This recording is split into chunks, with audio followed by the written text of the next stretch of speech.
Suggestive inquiry into the Hermetic Mystery and Alchemy. Iterum et hominem rationem crediamus. Ex quo divino dono homo animal dictum est rationale.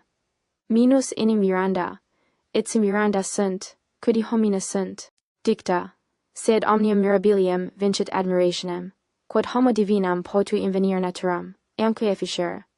Mercury Trismigisti, Asclepius, cap. 3. The Preface. From remote antiquity, and through successive intervals in the higher spheres of mind, the tradition of an art has circulated, but so dark and enigmatical as to evade vulgar apprehension entirely and baffle the most acute. There is doubtless some temerity in making choice of an obsolete subject, and circumstances have conspired to render alchemy above every other liable to mistrust.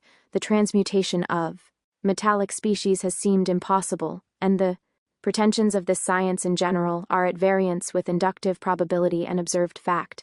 But many things have in like manner been considered impossible which increasing knowledge has proved true, and others which still to common sense appear fictitious were believed in former times, when faith was more enlightened, and the sphere of vision open to surpassing effects. Daily observation even now warns us against setting limits to nature, as experiments multiply probabilities enlarge in practical life, and, like a swelling flood, obliterate the old landmarks as they sweep along rapidly to fulfill their destined course. Thus truth progresses openly in spite of skepticism, when her advocates bear witness together, and over the mists of error and false interests establish her domain. Few, however, have a spontaneous disposition to study, and many have not acquired the aptitude, so that we frequently observe, where labor of thought is a condition, the greatest benefits are slighted and prejudicially deferred. The notion of a mystery is above all things obnoxious to modern taste, as who will now believe either that there has been any truth of importance known which is not publicly declared, or worth knowing that he cannot understand. Every pretension of the kind has been repudiated, therefore, with all such investigations as are not immediately profitable and appreciable by common sense. In former times, even when philosophy flourished in Greece, Egypt, and in Europe, during the earlier ages of Christianity, when no pains were spared to improve the understanding and educate the rational faculties to their utmost limit of energy and refinement, even then the study of the Hermetic science was confined to a very few, and though their names still live most famous in the history of philosophy, and are held in traditionary honor to this day, yet the source of their wisdom, the art which made them great and good and memorable, has passed into oblivion. The very style has become obsolete, and but for those lasting theories and solemn attestations which they have bequeathed, the experiment of the causal nature and its developing medium would have been left without a clue of retracement, or relic even for surmise.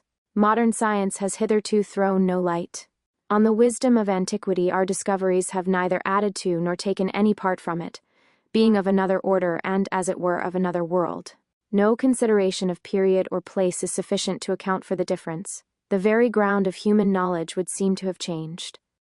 The philosophy of modern times, more especially that of the present day, consists in experiment and such scientific researches as may tend to ameliorate our social condition, or be otherwise useful in contributing to the ease and indulgences of life, whereas in the original acceptation, philosophy had quite another sense. It signified the love of wisdom, and the doctrine of wisdom, as delivered to us by the Hebrew and best ethnic writers, is in no respect extrinsical or dependent on externals, but professes to be based on causal experience, obtained by a systematic disciplining and effectual conversion of the rational faculty, up to an intuition of universal truth in its own conscious identity or self-knowledge. Many great and lasting theories have been based on this ground, supported by much venerable testimony and rational evidence, and, although variously taught by individuals of the different schools, it preserves the same native simplicity unchanged. From the remote antiquity of Zoroaster and the Jewish Cabal, through the enigmas and fables of the Egyptians, the Orphic mysteries and symbols of Pythagoras, up to the more scientific and full development of Plato and his brilliant disciples of the Alexandrian school. These continued to regard the human mind as an imperfect embryo, separated off from its antecedent law, and, by this common outbirth into individual life, so made subject to the delusions of sense and fantasy, as to be incapable of true progress or wisdom until it had been rectified and related, as they assure us, even in this world it may be, by certain artificial aids and media, and made conformable to the divine vision and truth, whence it sprang. And this was, in fact, though peripatetics have wandered, the true initiatory object and comprehending whole of ancient philosophy, namely, to turn the eye of mind away from sensibles and fix its purified regard on the supreme intelligible law within. We are well aware that this kind of philosophy is obsolete, that the capacity of man is considered unequal to the discovery of essential causes, and that all pretensions to interior illumination have appeared fanciful, and are lightly esteemed in the comparison with modern experimental science. It may be a question, however, whether they, who have determined thus, were competent judges, whether they have at all entered upon the ground of the ancient doctrine to prove it, or studied so far as even to surmise the method by which the ancients were assisted to propound the mystery of the causal principle in life. It has been repeatedly shown, and may be very evident to those who have considered the subject, that our faculties for knowledge, in common with the whole human characteristic, are by nature imperfect, and that sensible evidence fluctuates so with its objects that we are unable to rise above a relative certainty, either in respect of those things which are around us, or of the nature of our own being. The more we reflect, indeed, the less conviction do we meet, since everything, whether abstract or actual, in respect of human reason, is mere phenomenon, which, being thus naturally placed alone without a proper intimate assurance in this life, matizes rather than confirms the evidence of the senses and other faculties. For the law of reason is absolute, and demands a satisfaction superior to that which sensibles or anything extraneous can offer, hence the diversities of opinion, and the skeptical result, which modern metaphysics have arrived at, in the various systems of Locke, Hume, Condillac, Kant, and others, by different roads, and, as it were, without the suspicion, following reason into her own ultimate defect, as able to prove all things subjectively inferior, yet wanting the proper objective, self-demonstrative light. Lord Bacon, perspicuously regarding the external and internal worlds as divulsed in this way, without apparent means of intrinsical reunion, and concluding also from the fruitlessness of the Aristotelian philosophy, then long since fallen off from its original intention, and degenerated into a mere metaphysical playground, that the inquisition of mind in its fallen state was and must forever remain barren and inconclusive, condemned the method, and forsaking it entirely himself, proposed a strictly scientific experiment of external nature, vigorously hoping by such means, and by aid of preceding induction, to penetrate from without the circumferential compound of nature into her formal centers. But how very distant his followers, even at this late day, are from such a goal, or from any rational idea of carrying experiment at all into the central ground, is shown in the strong outworking spirit of the age which, notwithstanding all its abundance of facts, dead, living and traditional, has not advanced one step in causal science. Effects indeed are found to indicate their causes, and so we infer many things, and progress externally, but no one particular of nature is the more intrinsically understood, or, as respects ourselves, are we become better or wiser from all that has been bequeathed or ever shall be, by such continual experimenting and superficial facts accumulated on from henceforth to the world's end. For, as the author of the Novum Organum, in the Preface, himself observes, the edifice of this universe is, in its structure as it were, a labyrinth to the human intellect that contemplates it, where there are many ambiguous ways, deceptive similitudes of things, and signs, oblique and complicated windings, and knots of natures everywhere presenting themselves to view. Furthermore, the senses, as he admits, are fallacious, the mind unstable and full of idols, and all things are presented under a glass, and, as it were, enchanted. If, therefore, the journey is to be made perpetually through a labyrinth so obscure and difficult as that which the Chancellor describes, under the uncertain light of sense, sometimes shining and sometimes hiding itself through and in the woods of experience and particulars, a dreary prospect truly is presented, and one promising about as little success to the traveler as he has actually arrived at now, after the lapse of many centuries of persevering toil and expectation, still in the same maze of external nature, dissatisfied and unhappy, amidst the passing images of his own outward creation, without a ray of the first light to guide him into the inner courts of a more certain and sublime experience. Or how should any stable science arise out of the aggregate of particulars? The common analysis of bodies does not discover their unity, nor is the most scientific synthesis of heterogeneous atoms found to yield any vital effect.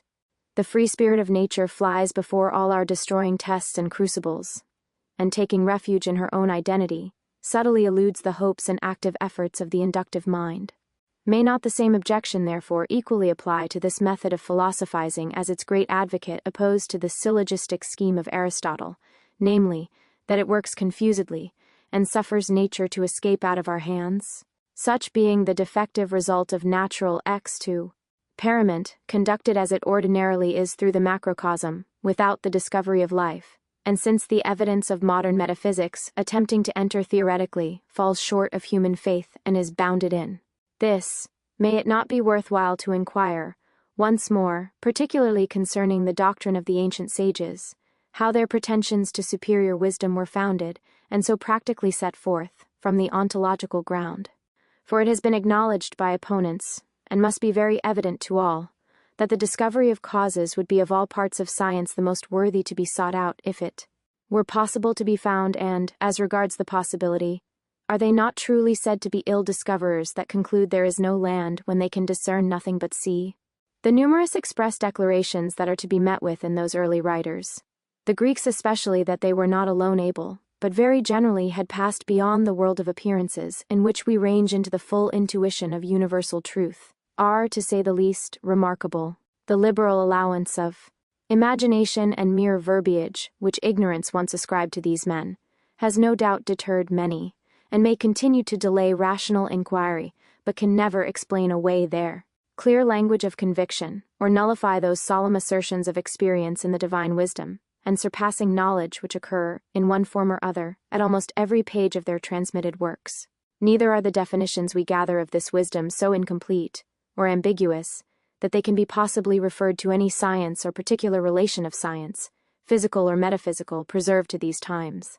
But the wisdom they celebrate is, as we before observed, eminently inverse, consisting not in the observation of particulars, neither in polymathy, nor in acuteness of the common intellect, nor in the natural order of understanding at all, but in a conscious development of the causal principle of the universal nature in man.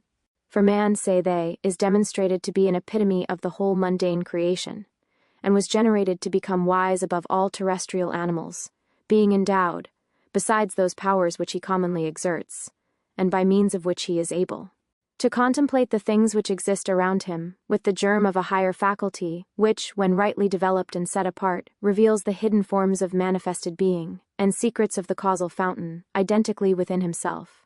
Nor this alone, not only is man reputed able to discover the divine nature, but, in the forcible language of the Asclepian dialogue, to affect it, and in this sense, namely, with respect to the Catholic reason which is latent in his life. Man was once said to be the image of God. It appears, moreover, those ancients were not enlightened on the a priori ground alone, but the same power of wisdom was confirmed in external operation, in many surpassing effects of spiritual chemistry, and in the asserted miracle of the philosopher's stone. And here, though it has seemed a stumbling block to unbelievers, and we anticipate for our advocacy the utmost scorn, yet with this theosophic doctrine of wisdom, the tradition of alchemy runs hand in hand. It is this which, occultly permeating throughout, gives substance to the transcendental theme, and meaning to the subtle disquisitions of the Middle Ages. This it was which filled the acute intellect of that period with ardor and admiration. It was this which inspired Albertus Magnus, Aquinas, Roger Bacon, the fiery Lully, and his preceptor Arnold de Villanova, Ficinus, Picus de Mirandola, Spinoza, Reuchlin, the abbot Trithemius, Cornelius Agrippa, and all the subsequent Paracelsian school. It is this which, under another title, Plato celebrates as the most efficacious of all arts, calling it theurgy and the worship of the gods. This Pythagoras practiced in his school, and the Chaldaic oracles openly proclaim, announcing the efficacy of material rites in procuring divine assimilation. These the Alexandrian Platonists continuously pursued. In their mysteries, which Proclus, Plotinus, Jamblichus, and Synesius have explained in their records, tracing the same to the most remote antiquity in Egypt, as being the prime source and sanctuary of the Hermetic art. It is generally known that alchemy once ranged high amongst the sciences. A belief in the philosopher's stone and metalline transmutation was, only a few centuries ago, current in the world, now it is regarded as a vain chimera, a name of obloquy and indifferent contempt. But that it serves the occasion of the novelist to strike the chords of human sympathy for an interval into unison with the responsive mystery within, or that modern chemistry, willing to magnify herself, it may be at some inaugural meeting or country lecture, vouchsafes to introduce her antique progenitor, arrayed forth in all the phantasmagoria of imputed folly, as a contrasting background to her own so vastly superior and growing importance, were it not, we mean, that alchemy now and then affords a subject of jest or amusement to modern complacency, it would be a word, the preface, seen as obsolete in our vocabularies as the true root. An explanation is in our minds. Many circumstances have contributed to this, which in the progress of inquiry may become apparent: the peculiar treatment of the subject by philosophers, the fraudulent interpolations of pretenders, falsifying their assertions and instituting errors of their own, and surmises as facts, with endless enigmatical disguises. These have repelled credence, while trivial interpretations have thrown a slur over the whole. But of all obstacles to the discovery of truth, indifference has been the most complete. Vain is the tradition of wisdom, the offering of so much assiduous labor. The attestations of scientific experience are vain, if there be none found to listen or follow in the pursuit. But men have been content to pass on incredulous, without a thought of inquiry, though the possibility held out was the greatest in philosophy, where reason opposes nothing and the promise is divine. It is true, the modern study of mankind has not been man, but does it follow hence that the wisdom of the ancients was nugatory, or that the Hermetic experiment into life was impossible because it is unknown? Having ourselves benefited by inquiry, or at least imagining that we have learned something in this particular research, we propose the same to Svi, the preface. Others in hope that our suggestive advocacy may either receive confutation, if erroneous, or become established in the result. That the subject is worthy of investigation from the highest order of minds, we feel no hesitation in affirming to them.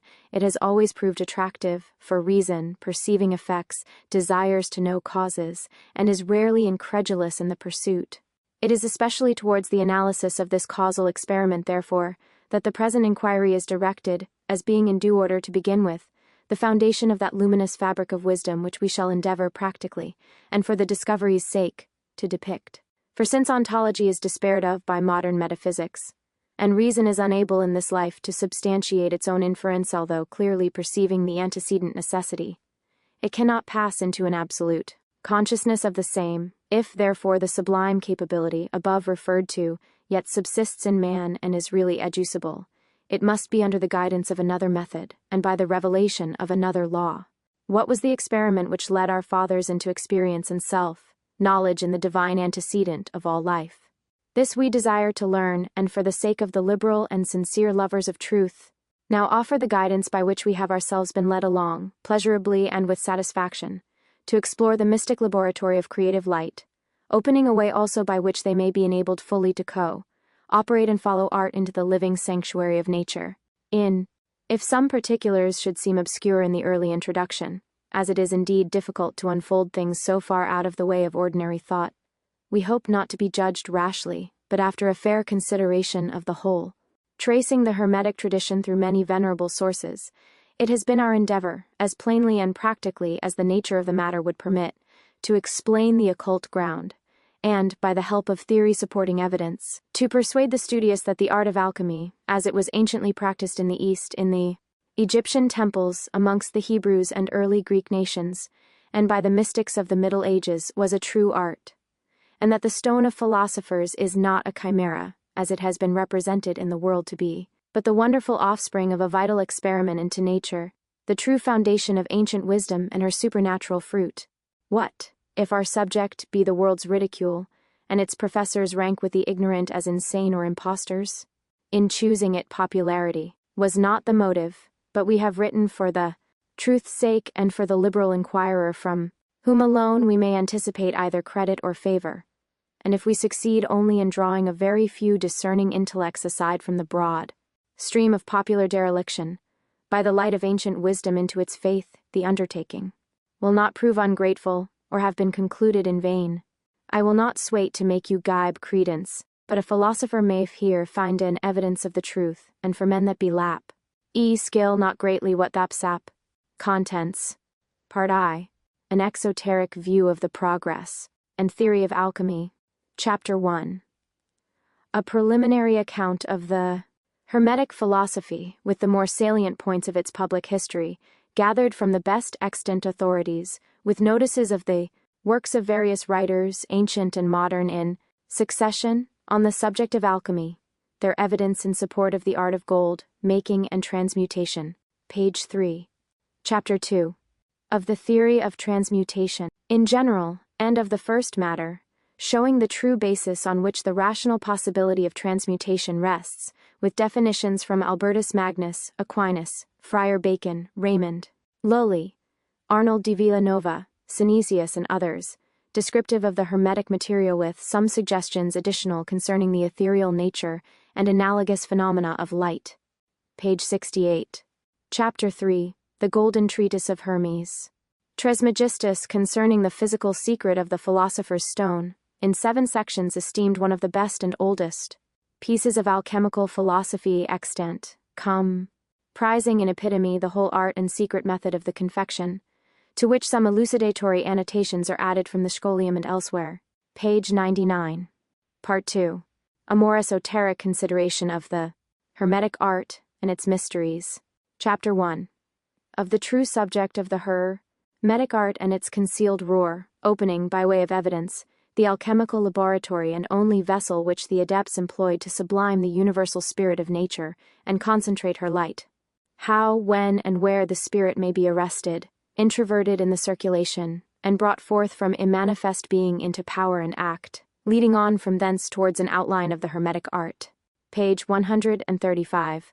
Chapter 2 of the Mysteries, beginning from the early initiations to show the imperfection of the natural life and understanding, the artificial means and media employed by the ancients to rectify these, connecting together alchemy and mesmerism also, with those preliminary rites. Page 171.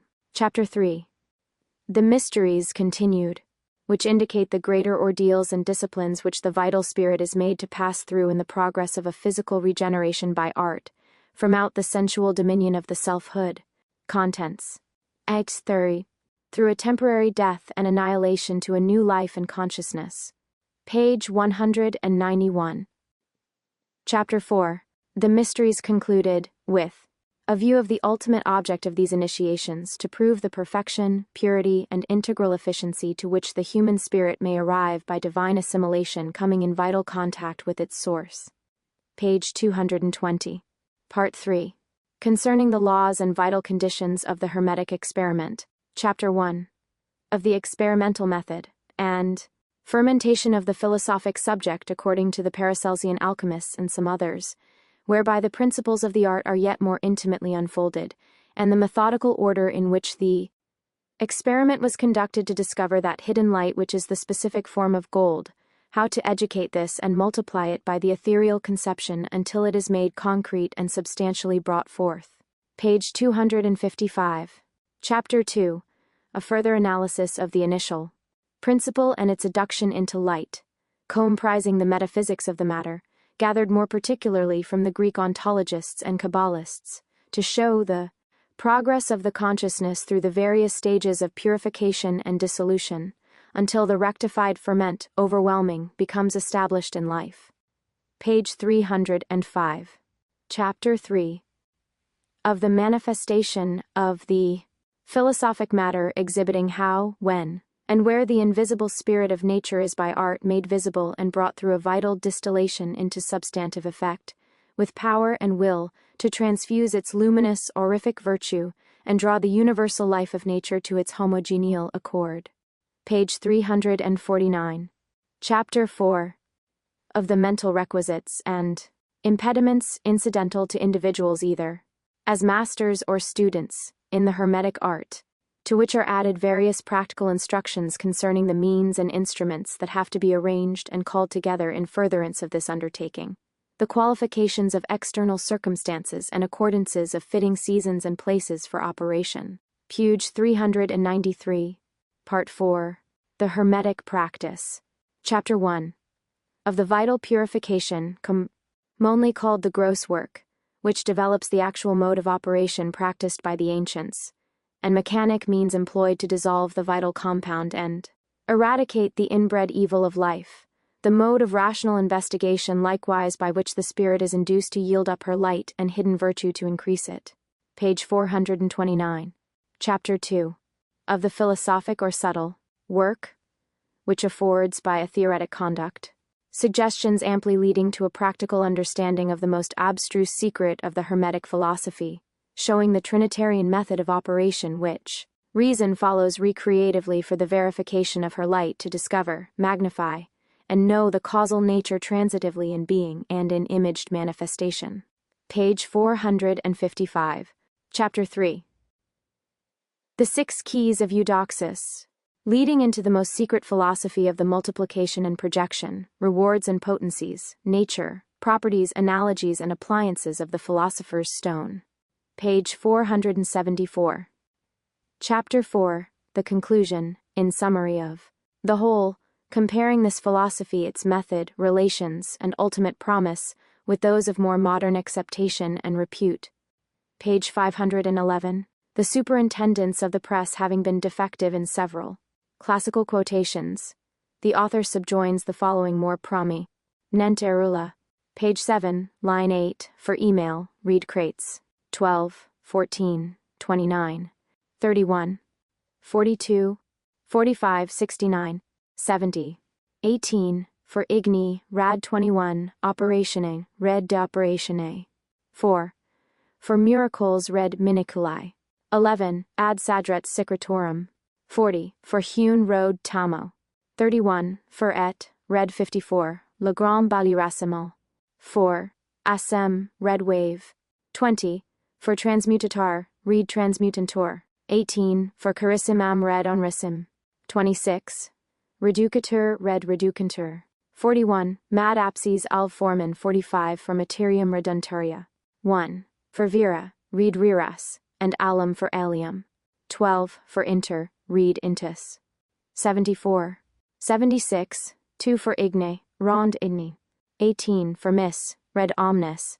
104, 28, for dieri, read dl, 137, b4, for Marian, red moron, 139, 10, for read res, 165, elf, mit with, 30, or part, rod rapport, 172, 179, 30, or become, read became, 184, 189, 190, 24, for la yaneke, yad la pluche, 40, for regain, read rusionis, t for conjunctane, read conjunctum, 14, for my, read by, 17, for rejoins, read regains, 30, for lendaverus, read indavarit, 4, for fica, philosophici, 15, et naturam after haben, 109, note, 201, line 6, for mala, rental,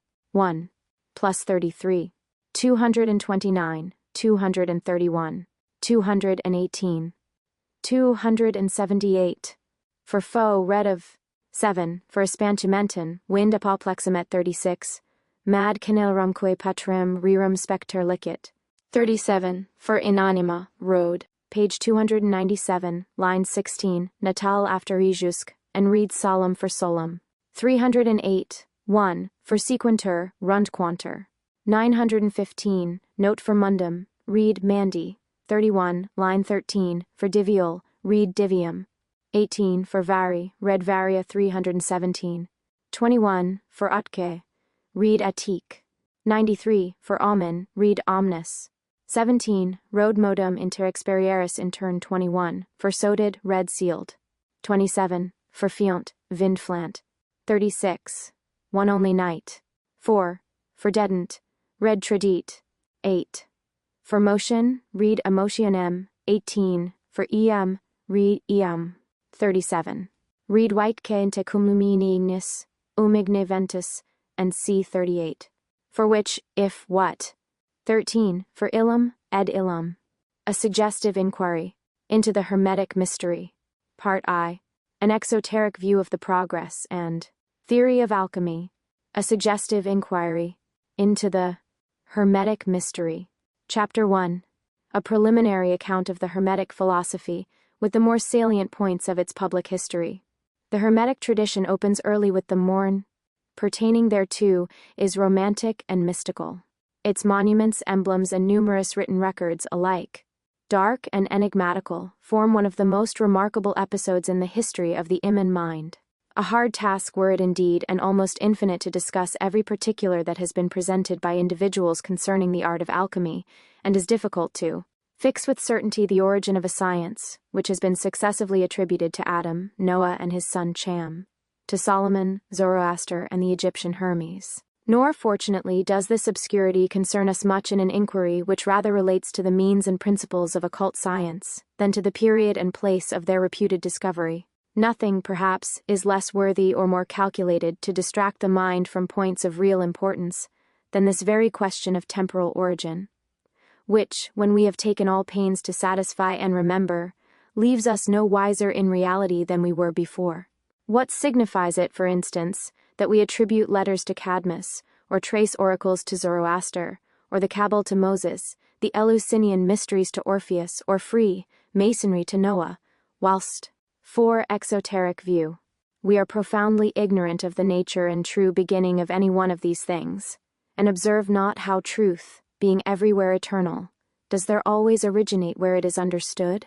We do not delay, therefore, to ascertain, even were it possible, whether the Hermetic science was indeed preserved to mankind on the Syriatic pillars after the flood, or whether Egypt or Palestine may lay equal claims to the same, or whether in truth that Smaragdine table, whose singular inscription has been transmitted to this day, is attributable to Hermes or to any other name. It may suffice the present need to accept the general assertion of its advocates, and consider alchemy as an antique artifice coeval, for aught we know to the contrary, with the universe itself. For although attempts have been made, as by Hermann Conringius, to slight it as recent invention, and it is also true that, by a singularly envions fate, nearly all Egyptian record of the art has perished, yet we find the original evidence contained in the works of a Kircher, the learned Dane Olaus Borrichius, III, and Robert Valensis in the first volume of the Theatrum Chemicum, more than sufficient to balance every objection of this kind, besides ample collateral probability bequeathed in the best Greek authors, historical and philosophic. In order to show that the propositions we may hereafter have occasion to offer are not gratuitous, as also with better effect to introduce a stranger subject, it will be requisite to run through a brief account of the alchemical philosophers, with the literature and public evidence of their science, the more so, as no one of the many histories of philosophy compiled or translated into our language advert to it in such a manner. De Hermetica Egyptiae, Veter et Paracelsicore, Nova Medicina, Oedipus Egyptiacus, idem de lapide philos, Dissert 3 de orta et progressu chemia, idem, Egyptian et chemicor, sapientia abil conringi animad, vindi, de veritate of antiquitate artis chemise, as considering the powerful and wide spread influence this branch formerly exercised on the human mind, it certainly appears to deserve. This once famous art, then, has been represented both as giving titles and receiving them from its motherland, Cham. For so, during a long period, according to Plutarch, was Egypt denominated, or Chemia, on account of the extreme blackness of her soil, or, as others say, because it was there that the art of Vulcan was first practiced by Cham, one of the sons of the patriarch, from whom they thus derive the name and art together. But by the word chemia, says Plutarch, the seeing pupil of the human eye was also designated, and other black matters, whence in part perhaps alchemy, so obscurely descended, has been likewise stigmatized as a black art. Etymological research has doubtless proved useful in leading on and corroborating truths once suggested, but it is not a way of first discovery. Derivations may be too easily conformed to any bias, and words do not convey true ideas unless their proper leader be previously entertained. Without being able now, therefore, to determine whether the art gave or received a title from Cham the Persian prince Alcmene, as others have contended, or that dark Egyptian earth, to take a point of time, we may begin the Hermetic story from Hermes, by the Greeks called Trismigistus, Egypt's great and far, reputed adeptest king, who, according to Suidas, lived before the time of the pharaohs about 400 years previous to Moses, or, as others compute, about 1000 before the Christian era. This prince, like Solomon, is highly celebrated by antiquity for his wisdom and skill in the secret operations of nature, and for his reputed discovery of the quintessential perfectibility of the three kingdoms in their homogeneal unity, whence he is called the Thrice. 1 see Plutarch de Tide et Waride, subinit, and Bryant's analysis of ancient mythology, vol. il. See Suidas de Verbo Cheme, Credo Marcurium Trismegistum, Sapientem Egyptium, Floruise ante Pharaonem, and O, Great Hermes, having the spiritual intelligence of all things in their universal law. It is to be lamented that no one of the many books attributed to him, and which are named in detail by Clemens Alexandrinus, escaped the destroying hand of Diocletian, more particularly if we judge them, as Jamblichus assures us we may, by those Asclepian dialogues and the divine Pomander, which yet pass current under the name of Hermes. Both are preserved in the Latin of Ficinus, and have been well translated into our language by Dr. Everard. The latter, though a small work, surpasses most that are extant for sublimity of doctrine and expression. Its verses flow forth eloquent, as it were, from the fountain of nature, instinate with intelligence such as might be more efficacious to move the rational skeptic off from his negative ground into the happier regions of intelligible reality than many theological discourses which, of a lower grade of comprehension, are unable to make this highly affirmative yet intellectual stand. But the subjects treated of in the books of the Pomander and Asclepians are theosophic and ultimate, and denote rather our divine capabilities and promise of regeneration than the physical ground of either. This, with the practical method of alchemy being further given in the Tractatus Aureus, or Golden Treatise, an admirable relic, consisting of 7 chapters attributed to the same author. The Smaragdine Table, which, in its few enigmatical but remarkable lines, is said to come Chimia est auri et argenti confectio, cujus libros Dioclesiana, perquisitas oxusit eo, quod Egyptires, nuras contra Dio Elysianum molidi forant, duriter adque hostiliter eos tractavit, quo temper etiam libros de chimia, auri et argenti eviteribus conscriptas, conquisiv et exusit, nodinceps Egyptis divici exfluentia confisi in postrum Romanis rebellerant, suidas in verbo. Chemia. See Jumblians de Mysteriis, Seat, Viate, Cap, Avor, and C. Hermetis Trismegisti Tractatus Aureus de Lapillis Physics Secreto.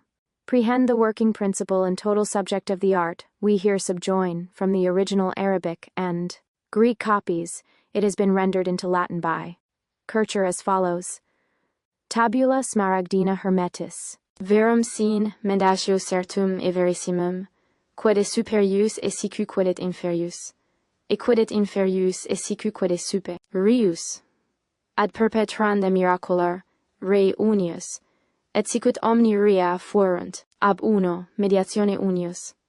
Si omnes res nota fuerunt, ab hdc un re adaptatione. Pater ejus sol it, muter vera luna, portavit id. Ventus in ventre suo, nutrix eius terra est, pater homosis telesmi siv. Commum matio tertius mandi est hic. Vejus integra esti versa fuerit in terram. Separabis terram ab ini. Subtil aspiso.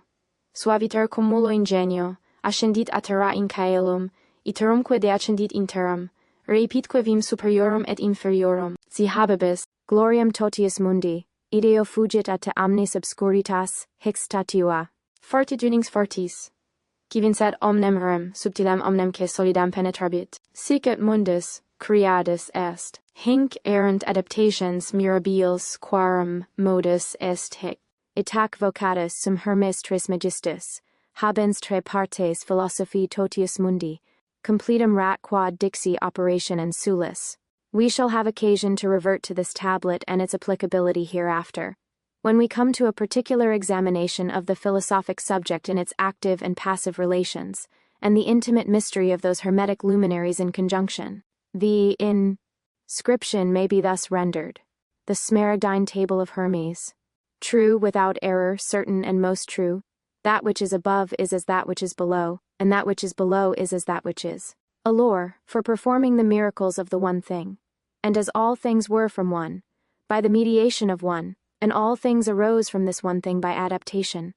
The father of it is the Son. The mother of it is the moon, the wind carried it in its belly, the nourge thereof is the earth. This is the father of all perfection, or consummation of the whole world. The power of it is integral, if it be turned into earth. Thou shalt separate the earth from the fire, the subtle from the gross. Gently with much sagacity, it ascends from earth to heaven, and again descends to earth and receives the strength of the superiors and of the inferiors. 80. Thou hast the glory of the whole world, therefore let all obscurity flare before thee. This is the strong fortitude of all fortitudes, overcoming exoteric view, every subtle and penetrating every solid thing. So the world was created. Hence were all wonderful adaptations of which this is the moner. Therefore am I called thrice great Hermes, haining the three parts of the philosophy of the whole world. That which I have written and consummated concerning the operation of the sun, this emerald table, unique and authentic as it may be regarded, is all that remains to us from Egypt of her sacred art. A few riddles and fables, all more or less imperfect, that were preserved by the Greeks, and some inscrutable hieroglyphics are still to be found quoted in certain of the alchemical records, but the originals are entirely swept away. And duly considering all that is related by the chroniclers of that ancient dynasty, her amazing reputation for power, wealth, wisdom, and magic skill, and, even when all these had fended, when Herodotus visited the city, after the priestly government of the pharaohs had been overthrown by Cambyses, and that savage conqueror had burned the temples and almost annihilated the sacerdotal order, the influx of strangers had been permitted, and civil war had raged almost to the fulfillment of the Asclepian prophecy, the wonders then recorded by the historian of her remaining splendor and magnificence. What shall we now conclude when, after the lapse of so many more destroying ages, we review the yet mightily surviving witnesses of so much glory, surpassing and gigantic even in the last stage of their decay? Shall we suppose the ancient accounts fallacious because they are too wonderful to be conceived, or have we not now present before our eyes the plain evidence of lost science and the vestiges of an intelligence superior to our own? For what did the nations flock to Memphis? For what did Pythagoras, Thales, Democritus, and Plato become immured there for several solitary years, but to be initiated in the wisdom and learning of those Egyptians? For what else, but for the knowledge of that mighty art with which she arose, governed, and dazzled the whole contemporary world, holding in strong abeyance preliminary account, the ignorant, profane, vulgar, until the evil day of desolation came with self abuse, when neglecting to obey the law by which she governed, all fell, as was foretold, and sinking gradually deeper in crime and presumption, was at last annihilated, and every sacred institution violated by barbarians, and despoiled? O Egypt, Egypt, fables alone shall remain of thy religion, and these such as will be incredible to posterity, and words alone shall be left engraved in stones narrating thy pious deeds. The Scythian also, or Indian, or some other similar nation, shall inhabit Egypt, for divinity shall return to heaven, all its inimitants shall die, and thus Egypt bereft both of God and man shall be deserted. Why do you weep, O Asclepius? Egypt shall experience yet more ample evils. She was once holy and the greatest lover of the gods on earth, by the desert of her religion. And she, who was alone the reductor of sanctity and the mistress of piety, will be an example of the greatest cruelty. And darkness shall be preferred to light, and death shall be judged to he more useful than life. No one shall look up to heaven. The religious man shall be counted insane, the irreligious shall be thought wise, the furious, brave, and the worst of men shall be considered good. For the soul, and all things about it by which it is either naturally immortal, or conceives it shall attain to immortality, conformably to what I have explained to you, shall not only be the subjects of laughter, but shall be considered as vanity. Believe me likewise that a capital punishment shall be appointed for him who applies himself to the religion of intellect. New statutes and new laws shall be established, and nothing religious, or which is worthy of heaven or celestial concerns, shall be heard or believed in by the mind. Every divine voice shall, by a necessary silence, be dumb, the fruits of the earth shall be corrupted, and the air itself shall languish with a sorrowful stupor. These events, and such an old age of the world as this, shall take place such irreligion, inordination, and unseasonableness of all good. Such is the substance of a prediction which, as it was supposed to have reference to the Christian era, has been abused and reputed a forgery by the faithless learned of modern times. It is, however, difficult to conceive why it should have been considered so obnoxious, for the early history of Christianity certainly does not fulfill it. It was a falling off from divinity that was predicted, and not such a revival as took place upon the teaching of Jesus Christ and his apostles. At that period philosophy too flourished, and the spirit of the word was potent in faith to heal and save. If the prediction had been a forgery of Apuleius or other contemporary opponent of Christianity, the early fathers must have known it, which they did not, as is plain from Lactantius, and St. Augustine mentioning, without expressing any doubt about its authenticity, and though the latter, then adopting probably the popular notion, esteemed it instinctu fallacis spiritus, he might subsequently perhaps have thought otherwise, had he lived so long. Christianity was yet in his time glowing, bright, and efficacious. From the divine fountain, faith was then grounded in reality and living operation, and the mystery of human regeneration so zealously proclaimed was also rationally understood. The fulfillment, with respect to Egypt, appears to have taken place in part long previously, and in part to have been reserved to later times when sacred mysteries, too openly exposed to the multitude, became perverted and vilified by their abuse. But this prophecy carries us out of all order of time. It will be necessary, in tracing the progress of our science, to pass again to Egypt. The period of her true greatness is, as is well known, shrouded in oblivion. But during the succession of the Ptolemies, the influx of strangers, so long before successfully prohibited, became excessive. Her internal peace was destroyed, but her art and wisdom spread abroad. With her renowned foreigners obtained initiation into the mysteries of Isis, and India, Arabia, China, and Persia vied with her, and with each other in Magian skill and prowess. Pliny informs us that it was Ostanes, the Persian sage accompanying the army of Xerxes, who first inoculated Greece with the portentous spirit of his nation. Subsequently the Greek philosophers, both young and old, despising the minor religion of their own country, became anxious to visit the eastern temples, and that of Memphis above all, in order to obtain a verification of those hopes to which a previous spirit of inquiry and this new excitement had abundantly given rise.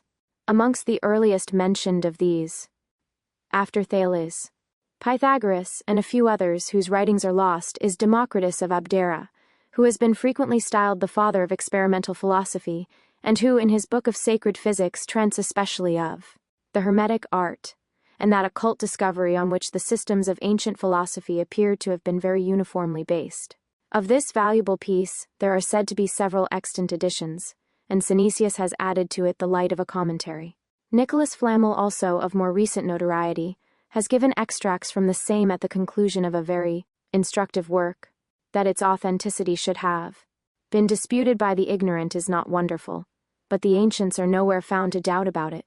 Pliny bears witness to the experimental fame of de chimiem reliquis crudis, Synesius in Democritum abditam de arte sacra, Flaminelli sur Mario philosophico, Mocritus, and his skill in the occult sciences and Preface of them, both in his native city of Abdera, and afterwards at Athens, when Socrates was teaching there. Plena miracula et ho peritur utrasque artis a floruis, medicinam dico, magiciemque edem atete, illam Hippocrate han and Democrito illustrantibus, and c. Seneca also mentions his artificial confection of precious stones, and it is said that he spent all his leisure after his return home in these and such, like physico-chemical researches. During the sojourn of Democritus at Memphis, he is said to have become associated in his studies with a Hebrew woman named Maria, remarkable at that period for the advances she had made in philosophy, and particularly in the department of the Hermetic art. A treatise entitled Sapientissima Maria de Lapide Philosophica Prescripta is extant, also Maria Practica, a singularly excellent and esteemed fragment, which is preserved in the alchemical collections. But amongst the Greeks next Democritus, Anaxagoras is celebrated as an alchemist. The remains of his writings are unfortunately scanty, and even those to be found in manuscript only, with exception of some fragments which have been accidentally translated. From these, however, we are led to infer favorably of the general character of his expositions, which Norton, our countryman, also, in the proheme to his quaint Ordinal of Alchemy, lauds, thus holding: Hist. Nat. Lib. XX. Cap I Epistola, Axae Petronius arbiter in satirico. Demoridi abderita physici philosophi per clarum nomen. Hic abi ostein amidu, abi ejus evi persarum, regibus secrorum prefectura cans, in idipitio miso. Sacris literis iniciatur et imbuitur, in Memphis fano inter, sacerdotes et philosophos, quedam habra, omni disciplinam genera culta, of pamenis de auro et argento et lapidibus et purpura, sermone per ambages compositos cripue, quod dicendigere USA est etiam muren. Rum hic quidem Democritus, et Maria, quod enigmatibus, plurimis, et eruditus artem, occultasent, lauletisent. Pamen me, abunde et aperte veripsisset vituperatus est. Citsellis, Chromographia, p. 248. Preliminary account, 13. Him up in excellent comparison with the envious writers of his age. All masters, lat right of this solemn work, have made their boaks to many men full dirk. Lupoisian, parables, and in metaphors also, which to scholars canseth pine and won for in their practice, when they would as I they leafs them cost us.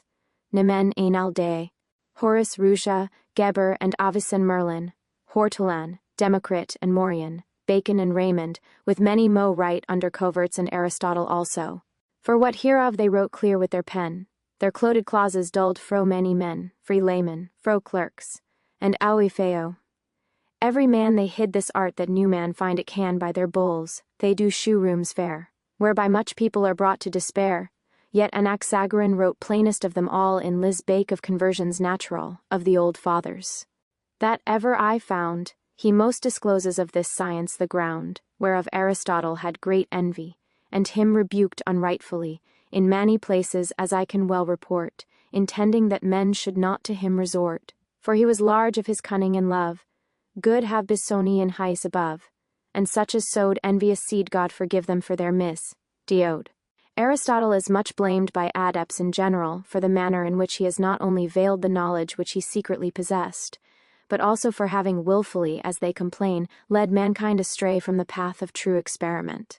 We hesitate to judge this question, since, however much the barrenness of his philosophy may be deplored, it appears improbable that any philosopher, much less one who took so much pains as Aristotle, should designedly labor to deceive mankind. His idea was peculiar and appears in itself just. He blames his predecessors for the various and contradictory positions they had made in philosophy. 1 see Norton's Ordinal in Ashmole's Theatrum Chemicum Britannicum, p. 8. Feising, I see apparently contradictory, as respects their language taken in a literal sense, for he never quarrels with their true meaning, and carefully avoids disputing their general ground. His metaphysics, indeed, which are the natural touchstone of his whole system, differ in no one fundamental respect or particular that is essential from those of Anaxagoras, Plato, and Heraclitus. Certain epistles to Alexander the Great on the Philosopher's Stone, attributed to Aristotle, are preserved in the 5th volume of the Theatrum Chemicum, and the Secretum Secretissima is generally acknowledged to be authentic. In the Book of Meteors also a clearer intelligence of intrinsic causes is evinced than may be apparent to the common eye.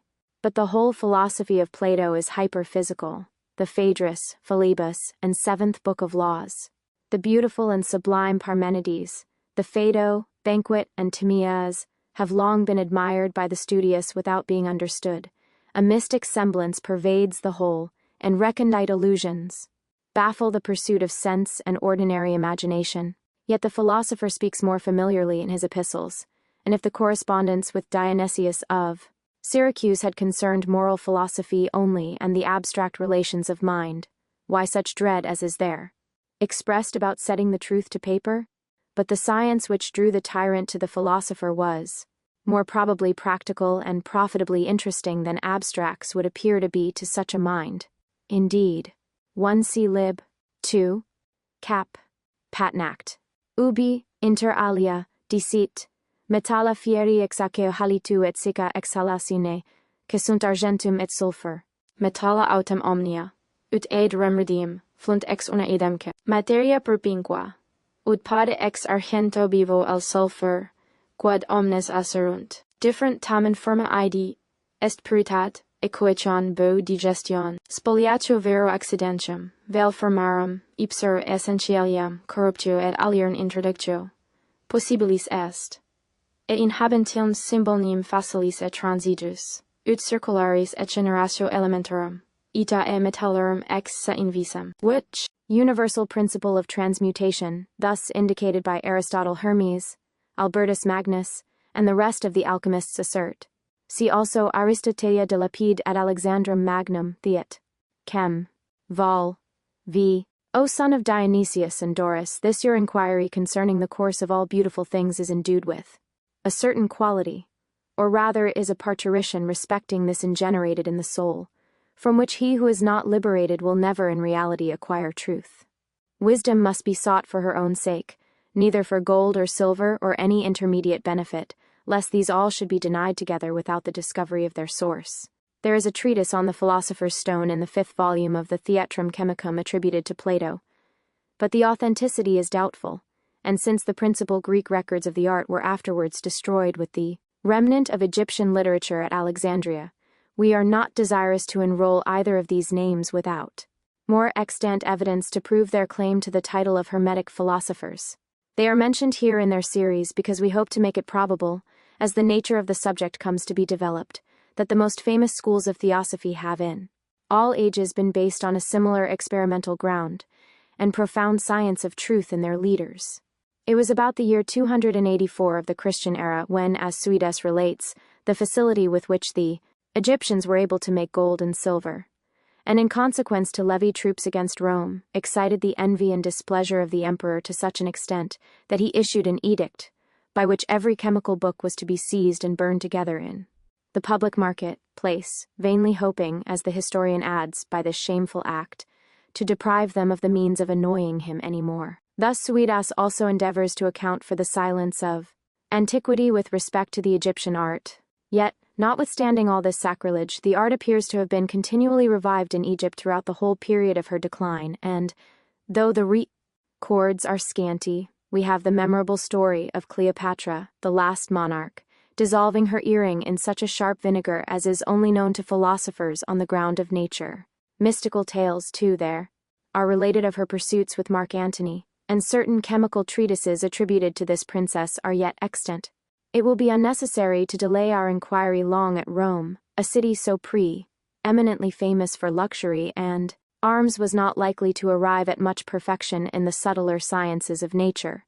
Some failing attempts of Caligula there are recounted by Pliny and Virgil, Ovid, Horace, Vitruvius, and other men noted of the Augustan age, have been gravely accused of sorcery and dabbling in the black art. But the perpetual lamps best prove, and without offense, that the Romans understood something of chemistry and the occult laws of light. Several of these are described by Poncerollus, and St. Augustine mentions one consecrated to Venus in his day, that was inextinguishable. But the most remarkable were those found in Tullia's, Cicero's daughter's tomb, and that one near Alestes in the year 1500, by a rustic who, digging deeper than usual, discovered an earthen vessel or urn containing another urn, in which last was a lamp placed between two cylindrical vessels, one of gold, the other of silver, and each of which was full of a very pure liquor, by whose virtue it is probable these lamps had continued to shine for upwards of 1500 years and, but for the recklessness of barbarian curiosity, might have continued their wonderful illumination to this time. By the inscription found upon these vessels, it appears they were the work of one Maximus Olybius, who certainly evinced thereby some superior skill in 1 Cleopatra Illegina Aegypti ars nuri faciendi, and c. and others mentioned in the catalogue of the Royal Library at Paris, 1742. C. Dufresnoy, Hist. Ilem, Vol. 3. Tu inviteverat spes caem Caligulam principem, avidissimum auri. Quam obi eam jusset ex eoqui magnum ari pigmenti, pondus, et plain facet arum excellens, sedita pervi poderia u to detrimentum sentiret, and c. Hist. Nat. Lib. 22 cap. 4. Adjusting the gaseous elements, or other ethereal adaptations than is known at this day. The verses graven on the larger urn are as follows. Platoni sacrum mons ne attingit furos. Iguotum es vobis ha quad in urns latet. Numque elementa gravi clausit digesta labore. Vos sub hoc modico maxims olibins. Ad sit fecundo custos sibi copia cornu. Ne pretium tanti deperat laticis. Which have been translated thus: Plunderers, forbear this gift to touch. 'Tis awful Pluto's own. A secret rare the world conceals. To such as you unknown. Alybius, in this slender vase, the elemente has chained, digested with laborious art, from secret science gained, with guardian care, 2 copious urns. The costly juice confine, lost through the ruins of decay. The lamp should cease to shine. On the lesser urn were these: Abite hein pessimi fures, von quid voltis vestris com oenlis emisititus? Abite hein vestro cum mercurio pelasato caducatoque. Maximus maximo donum Plutoni hoc sacrumi facit. Plunderers, with prying eyes, away. What mean you by this curious stay? Islands with your cunning patron god, with Bunet winged and Magi rod, sacred alone to Pluto's name, this mighty art of endless fame 11. Hermolaus Barbarus, in his corollary to Dioscorus, or some other, where he is treating of the element of water in general, alludes to a particular kind that is distinct from every other water or liquor, saying, there is a coelestial, or rather a divine water of the chemists, with which both Democritus and Trismigistus were acquainted, calling it divine water, psi, 1c theat, chem. Vol. IP 24, ex Petri Appiani and Q.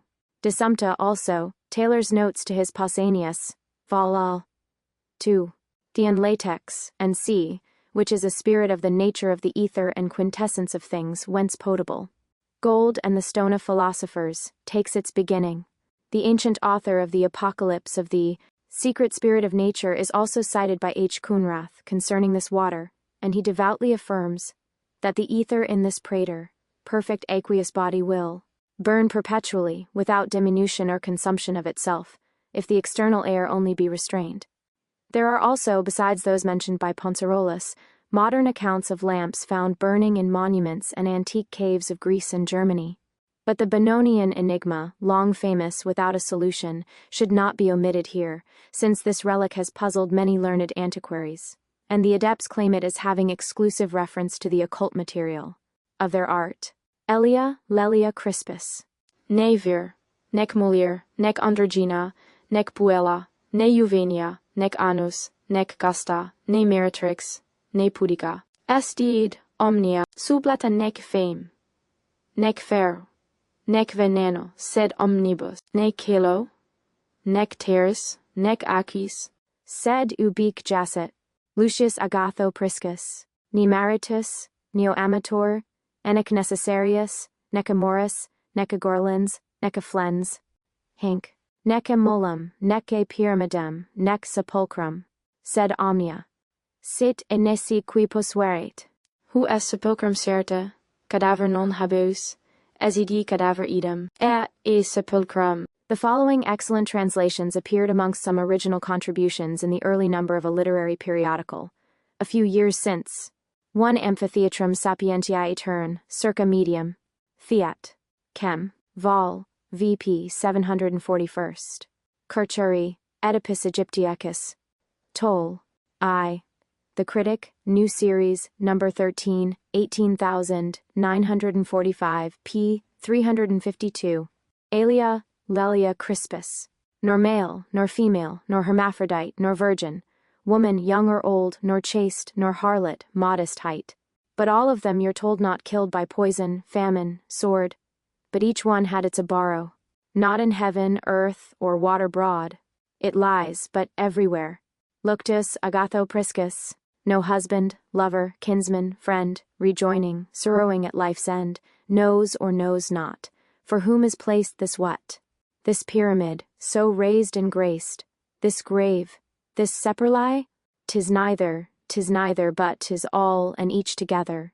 Without a body I aver, this is in Tratha Ampulchre, but not with a landing, I proclaim both corpse and sepulchre the same. All these contradictory claims are said by the Alelamists to relate to the properties of their universal subject, as we shall hereafter endeavor to explain. Michael Mayer has detailed the whole illusion in his Symbola, and N. Barnault, in the Theatrum Chemicum, has a commentary on the same. But to proceed, transferring our regards from Rome to Alexandria, we find many Christian Platonists and divines studying and discussing the occult art in their writings. St. John, the evangelist apostle, is cited as having practiced it for the good of the poor, not only in healing the sick but also confecting gold, silver, and precious stones for their benefit. St. Victor relates the particulars in a commentary, and the Greek Catholics were accustomed to sing the following verses in a hymn appointed for the Mass on St. John's Day. Cum gemarum partes fractus soli ducet, has distractus tribuit pauperibus. 1 Symbola Ari Mensa, p. 170, etc. 2 Commentariolum in Enigmaticum quodam epitaphium bononim studiorum.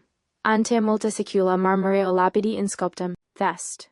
Chem. Vol. v. 2. In exhaustum fert thesaurum. Qui de virgis fecit aurum. Gemmas de lapidibus. Looking to the general testimony of the Fathers, we observe that the early Church Catholic did not neglect to avail herself of the powers which sanctity of life and a well-grounded faith had gotten her. There is no doubt either that the apostles, when they instituted and left behind them certain ordinances and elementary types as of water, oil, salt, and light, signified some real and notable efficacies. But our reformers, mistaking these things for superstitions, and since they had ceased to have any meaning, turned them all out of doors, retaining indeed little more of the mystery of regeneration than a traditional faith. The Papists, on the other hand, equally oblivious, evinced only to what a length human credulity and ignorance may be carried, by placing inherent holiness in those material signs, apart from the Spirit in only things signified, adding, moreover, to the original ordinations many follies of their own. They fell into a very slavish and stupid kind of idolatry. And since one of the most fertile sources of dissension that have arisen in the Christian Church has been about these very shadows and types of doctrine, it is to be hoped that, if ever again they should come to be generally reintroduced, it will not be on the ground of ecclesiastical persuasion, or any mere written authority, which, however high and well supported, has never yet been found sufficient to produce unanimity, but from a true understanding and co-operation of that original virtue, apart from which they do but mimic an efficacy, and gather unwholesome fruits. There is a curious story of an early Christian mission to China, related by Thomas. 1 See Alexander Beauvais' Speculo Naturalis. Johannes Evangelista numeratur etiam ab Avicenna, dictione prima libri de anima, inter possessores lapidis philosophici, suasque institutiones, qui se Avicenna artem haue doquerint quod verisimile est.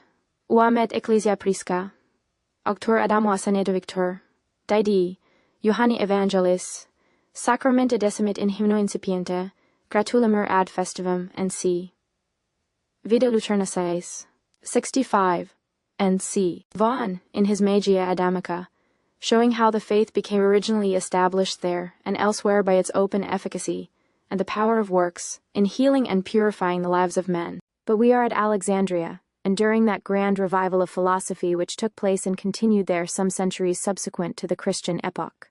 Plotinus, Philo-Judaeus, Proclus, Porphyry, Jamblichus, Julian, and Apuleius, each professing a genuine knowledge of the theurgic art and experimental physics on the Hermetic ground. We shall have frequent occasion to quote their evidence hereafter. Heliodorus, Olympiodorus, Synesius, Athenagoras, Zosimus, and Archelaus have each left treatises which are extant on the philosopher's stone. The excellent Hypatia also should be mentioned amongst these, so celebrated for her acquirements and untimely end. It was from this lady that Synesius learned the occult truths of that philosophy, to which he ever afterwards devoted his mind, and which he never abandoned, pursuing it still more zealously when, converted to Christianity, he became a bishop of the Alexandrian Church. He was careful, however, to protect the mysteries of his religion from vulgar abuse, and refused to expound in public the philosophy of Plato. He and his brethren having unanimously bound themselves by oath to initiate none but such as had been worthily prepared and duly approved by the whole conclave. Of Synesius, we have remaining the alchemical commentary on Democritus before mentioned, with an admirable piece, commonly found appended to other treatises, those of Artephius and Flamel's hieroglyphics, for example. 2 Synesius, Epistola 36, 142. and translated into English, with Basil Valentine's Chariot of Antimony, and the useful commentaries of the adept Kerkringius. Heliodorus was a familiar friend of Synesius, and brother adept, besides the writings already named, the mystical romance of Theogenes and Chariclea being attributed to him as an offense. Rather than disavow it, as was required, he relinquished his bishopric of Tricca, in Thessaly, and went to pursue his studies in poverty and retirement. Zosimus was an Egyptian, and reputed a great practitioner.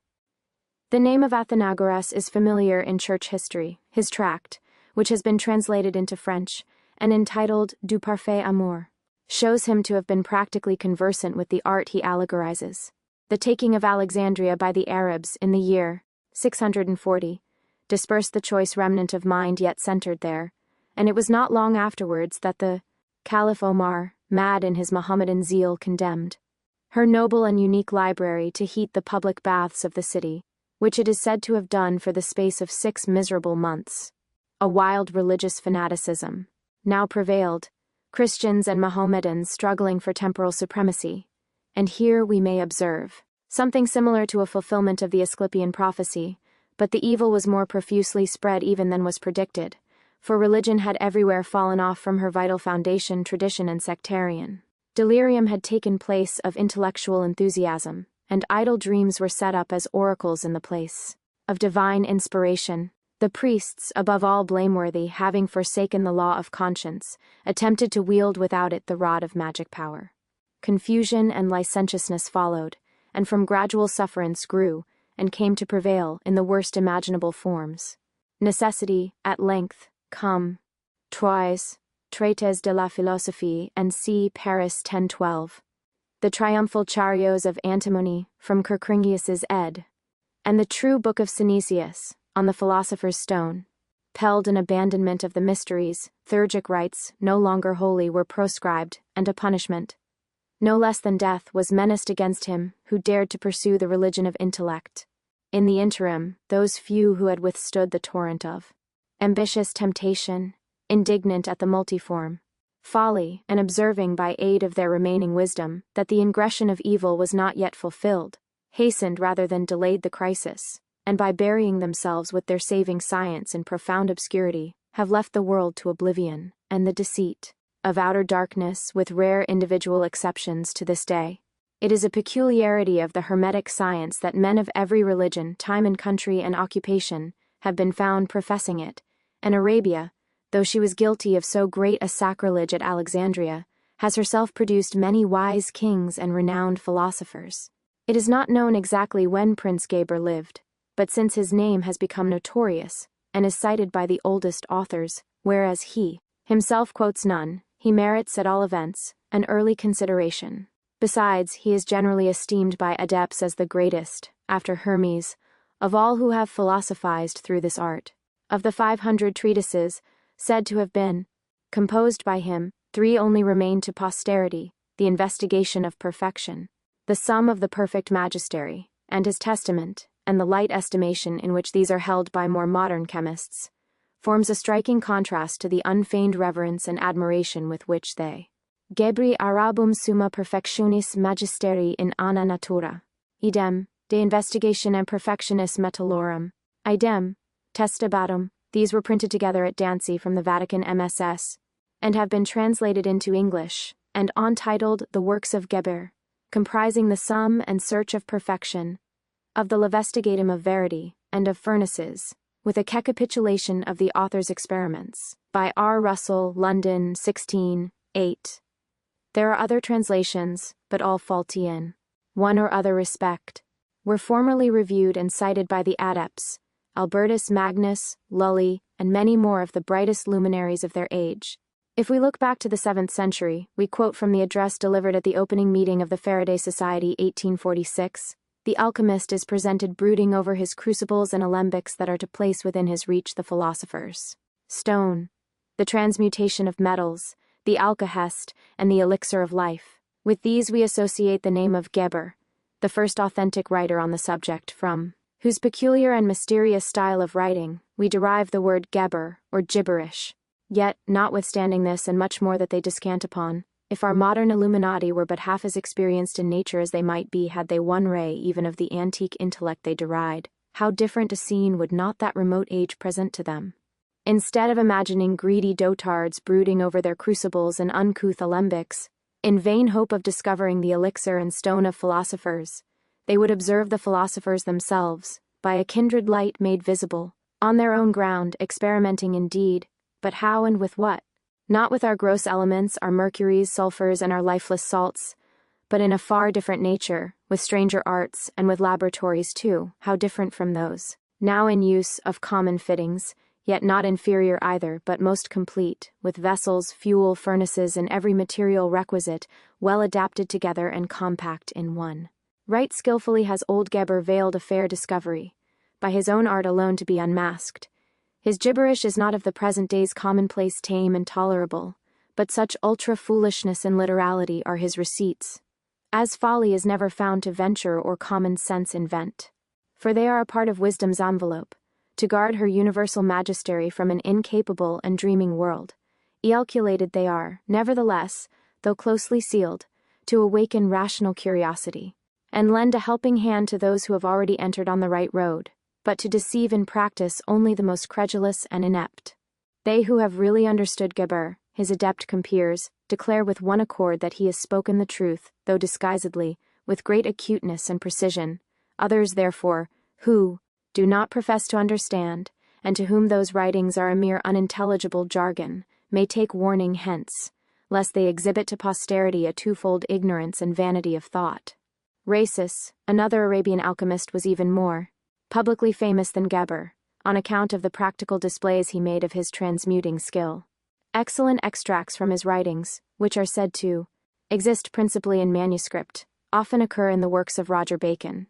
The story of the hermit Morian, how in early life he left his family and native city, for he was a Roman, to seek the sage Adfar, a solitary adept, whose fame had reached him from Alexandria, the finding him, gaining his confidence, and becoming at length his devoted disciple, is related by his biographer in a natural and very interesting manner. Also his subsequent sojournings, after the death of his patron, his intercourse with King Khalid, with the initiation and final conversion of that prince to Christianity. But the details are given at much too great length for extract in this place. A very attractive and esteemed work, purporting to be a dialogue between himself and Khalid, is extant under the name of Morian, and copied into many of the collections. Khalid also wrote some treatises. His Liber Secretorum, or Secret of Secrets, as it has been styled, is translated into English, French, and Latin. 2. Prince Averroes and the notorious Avicenna, next. Demand notice. The latter became known to the 1 Morianus eremita hierosol, de transfiguration and metallorum, so dialogus moriqui cum Khalid erege, de lapida philos. 2 Scothant, Chem, Vol V, Salmon's Practical Physic, and La Bibliothèque dos Philosophes Chimiques. World somewhere between the 9th and 10th centuries. His strong but ill-directed genius, so similar to that of Paracelsus, was the occasion of much suffering and self-to-desolation. But his name was illustrious over Asia, and his authority continued preeminent in the European schools of medicine until after the Reformation. He is said to have carried on the practice of transmutation, with the magical arts in general, to a great extent, but his alchemical remains are neither lucid nor numerous, not those at least which are well authenticated. Artephius was a Jew who, by the use of the elixir, is reported to have lived throughout the period of 1,000 years. With what truth or credibility opinions may vary, he himself affirms it, and Paracelsus, Pontanus, and Roger Bacon appear to give credence to the tale, which forms part of his celebrated treatise on the Philosopher's Stone, and runs as follows: Ego vero artefius postquam adeptus sum veram accomplitam sapientiam in libris veridici hermetis, fui aliquando invidius sicut ceteri omnes, sed cum per mille annos aucerte que jam transirant, super mea nativitat mea gratia, solide omnipotentis, et usus mirabilis quinta essentia. I, Artephius, having learnt all the art in the books of the true Hermes, was once, as others, envious, but having now lived 1,000 years or thereabouts, which 1,000 years have already passed over me since my nativity, by the grace of God alone, and the use of this admirable quintessence, as I have seen through this long space of time, that men have been unable to perfect the same magistery on account of the obscurity of the words of philosophers. Moved by pity and a good conscience, I have resolved, in these my last. The following have been attributed to him. Avicenna de tinctura metallorum. Idem, porta elementa. Idem, de mineralibus. Printed with the Dancy edition of Geber, and a few. Of esse Theophrastus Paracelsus in Libro de Vita Longa Pontinus Epistola and C.R. Bacon in Libro de Miral. Naturoperib. Preliminary account. 2727 days, to publish it all sincerely and truly, so that men may have nothing more to desire concerning this work. I accept one thing only, which it is not lawful that I should write, because it can be revealed truly only by God, or by a master. Nevertheless, this likewise may be learned from this book, provided one be not stiff-necked, and have a little experience. This Artephius forms a sort of link in the history of alchemy, carried as it was in the course of time from Asia into Europe about the period of the first Erisades, when a general communication of the mind of different nations was effected by their being united under a common cause. Sciences, arts, and civilization, which had heretofore flourished in the East, only were gradually transplanted into Europe, and towards the end of the 12th century, or thereabouts, our Phoenix too bestirred herself, and passed into the West. Roger Bacon was amongst the first to fill his lamp from her revivescent spirit, and with this ascending and descending experimentally, he is said to have discovered the secret ligature of natures, and their magical dissolution he was moreover acquainted with theology in its profoundest principles, medicine, likewise physics and metaphysics on their intimate ground, and having proved the miraculous multiplicability of light by the universal spirit of nature, he worked the knowledge into such effect that in the mineral king, Dom, it produced gold. What marvel, persecuted as he was for the natural discoveries which he gave to the world, without patent or profit to himself, if he should appropriate these final fruits of labor and long interior study? Yet it does not appear that he was selfishly prompted even in this particular reservation. It was conscience, as he declares, that warned him to withhold a gift somewhat over rashly and Dan. 1 Artefli antiquissimi philosophi de arte occulta atque lapide philosophorum liber secrenes. C. Speculum alchimi Rogeri Baconis, Theat. Chem. Vol. 2. De mirabilibus podestatibus artis et naturae, and c. Jerously obtained. His acutely penetrative and experimental mind, not content even with enough, led him by a fatal curiosity, as it is suggested, into forbidden realms of self, sufficiency and unlawful pursuit nations, which ended in disturbing his peace of mind, and finally induced him to abandon altogether those researches, in order to retrieve and expiate in solitude the wrongs he had committed. We know that the imputation of magic has seemed ridiculous, and every report of the kind has been referred to the friars' extraordinary skill in the natural sciences. The rejection of his books at Oxford has often been cited as an instance of the exceeding bigotry of those times, as indeed it was, and yet, are we not nearly as far off perhaps from the truth in our liberality as were our forefathers in their superstition? An accusation of magic has not occurred of late, nor would be likely to molest seriously any philosopher of the present age, but then it did often during the Dark Ages, and who can tell whether it may not again at some future day, when men are even more enlightened and intimate with nature than they are now. There are still remaining 2 or 3 works of Roger Bacon, in which the roots of the Hermetic science are fairly stated, but the practice most carefully concealed, agreeably to that maxim, which in his latter years he penned, that truth ought not to be shown to every ribald, for then that would become most vile, which in the hand of a philosopher is the most precious of all things. Many great lights shone through the darkness of those Middle Ages, Magians, who were drawn about the fire of nature, as it were, into communion with her central source. Albertus Magnus, his friend and disciple the acute Aquinas, Duns Scotus the subtle doctor, Arnold de Villanova and Raymond Lully, all confessed adepts. John Reuchlin, Ficinus the Platonist, Picus de Mirandola, blending alchemy, and Speculum Alchimia, in fine, var. Bacleonis Anglici libellus cum influentius Cali, relates to the same mystical subject. Preliminary account. 29. Therapeutics with Neoplatonism and the Kabbalistic art. Spinoza also was a profound metaphysician and speculator on the same experimental ground.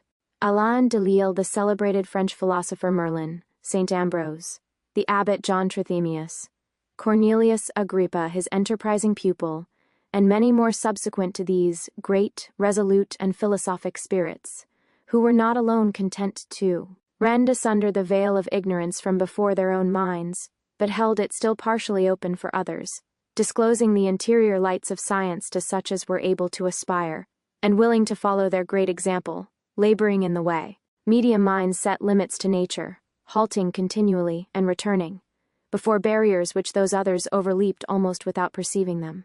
Faith was the beacon, light that led them on to conviction, by a free perspicuity of thought beyond things seen, to believe and hope truthfully, which is the distinguishing prerogative of great minds. But it will be necessary to regard this extraordinary epoch of occult science more in detail, with the testimony of its heroes, whose reputation, together with that of alchemy, has suffered from the faithlessness of hierographers, compilers, commentators, and such-like interference. Most of the alchemical works of Albert, for instance, have been excluded from the great editions of his works, and the authenticity of all has been disputed, but without lasting effect. For in that long and laborious treatise, De Mineralibus, unquestionably his own, even if the rest were proved spurious, there is sufficient evidence of his belief in practice to admit all.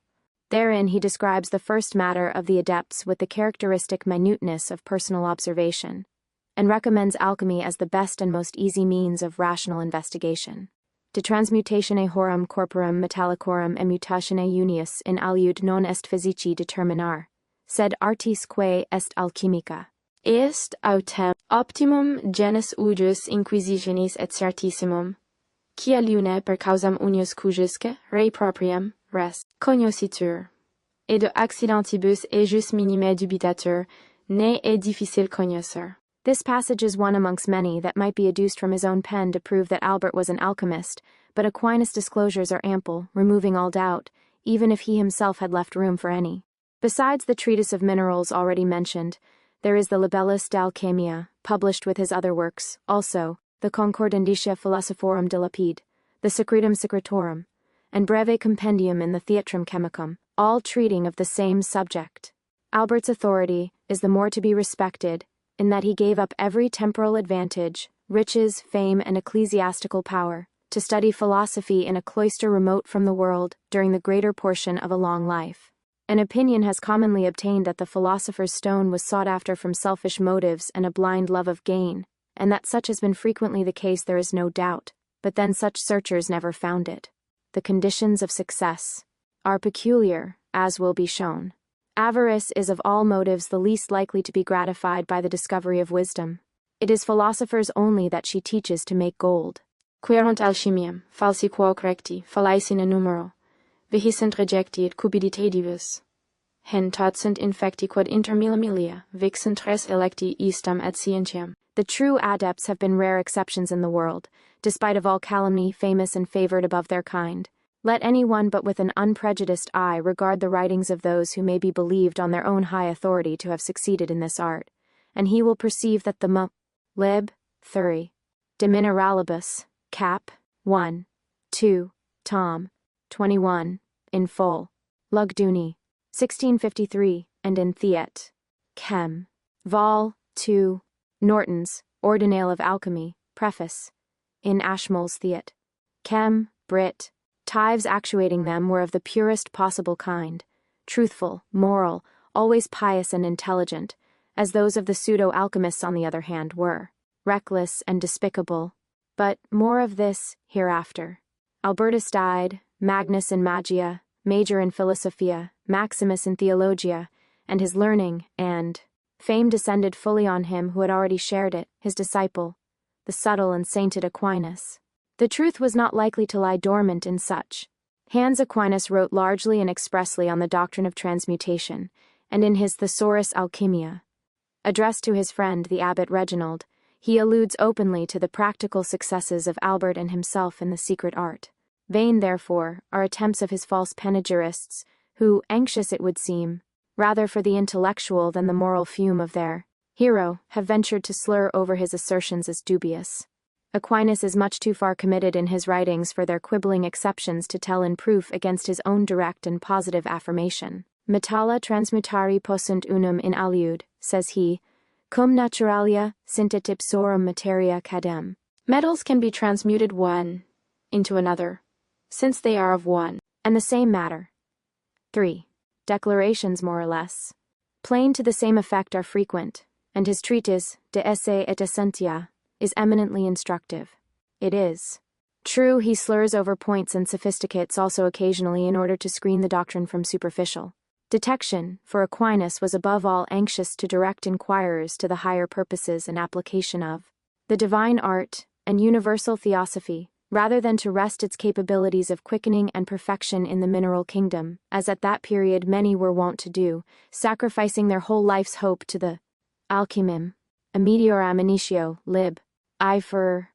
And again, Praecipus alchemistarum scopus est transmutare metalla silicia, imperfecta secundum veritatem et non sophistis, multiplication of gold, fac sicut, teor tenens dacui, ut scis quod tibi non scribo, quoniam peccatum esset hoc, secretum viris, secularibus revelare, qui magis hanescentiam propter vanitatem quam propter debitum finem et Dei honorem quirunt. And again, Nessis garrulus sed, poneoritur custodiam, et ut filiam sapientem margaritam, ante porcas non purgasis, noli, te, carissime, cum majori oper occuper, quia propter, saludis et Christi predicationis officium, et lucrandi, tempus magni, debes attender diviti spiritualibus, quam lucris temporibus iniere. The pretensions of Arnold di Villanova have not been contested, nor are his writings the only evidence of his skill in the great art.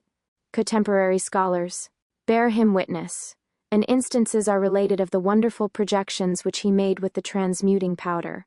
The jurisconsult, John Andre, mentions him, and testifies to the genuine conversion of some iron bars into pure gold at Rome. Oldratus also and the abbot Panoramitanus of about the same period praise the Hermetic art as beneficial and rational, and the wisdom of the alchemist Arnold di Villanova. The works of this philosopher are very numerous. The Rosarium Philosophicum, esteemed amongst the best, is published in the Theatrum Chemicum, and, at the end of the folio edition of his works, the Thesaurus Alchemy, cap. 1 and 8. Tractatus Datus Fratri Reynaldo. This with the Secreta Alchemy and another are given in the Theatrum Chemicum and other collections of the art. Nostris debus habuimus magnum Arnoldum di Villanova, in curia Romana summum medicinam et theologiam, quietiam magnus alibi mista virgulas auri, quas facibat consentiobat omni probationi submiti, and join Andreas in edit. Et speculum rub, di crim, falsi. Hescisi illa Andreas enim adductus omnibus ad culum usque laudibus vectus est, quem Ludovicus romance omnium hominum praestantissimum appellavit. R. Valensis de veritate, and C. in Theat. Shine. Vol. p. 4. Alchemia est ars perspicaci ingenio inventa, ubi expenditur tantum pro tanto et tale pro tali, sine aliqua falsificatione forme vel materia, secundum Andream de Isernia et Oldradum. Who in super ormavit abbas, siculus panoramitanus, and C. de fabimus. Monte, es Severin in Tractatu de Emptione et Venditione, quest 5. Oldradus lib. Concilio, quest. 74. Speculum, a luminous treatise, the Carmina, Questiones ad Bonifacium, the Testamentum, and some others, are given entire in the Theatrum Chemicum, but have not been translated. About this time and towards the close of the 14th century, an excitement began to be perceptible in the public mind. So many men of acknowledged science and piety, one after another, agreeing about the reality of transmutation and giving tangible proofs of their own skill, could not fail to produce an effect. The art became in high request, and its professors were invited from all quarters and held in high honor by the world. Lesser geniuses caught the scattered doctrine and set to work, some with sufficient understanding and with various success. Alain Delisle is said to have obtained the elixir, but his chief testimony has been excluded by the editors of his other works. So often and unscrupulously has private prejudice interfered to defraud the public judgment of its rights and true data. The rejected treatise, however, was printed separately, and may be found in the 3rd volume of the Theatrum Chemi, come. This philosopher also wrote a commentary on the prophecies of Merlin, which are reported to have sole reference to the arcana of the Hermetic art. Raymond Lully is supposed to have become acquainted with Arnold and the universal science late in life, but when the fame of his Christian zeal and talents had already become known and acknowledged abroad, his declarations in favor of alchemy had the greater weight. Unlike his cloistered predecessors, secluded and known as they were by name only to the world, Raymond had traveled over Europe and a great part of Africa and Asia, and with his former fame was at length mingled the discovery of alchemy and the philosopher's stone. John Cranmer, abbot of Westminster, had worked for 30 years, it is related, Alani Philosophi, Dieta de Lapide, tu Prophetia Anglicana Merlini, una cum septem libris explica, synonum in candem prophetium, and c. Alani de Insulis, Francf. 1608, assiduously with the hope of obtaining the secret. The enigmas of the old adepts had sadly perplexed and led him astray, but he had discovered enough to convince him of the reality, and to encourage him to proceed with the investigation. When Lully's fame having reached him, he determined to seek that philosopher, then resident in Italy, was fortunate in meeting with him and gaining his confidence, became instructed in the method of practice, and not a little edified by the pious and charitable life which Lully led there, and recommended to others. Desirous of becoming still more intimately enlightened than was convenient in that place, Cranmer invited and brought over with him Raymond Lully to England, where he was presented to the king, then Edward II, who had also before invited him from Vienna, being much interested in the talents and reputed skill of the stranger, and now more than ever by the promise of abundant riches which the sight of Cranmer's gold held out to him. Lully, still as ever zealous for the promulgation of the Christian religion, promised to produce for the king all moneys requisite, if he felt disposed to engage in the Crusades anew. Edward did not hesitate, but complied with every condition respecting the appliance of the gold, provided only Lully would supply it. The artist accordingly set to work, so the story runs, in a chamber set apart for him in the Tower, and produced 50,000 pounds weight of pure gold. His own words relative to the extraordinary fact in his testament are these: Converti una vice in aurum et milia pondo argenti vivi, plumbi et stani. I converted, says he, at one time 50,000 pounds weight of quicksilver, lead and tin, into gold. The king no sooner received this, than breaking faith with Lully, in order to obtain more, the artist was made a prisoner in his own laboratory, and without regard at all to the stipulation before engaged in, ordered to commence his productive labors anew. This base conduct on the part of his king was much, ultimum testamentum ar Lullii, lamented by Cranmer, who expresses indignation thereat openly in his testament, and the whole story has been repeatedly recorded in the detailed chronicles of those times. But to be short, our hero, fortunately, escaped from his imprisonment, and a coinage of the gold was struck in pieces weighing about 10 ducats, each called Nobles of the Rose. Those who have examined these coins pronounce them to be of the finest metal, and the inscription round the margin distinguishes them from all others in the museums and denotes their miraculous origin.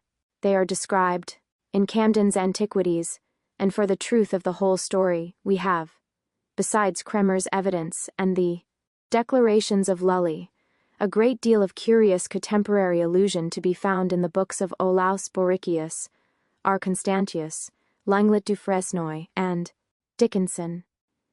The last relates that some time after the escape of Lully, there was found in the cell he occupied at Westminster with Cranmer, whilst it was undergoing some repairs, a certain quantity of the powder of transmutation, by means of which the workmen and architects became enriched.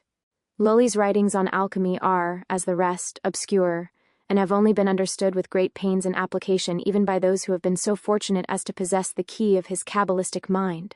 Whether his equivocal and contradictory language was so contrived to baffle the sordid chemists, or whether, as before said, he learned the art laid in life, being previously incredulous, and was convinced, at last only by Arnold exhibiting the transmutation, 1 Cranmeri Testamentum, Orcas illas nobiles anglorum primum profectus memorat, ex Raymundi, Camdenus. Idem hodieque asseverantissime confirment anglorum curiosi, addique Edmundus Dickinsonis Lullium, in Cenbin, Vest Monasteriensi, vixisse, non ingratum. Hospiter, enim vero pluribus ab eius discesu omnis, Resarta quam incoluerat cellula multum aduc pulveris chrysopoi in sistula repertum. Magno inventoris architecti emolumento. C. Olaus Borutians. De Actu et Progressu Chemii 4-2, p. 242, and E. Dickinson, De Quintessentis, d. 2. In his presence it would require scrupulous examination to judge at this day. Certain it is there are passages in his writings which leave room for controversy, though none, we think, virtually denying the art, whilst his essays in favor of it are acknowledged excellent and numerous. As many as 200 are given in the catalogue of Dufresnoy treating exclusively on this subject. Those were singular times when few any longer doubted the possibility of gold to making, and individuals of the highest repute devoted their lives to the subtle investigation. We have adduced this notable instance of Lully's prowess in England, as one only amongst many others, quite as well authenticated, which are told by the authors before cited, and in the alchemical collections. Public curiosity was stimulated to the highest pitch, experiments were made reckless of consequences, and the spirit of avarice, bursting forth expectant, absolutely raged. Whether the incaution of adepts, in making their art too publicly profitable, had given rise to the frenzy, or whether it was spontaneously kindled, or from whatever cause, the fact is, lamentably certain, the stone was no longer sought after by philosophers alone. Not only have we Lully, Cremer, Rupescissa, de Meun, Flammel, John Pontanus, Basil Valentine, Norton, Ripley, and the host of contemporary worthies successively entering the lists, but with these a spurious brood of idlers living on the public credulity, and which the practical evidence of.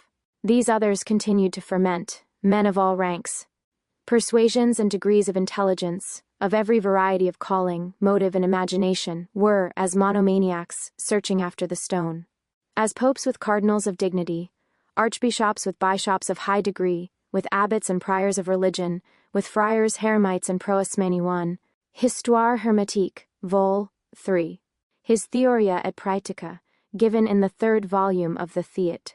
Chem, appears to us one of the very best pieces of alchemical philosophy extant, preliminary account, and kings with princes and lords great of blood, for every estate desireth after good, and the merchants also, which dwell in fear of brenning covetise, have there to desire, and common workmen will not be out. Lufte, for as well as lords they love this noble craft. As goldsmiths, whom we shall least reprove for sights in their craft moveth them to believe, but wonder it is that brewers deal with such works, freemasons and tanners, with poor parish clerks, tailors and glaziers will not therefore cease, and eco selli. Tinkers will put them in prease with great presumption, yet some choler there was for all such men as give tincture to glass, but many artificers have been over swift, with hastic credence to same away their thrifty, and albeit their losses made them to smart, yet ever in hope continued their hearte, trusting some time to speed right well, of many such truly I can tell, which in such hope continued all their life, whereby they were made poor and made to unthrive. It had by no good for them to have left off in season, for naught they found except a scoff, for truly be that is not a great clerk, is nice and lewd to meddle with this work. Ye may trust me it is no small ingin, to know alle secrets pertaining to this mine, for it is most profound philosophy, this subtil science of holy alchemy. Many usurped the title of adepts, who had no knowledge even of the preliminaries of the art, sometimes deceiving, at others, being themselves deceived, and it has been principally from the fraudulent pretensions of those dabblers, that the world has learned to despise alchemy, confounding the genuine doctrine with their sophistical and vile productions, and a difficulty yet remains to distinguish them, and segregate, from so great an interspersion of darkness, the true light. For a multitude of books were put forth with the merest purpose of deception, and to ensnare the unwary, some indeed affirming that the truth was to be found in salts, or niters, or boraxes, but others in all vegetable bodies indiscriminately, committing a multifa. Norton's Ordinal in Ashmole's Theat. Chem. Brit. p. 7. 38 Exoteric View. Reus Imagination to Posterity. Nor did these alone content the evil spirit of that day, but it must introduce mutilated editions of the old masters, filled with inconsistencies, and the wicked inventions of designing fraud, and thus, as the adept observes, they have blasphemed the sacred science, and by their errors have brought contempt on men philosophizing. As of that monk which Aboke did write of 1,000 receipts in Malacco for despite, which he copied in many a place, whereby bath been made many a pale face, and many goundes have been made bare of hue, and men made fouls which before times were true. Nor has the literature alone suffered from such knavish interpolation, but the social consequences are described at the time as deplorable. Rich merchants, and others, greedy of gain, were induced to trust quantities of gold, silver, and even precious stones, which they lost, in the vain hope of getting them multiplied, and these rogueries became so frequent and notorious, that at last acts of Parliament were passed in England, and Pope's bulls issued over Christendom, forbidding transmutation, on pain of death, and the pursuit of alchemy. But this, whilst giving an external check, did not smother the desire of riches, or that morbid desire of them, so long fostered in the expectation. Experiments continued to be carried on in secret with no less ardor than before, boda by knaves and philosophers. Pope John XX, who interdicted it, is said to have practiced the art himself extensively, and to have wonderfully enriched the public treasury through its means. But to bring forward each extraordinary tradition and character of the various artists who flourished during the 14th and 15th centuries would trespass too far on our pages, and for the present purpose, it may be needful only to detail the more remarkable. 1 Norton's Ordinal, Cap. 1. So du Fresnoy Hist. Herm. Vol. 2. p. 11, and c. Preliminary Account. 39. Amongst them, the story of Nicholas Flamel and his wife Pernette has been thought interesting. Their humble origin, sudden accumulation of wealth, their charitable distribution of it, and the eminent piety and mystery of their lives, attracted great attention in their own country, and a widespread fame has descended and connects their name honorably with the history of the Hermetic art. The relation given simply by the author concerning himself is as follows. L. Nicholas Flamel, scrivener.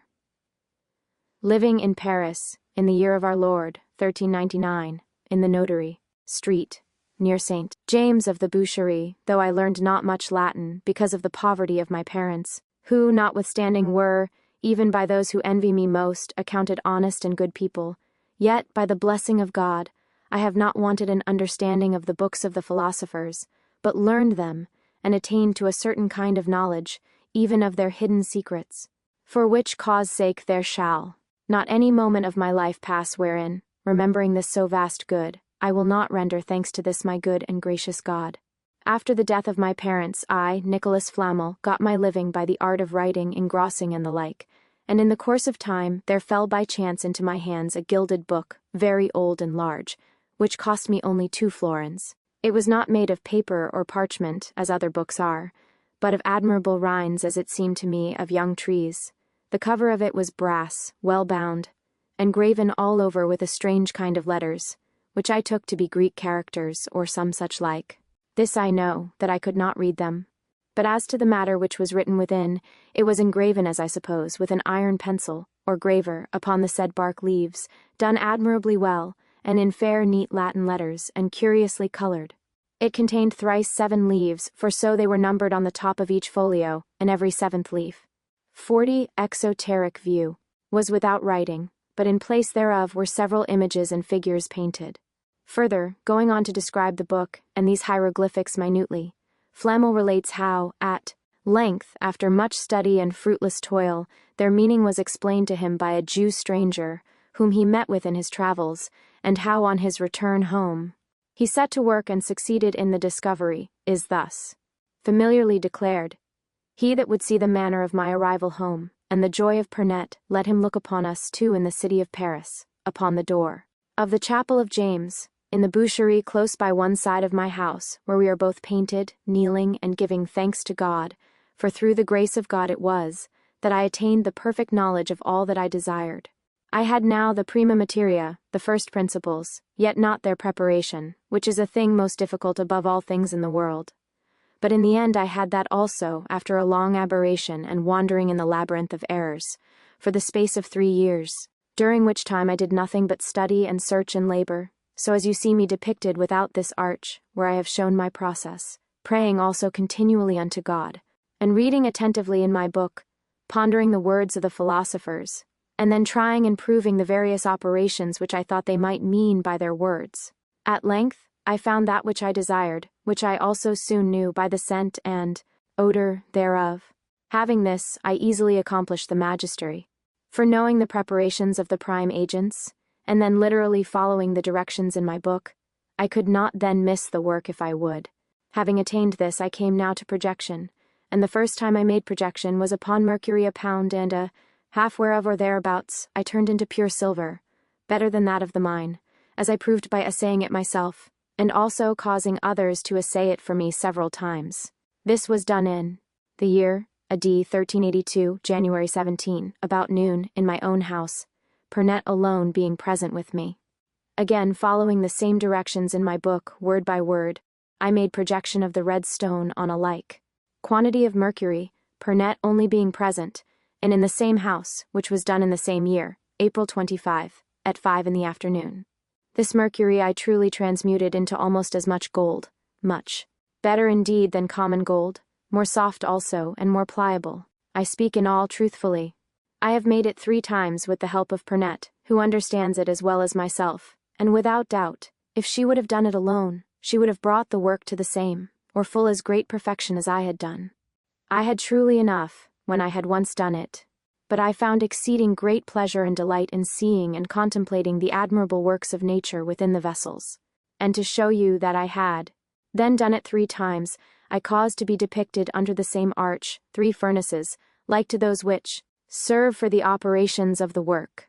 I was much concerned for a long time, lest Pernet, by reason of extreme joy, should not hide her felicity, which I measured by my own, and lest she should let fall some words amongst her relations concerning the great treasure which we possessed. But the goodness of the great God had not only given and filled me with this blessing in giving me a saber-chased wife, but she was also a wise, prudent woman, not only capable of reason, but also to do what was reasonable, and made it her business, as I did, to think of God, and to give ourselves to the work of charity and mercy. Before the time wherein I wrote this discourse, which was at the latter end of the year 1413, after the death of my beloved companion, she and I had already founded and endowed with revenues 14 hospitals, 3 chapels, and 7 churches, in the city of Paris, all which we had new built from the ground, and were able to enrich with gifts and news. We have also done at Boulogne about the same as at Paris, besides our private charities, which it would be unbecoming to particularize. Building, therefore, these hospitals, churches, and in the aforesaid cities, I caused to be depicted under the said 4th arch, the most true and essential marks and signs of this art, yet under veils and types and hieroglyphical characters, demonstrating to the wise and men of understanding the direct and perfect way of operation and lineary work of the philosopher's stone, which, being perfected by anyone, takes away from him the root of all sin and evil, changing his evil into good, and making him liberal, courteous, religious, fearing God, however wicked he was before, provided only he carries through the work to its legitimate end. For from thenceforward he is continually ravished with the goodness of God, and with his grace and mercy which he has obtained from the fountain of eternal goodness, with the profundity of his divine and adorable power, and with the contemplation of his admirable works.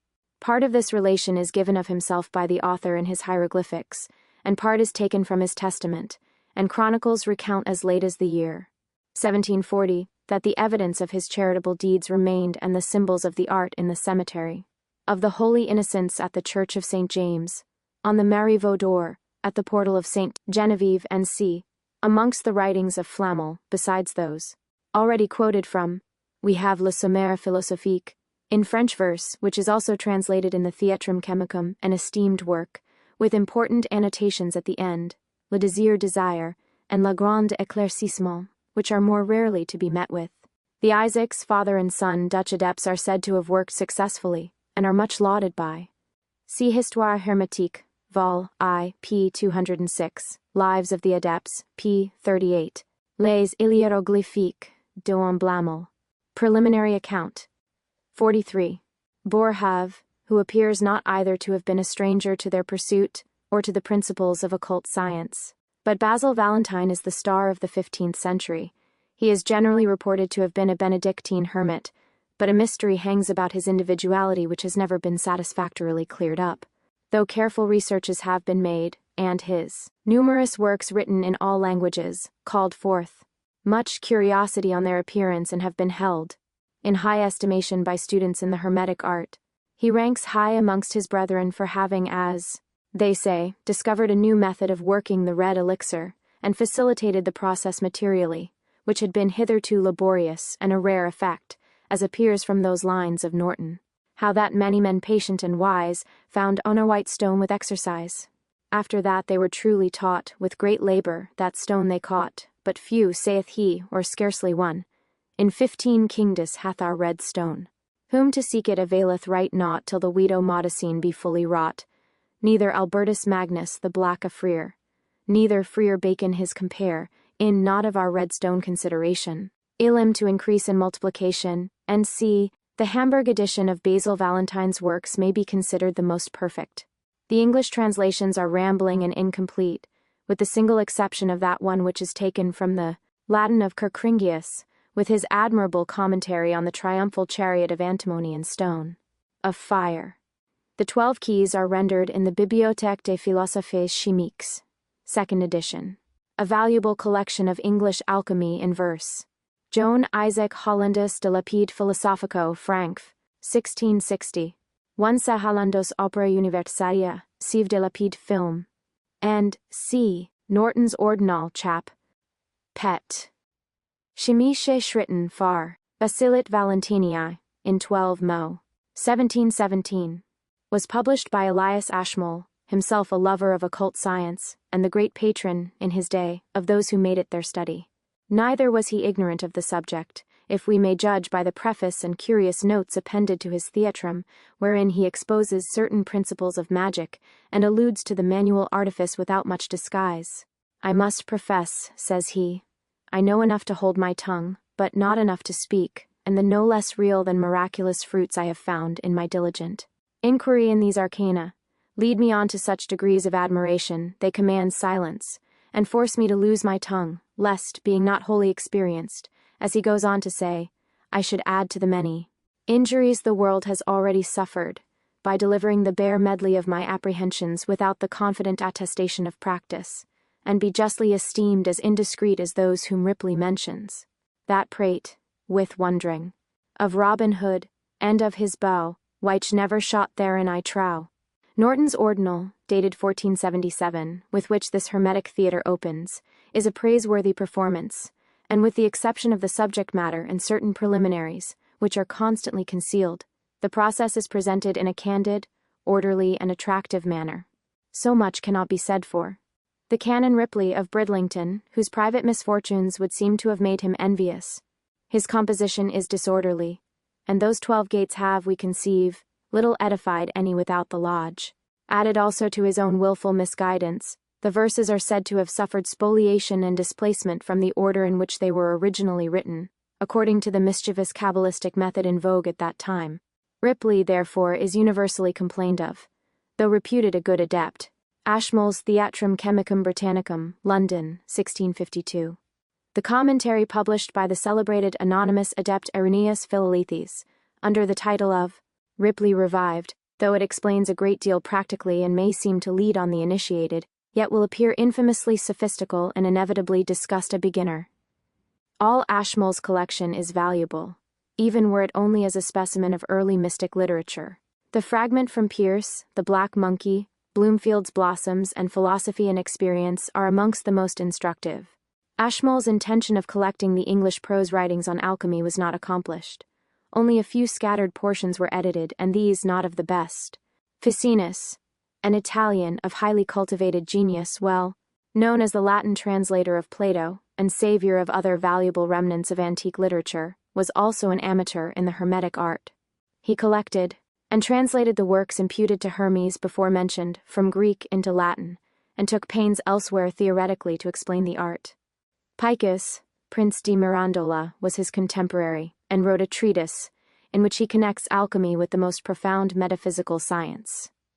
Then we have the remarkable instance of Cornelius Agrippa, a man of powerful and penetrating genius, who, having possessed himself of the means and principles of the occult science from his friend, the wary and learned Abbot Trithemius, set to work something, it would seem, after the example of Friar Bacon, proving them in a self-sufficient order. His 3 books of occult philosophy, especially the first 2, illustrate the practical bias and enterprising nature of his mind, but as he declares, he had not, when he wrote them, arrived at a full experience, nor was he able to make. Ripley revived, being an exposition of Sir George Ripley's Gates, and his Epistle to King Edward, by Irenaeus Philolaicus. 2 Marsilii Ficini Florentibere de Arte Chimica. J.F. Pience, de Oro in Theat. Chem. Vol. 2, also, J.F.P. Mirandole Domini, Concordiec, Opus Aureum de Oro.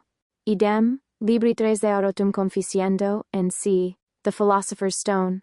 But it was this discovery, made later in life, which caused him to be discontented with his former revelation, and to publish that book on the vanity of the sciences, which has been considered as a recantation of his former philosophy, but which is in fact no recantation at all, but a consummation rather, and conclusion in general of his works.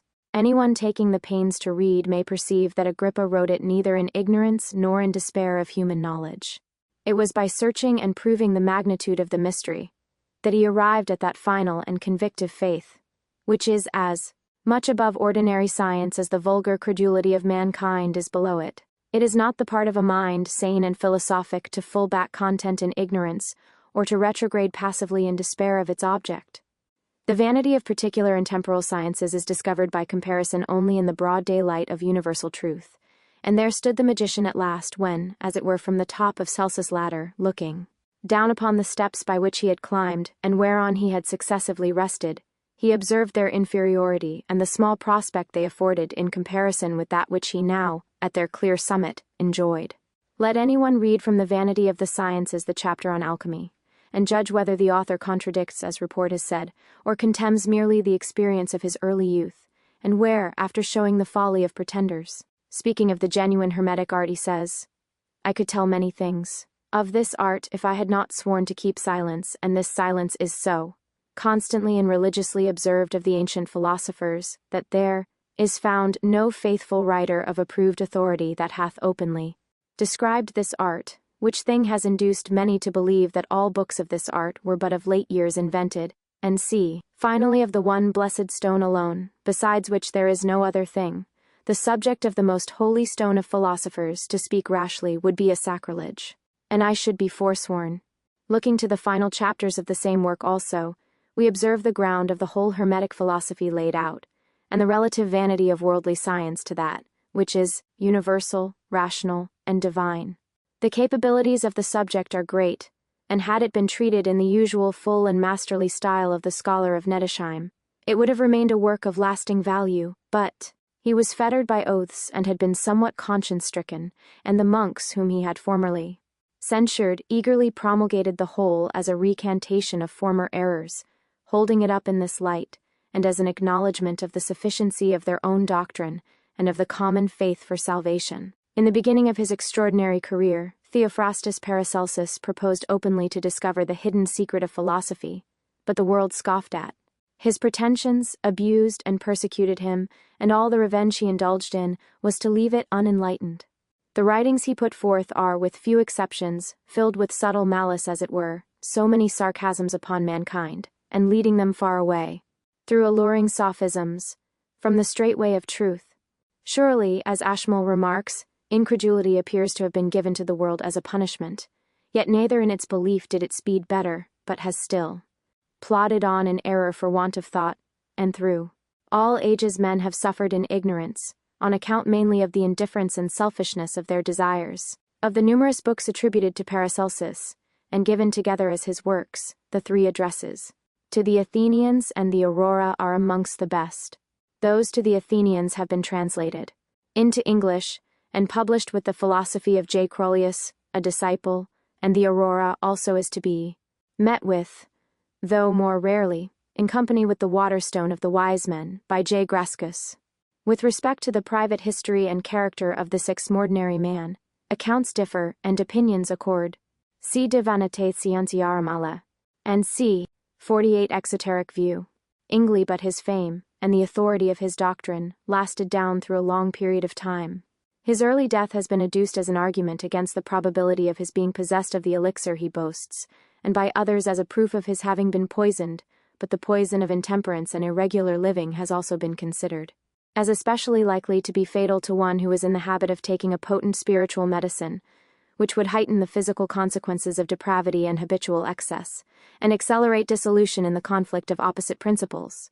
Paracelsus, notwithstanding the world's neglect, had numerous disciples, increasing also after his decease, some intelligent and worthy the name of philosophers, as Van Helmont, Crollius, Flood, Helvetius, Faber, and many more anonymous.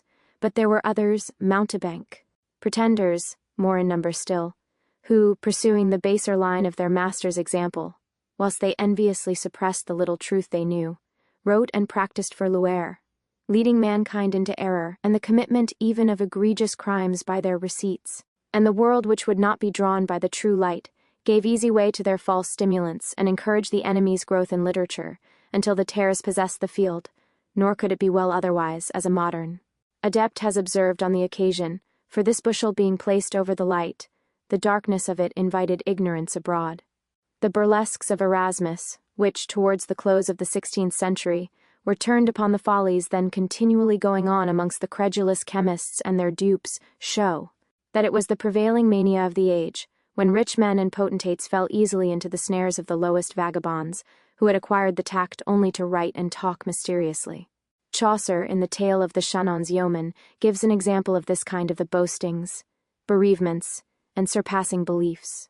See Lives of the Alchemists, p. 52.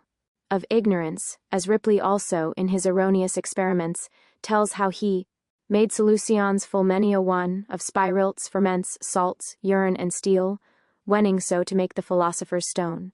But finally I lost eschedella, after my bulks yet wrought I well. Whichever more untrue I proved, that made me oft full sore aggravated. Waters corrosive and waters ardent, with which I wrought in divers wise, many one I made, but all was shent. Eggshells I calcined twice or thrice, oilless fro cales I made up rice, and every element fro other I did twine, but profit found I right none therein. Also I wrought in sulphur and in vitriol, which fallas do call the grain lion, in ursanica, in orpiment, foul mot them fall. In delibi principio was mine inception, therefore was fraud in line the conclusion.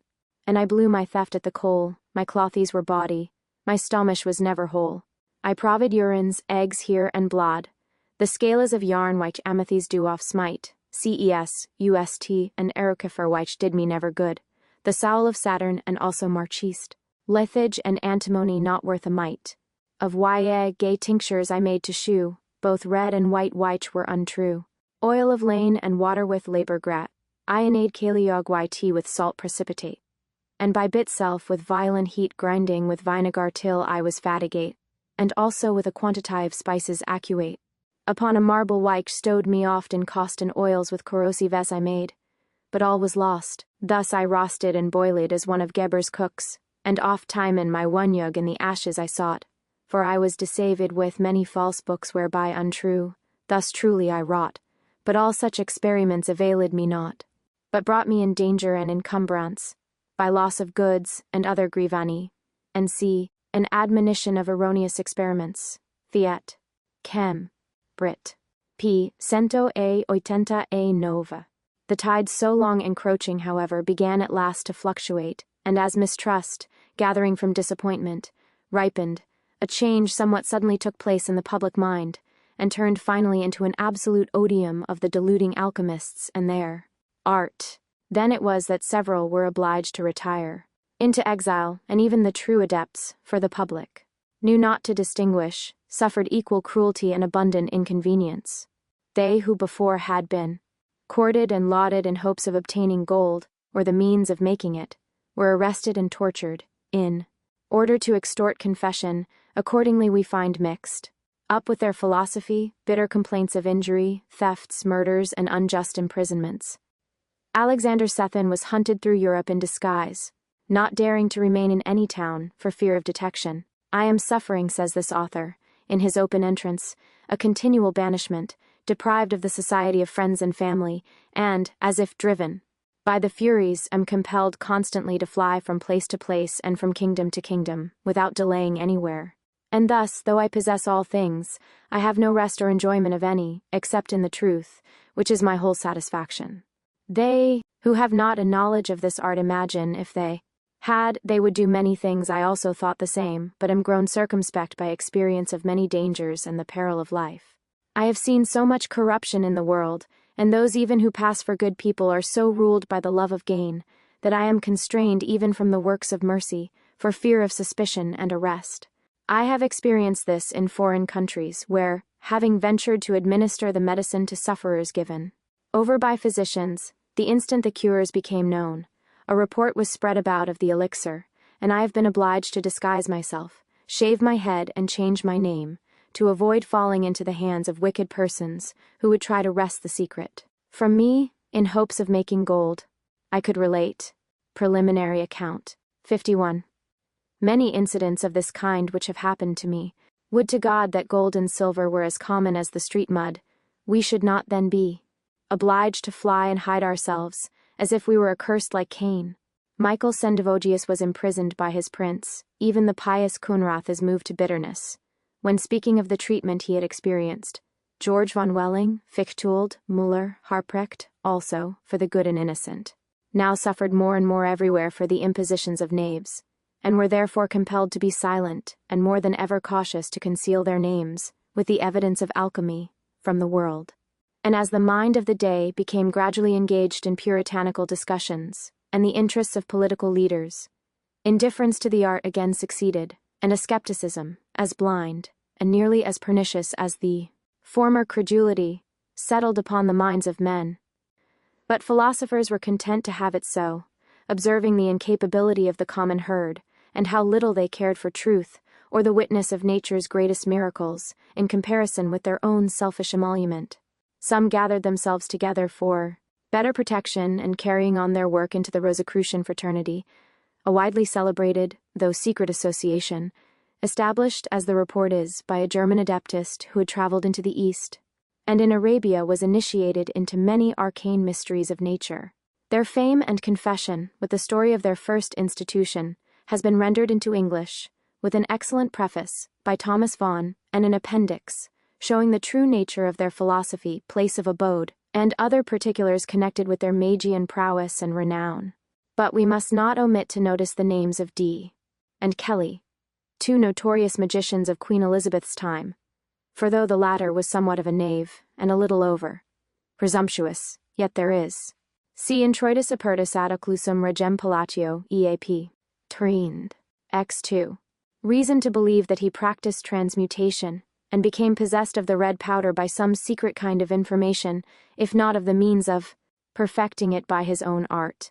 Thus it was generally reported of Dr. Dee and Kelly, that they were so strangely fortunate as to discover a very large quantity of the powder of projection in a niche amongst the ruins of Glastonbury Abbey, and which was so rich in virtue, being I upon 272,330, that they lost a great portion in trial, before they found out the true height of the medicine. With this treasure they went abroad, fixed their abode at Trebona, and transmuted.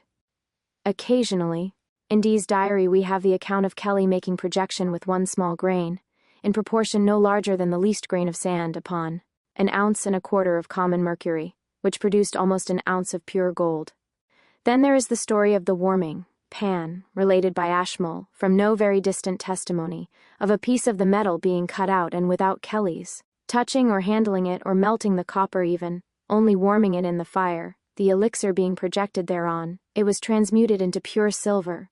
The pan, he goes on to relate, was sent to the Queen Elizabeth by her ambassador, who then lay at Prague, that by fitting the piece into the place whence it was cut out, it might exactly prove to be once a part of that pan. Broomfield had likewise seen in the hands of one master Try and Scroop rings of Sir Edward Kelly's gold, the fashion of which was only gold wire twisted thrice about the finger, of which fashioned rings he gave away to the value of 4,000, at the marriage of one of his servants. This was highly generous, but, to say the truth, he was openly profuse beyond the modest limits, as Ashmole observes, of a sober philosopher. This kind of profusion has been frequently exhibited by such as are reported to have come by the treasure. Dee's Diary, Sept. 1586. See notes appended to the Theat Chem. Brit. Casually, never by those who have themselves confected it. During the abode at Trebona, Dee and Kelly appear to have tried many experiments, and their conversations with their spiritual informants are ludicrously mundane and abortive. Whether or not they finally succeeded in the object of their research remains uncertain. The story runs that they did not, but that the secret of making the powder was confided to Kelly some years afterwards by a dying monk. In Dee's diary towards the latter end, there certainly are expressions of joy and gratitude, as if he had suddenly attained to some great and important discovery. Haec est dies quam fecit Dominus, omni quod vivit laudit Dominum. And upon the 30th day of the month following, he writes, Master E. Kelly did open the great secret to me, God be thanked. Things were not carried on so privately abroad, but the Queen had notice of the proceedings of her subjects, and she sent letters and messages summoning them to return home. Dee obeyed, but Kelly, remaining behind, was taken prisoner by the Emperor Rudolph, who had long set a watch over their movements. It was during this detention that he wrote that little book, entitled De Lapide Philosophorum, which is commonly to be met with, but is of little more value than repute. The death of Kelly is involved in mystery, and Dee is said to have expired in poverty at Mortlake.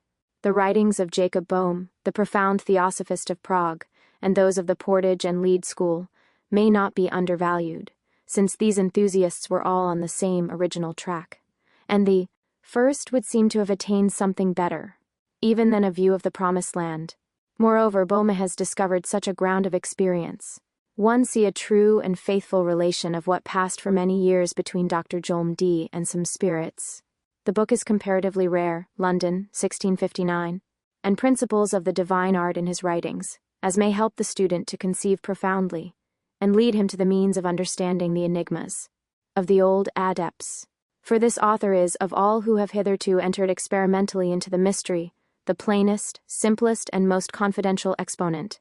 The Aurora, or Day-Spring, the Discourse of the Three Principles, the Mysterium Magnum, the Tree of Life, the Turned Eye, or 40 Questions Concerning the Life of Man, and his epistles are full of explicit indications concerning the physical basis of magic and occult material of the Philosopher's Stone, so that the following eulogy, copied from a manuscript found in a volume of his works, may not be considered misplaced or altogether extravagant.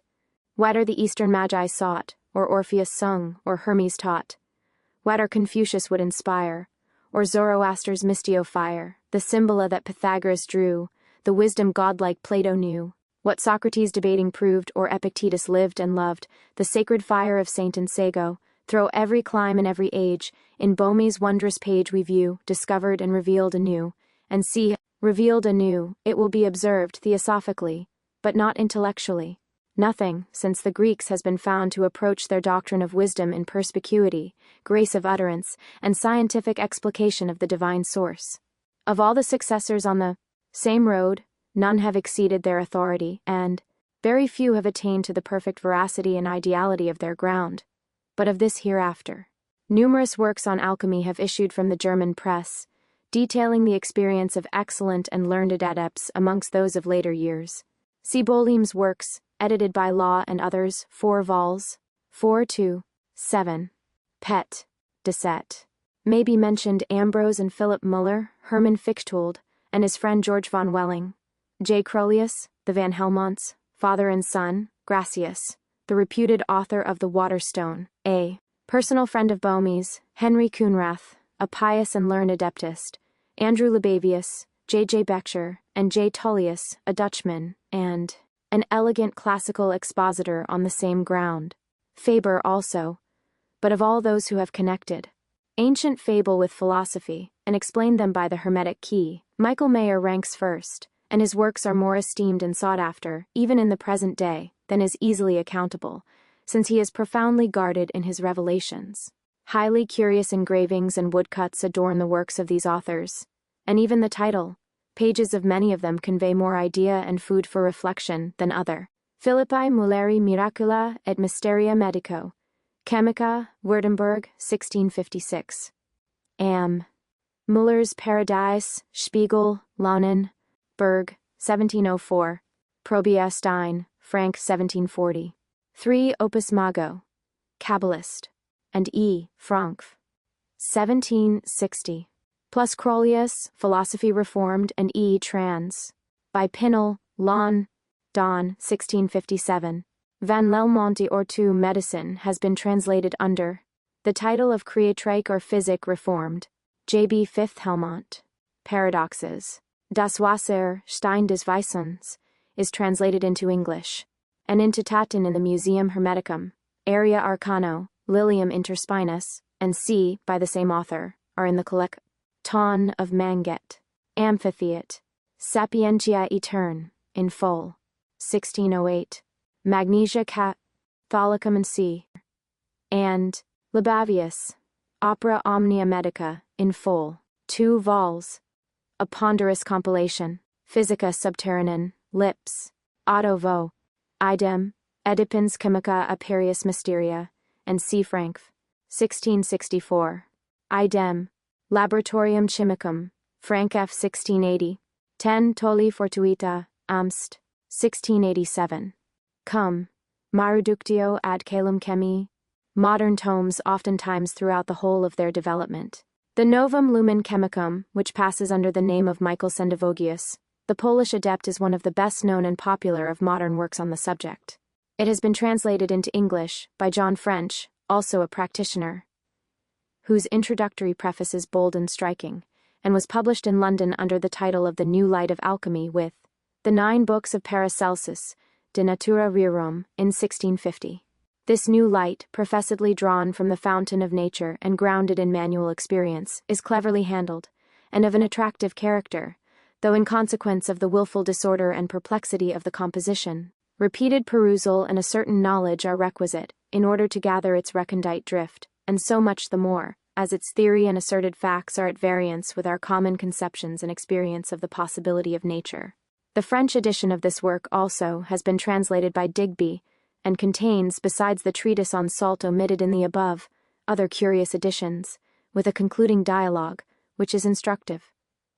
There is a multitude of little English books on alchemy afloat on the book stalls, amongst them some original, well written and worthy of perusal, for although Britain has not been so fertile in adepts as France and Germany, yet her scarce ones have been great, the profundity and comparative candor of their writings being very generally acknowledged by their foreign compeers, to which Dufresnoy, though himself a skeptic, in his Histoire Hermétique bears this characteristic witness. D'ailleurs, on ne saurait disconvenir que les Anglois n'écrivent sur la science hermétique avec beaucoup de lumière et de profondeur. Ils y font paraître leur jugement et leur esprit de réflexion. Il serait à souhaiter qu'ils portassent la même attention et la même maturité à tout ce qu'ils entreprennent. On serait beaucoup plus content d'eux, et ils ne s'exposeraient pas à perdre l'estime des autres nations comme ils s'y risquent tous les jours. This piece of flattering French testimony refers, we suppose, to the writings of our early adepts, otherwise of all that have flourished in latter times. The most celebrated and facile princeps is that anonymous who styles himself Irenaeus Philalethes. The many works that have appeared under this signature indicate so excellent and perfect an artist that his brethren, always speaking with admiration, unanimously award him the garland. Yet of himself, his name, and habits of life nothing is known, no contemporary mentions him. Starkey, indeed, professes to have been his servant once for a time in America and to have assisted him in the art, and describes him as an English gentleman of an ancient and honorable family, then living on his own estate and rarely learned. I saw, says he, in my master's possession the white and red elixir in very large quantity. He gave me upwards of 2 ounces of the white medicine of sufficient virtue to convert 120,000 times its weight into the purest silver. With this treasure I went to work ignorantly, and was caught in the trap of my own covetousness, for I expended or wasted nearly all this tincture, and did not know its value until it was nearly gone. However, I made projection of a part, and have tinged many hundreds of ounces by it into the best silver. Of a pound of mercury I have made within less than a ceruple of a pound of silver.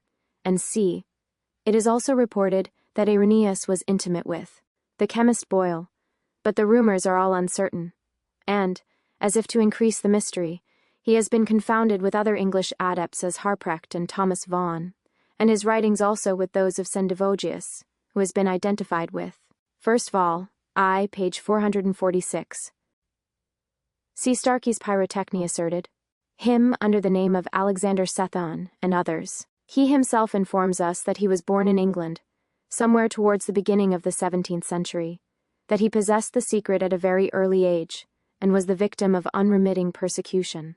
His principal works are An Open Entrance to the Shut Palace of the King, Ripley Revived, The Marrow of Alchemy, Inverse Metallorum Metamorphoses, Brevis Mamuductio ad Rubinum Calestum, Fons Chemica Veritatis, and a few others in the Museum Hermeticum and in Mangit's collection. Thomas Vaughan, whose pseudonym of Eugenius Philalethes has, notwithstanding the very obvious distinction of his mind and style, caused him to be confounded with the foregoing Irenaeus, was the author of several luminous little treatises, bearing on the higher grounds of this mystic science, full of ideas and the recondite spirit of antiquity. In these Vaughan makes casual reference to the gold, making possibility, but is at little pains to attract in this direction, or indicate, as is usual, any sophistic order of practical operation, and thus repelling impertinent inquiry, he leads at once to the true and only valuable speculation of the subject. Moreover, unless we be mistaken, the one art and medium of vital perfectibility is more clearly shown in his writings than in those of any other English author. They are as follow: Magia Adamica, or the Antiquity of Magic, whereto is added a discovery of the Calum Terror, or magician's heavenly chaos, Anthroposophia Theomagica, a discourse on the nature of man grounded on the proto-chemistry of Hermes, and verified by a practical examination of principles, Anima Magia Abscondita, a discourse of the universal spirit of nature, with its strange, abstruse, and miraculous ascent and descent, Euphrates, or waters of the East, a practical discourse of that secret fountain, whose water flows from fire, Lumen de Lumini, a new magical light discovered and consummated, with an allegorical display of the first matter, and other valuable magnetical introductions and guides. This author's death is reported to have befallen extraordinarily, something after the manner of the poet Virgil's, and from an overdose of the elixir, nor should it appear wonderful, as the narrative runs, that the subtle light of life should in these instances have been swallowed up in the superior attraction of a greater flame. Agrippa gives a similar account of the death of Alexander the Great, we know not on what authority, saying that he died suddenly by the hand of his preceptor, administering the venom of the waters of Styr, to whom the youthful monarch had previously entrusted his life, body, and soul without reservation. The authors we have brought forward as distinguished and genuine are but few in comparison with the whole number. Some reckon as many as 4,000, but there are enough without forcing any into the ranks. Borrichius, from standing testimony, counts as many as 2,500. Langlet du Fresnoy has reduced the number still more, but then he was ignorant of the subject, and excludes according to titles rather than the matter, of several books covertly treating of the Hermetic art. The Bodleian Library contains many hundred volumes by separate authors. The Royal Library of France was reputed still richer in 1742, especially in manuscripts, and the Vatican and Escurial have large and valuable collections in the same branch, and it is in these archives alone that the ancient art is now preserved, in which we hoard the memory of long bygone hopes. To declare a man an alchemist in the present day would be to brand him as insane, and the Hermetic ground is as far out of the road of common thought as if it were tabooed, not indeed that any one regards it as sacred, but devilish rather, or Vanity of the Sciences, E54. 2 Petri Borelli Biblio. Chem. Paris, 1656. 3 de Horta et Progrès Chimis. 4 Histoire Hermétique, Tom. Ill. Accompagné d'un catalogue raisonné des écrivains de cette science. Paris, 1762. 60 Exoteric View. Delirious, or ridiculous, as the bias may be. Meanwhile, therefore, to reconcile this science, or the teachers of it, to the world, we should feel to be a task above our ability, were it very far greater than it is, the prejudice having grown so old and strong that neither reason nor authority is longer able to balance it. But in whatever light we be disposed to regard alchemy, whether as the acme of human folly, or, contrariwise, as the recondite perfection of wisdom and causal science, it appears almost equally remarkable.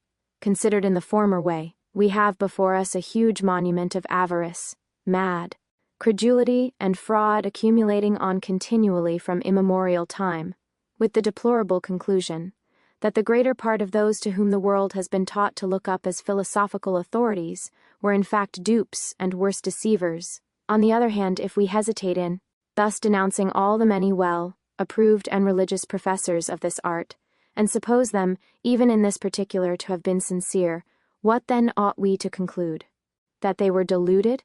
It is true their assertions are startling, their promises huge and improbable, but then the means of realization proposed are actual. The transmutation of metallic bodies was a proof addressed to the senses, and so uniformly stated as to preclude subterfuge or any medium fulfillment. I have seen the stone and handled it, says Van Helmont, and have projected the fourth part of 1 grain, wrapped in paper, upon 8 ounces of quicksilver boiling in a crucible, and the quicksilver, with a small voice, presently stood still from its flux, and was congealed like to yellow wax, and after a flux by blast, we found 8 ounces all but 11 grains which were wanting of the purest gold. Therefore, 1 grain of this powder would transmute 19,186 parts of quicksilver into the best gold. I am constrained to believe, for I have made projections divers times of 1 grain of the philosopher's gold upon some thousands of grains of boiling quicksilver, to the admiration and tickling of a great multitude. He who gave me that preliminary account, 61, powder, the stranger butler, whom he first found in prison, had so much as would transmute 200,000 pounds worth of gold. Our tincture of gold, says Paracelsus, has within it an astral fire which conquers all things and changes them into a nature like to itself. It is a most fixed substance and immutable in the multiplication. It is a powder having the reddest color, almost like saffron, yet the whole corporeal substance is liquid like resin, transparent like crystal, frangible like glass. It is of a ruby color of the greatest weight, and this is a true sign of the tincture of philosophers, that by its transmuting force all imperfect metals are changed, and this gold is better than the gold of the mines, and out of it may be prepared better medicines and arcana.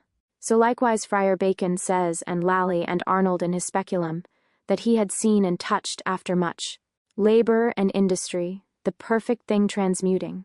And Geber in these words, the things are manifest in which the verity of the work is nigh, and we have considered the things perfecting this work by a true investigation, with certain experience, whereby we are assured that all the words are true which are by us written in our volumes, according as we found them by experiment and reason. And again, by the goodness of God's instigation and by our own incessant labor, we have searched out and found and have seen with our eyes and handled with our hands the completement of matters sought after in our magistery. And Picus de Mirandola, in his book De Aura, I come now, says the prince, to relate what my eyes have seen plainly without veil or obscurity. One of my friends, who is now living, has made gold and silver above 60 several times in my own presence, and I have seen it and done it myself.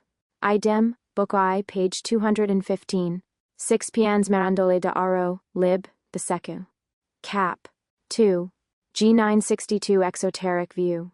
We do not adduce these testimonials in proof either of the truth or plausibility of the Hermetic art, but to lead on inquiry, without which it would be equally vain to believe as to deny, and further to show the pretension was not ambiguous, but absolutely provable, if at all. We have the story of the transmutation before Gustavus Adolphus in the year 1620, the gold of which was coined into metals, bearing the king's effigy with the reverse, Mercury and Venus, and that other at Berlin, before the King of Prussia, widely celebrated in 1710. The story related by Kircher in his Mundus Subterraneus also is explicit, and that of Helvetius, but the foregoing, taken casually, may be sufficient to indicate that the evidence of alchemy was neither abstract nor hidden nor vaguely opinable, but clean, experimental, and determinable, and that if there was deception at all, it must have been willful and not the offspring of delusion on the part of the adepts. And then what should induce men to invent, age after age, and to reiterate and confirm a shameful and unpopular falsehood? Pious hermits and ecclesiastics, physicians and metaphysicians, men of high rank and reputation, far above and out of the way of sordid allurements, most of whom had in fact relinquished station, power, wealth, and worldly benefices for the science sake and the cause of true religion? What interest should have moved them, even supposing minds so degraded as to deceive so far and frequently their fellow men? Or shall we conclude that Ripley either was so mad and simple a knave as to write the offer to his king to show him the actual working of the stone, if he had possessed nothing? But he even promises to unfold the whole confection conditionedly. Would he so far have ventured, or what motive had he to deceive? See Boricius du Ortue Progressiu, the full account, and du Fresnoi, Hist. Herm. Vol. 2. Never truly for merk nor for pounde make yti common, but to you conditionedly that to yourself ye shall keep yt secretly, and only yt use, as may be God's pleasure. Els in time coming of God I should abide for my discovering of his secret treasure. And if the notion of willful deceit is improbable, then their problem being one of tangible facts, it is still less likely that they were themselves deceived. Aye, write not fables, says H. Coonrath, in his amphitheatre. With thine own hands thou shalt handle, and with thine own eyes thou shalt see Azoth, viz. The universal mercury, which alone with its internal and external fire is sufficient for thee, which transforms itself into what it will by the fire. And again, I have travelled much and visited those esteemed to know somewhat, by experience and not in vain, amongst whom I call God to witness. I got of one the universal tincture, and the blood of the lion, which is the gold of philosophers. I have seen it, touched it, tasted it, smelt it, and used it efficaciously towards my poor neighbours in most desperate cases. Oh, how wonderful is God in his works! The liberal mind naturally experiences a difficulty in disbelieving where, a possibility being granted, the testimony in support of a matter is fair and honourable, and those sensible evidence, and more than this sometimes is required to silence negative assertion. Yet reason, supported by her witnesses, may enervate it, and induce that strict investigation and thought which should always precede experiment, but which the multitude have never yet been found willing to undertake, and are consequently led astray in progress, and learn as it were by chance.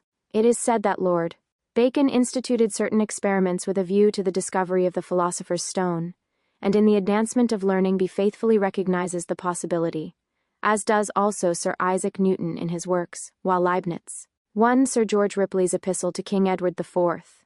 Versailles.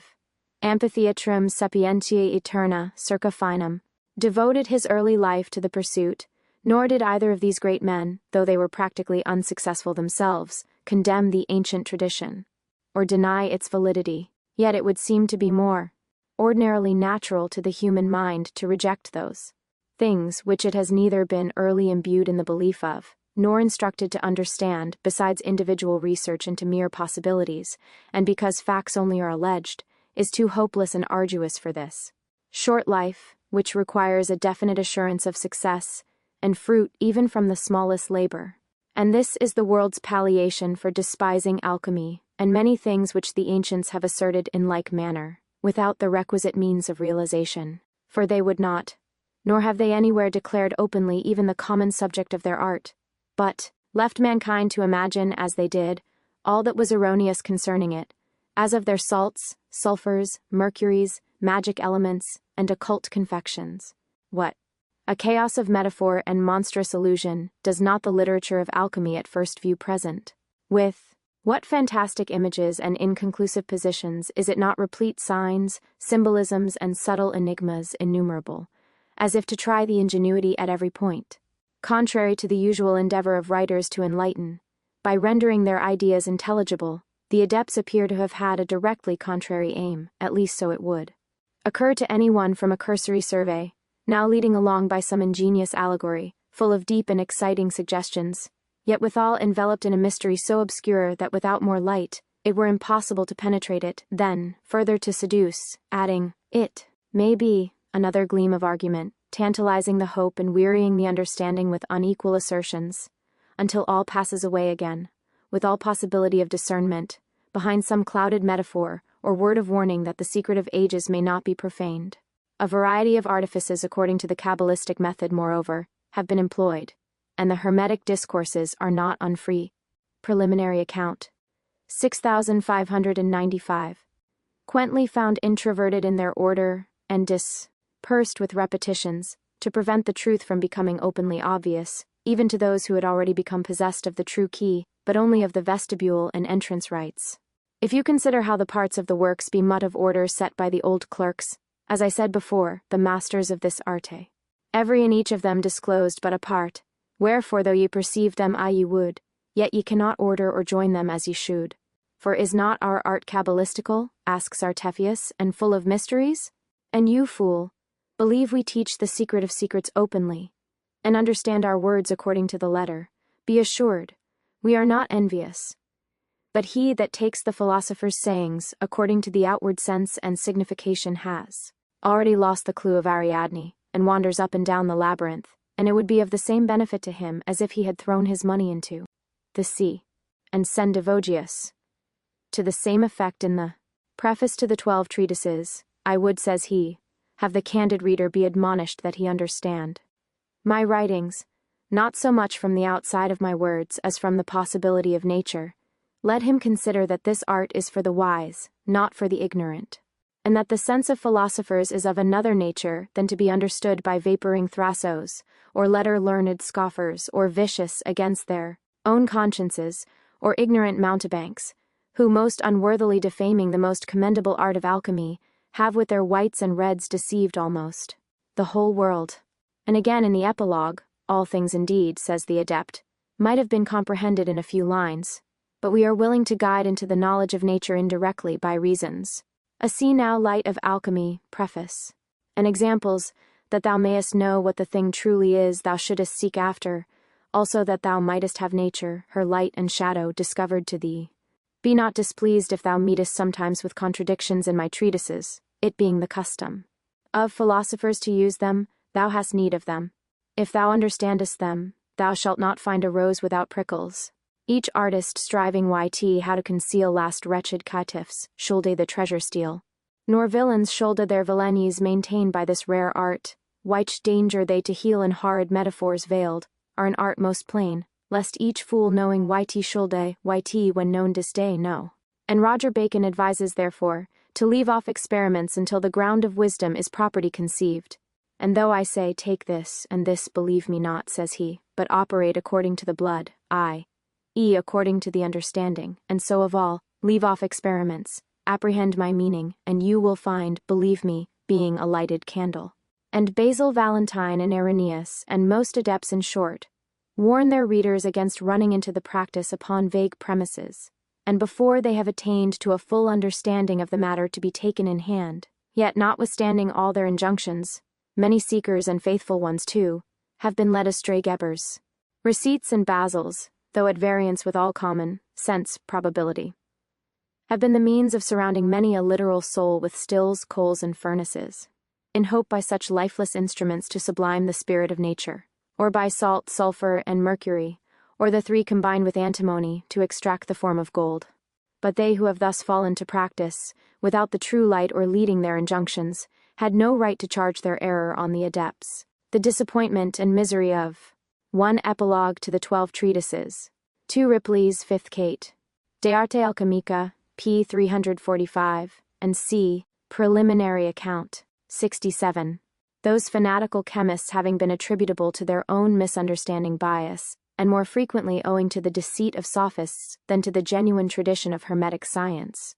Since difficulties, however, are apparent, and the pretenders to the art were in latter times far more numerous than the true adepts, and the literature has suffered in consequence grievous disgrace and spoliation, it is not surprising that the public, having been so long and grossly deluded, should at length have shut out alchemy from amongst its credenda. If there was no desire to search deeper, it was wisely done, and checked the raging of a sore distemper. But that many have fallen into error and suffered, or others proved deceivers, or that the world has chosen to disbelieve, are no proofs in philosophy, even if it were without so many witnesses, that the Hermetic mystery is groundless. The world is fully as ignorant of the genuine doctrine and art of wisdom, as were the impostors whom it repudiated, and their judgment concerning it is of as little value. The words of the philosophers remain, though modern science is not able to confirm them, or present anything analogous to the powers they professed, not in the advancement of the mineral kingdom only, but over all nature, and since they unanimously recommend a studious examination, in order to conceive rightly of the promises held out, before attempting to judge them or the pretensions of their art, we propose to investigate preliminarily the theoretic ground and matter on which the physical possibility of transmutation rests. Chapter 2. Of the theory of transmutation in general, and of the universal matter. Est in Mercurio quicquid, querunt sapientes. Turba exercit. 1. Table. The theory of alchemy, though arcane, is very simple. Its basis indeed may be comprehended in that only statement of Arnold de Villanova, in his Speculum, that there abides in nature a certain pure matter, which being discovered and brought by art to perfection, converts to itself proportionally all imperfect bodies that it touches, And this would seem to be the true ground of metalline transmutation, and of every other, namely, the homogeneity of the radical substance of things, and on the alleged fact that metals, minerals, and all diversified natures, being of the same created first principles, may be reduced into their common basis or mercurial first matter. The whole Hermetic doctrine appears to hinge and to proceed. The multiform body of the world lies open, but the source is everywhere occult, nor does ordinary analysis at all discover this universal matter of the adepts. It has been accordingly objected that natural species cannot be transmutable, because the transmutation of different species one into another necessarily implies miction and a spurious offspring. Thus, that if it were even admitted possible by any means to infuse gold into lead or other inferior form, it would still remain imperfect, and the better species be defiled by the vile admixture, that the result would not in fact be gold at all, but a middle nature, according to the proportionate virtue of the metals conjoining, golden or leaden, or as the case might be. Since species are indestructible, therefore, the transmutation of metals has been regarded as a sophistical proposition and not a true art. And this argument the alchemists, also admitting, have sometimes seemed to contradict themselves and their science, but such is not really the case, and only from want of understanding them has it been supposed. So, it is not species that they profess to transmute, nor do they ever teach in theory that lead as lead, or mercury as mercury specificate, can be changed into gold, any more than a dog into a horse, a tulip into a daisy, or vice versa, in this way, anything of unlike kind, but it is the subject matter of these metals, the radical moisture of which they are uniformly composed, that they say may be withdrawn by art and transported from inferior forms, being set free by the force of a superior ferment or attraction. Species, says Friar Bacon, are not transmuted, but their subject matter rather, species non transmutor, sed subjecta specierum optime et propriissime. Therefore, the first work is to reduce the body into water, that is, into mercury, and this is called solution, which is the foundation of the whole art. And the first preparation and foundation of the Hermetic art, says the author of the Rusarium, is solution and a reduction of the body into water, which is argent vive, for it is well known to artists that species cannot as themselves be transmuted, since they are not liable to sensible action and corruption, but the subjects of species rather, since they are corruptible and may be changed. Yet neither can the subjects of species be transmuted, unless they are reduced first into their original matter, and made free to pass from one into another form. But this is not contrary to reason, because one form being expelled, another may be introduced, as is evident in rustic operations, as in the making of glass from flints, stones, and ashes.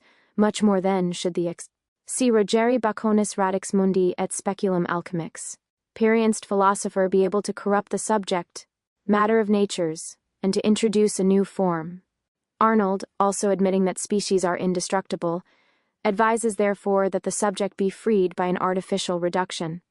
Species non transmutari, sed individua specierum, and Avicenna and Aristotle, 3, who is also quoted from by Ripley, as the philosopher who in the book of Matures did write, that the likeness of bodies metalline be not transmutable, but afterwards he added Theus words of more delight, without they be reduced to their beginning materiable, wherefore such bodies nan in nature be lickable. Mineral and metalline may be mercurizate, conceive ye may this simon is not opinable, but very true by Raymond and others determinate. When therefore Lully, speaking of the art, declares that species are absolute and cannot be changed one. Adverte carissima quodqua secuntur verissima sunt intelligentibus. Prima perpamtio et fundamentum ortis est solutio, aedi est corporis in aquam.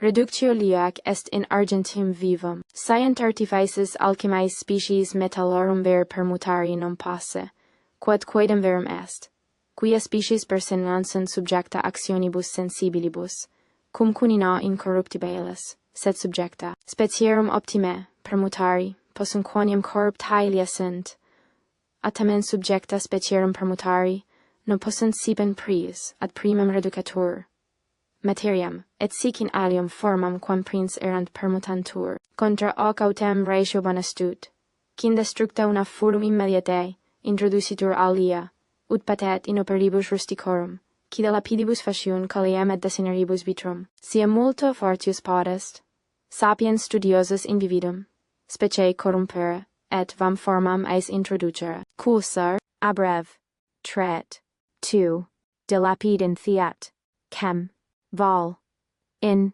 species metallorum transmutari non possunt, e hoc verum estut ipsi asserunt, nisi ad primam materiam redigantur. Reductio antem illorum ad primam materiam est facilis, and c. Liber perfect, magist. Sub initio. Speculum Alchemia Arnoldi, octava dispositio. C. Allen in Rosario lib. I cap. Exquid sit opus physicum, also clangor buesida, Tractatus mirabilis. De luna philosophian enigmata diversa. For seiant artiflies alchemiae, sive formas metallorum. Vere transmutari, non posse nisim prima materiam, et si aliud quam prius permutentur. Libi, Tractat tapi cap tarfurf, de operat. Med, sing, metalla autem omnia, ut ad rem redeem. Funt, ex una, cademque materiam, and c. Before quoted, page 14. Motor, lib 3.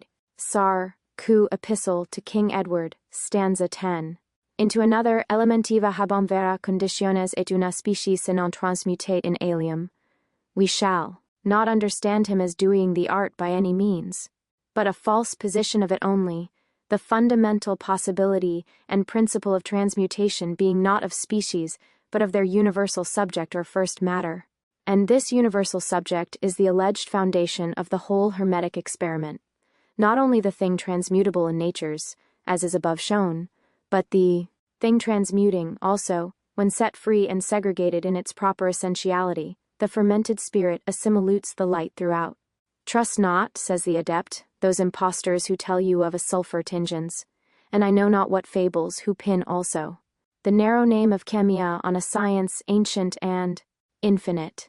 It is the light only that can be truly multiplied, for this ascends and descends from the first fountain of multiplication and generation. This light, discovered and perfected by art, applied to any body, exalts and perfects it in its own kind. If to animals, it exalts animals. If to vegetables, vegetables. If to minerals, it refines minerals, and translates them from the worst to the best condition, where, note by the way, that every body hath passive principles in itself for this light to work upon, and therefore needs not to borrow any from gold or silver.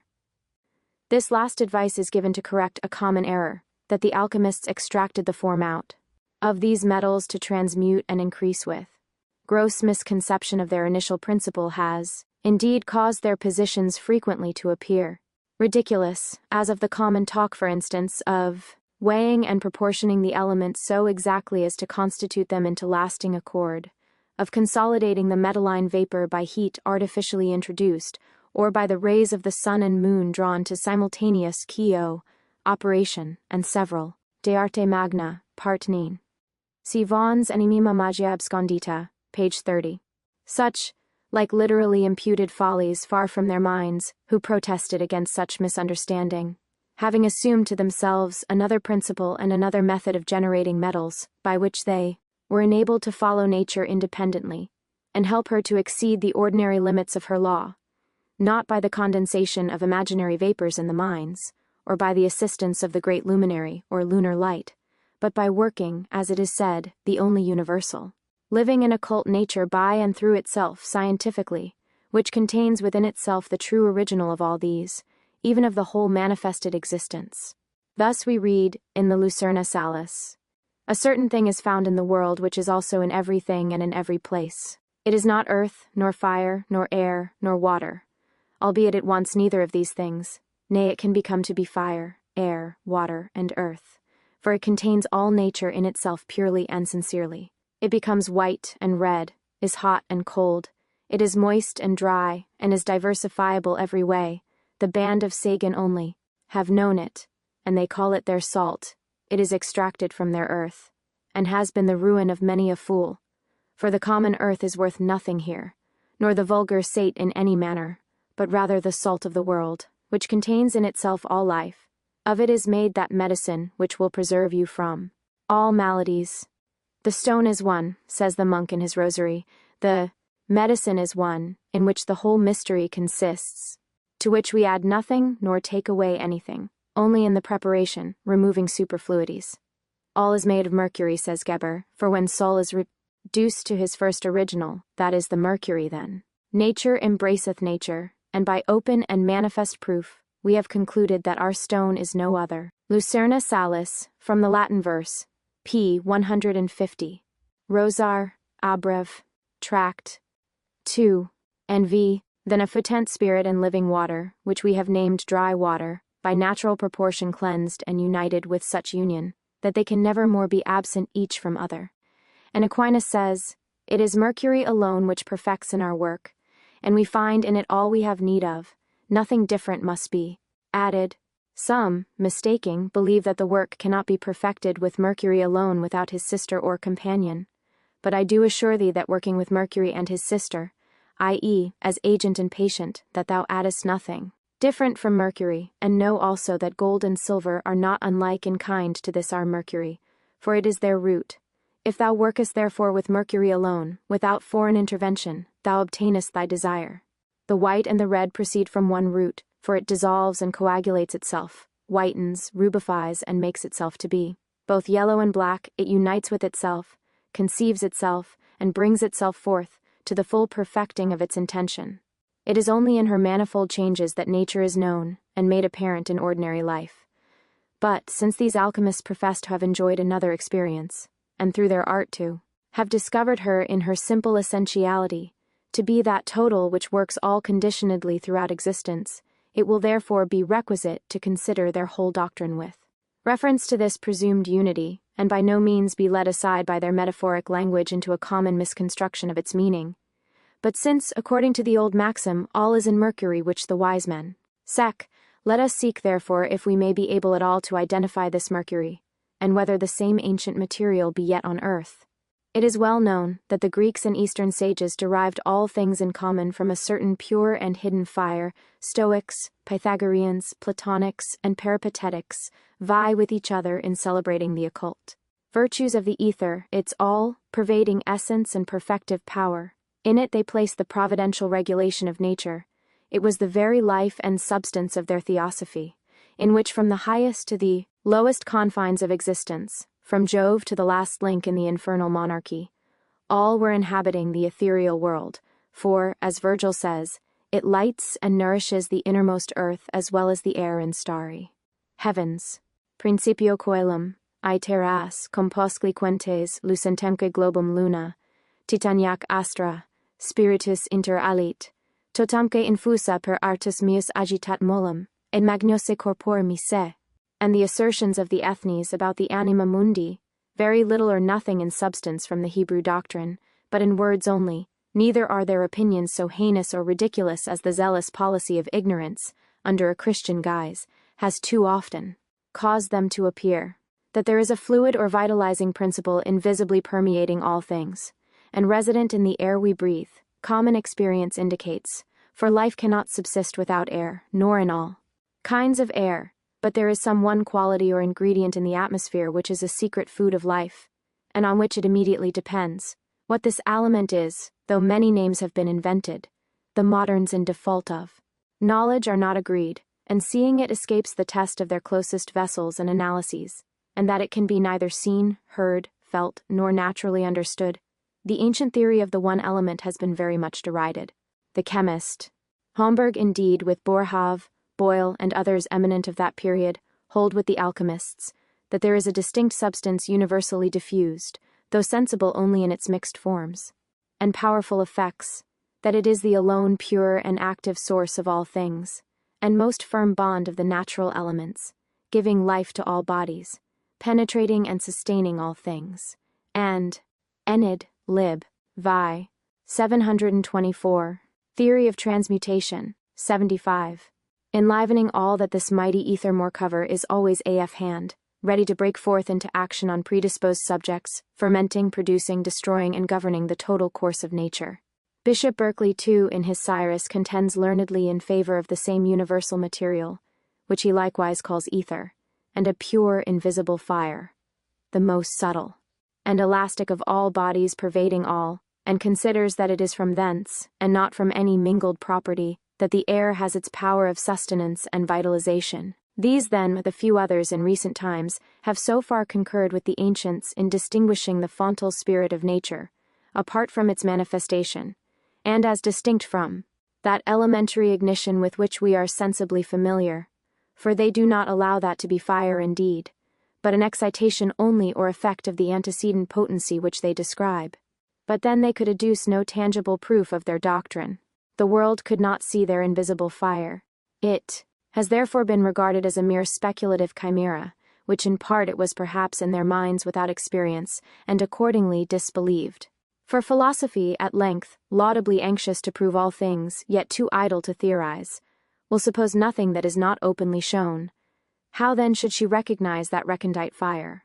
Neither are we desirous absolutely to assume it here, for though experiments of recent date seem to supply concurrent evidence, and the phenomena of mesmerism have helped to force again on the minds of the more observing portion of mankind the supposition of a new imponderable or icy force, yet few believe, and we pass it now.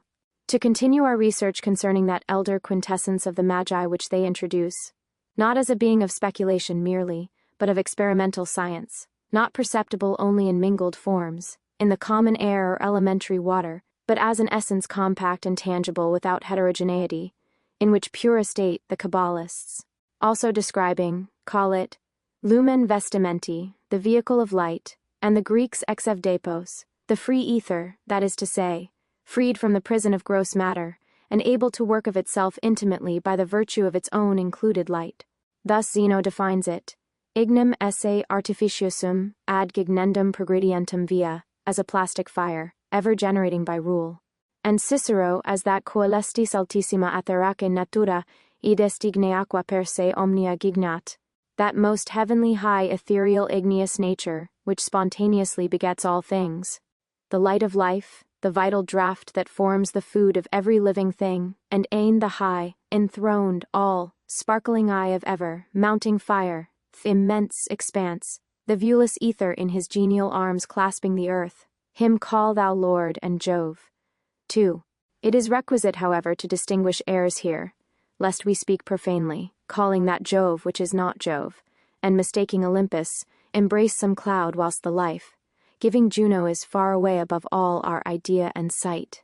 For the goddess is subtilely mingled in nature commonly observable in her action only, as adepts say, and to the world unknown, as we may observe Lully, amongst others telling us, she is of another birth, and cannot be brought to knowledge without sagacious handling and human help.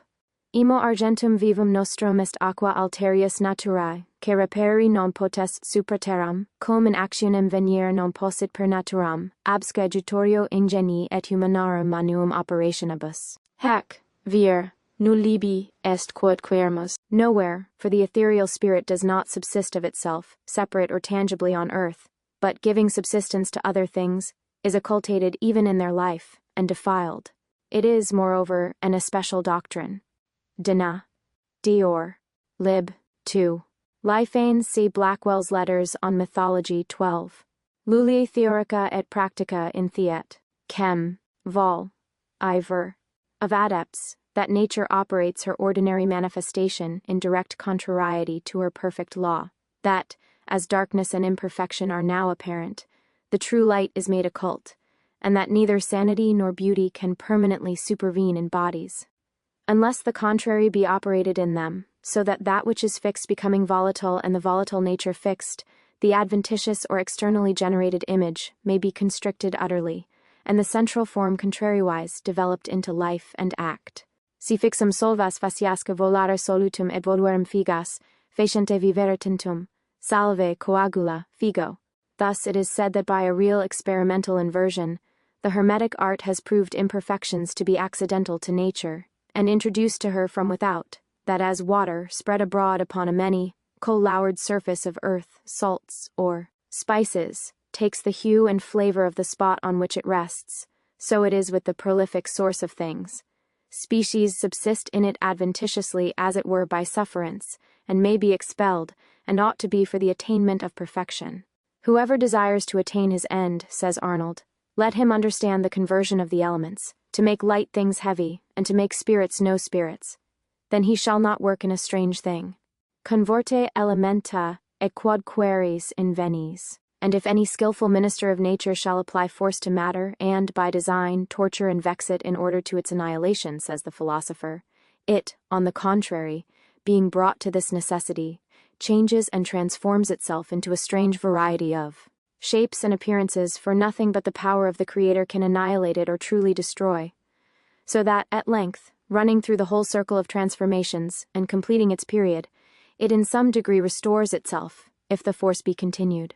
And that method of torturing or detaining will prove 1. Arnoldi speculum, octava dispositio, and the most effectual and expeditious, which makes use of manacles and fetters, i.e., lays hold, and works upon matter in the extremest degree.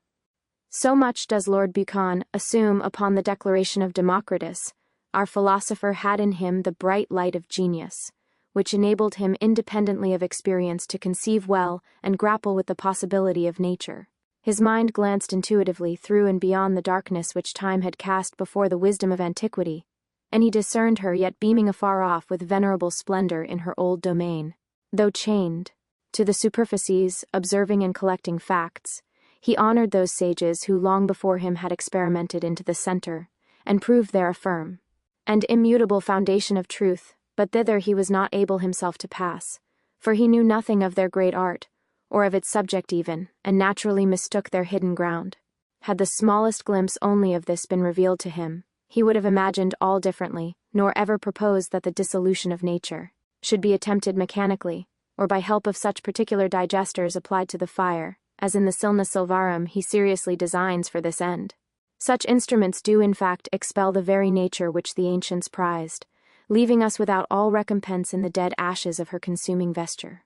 Whereas, the proposal of Democritus is not only to reduce the matter with her false forms to the verge of annihilation, but to entrap the bare spirit and help her on from thence to operate her own intrinsical freed will, which according to this testimony she possesses, and is able to make manifest, wrapping herself spontaneously about it, even to a recreation. But if she is suffered to depart invisibly without pursuit or amendment, which is the common catastrophe then. See Baron, De Sapientia Vetrum, Fable of Protens. See the Silva Silvarum, in 2 places, and the history of rarity and density. She is caught up again by other external compellents, and becoming defiled is imprisoned by them and no better than she was before. The contrariation proposed by the alchemists, indeed, is not in the power of ordinary art, any more than of nature herself, but she passes through death from one form into another, as in the chemic vessels, without self to discovery, being instigated by a most forcible eccentric will, which she has no power but to obey yet, as the passage runs. If any skillful minister shall apply another force, and by design torture and vex the spirit in order to its annihilation, it, being brought under this necessity, transforms and presently restores itself, the force being continued. And that magic, says Paracelsus, is the most singular secret that directed such an entrance into nature, which, if it were divinely done by God alone, it would be to no purpose to study for it. But the deity doth not make himself especially operative herein. If that magic then were natural, certainly it was most wonderful, very excellent for quickness of penetration and swiftness of separation, the like whereof nature can neither give nor express. For whilst that is at work, behold, all things fall apart into their elements, breaking forth into their act and simple essence. The greatest miracle of all in philosophy is separation. Separation was the principle and beginning of all generation, and as it was in the great mystery, so it is in the lesser. The true fat, or matter of the metals, brings everything into its proper kind, distinguishing and separating with wonderful diligence everything into its due form. Convert the elements, says Arnold, and you will find what you seek, for our operation is nothing else than a mutation of natures, and the method of conversion in our argent vive is the reduction of natures to their first root. The elements of mercury being separated, says Ripley, to the Athenians, Book I, Text 9. 2 Speculum Alchemia, octava dispositio. 60 Exoteric view, and again commixed by equal weight or proportion, make the elixir complete. Now as we are taught from the beginning, that the whole of the Hermetic theory and practice proceeds upon the assumption of a certain universal being in nature, which is occult, and since the whole art therefore has respect to this, we may be careful to observe that in speaking of elements our authors do not allude to the common clements, as of fire, air, and water, with which we are familiarly conversant, or to those subtler gases, so-called simples of modern chemistry, all of which are impure and equally irrelevant to this philosophy, but the elements they speak of as being introverted and transformed are the elements of the mercury, properties of the universal spirit, in which and by which alone they profess to have operated the perfective miracle of their stone. We must not limit, says Paracelsus, an element to a haughtily substance or quality. That which we see is only the receptacle. The true element is a spirit of life, and grows in all things as the soul in the body of. This is the first matter of the elements which can neither be seen nor felt, and yet is in all things, and the first matter of the elements is nothing else but that life which the creatures have. And it is these magical elements which are of such an excellent and quick activity that nothing besides can be found or imagined like them. Man. Concerning the same, Hermes also advises men to understand that the knowledge of the four elements of the ancient philosophers was not corporally or without wisdom sought after, but they are through patience only to be obtained according to their kind, which through their own operation are everywhere in nature hidden and obscured. We do not know whether we have set the position. Tractatus aureus, cap. I. Prop. 4. See also Lali Theoria et Practica, c. 2. Clearly, that the order of natural procedure ought to be introverted for a true and perfect manifestation. The point is subtle, and as it may be more easily apprehended hereafter on more intimate ground, we leave it for the present to consider especially what that nature was, which the alchemists profess so to have revolutionized, in order that gathering their definitions of the whole, we may be better able afterwards to conceive the particulars.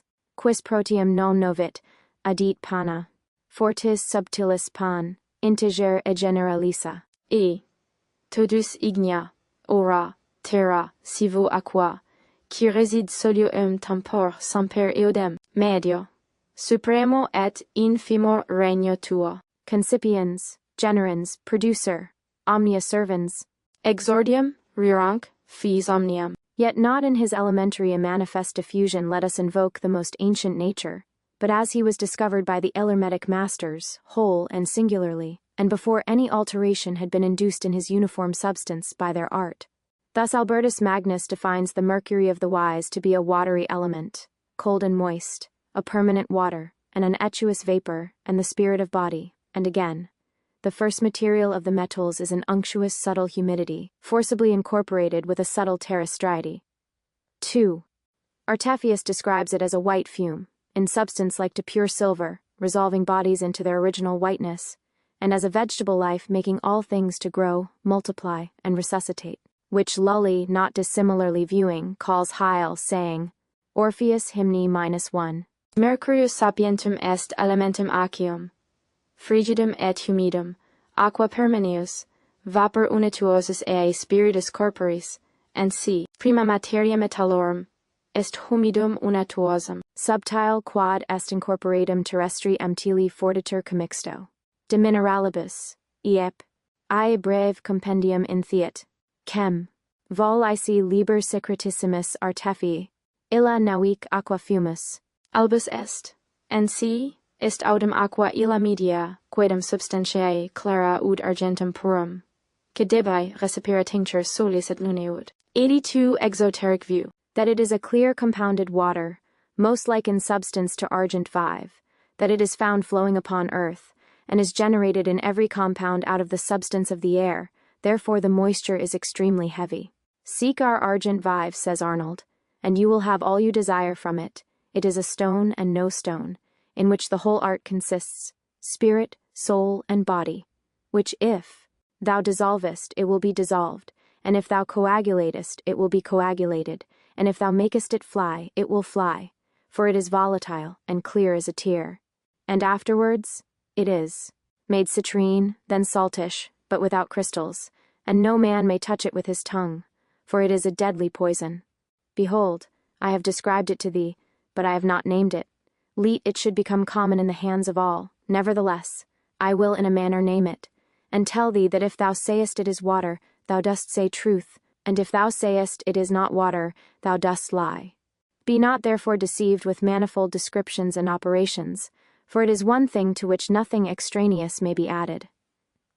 There is another found speaking after the same sense. Congelatur et convertatur in terram albam vivam. Es quoniam aqua ista est aqua vita vigolabilis. Eleb ipsa dat vitam, et facit vegetara crusher, et pallular ipsum eorpus, mortuum et ipsum resuscitar, de morto ad vitam solution of sublimation et in tali operatione vertitur corpus in spiritum. Spiritus in corpus et tunefacto est amicitia. And c. Our lowly theories of practica. Cap 2. Du forma minori. Est aqua clara composita ex dictis vaporibus per condensationem sus naturae, que venit in dietos vapores quatur elementorum, et ida eschres argento vivo magis propinquam, quod quidem reperitur supra terram currens et fluens, and c. Lapis et non lapi. Spiritus anima et corpus, quem si dissolvitur, et si cagals, congelatur, et si volare faci, volat. Est auting volatilis albus uti lacrim oculi, postea efficitur atrinus salsus pilis carnes, que nemo lingua sua tangere podest, ecce ipsum gem esna demonstravi descriptia, non tamen nominavi, quo omnis egit locuple et pauper, eorans abera poisson. In manibus, suise assi, pro io, causatur, modo volo ipsum nominare. Et dico quod si dixeris enim aquam esse, dies, et si dicis cum aquam non esse mentine, ne igitur decipiaris pluribus, descriptionibus, et operantibus, unum enim quid ext, eni nihil alieni infertur, speculum alchemiae, octava disp. Theory of Transmutation, 83. Billus, in the classic synod of Aristaeus, and this, he says, amongst all great philosophers is magisterial, that our stone is no stone, though with the ignorant. This is ridiculous, for who will believe that water can be made a stone, or a stone water, nothing being more different than these two? Yet in very truth, it is so, for this very permanent water is the stone, but whilst it is water it is no stone. Again. 7. It is a stone and no stone, in which the whole art consists. Nature has made it sna, but has not yet brought it to perfection. You will not find it on earth, since there it has no growth, it grows only in the caverns of the mountains. The whole art depends on it, for he who has the vapor of this thing has the gild splendor of the red lion, the pure and clear mercury, and he who knows the red sulfur which it contains has within his power the whole foundation. Basil Valentine, more intimately defining the nature of the first matter, declares it to be comparable to no manifested particular whatever, and that all description fails in respect of it, without the light of true experience. And Rupacissa says the same, and Ripley, that it is not like any common water or earthy material, but a middle substance, aquosa substantia sicca reperta, partaking of extremes celestial and terrone lone dicta in hoc disporto, fama divulgata quod apud philosophos excelsum est, quod et lapi et non lapi, quod multi non cupatur nominibus, nuci ipsum agnoscat incipiens, and si turbo philosophorum sermo vigesima, et lapis atamen non lupis. Impa solum natura operatur, qui font ex eo perfluit, fixum patrum inum submergit, absorbens illum cum corpore vitac, donec redatur illi anina, el motor volatilis ipsi similis, fist in suo regno ec, lucerna salis fil, p dem lapis et non lapis, and c. B. Falentinite de prima materia. 33. From the Latin verse, et quisi digbis trans. p. 277. G2. Restrial, and though it may seem contradictory so to speak of a first matter, as of a middle, or third, yet this is done in respect of its generation by active and passive relations of the universal spirit, whence it proceeds as a third, yet homogeneal from its radix. Lully also calls it tertium, and compounded in this sense, and Basil Valentine. Corpus anima spiritus in duobus existit, ex quibus, tot res procedit ex uno et res una, volatil et fixum simul colain, sin duo et tria el saltem unsi non intelligos, nihil optias. And Vaughan, for example, of a modern authority, says that the first matter is indeed the union of masculine and feminine spirits, the quintessence of 4, the ternary of 3, and the tetract of 1, and that these are his generations, physical and metaphysical. The thing itself, continues he, is a world without form, a divine animated mass of complexion like silver, neither mere power nor perfect action, but a weak virgin substance, a certain soft prolific Venus, the very love and seed of nature, the mixture and moisture of heaven and earth, as Sendivogius likewise declares. Our water is heavenly, not wetting the hands, not of the vulgar, but almost rainwater, 3 and by such familiar analogies as tears, rain, dew, milk, wine, and oil, the fermentative principle of the spirit, and her distilled quintessence are very ordinarily denoted. We conclude these verbal instructions with the following summary passage from the ancient book of Synesius and the New Light. It is, says this esteemed author, speaking of the same matter, a clear light, which fills with true virtue every mind that has once perceived it. It is the nucleus and bond. B. Valentini de prima materia, in Museo Hermetico. Luli Thier, et Pract. Cap. 2. La Monde Illumine. P. 46, and C. 3 New Light of Alchemy Tract. Deset. Of the supernatural gene. Ration. Of all the elements which are contained in it, and the spirit which nourishes all things, and by means of which nature operates universally, it is the virtue, true. Beginning and end of the whole world, in plain terms, the quintessence is no other than our viscous celestial and glorious soul drawn from its Minera by our magistery. But nature alone engenders it. It is not possible to make it by art, for to create is proper to God alone, but to make things that are not perceived, but which lie in the shadow, to appear, and to take from them their veil, is granted to an intelligent philosopher by God, through nature. And this latex is the sharp vinegar which makes gold a pure spirit, seeing she is even that blessed water which engenders all things.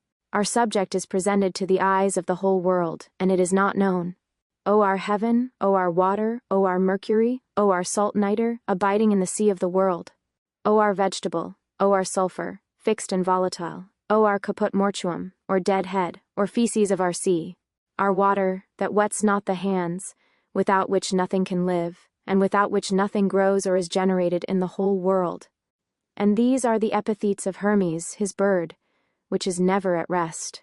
It is of small account, yet no body can be without it, and so thou hast discovered to thee a thing more precious than the whole world, which I plainly tell thee is nothing else than our sea water, which is congealed in gold and silver, and extracted by the help of our chalybs, or steel, by the art of philosophers, in a wonderful manner by a prudent son of science.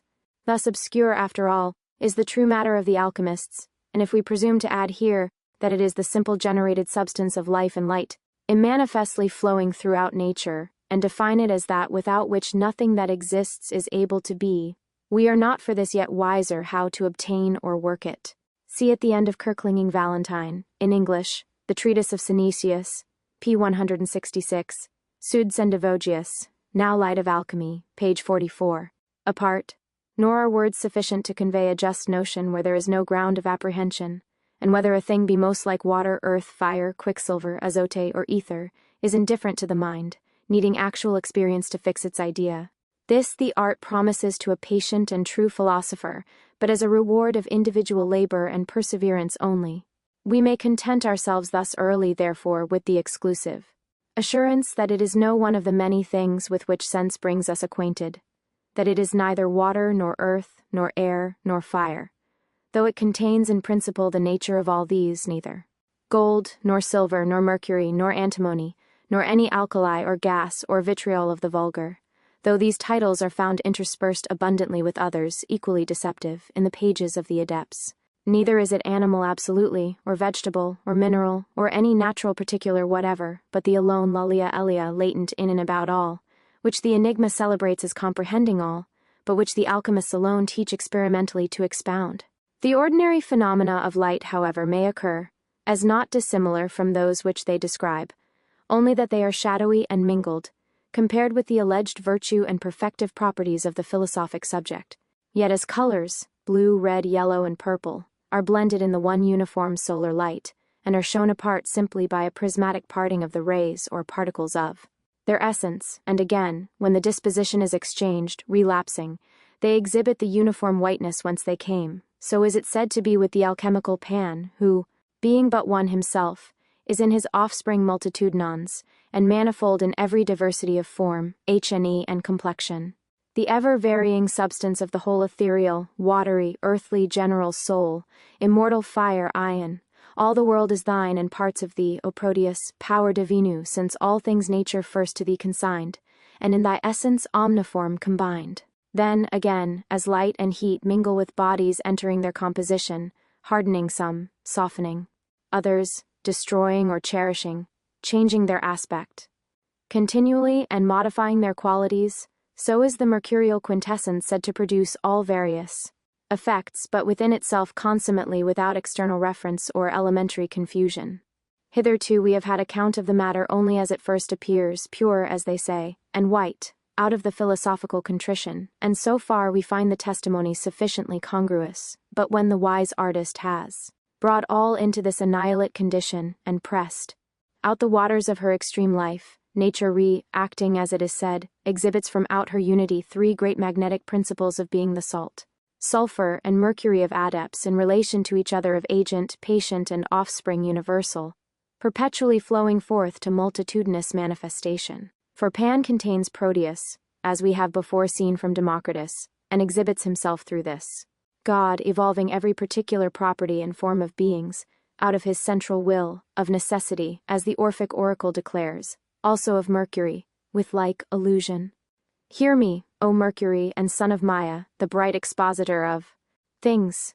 This Proteus then, or Mercury, or quintessence of philosophers, is warily concealed by them under an infinity of names, all more or less applicable, yet delusive.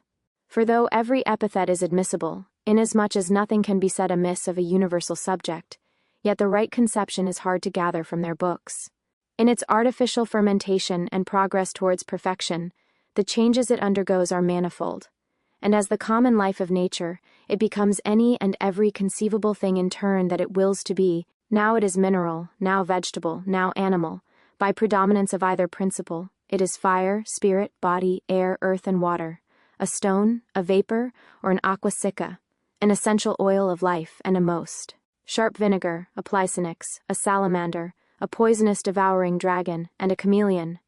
Every color, every thought is included in its circulations, nourishing, destroying, living, dying, corrupting, purifying, it is all things, and, anon, it is nothing, but a potential chaos and egg of philosophers, a precedential, nameless principle, always in mutation, becoming to be, first, last, greatest, least, the servant of art and queen of nature, proceeding homogeneal through each omniform variety, and returning into herself manifestly the life and all phenomena which she as constantly supplies. The great identity is as herself unchanged. Et quanto illa magis forma severte in omnis, tanto, nate, magis tenacia vincula. Adepts have taken advantage of the mutable nature of their subject, to baffle the blind searcher, as well to confound false premises as to lead the intelligent to a discovery of the simple truth. And where we find them speaking confusedly of elements, colors, and operations, it is very requisite to bear in mind the idiosyncrasy of their ground, and that it is to the qualities and changes which take place during the preparation, and multiplying the mercury by its proper light, they allude, and not to any superficial phenomena, or those elements which the moderns have so triumphantly decomposed. The three principles, the salt, sulfur, and mercury, are merely different as modes of being of the same thing, and the many names arising out of the action and passion of these do but indicate the stages of progress and development, as of a tree, which with its leaves, trunk, flowers, buds, fruit, and branches, all differing, is nevertheless one individual, of one original, and of one root. In the common estate, as the spirit is in nature, said to be everywhere, it is called a thing vile and cheap, in its perfectly prepared form, a medicine the most potent and precious in the whole world, and the 1 Georges Lib. I 411. Theory of Transmutation, 89. Mediate stages partake of the predominance of either extreme, being sublimed at first, it is called a serpent, dragon, or green lion, on account of its strength and crude vitality, which putrefying, becomes a stronger poison, and their venomous toad, which afterwards appearing calcined by its proper fire, is called magnesia, and lead of the wise, which again dissolving, becomes their vitriolic solvent and most sharp acetum, and this afterwards is changed into an oil, which, whitening, is called milk, dew, quintessence, and by many other names. Until raised to the final perfection, it is henceforth a phoenix, salamander, their royal essence and red stone. Our great elixir most high of price, our azote, our basiliski, ml our adrop, our cockatrice. Some call it also a substance exuberate. Some call it mercury of metalline essence, sum limus deserti from his body evacuate. Some the eagle flying fro the north with violence. Some call it a toad for his great vehemence. But few or none at all do name it in its kinde, it is a privy quintessence, keep it well in minde.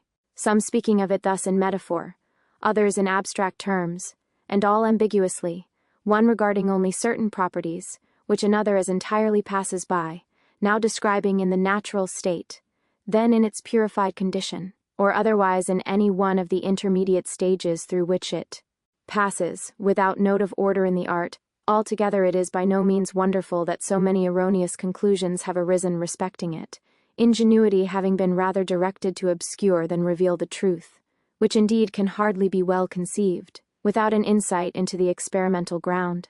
And there are other difficulties which beset an exoteric theory of occult science, and inconsistencies will continually appear betwixt the sound of the alchemical writings and their true sense, until the initial ground is understood. Patience in the beginning is required, therefore, to interrogate and discern from Bloconfield's Camp of Philosophy, Book 1, in Ashmole. Amongst so many shadowy representatives, the true light, constantly holding in mind the simplicity of the substance whence these images are all derived, we may nevertheless be enabled to thread in comparative security this hermetic labyrinth of birds and wild beasts, and when Geber says that the thing which perfects in minerals is the substance of argent, vive, and sulfur, proportionally commixed in the bowels of clean inspisate earth, or sendivogius, that the matter of the metals is twofold, or lully, or ripley, or basal, calls it a third thing we shall not understand, them, or any others so speaking, as of a variety of things, of sulfur, mercury, or earth in a common sense interpretation, but of the magnetic relation, action, and passion of the ethereal being in itself. And from the foregoing we may also judge that when Hermes says that the separation of the ancient philosophers is made upon water, dividing it into four substances, that it is not the common elementated water to which he alludes, any more than did Thales when he said that all things were generated from thence, or Moses when he taught that the Spirit of God moved creatively upon the face of the same. This water they speak of is not the fluid with which in this life we are conversant, either as dew, or of clouds, or air, condensed in caverns of the earth, or artificially distilled in a receiver out of sea fountains, sither of pits, or rivers, as the empirical chemists formerly imagined, but it is the ethereal body of life and light which they profess to have discovered, a certain tortured water, having suffered alteration by art and become corporified. Oh, how wonderful, exclaims the Arabian, is that thing which has in itself all things which we seek, to which we add nothing different or extract, only in the preparation removing superfluities. The sense of all these philosophers is the same, and from their gathered evidence we may infer that their I invest of perf, cap, I, 2 new light, tract, 3, attract, R, cap, I prop V plus rosarium, Aristotle Erebus. Stone is nothing more or less than the pure ethereality of nature, separated by artificial means, purified and made concrete by constriction and scientific multiplication of its proper light, the preparation, generation, birth, specification, all proceeding, arte mirabili, on the hidden basis of its primal adduction. Earliest and easiest it attains to the perfection of the mineral kingdom, and the seed of gold, says the adept, is a fiery form of light inspisate, and this is the stone of fire. Lapis noster, hic est ignis, ex igne creatus, et in ignem vertitur, et anima ejus in ige moratur. Thus nature, by the help of art, is said to transcend herself, and light is the true fermentative principle which perfects the ether in its proper kind. Nor can one be so stupid as to think that water of its own accord should cause, within itself, so great a change, and link sulfur and mercury with so firm laws, its own dimensions to penetrate, so many times a metal to create. No, there must be an inward agent granted. Else would a thing McCange still remain. This agent is the form that matter wanted, while it its proper nature did retain. This form is light, the source of central heal, which clothed with matter doth a seed beget. The seed no sooner is produced, but soon essays to bring the matter to a change on it. It stamps its character, which done, the matter lives, and that which may seem strange, worketh with the form T, attain the end to which the seed implanted doth intend, and this of the mineral kingdom, where the formal light, by multiplication in its ether, is said to produce gold, through superior skill and coction in the vegetable life, the elixir of the wise, and more rarely yet in the animal kingdom, and most of all in man, wherein all these are included, and a mystery of universal being, profound and difficult to govern and know. Rosarium, Democritus Phil, Artis Aurifera, Vol. 2. Arencus, Marrow of Alchemy, Book on 45. Less arduous than glorious to sustain. For though the material is one throughout, forms are diverse, and in him it assumes an image that is divine and more potent than all the rest, which is in this life yet an embryo, but when unfolded through a new birth in universal intelligence, transcends the limits of this nether sphere, and passes into communion with the highest life, power, science, and most perfect felicity. Of the phenomena of light, electricity, magnetism, and sea, great account is taken at the present day, both to exhibit them and to apply their various potencies to the affairs of life, but of the real source of these potencies, or of the true efficient in any case, nothing is known. The beam has been tried and tortured, through prismatic glasses and crystals, every chemical agent has been exhausted upon it, and electrical machines have been instituted to entrap the fluid, but in vain. The learned are free to admit that, though they have discovered much of the mysterious influences of light, the more is discovered the more miraculous do they appear. It has passed through every test without revealing its secrets, and even the effects which it produces in its path are unexplained problems still to tax the intellects of men. These phenomena are effects then of a cause unknown, and that very unknown, because it was the alleged object of the Hermetic experiment to prove. Shall we not therefore revert to the inquiry, and search earnestly, if a glance of faith be granted only, to ascertain whether, recovering the ancient method of philosophizing, we may advance by it to the same end? Truth is nowhere manifested upon the earth, because her forms or sulphurs are perplexed, and the passive spirit of nature is included and impure. She is moreover specified everywhere, and does not consequently, as a true passive, reflect without difference another impressing image from without truly to itself. But by the Hermetic dissolution the right recipient is said to see Hunt's poetry of science be obtained, the pure is separated from the impure, the subtle from the gross, and the agent and the patient are one identity, as in the emerald table it is graven, that which is below is as that which is above, and that which is above is as that which is below, for the performing of the miracles of the one thing whence all the rest proceed by adaptation, and on this unitary basis of production. The metamorphosis of species is not so entirely ridiculous. Have we not example in the common process of fermentation, the wild juice of grapes converted into wine, and milk into butter, and cheese and whey, and these each proceeding out of one thing without requiring the addition of anything different, but only by operation of their own ferment they become changed into different specific natures? Just so is the vital spirit said to be, by the art of alchemy, promoted from one form of being into another, by its own prepared must or leaven, and as such, in turn, it reacts convertively on the elements of its original extraction, having previously passed on, through many stages, from imperfection to perfection. Analogy of this, likewise, we have in the animal kingdom, caterpillars changing their neuter forms quiescently, and becoming winged moths. There remains the great difference, however, that whereas in these familiar examples, imprisoned nature rests necessarily within the limiting law of her species, the will of the philosophy Proteus is free to be drawn without hindrance to form itself about the universal magnet of its own infinite self, multiplicative. Light, which being transmuted, transmutes and multiplying, multiplies its proper substance freely, in proportion to the virtue which it has acquired in the fermentation. And hence it may be better conceived, perhaps, how this fermented spirit or stone, as in the crystalline perfectness of its essence it has been called, when brought into contact with the crude life of nature, whence it sprung, transmutes, attracts the same away from other forms into intimate coalescence, with its own assimilative light. And notwithstanding metals and all things in the world, as the adepts say, derive their Origin from the same spirit, yet nothing is reputed so nearly allied to it as gall.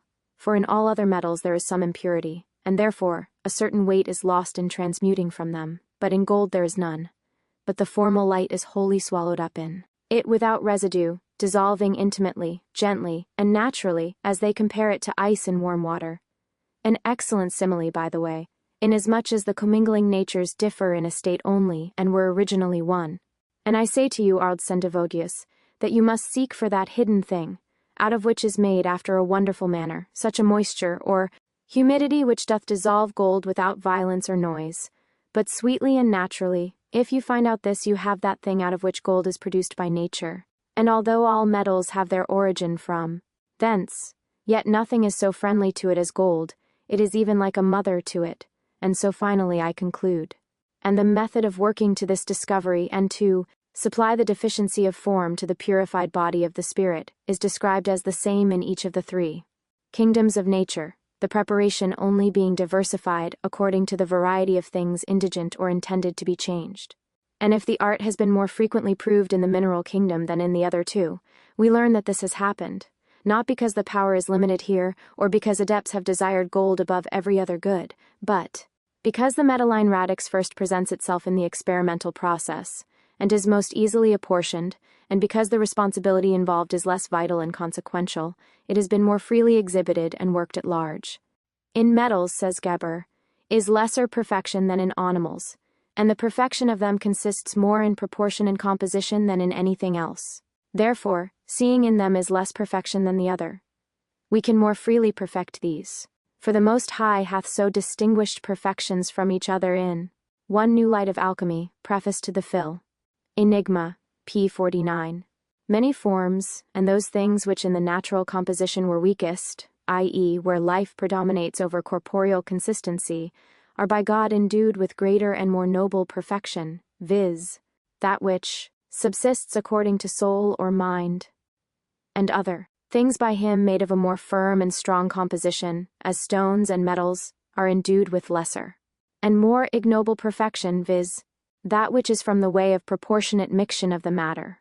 But metals, notwithstanding their inferiority of proportion, are said to be produced originally, as all other things are produced, from metalline seeds out of the universal spirit or marinry, by which also they may be exalted and multiplied, and by no other thing, for that without this spirit growth is impossible, or transmutation or increase, and by it all natures are generated externally in their proper kinds. And the reason that is given why metals which thus include the prolific principle do not naturally increase is a deficiency of heat, the spirit being overcome in the gross, preponderating elements of their hard composition, so that they cannot fructify, unless they be first purged from their terrestrity and their tincture set free in the subtle original of all life. Vulgar gold Sendivogius compares to a herb without sod, which when it is ripe bears seed, and as trees from southern climates cease to blossom and bear fruit when transplanted into colder soils, so it is with the metals hindered by the crude earth of which they are composed.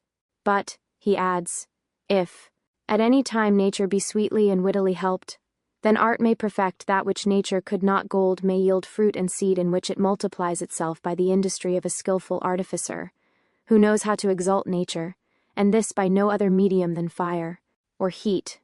But seeing this cannot be done, since in a congealed metallic body there appear no spirits, it is necessary that the body be loosened and dissolved, and the pores thereof opened, whereby nature may, Iluvest, of Perf. Russell's Geber, p. 44, work. And thus continues another, when the mineral spirit is pure, it will, by its especial forms, do more than generate their forms to produce something like themselves, for it will work such an alteration in things of like nature with themselves, that they shall equalize the philosophical elixir, whose divine virtues wise men so much admire, and fools condemn because their blinded eyes cannot penetrate within to the center of the mystery.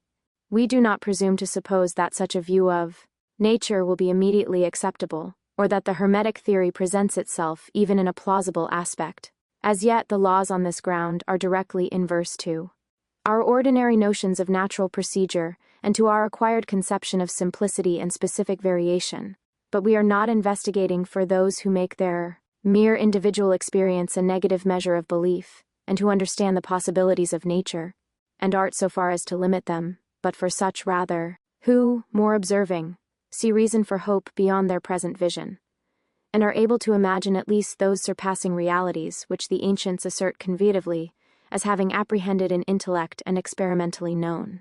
We have hitherto brought their testimony so far only as the existence of a homogeneal subject in nature, showing that the same was the material basis of their philosophy, and the only principle of transmutation, life, increase, and perfection. We have endeavored also to explain, as well as the fence without which we placed ourselves for the preliminary discussion would admit, that the reduction of bodies to their original matter by introversion of the generated life is requisite to a true manifestation and permanence in any form, as by the ordinary process of fermentation also was familiarly evinced. Furthermore, that this inversion is not in the power of unassisted nature, as is Lib. I New Light of Alch. Tract 10. Also Augurellus Chrysopma. 2 Nicement, Sal, Lumen et Spiritus Mundi. Phil. Ed. Com. Bacchius. Theory of Transmutation, 97. Evident indeed, she never withstands or alters for an instant her mode of being or vital perpetuity. It is in vain, therefore, to seek for that in nature which is an effect beyond her strength. She must be helped, that she may exceed Horsel, or all will be useless. For the mercury of the philosophers is not found of itself on earth, nor can be detained or perfected without this occult and needful art assisting her. And these are the grand desiderata, to know what the true matter is, where and how it may be taken, and to find an artist able and fitted to perfect it. Without the former we are advised to attempt nothing, and without the latter the former can be practically of no avail. Having premised thus much concerning the matter with the ground of the Hermetic theory, so far only, however, as may enable us to guard against gross misapprehension, we propose, previous to entering on a more intimate discussion, to set the whole fairly before the reader's judgment, in the following translation of the Tractatus Aureus, or Golden Treatise of Hermes concerning the physical secret of the philosopher's stone, which has been considered to be one of the most ancient and complete pieces of alchemical writing extant, and may be regarded as an exposition in epitome of the whole art. Mystical and disorderly as this relic is, and must especially appear at first to anyone unaccustomed to the antique style, we trust that the short pains may not be grudged that it will cost in passing on with us to the discovery of its idea. The treatise has been held in high esteem by the alchemists, and the scholia given in part may assist in the perusal. Whoever the author may have been, for though it bears the name of Hermes, the true origin is doubtful. It wears the impress of very great antiquity, and claims better than to be frivolously judged of by those who are uninitiated in science and ignorant of the kind of wisdom it unfolds. Prudence, patience, and penetration, the author owns, are required to understand him, and more than these for the discovery of his great art. Books were not written in those days for the informa son of the illiterate, as though any vulgar distiller or mechanic might carry away the golden fleece, or in such a guise that the covetous, who made gold their only idol, should readily, without research in the due Herculean labor, gather the apples of the Hesperides, nor yet that any, though learned as the adept adds, should by once or twice overly and slightly reading, as the dogs lap the waters of Nilus, straightway be made a philosopher. No, the magistery of this science forbids so great a sacrilege. Our books are made for those who have been or intend to become conversant about the search of nature, for this is the first step towards the discovery of truth, to be diligent in the investigation. Other requirements there are, and reasons for the extraordinary caution that has been used to keep the art concealed, which may in the sequel be appreciated when it is intimately understood. And ye may trust me, 'tis no small ingin to know all the secreta pertaining to this mine, for it is most profound philosophy, this subtil science of holy alchemy. See Irenaeus Ripley revived. 2 Norton's Ordinal. Chapter 3. The Golden Treatise of Hermes Trismigistus, concerning the physical secret of the philosopher's stone, in 7 sections. Section 1.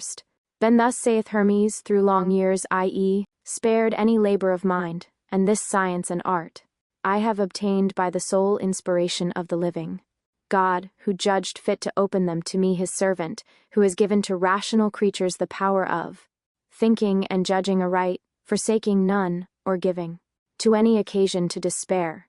For myself, I had never discovered this matter too anyone, had it not been from fear of the day of judgment and the perdition of my soul, if I concealed it. It is a debt which I am desirous to discharge to the... There are 3 things said to be necessary for the attainment of the Hermetic science, viz., study, experience, and the divine benediction, and these depend upon each other. Study is required for the theory, and this for entering into the central experience, which, in the universal spirit, is not found without God. Without theory, knowledge, and a right principle to begin with, many have wearied themselves in experimenting, even with the right object, in vain. But the true intention once discovered, the whole truth opens, as Penetus accedes to theory, alternating in the philosophic work. You must know, says Geber, that he who in himself knows but natural principles is very remote from our art, because he has not a true root whereon to found his intration, but he who knows the principles and the way of generation, which consists according to the intention of nature, is but a very short way from the completement. Sum of Pert Book I. See also Norton's Ordinal Pro Hem, and chapters I and I-4, and the Introitus Apertus ad Occisum Regem Palatio cap. E8, and c. H2, faithful, as the Father of the faithful did liberally bestow it upon me. Understand ye then, O sons of wisdom, that the knowledge of the 4 elements of the ancient philosophers was not corporally or imprudently sought after, which are through patience to be discovered according to their causes and their occult operation. But their operation is occult, since nothing is done, except the matter be decompounded, and because it is not perfected unless the colors be throughly passed and accomplished. Know then, that the division that was made upon the water by the ancient philosophers separates it into 4 substances, 1 into 2 and 3 into 1. The third part of which is color, as it were, a coagulated moisture, but the second and third waters are the weights of the wise. Our author hereby declares that it was conscience which moved him to disclose his dearly acquired knowledge, but in such terms only to the world that the studious might understand and follow in his steps. He now here therefore addresses the ignorant, lest his instruction should be abused, but the predestined sons of wisdom, to guide them, being already initiated, further into the practice of his high art. Here we have a premonitory opening of the philosophy work which Hermes calls a lulage of the elements. Which elements, however, are not commonly to be understood, non-corporaliter, as the Scholinat explains, said. Spiritualiter et sapienter, not corporally but spirit-milly and wisely, for the properties of the universal spirit are abstrusely included in all existence, and to be understood only by its own intimate analysis and introverted light. But nothing is done except the multer be decompounded, for there are many heterogeneous images and superfluities adhering to this subject in its natural state, which render it unfit for progress. These therefore must be entirely discharged, which, say the adepts, is impossible without the theory of their arcanum, in which they show the medium by which the radical element is discovered and set free to the accomplishment of its inclusive law. See the Scholem Paracelsus First Book to the Athenians. R. Lully. Theoria et Practica, cap. 2. Norton's Ordinal, cap. V. Ripley's Third Gate, and C. Introitus Apertus ad Occlusum Regem Palatio. E.B. V8. The philosophy water, then, being divided into 4 parts, or by hypostatic relations, they are called elements. First, the one part, being divided, produces 2, which are as agent and patient in. Take of the humidity or moisture an ounce and a half, and of the southern redness, which is the soul of gold, a 4th part, that is to say, 1/2 an ounce, of the citrine cere, in like manner 1/2 an ounce, of the oripigment 1/2 an ounce, which are 8, that is 3 ounces. And know ye that the vine of the wise is drawn forth in 3, but the wine thereof is not perfected, until at length 30 be accomplished. Understand the operation, therefore. Decoction lessens the matter, but the tincture augments it, because Luna in 15 days is diminished, and in the 3rd she is augmented. This is the beginning and the end. 2. The ethereal world farther afterwards from their conjunction, 3 are said to be made manifest as body, soul, and spirit, winchco, operating together in the unity of the same spirit, beget all things, giving birth to the whole substratal nature. The differences of the colors, observes the scholiast, Ilermos, divides into 2 threes, i.e. to 3 red spirits and 3 white, which have their growth all from the same identical water, and are resolved into the same again. By considering, therefore, that this water or mercury of the adepts has within its cell its own good sulfur, or vital flame, thou mayest perfect all things out of mercury.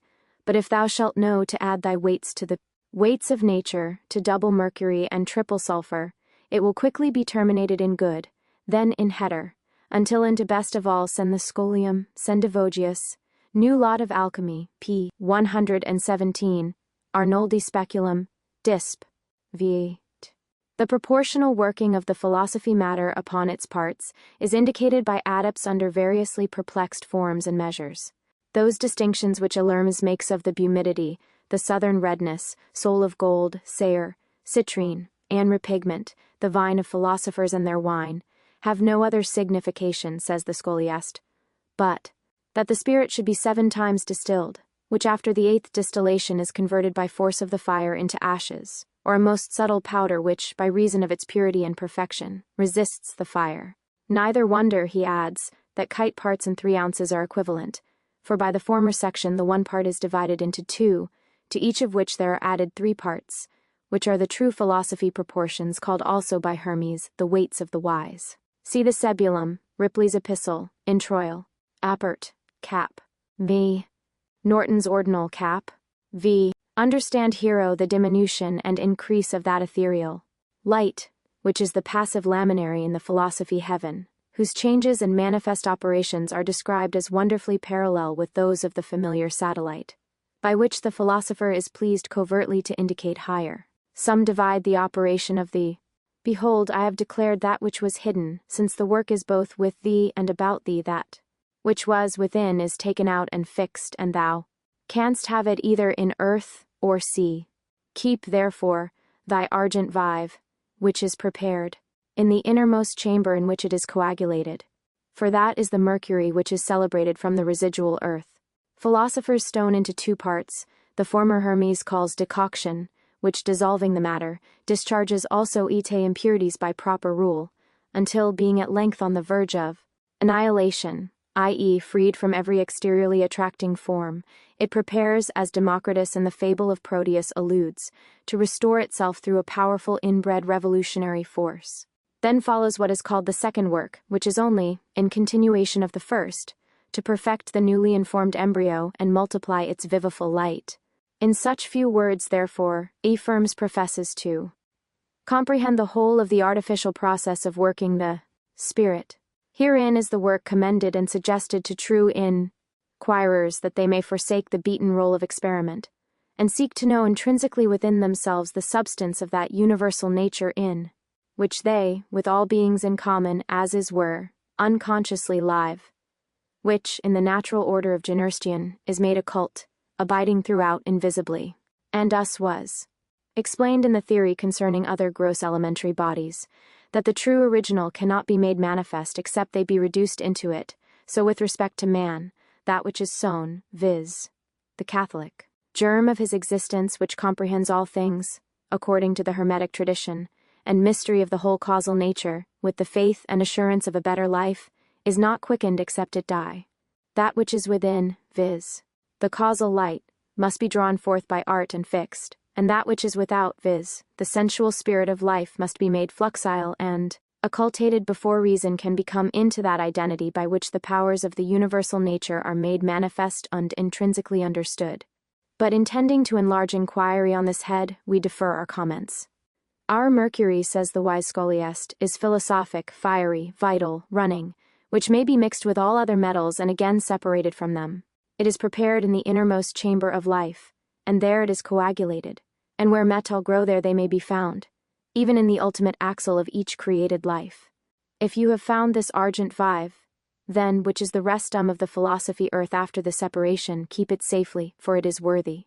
If you have brought your mercurial spirit to Asles or burnt it by its own fire, you have, continues our informed aunt, an incomparable treasure, a thing more precious than gold.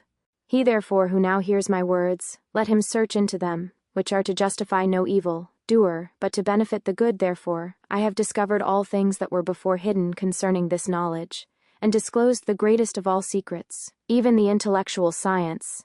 Know ye therefore, children of wisdom, who inquire concerning the report thereof, that the vulture standing upon the mountain crieth out with a loud voice, I am the white of the black, and the red of the white, and the citrine of the red, and behold I speak the very truth.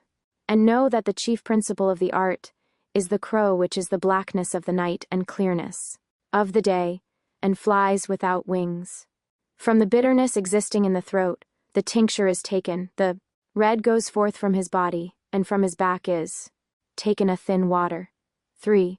For this is that which generates the stone, and is born of it, and it is the whole secret which converts all other metalline bodies into silver and gold, making both hard and soft, agunt and patient, putting tincture and fixity upon them. See the Scholium, Maria Practica, circa finem, introit, apert, cap, spher, and y, kunrath, umph, lang, in fig. Give not that which is holy unto the dogs, neither cast ye your pearls before swine, says the divine teacher. And some men the scriptures have compared to dogs, yea, greedy dogs, wolves and foxes. These are unlit to be admitted to the causal knowledge, lest, handling the powerful machine of nature recklessly or unjustly for selfish cads, they subvert the order of final causes, and, rifling her treasury, turn again and rend bore. Hermes leers the mystery thus therefore to unfold itself through study and faithful experiment, that the mind by searching and patient investigation may be prepared and able to appreciate the truth when found. We also, intending to explore the intellectual ground more fully hereafter, follow in its own willful order the Hermetic mind. The vulture, according to our scholiast, is the new-born quint. Essential spirit or Proteus, the mountain upon which the vulture stands, is a lit vessel placed in a well, built philosophic furnace encompassed with a wall of fire. In him all the multifarious virtues of nature are declared to be held in capacity, as in rapid evolution he passes about his axis, making the light manifest without refraction in every variety of its coloring and creative imagination. 3. The vulture and the crow are interpreted to be one and the understand therefore, and accept this gift of God which is hidden from the thoughtless world. In the caverns of the metals there is hidden the stone that is venerable, splendid in color, a mind sublime, and an open sea. Behold, I have declared it unto thee. Give thanks to God, who teacheth thee this knowledge, for he in return recompenses the grateful. Put the matter into a moist fire therefore, and, same thing, only differing somewhat in a state, whilst the spirit of life appears active and devouring in the process, it has foon. Called the vulture, and when it lies in a more obscured and passive condition, the crow. The vulture is the first sublimed quintessenco, not yet perfected by art. The arrow is also in the infancy of that work wherein the revivified spirit is united with its solar ferment. The blackness of the night is the putrefaction of the same, and the clearness of the day signifies its resurrection to a state of comparative purity. It flies without wings, being borne and carried by the lixt spirit, and the litterness existing in the throat occultly indicates the death of the first life, whence the soul is adduced, which is also the red and living tincture taken from the body, and the thin water is the viscous humidity indo, by the dissolution, which radically dissolves all matula, and reduces them into their first ends, or water. Monti in excelso consistit vertis vultur. Acidud elements, albus ego attaque viger. Citrinus, rubiusque ferre oil mentur, idem est. Corvus, qui penis absque volare solet noete tenebros mediac in lusteri, namque ortis caput esti veliste tuae. See the Scholium Atalenta Fugiens Emblema, XLE. Our author here, repeating his exception of the unintelligent, at the same time eloquently identifies the philosophic matter, calling it meni sublimis et mara patens. It is hidden in the caverns of the metalla, that is to say, in the central motion of the lural life, where the spirit is first coagulated and conceives itself into a concrete form. It is called a stone, say the indepts, because its generation is seen to be like that of stones, and it is a truc. Mineral petrifaction, therefore Alphidius writes, Si lapis proprium nomen habere. In pis esset nomen aegis, Emil Arnold est lapis et non lapis spiritus, anima, corpus, quem si dissolvis dissolvitur, et si coaguls coagulatur, et si volare facis volat, est enim volatilis, albus ut lacrims oculi. It is a stone, and no stame. Spirit, soul, and body, which if thou dissolvest, it will be dissolved, and if thou coagulatest, it will be coagulated, and if thou dost make it fly, it will fly. for it is volatile and clear as a tear, and see Arnoldi speculum, Kunrath, Isag, in fig, cap, 2, cause it to boil, in order that its heat may be augmented, which destroys the siccity of the incombustible nature, until the radix shall appear, then extract the redness and the light parts, till only about a third remains. 1. Sons of science. For this reason are philosophers said to be envious, not that they grudge the truth to religious or just men, or to the wise, but to fools, ignorant and vicious, who are without self, control and benevolence, lest they should be made powerful and able to perpetrate sinful things. For of Snæ the philosophers are made accountable to God, and evil men are not admitted worthy of this wisdom.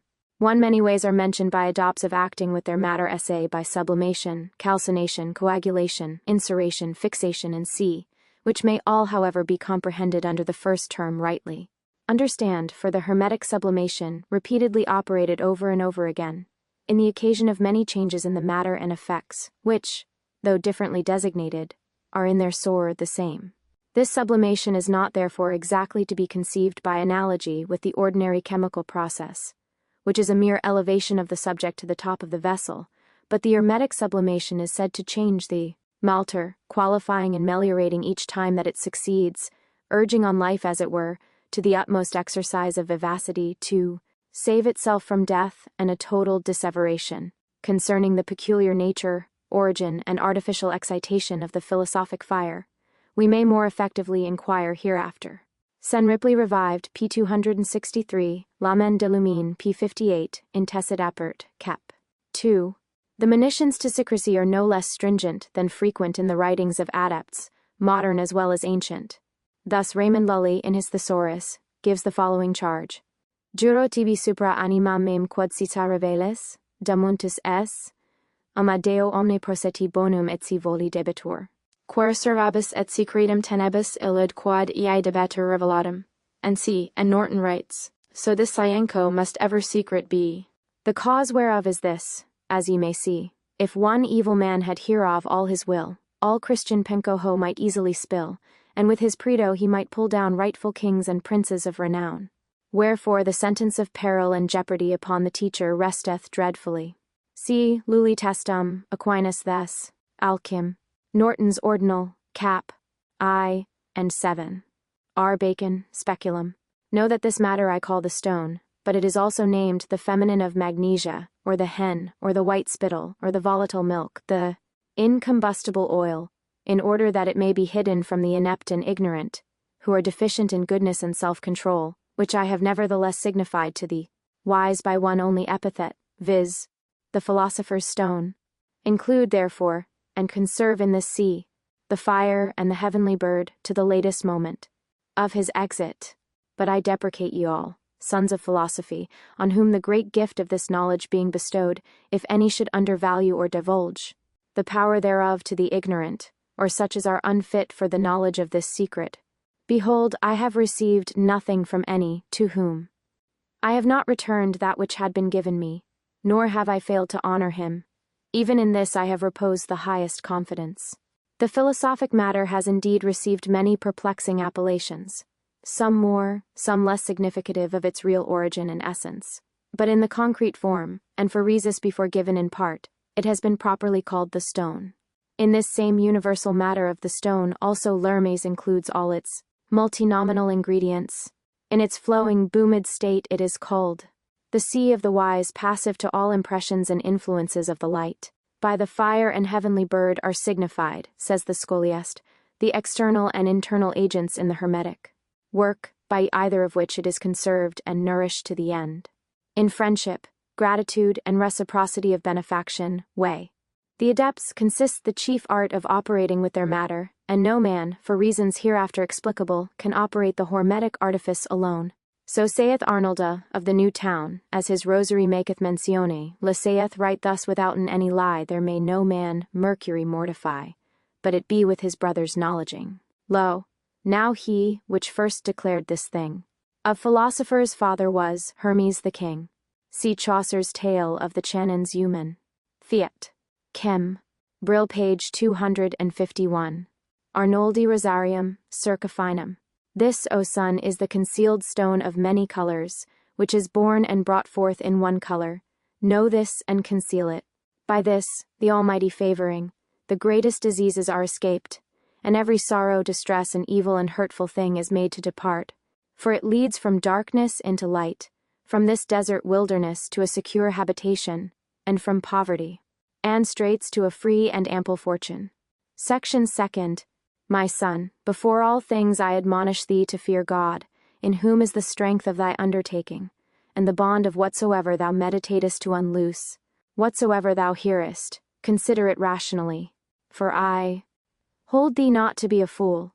Lay hold, therefore, of my instructions and meditate upon them, and so let thy heart be fitted also to conceive, as if thou wast thyself the author of that which I now teach.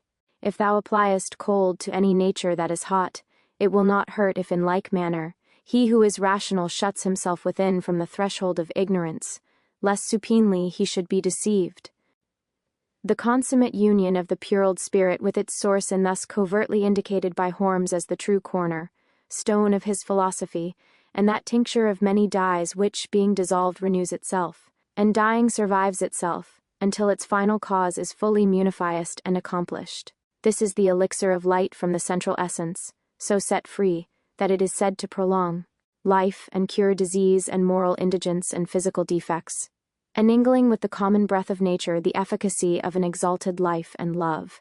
2 further suggestions are now given concerning the true subject and operation of the Hermetic work.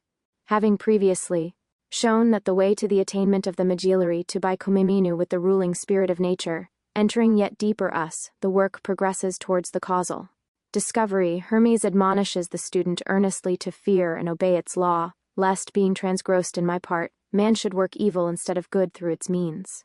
The fear of God is the beginning of wisdom, and the knowledge of the holy is understanding, and this, in the most profound sense, is Atwood to be proved in alchemy, and that they only who have become conversant by experience in the fundal take the flying bird and drown it flying, and divide and separate it from its pollutions, which yet hold it in death, draw it forth, and repel it from itself, that it may live and answer thee, not by flying away into the regions above, but by truly forbearing to fly.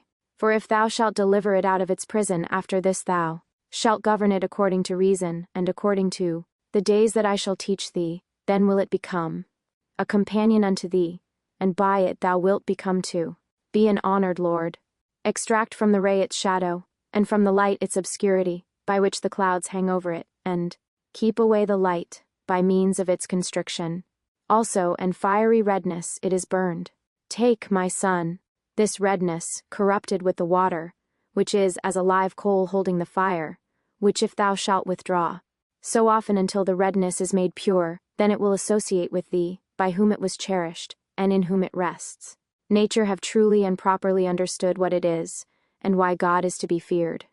Ingrafted in that root, writes our scholiast, the true understanding will grow up in thee, and fill thee, even as the body is filled with life.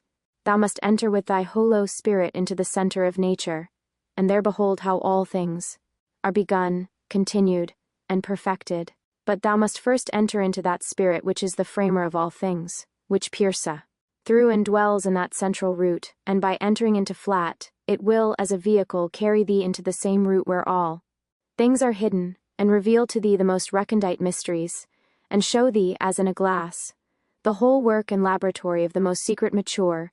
Hermes, therefore, recommends him who is rational, and desires the further instruction of his reason, to shut himself within, away from the distractions of sense and this life's ignorance, and learn to open to himself the door of a higher consciousness, lest in the outward acceptation of words or things he had be deceived. Having premised thus much, he proceeds to detail the process by which the spirit is carried on from each succeeding dissolution into a more perfect form of being. These images, indicating the mode of rational operation with the freed spirit and its soul, will appear inevitably obscure. The entire process is repeated many times before perfection is arrived at, and instructions for each, according to the arising phenomena, are given by the scholiast at full length. A shadowy darkness passes always along with the philosophic. Return then, O my son, the coal being extinct in life, upon the water for 30 days, as I shall note to thee, and henceforth thou art a crowned king, resting over the fountain, and drawing from thence the auripigment dry, without moisture. And now I have made the heart of the hearers, hoping in thee, to rejoice even in their eyes, beholding thee in anticipation of that which thou possessest. Body, moving in its own light until it is thoroughly purified from bonanal defilements, now that the clearness may be manifest. Throughout without obscurity, says the scholiast, the body must be repeatedly opened, and made thin after its fixation and dissolved and putrelical, and as the grain of wheat sown in the earth, putrines before it springs up into a new growth or vegetation, so our magnesia, continues he, being sown in the philosophy earth, dies and corrupts, that it may connive itself anew. It is purified by separation, and is dissolved, digested, and coagulated, sublimed, incurated, and fixed by the reciprocated action of its own proper identity, as a gunt a nil patient, alternating to improve. The water spoken of by Hermes is the passive spirit, the redness is its soul, and the earth begot betwixt them is the substance or body of both. The spirit thereafter penetrates the body, and the boli fixes the spirit, the soul being conjoined, tinges the whole of its proper color, whether white or red. This process is given in the following enigma, by the excellent author of the Aquarium Sapientum, or Waterstone. Spiritus ipsi datur pro tempore corpori, at illo.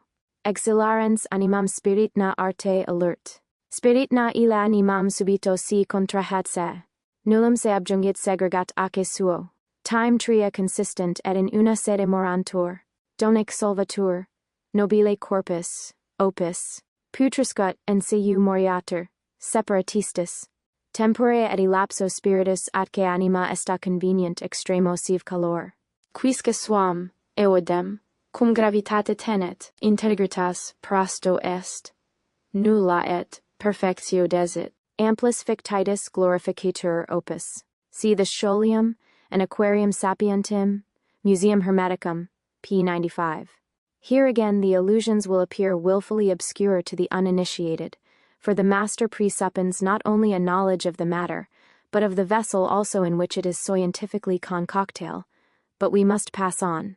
The life of the coal is fire, which, observe then, that the water was first in the air, then in the earth. Restore thou it, also, to the superiors by its proper windings, and not foolishly altering it then to the former spirit, gathered in its redness. Let it be carefully conjoined. Know, my son, that the fatness of our earth is sulfur, the auripigment, syrets, and colcothar, which are also sulfur, of which auripigments, sulfur, and such like, some are more vile than others, in which there is a diversity, of which kind also is the fat of gluey matters, such as our hair, nails, hoofs, and sulfur itself, and of the brain, which too is auripigment. Of the like kind also are the lions and cats. Being extinct, becomes a dead body, nor of coal alone, but of all other things light is the life, and it is heat that conserves it. But the essence of life, says the scholiast, is nothing else than a pure, naked, unmingled fire, not that indeed which is corrupting and elementary, but that which is subtle, celestial, and generating all things. The same is of metals, their first matter containing the three principles, the salt, sulfur, and mercury, of which so much has been spoken and ignorantly misapplied. By the crowned king, Hermes signifies the first manifested resplendence of the vital tincture.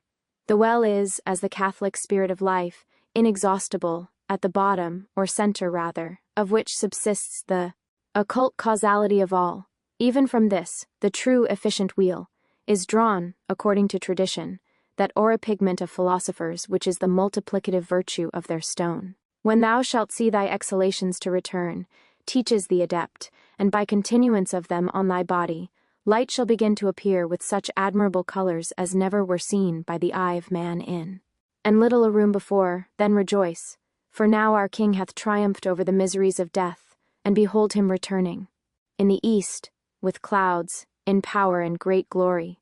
Here thou mayest rest and bait, and enjoy the glory of thy Wedo Clixer. Now is the time at hand in which that of the poet is fulfilled. Ne te ponitent faciem fuligino pingi adferit hac phobi nigra favia jubar. See Irenaeus, Ripley revived, Vean, Lumen de Lumen, p. 58, and see Anthrop, Theomag, p. 22, and the Scholium. Convert the elements, says Arnold, and you shall have what you desire, that is to say, separate the matter into its essential relationships, and join them again together in harmonious proportion. See Arnoldi Speculum sub initio, Basil Valentine's stone of fire, Smaragdine table, and C. Claws, which is Syrets, the fat of white bodies, and the fat of the two oriental quicksilvers, which sulfurs are hunted and retained by the bodies. I say moreover that this sulfur doth tinge and fix, and is held by the conjunction of the tinctures. Oils also tinge but fly away, which in the body are contained, which is a conjunction of fugitives only with sulfurs and albuminous bodies, which hold also and detain the fugitive ns. The disposition sought after by the philosophers, O son, is but one in our egg, but this in the hen's egg is much less to be found. But lest so much of the divine wisdom as is in a hen's egg should not be distinguished, our composition is as that is from the four elements adapted and composed. 3. Know, therefore, that in the hen's egg is the greatest help with respect to the proximity and relationship of the matter in nature, for in it there is a spirituality and conjunction of elements, and an earth which is golden in its tincture. Hermes alludes here in part to the various manifestations of the spirit in this natural life, and the vegetable growth of it in animal Hades. The occult luminous principle of vitalization he calls sulfur, auripigment, and C, hiding it also under a variety of other covertures. A distinction is here made by our author of the different estates and uses of the philosophic sulfur, or light, as it be, comes developed in the Hermetic work. Hermos divides the matter into 4 parts, as was before seen, comparing also its vital composition to that of a hen's egg, which answers in all respects, excepting the catholicity, to the compound simple of this art. Est avis in mundo sublimior omnibus ovum, cujus ut inquiras, cura, sit una tibi, albumen luteum circumdat mole vitellum, ignito, eumos cautusidion se petas, vulcano mare dat opem, pulaster et inde, exortus, feri victor, et ignis erit. See Atalanta Fugiens, p. 41, Epigramma the 8th, and the Scholium. The alchemists uniformly recommend us to observe nature, that from analogy we may be better able to imagine and judge of. But the son, inquiring of Hermes, saith, the sulfurs which are fit for our work, whether are they coelestial or terrestrial? To whom the father answers, certain of them are heavenly, and some are of the earth. Then the son saith, Father, I imagine the heart in the superiors to be heaven, and in the inferiors earth. But saith Hermes, it is not so, the masculine truly is the heaven of the feminine, and the feminine is the earth of the masculine. The son then asks, Father, which of these is more worthy than the other, whether is it the heaven or the earth?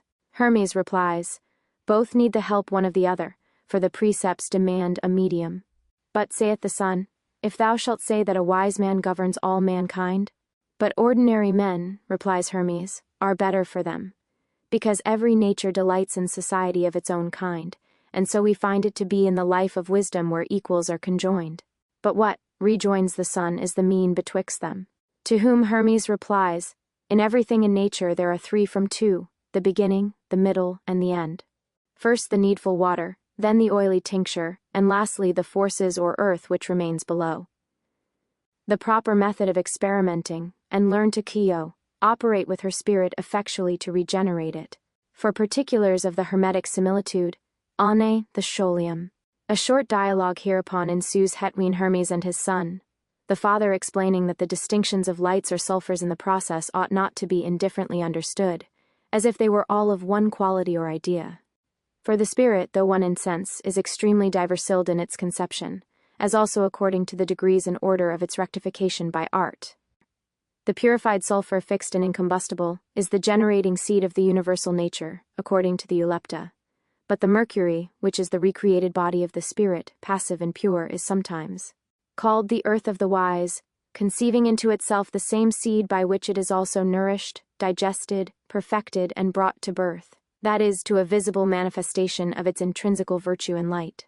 But the son's allusion is intimate to the art, and particular. See the Scholium, when, by their strong attracting law, the active and passive. But the dragon inhabits in all these, and his houses are the darkness and blackness that is in them, and by them he ascends into the air from his rising which is their heaven. But, whilst the fume remains in them, they are not immortal. Take away, therefore, the vapor from the water, and the blackness from the oily tincture, and death from the feces, and by dissolution thou shalt possess a triumphant reward, even that in and by which the possessors live.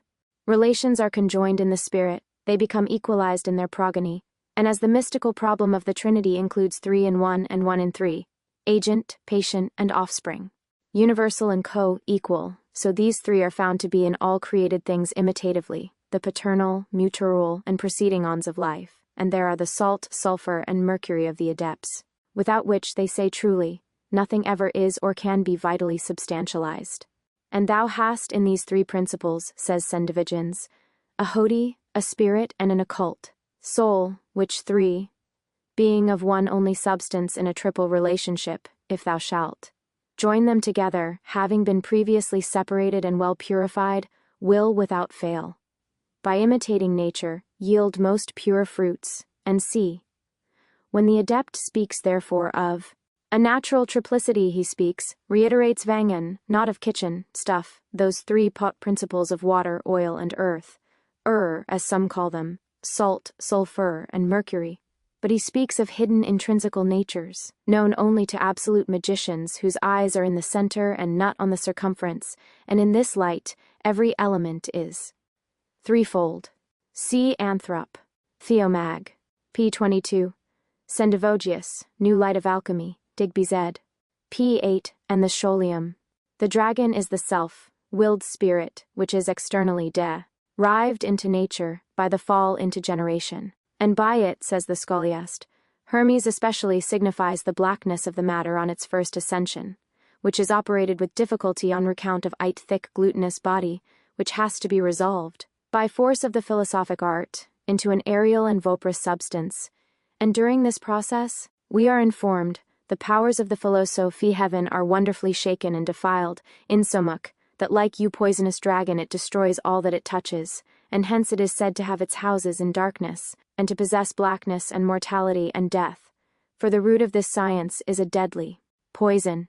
Therefore, says Hermes, take away the vapor from the water, and the blackness from the oily tincture, and death from the faces, that the component principles may be pure, and by dissolution thou shalt possess a triumphant reward, even that in and by which the possessors live. Thus, the evil of the original sin is said to be discovered by a radical dissolution of the spirit, and without this discovery and the arising evil, it cannot return. Know then, my son, that the temperate unguent which is fire, is the medium between the feces and the water, and is the perscrutinator of the water.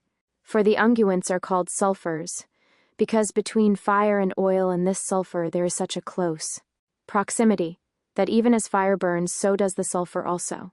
All the sciences of the world, O son, are comprehended in this my hidden wisdom, and this and the learning of the art consists in these wonderful hidden elements, which it doth discover and complete. It behoves him, therefore, who would be introduced to this hidden wisdom, to free himself from the usurpations of vice, and to be just, and good, and of a sound reason, ready at hand to help mankind, of a serene countenance, diligent to save, and be himself a patient guardian of the arcane secrets of philosophy. And this know, that except thou understandest how to mortify and induce generation, to vivify the spirit, and introduce light, until they fight with each other, and grow white, and freed from their defilements, rising as it were from blackness and darkness, thou knowest nothing, nor canst perform anything, but if thou, to its pristine purity, and the immortality of its first source, cause therefore, adds a no less subtle thin experienced adept, such an operation in our earth, that the central heat may change the water tato air, that it may go forth into the plains of the world and scatter the residue through the pores of the earth, and then, contrariwise, the air will be turned into water far more subtle than the first water was. And this is done thus, if thou give our old man gold or silver to swallow, that he may consume them, and then he also dying may be burned, and his aslies cedared into the water, and thou shalt boil that water until it be enough. Thou shalt have a medicine to cure the leprosy of life. See the Scholium, Sendivogiens, New Light, p. 35, Maria Practica. The knowledge of this secret sulplar, says the scholiast, and how to prepare it and use it in this work includes the whole art of perfection. It is the stirrer up of the whole power and efficacy and purifier of the matter, hence Hermes calls it the perscrutinator, eminently distinguishing the rational ferment, concerning which it will be our purpose to inquire hereafter. The whole paragraph will speak plainly for itself when it is understood, which we leave for the present therefore unexplained. Knowest this? Thou wilt be of a great dignity, so that even kings themselves shall reverence thee. These secrets, son, it behoves thee to conceal from the vulgar and profane world. Understand also that our stone is from many things and of various colors, and composed from 4 elements, which we ought to divide and dissever in pieces, and segregate in the veins, and partly mortifying the same by its proper nature which is also in it, to preserve the water and fire dwelling therein, which is from the 4 elements and their waters, which contain its water. This, however, is not water in its true form, but fire, containing in a pure vessel the ascending waters, lest the spirits should fly away from the bodies, for by this means they are made tinging and fixed. O blessed watery form, that dissolvest the elements, now it behoves us, with this watery soul, to possess ourselves of a sulphurous form, and to mingle the same with our acetum. For when, by the power of the water, the composition is dissolved, it is the key of the restoration, then darkness and death fly away from them, and wisdom proceeds onwards to the fulfillment of her law. The principles of the art of working the matter are here repeated. The 2 contrary natures of light and darkness must contend together, as it were, in mortal strife, and the war must be waged unceasingly for the destruction of the foreign life until it succumbs, grows white, as Hermes says, in order that the internal agunt may return to vivify the whole, and yield the abundant tinituro of its light. The Catholic nature is multifarious in its conception, and passes in the art through a strange variety of forms and appearances, but she operates her proper progress necessitously under the threefold law of life, the ingress, ogress, and alternating action of which, under dominance of either of its principles, constitutes the whole phenomenon of the Hermetic process. 3 great is the reputed virtue of this aqua philosophica, which distills itself finally to manifestation by the art of life, for as common water washes and cleanses things outwardly, so this inwardly effects the same, even itself purifying itself from its inbred defilements, so that no vestige of evil remains. And, being joined in consciousness with the central efficient, it becometh 12. Section 3rd. Know, my son, that the philosophers bind up their matter with a strong chain, that it may contend with the fire, because the spirits in the washed bodies desire to dwell therein, and to rejoice. In these habitations they vivify themselves and inhabit there, and the bodies hold them, nor can they be thereafter separated any more. The dead elements are revived, the composed bodies tinge and are altered, and by a wonderful process they are made permanent, as saith the philosopher, all-powerful, and the key of every magic art. The preparation of it is not known to many, says the scholiast, and a very few have obtained it, because the well is deep out of which it is drawn. Nor do the vulgar chemists understand it, nor can this scant be truly learned either from a master at all, but practice reveals it by the instinct of nature. See the Scholium and Lumen de Lumine, p. 67. This may again remind the reader of the passage from Democritus, where, describing the universal experiment, he says that that method of working with nature is the most effectual which makes use of manacles and fetters, laying hold on her in the extremest degree. And this constriction, according to the scholiast's teaching, is not made by chance, but by means of the affinity which is between the body and its spirit, as Mayer also alludes, in his emblems, Naturam natura docet debellit ignem, for they both proceed from one fountain, though, of the 2, the agent, because it vivifies and holds the particles of the matter together, is representatively superior in operation, to compel the protean hypostasis of nature to enter into his true form. Nam sine sex non ulla debit praecepta, nece humorando flectis, vim duram et vincula capto tende. Doli sirem hidemum frangintur inanes. See the Georgies lib. Ever. 897. Maieri Atalanta fusions emblema, XX. Democritus, in the fable of Proteus, Aquarium sapientum enigma, and the scholiast on Hermes. The bodies of the metals, explains our scholiast, are the domiciles of their spirits, which when they are received by the bodies, their terrestrial Substance is by degrees made thin, extended, and purified, and by their vivifying power, the life and fire hitherto lying dormant is excited and made to appear. For the life which dwells in the metals is laid as it were, asleep, in sense, nor can it exert its powers, or show itself, unless the bodies, i.e., O permanent watery form, creatrix of the royal elements who, having with thy brethren and a just government obtained the tincture, findest rest. Our most precious stone is cast forth upon the dunghill, and that which is most worthy is made vilest of the vile. Therefore it behoves us to mortify two argent vives together, both to venerate and to be venerated, viz., the argent vive of aura pigment, and the oriental argent vive of magnesia.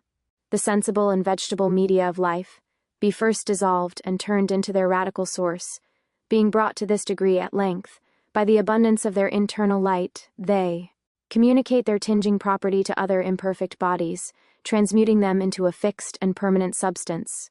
And this, Beadles further, is the property of our medicine, into which the previous bodies of the spirit are reduced, that at first, one part thereof, will tingo 10 parts of an imperfect body, then 100, then 1,000, and so infinitely on, by which the efficacy of the creative word is wonderfully evidenced, crescite it multiplicamini, and by how much the oftener the medicine is dissolved, by so much the more it increases in virtue, which otherwise, without any more solution, would remain in its single or simple state of perfection. Here there is a celestial and divine fountain set open, which no man is able to draw dry, nor can it be exhausted should the world endure through an eternity of genera fins. See the Saholium, introit, aperi, cap, ve. Trevisanus opusculum circa finum, the fixed watery form of the philosophy matter, which Hermes here apostrophizes, is the same as was before celebrated, only more mature. This is the fountain which Bernhard Trevisaus mentions, of such marvelous virtue above all other fountains in the whole world, shining like silver and of exerulean clearness. It is the framer of the royal elements, says Ifirms, i.e. It draws to itself the rubified light of its maternal agent, permeating the same throughout the whole essentiality. Separate, says Irenaeus, the light from the darkness 7 times, and the creation of the philosophy Mercury will be complete, and this 7th day will be for thee a Sabbath of repose, from which period until the end of the annual revolution, thou mayest expect the generation of the supernatural Son of Sun, who comes about the last age into the world to purify his Brotland from their original sin. See the Scholium Trevisanus, end of his opusculum, now light of Sendivogius, 10th Treatise, and the introit. Apert, cap, it, and e, the same Catholic nature, which in its preternatural exhaliation appears so very precious in the eyes of the philosopher, is in the Caemon world de flood, abiding everywhere in putrefactions and the vilest forms of life.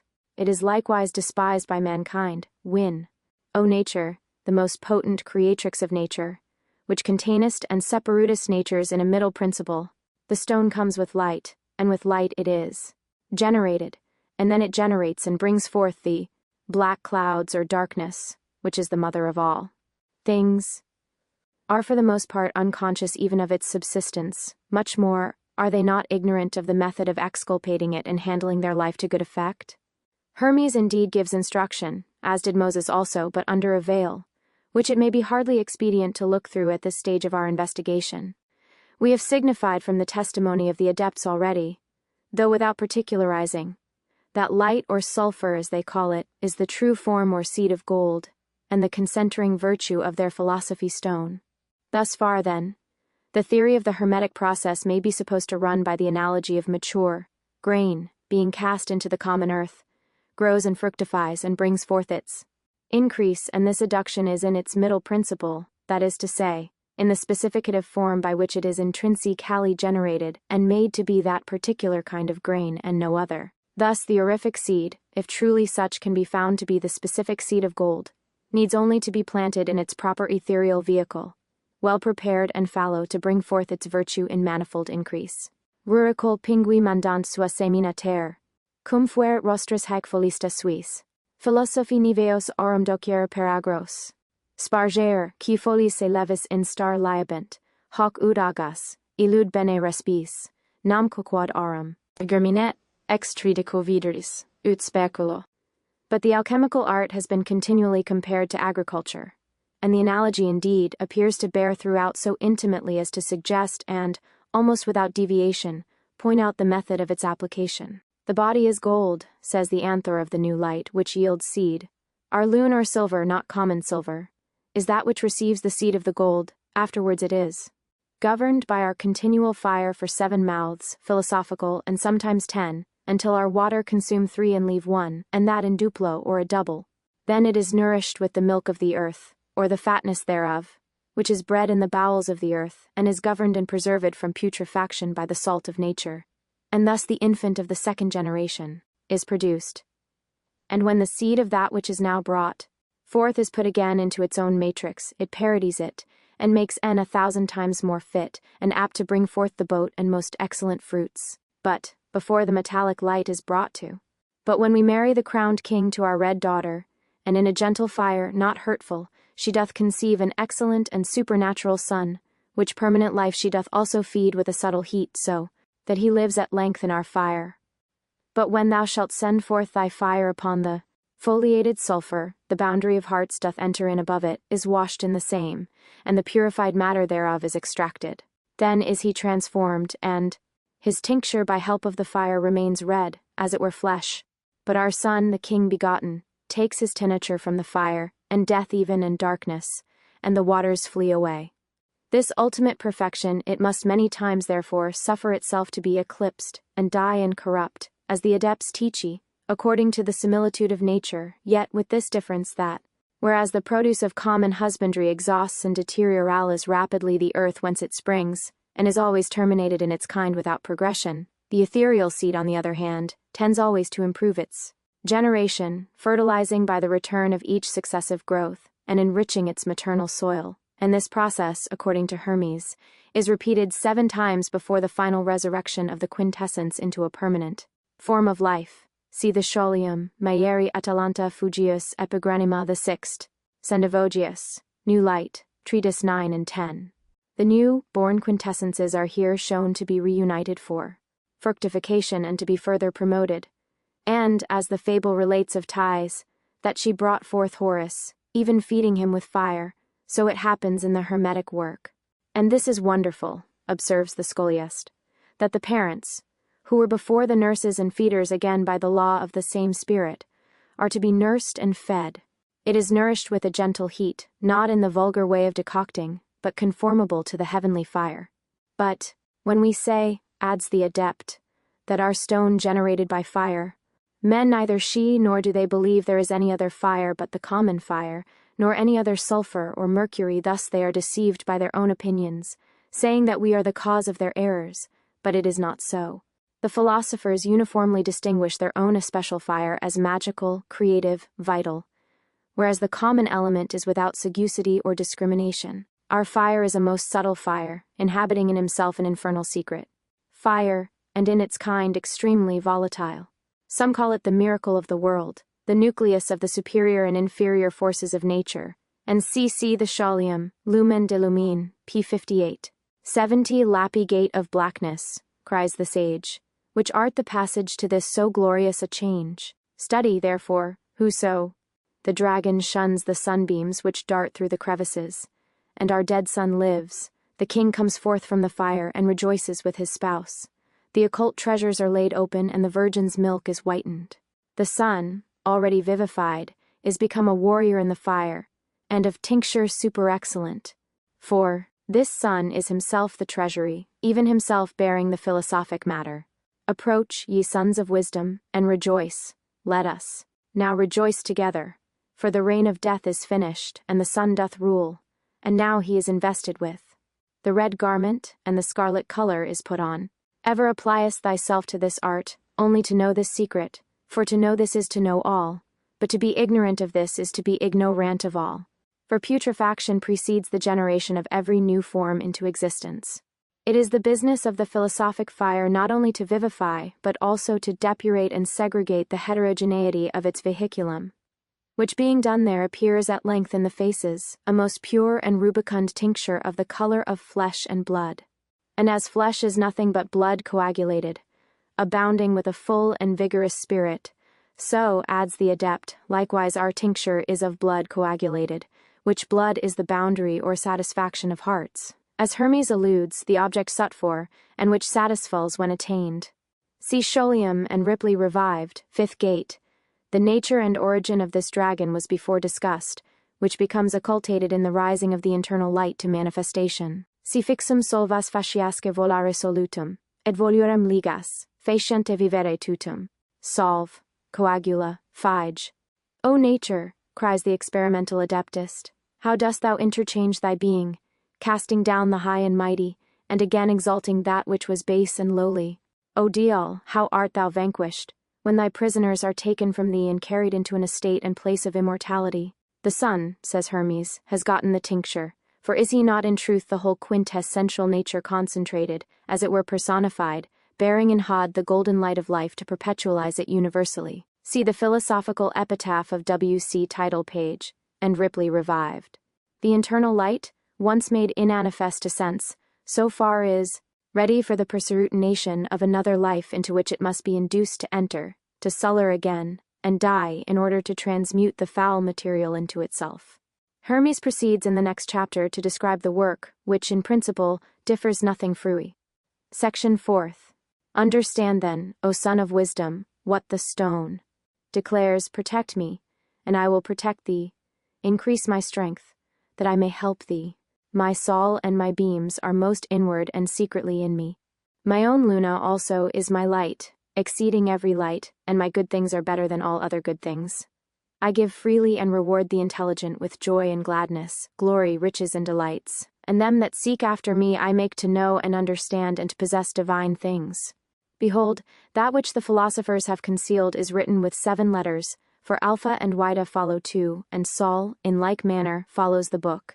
Nevertheless, if thou art willing that he should have dominion, observe the art, and join the sun to the daughter of the water, which is Jupiter, and a hidden secret. The foregoing but in the images and delineation of phenomena only. The fermenting light by constant addition of the spirit, leavens more and more, increasing as it tends to the perception of its final case in life. As Solonian, speaking of the divine wisdom, saith, exalt her, and she shall promote thee. She shall bring thee to honor when thou dost embrace her. And Proverbs the 4th, 8, 9. The vital light, as we have before explained, is centrally hidden in nature until it is drawn forth, but entering from without inwards, when freed again, will it not then probably meet itself in a yet more profound experience? This is the problem proposed for the truly intelligent, that they may inquire into the Hermetic method of self-knowledge, which alone can enable man to corroe and understand and possess divine things. If thou irkest for her as silver, and searchest for wisdom as for hidden treasures, then shalt thou understand the fear of the Lord and find the knowledge of God. Proverbs de Sechem 4, 5. But we postpone the examination of this mystical ground, suggesting so much only as, in proceeding, we find requisite to elucidate the Hermetic mind. The 7 letters are taken to signify the necessary phases, through which the philosophy material passes in order of color and qualitative virtue. Some call them planets, others metals, for the radical life of the spirit is indeed mineral, and the rest of Hermes' allusion is to the conjunction of active and passive principles for the reproduction of light out of the whole.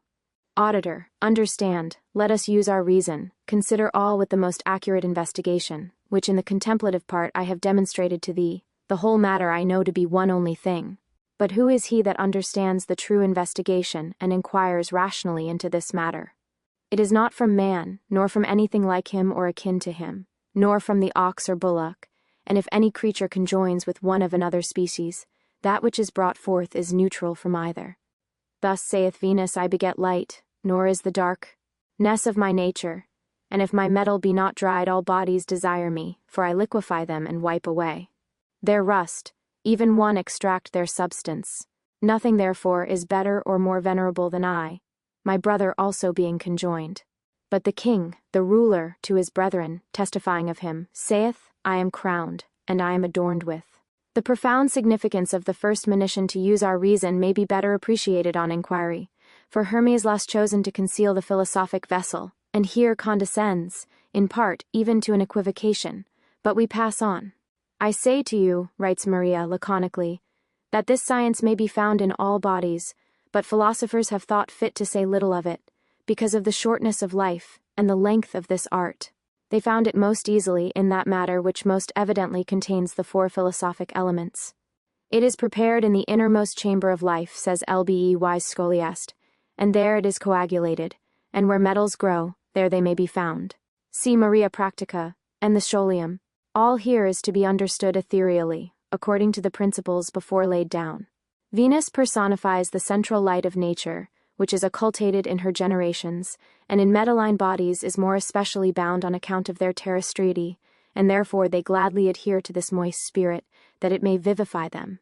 And when she appears, writes a no less experienced adept, the artist is rejoiced, and thinks perhaps his work is finished, and that he has the treasure of the world in hand, but it is not so, for if he tries it, the light still will be found imperfect, alone, and transient, without the masculine teniture to fix it in manifestation. Hence, the fable of Mars and Venus taken together by Vulcan, as will be hereafter explained, in the last extremity of life.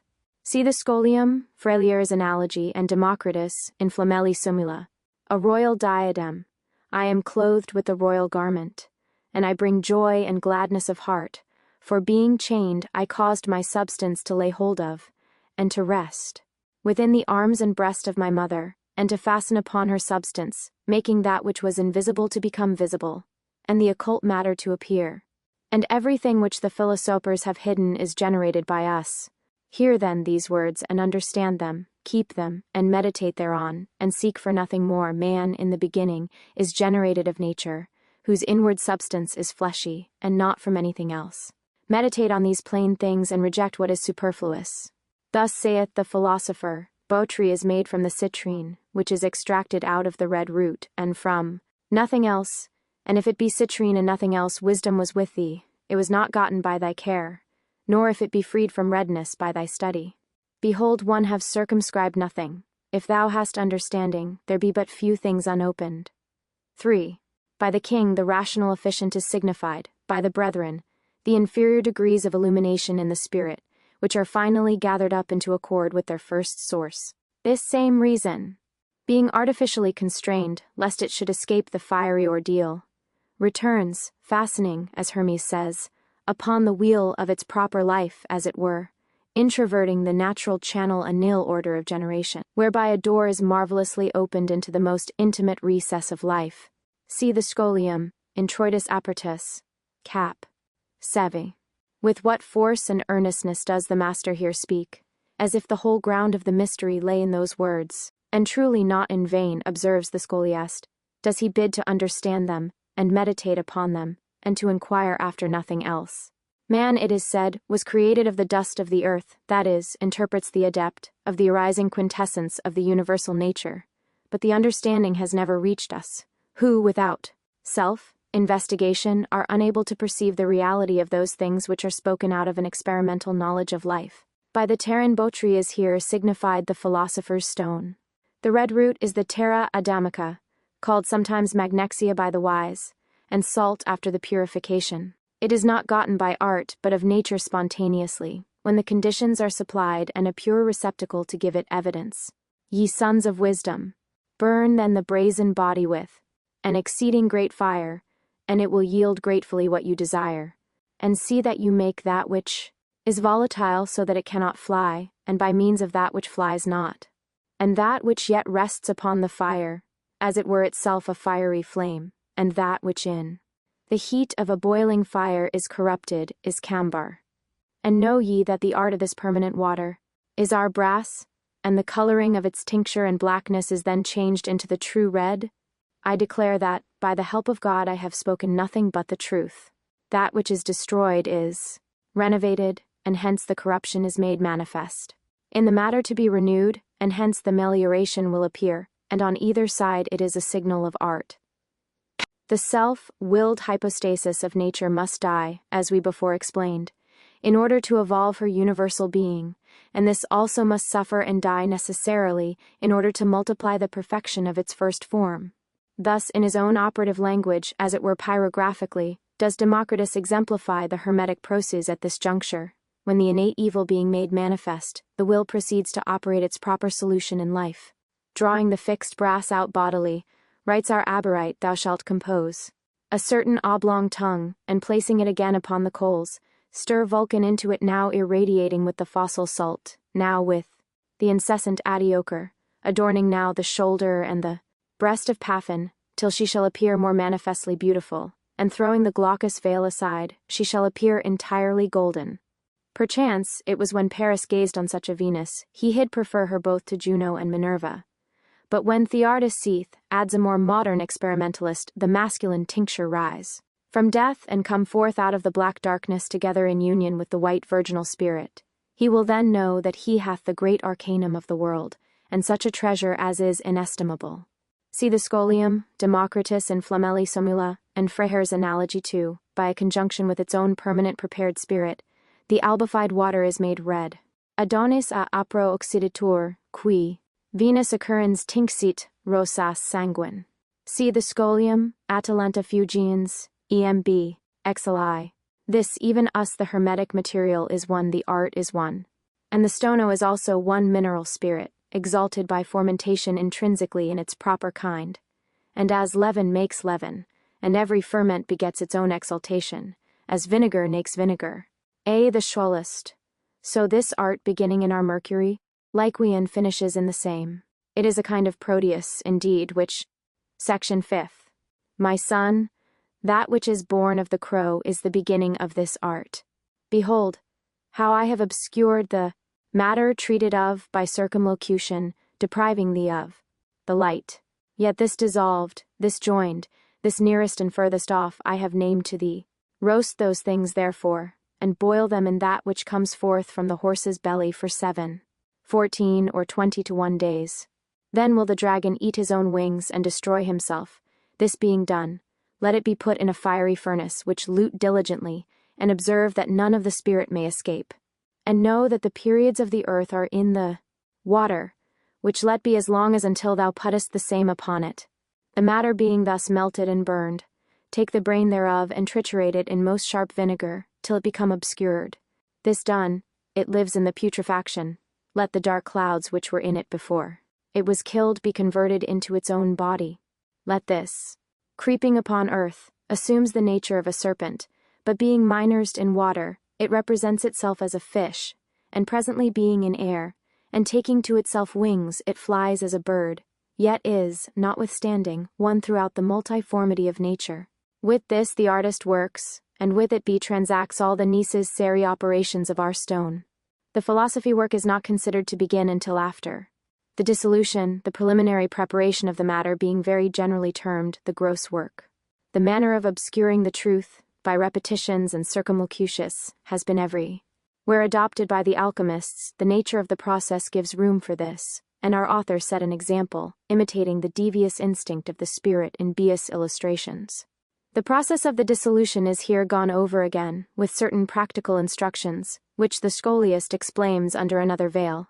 The matter, he says, is to be decocted in the philosophy furnace called Athenor, with a continual fire, and the vessel which holds the matter must be exactly sealed, lest the penetrative mineral vapor should expire and leave the dead body. And this may be done with the lutum sapientia, or hermetic seal, about which he gives particular instructions, and how the orifices and junctures of the philosophic vessel must be encircled, so that no breath may go forth. Process be repeated, as I have described. Let it again die, as I before said, and then it lives. In the life and death thereof we work with the spirits, for as it dies by the taking away of the spirit, so it lives in the return, and is revived, and rejoices therein. Being arrived then at this knowledge, that which thou hast been searching for is made apparent in the affirmation. I have even related to thee the joyful signs, even that which doth fix the body. But these things, and how they attained to the knowledge of this secret, are given by our ancestors in figures and types. Behold, they are dead. I have opened the riddle, and the book of knowledge is revealed. The hidden things I have uncovered and have brought together the scattered truths within their boundary, and have conjoined many various forms. Even I have associated the spirit. Take it as the gift of God. Section 6th.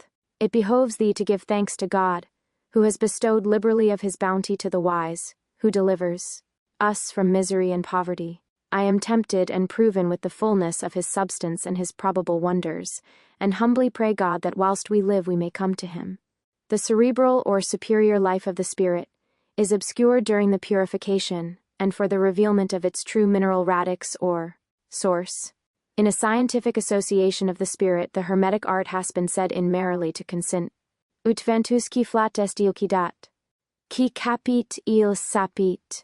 He who shall have received so much grace from the Father of lights, as to obtain in this life the inestimable gift of the philosopher's stone, who carries about with him, as the scholiast expresses it, even in his own breast, the treasury of universal nature, has need not only to be grateful, but to be watchful of every temptation, lest he should be drawn, even unwittingly, to abuse it.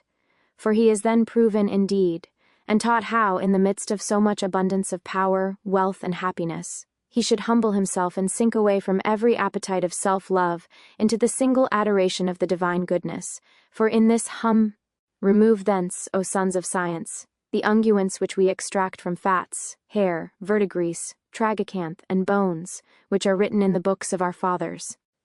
But concerning the ointments which contain the tincture, coagulate the fugitive, and adorn the sulphurs, it behoves us to explain their disposition more at large, and to unveil the form which is buried and hidden from other unguents, which is seen in disposition but dwells in his own body, as fire in trees and stones, which by the most subtle art and ingenuity it behoves to extract without burning.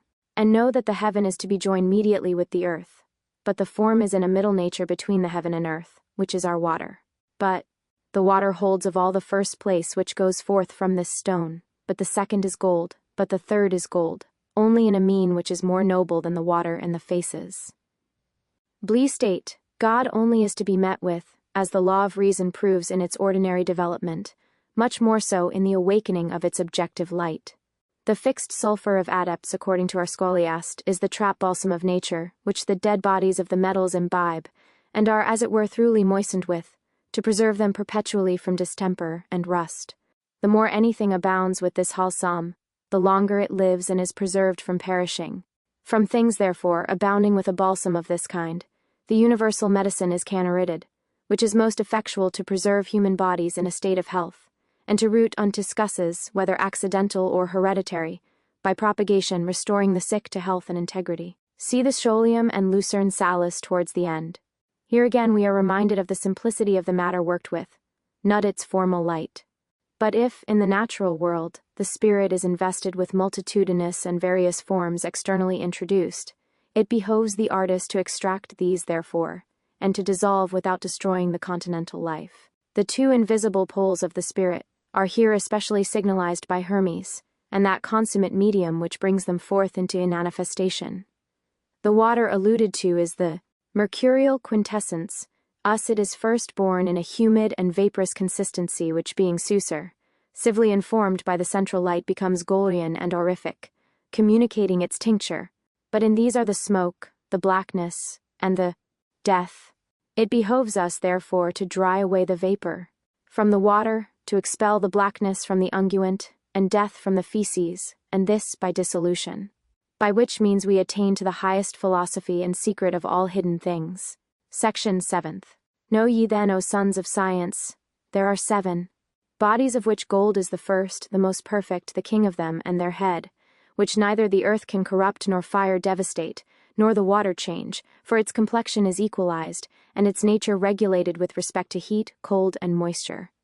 Nor is there anything in it which is superfluous. Therefore the philosophers do buoy up and magnify themselves in it, saying that this gold in relation of other bodies is as the sun amongst the stars, more splendid in light, and as, by the power of God, every vegetable and all the fruits of the earth are perfected, so gold, by the same power sustaineth all. And as fire by means of fuel increases continually, and a small seed drawing strength and sustenance from the earth and near, grows to be a large and prolity tree, so this wonderful being, essentialized in its proper vehicle or understanding substance, is said to increase, transmuting the Catholic nature into itself.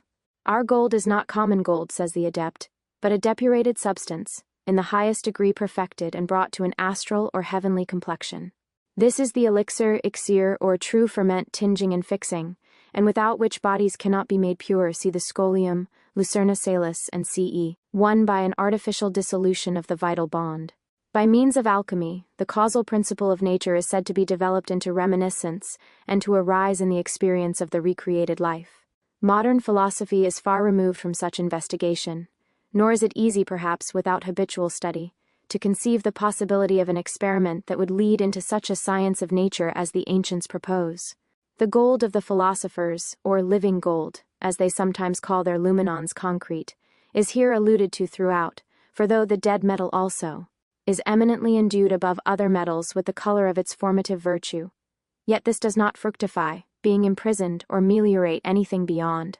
For as dough without a ferment cannot be fermented, so when thou sublimest the body and purifiest it, separating the uncleanness from it, thou wilt then conjoin and mix them together, and put in the ferment confecting the earth and water. Then will the elixir ferment, even as dough doth ferment.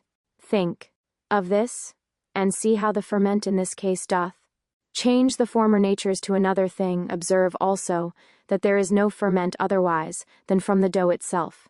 Observe, moreover, that the ferment whitens the confection and hinders it from burning, and holds the tincture lest it should fly, and rejoices the bodies, and makes them intimately to join and to enter one into another.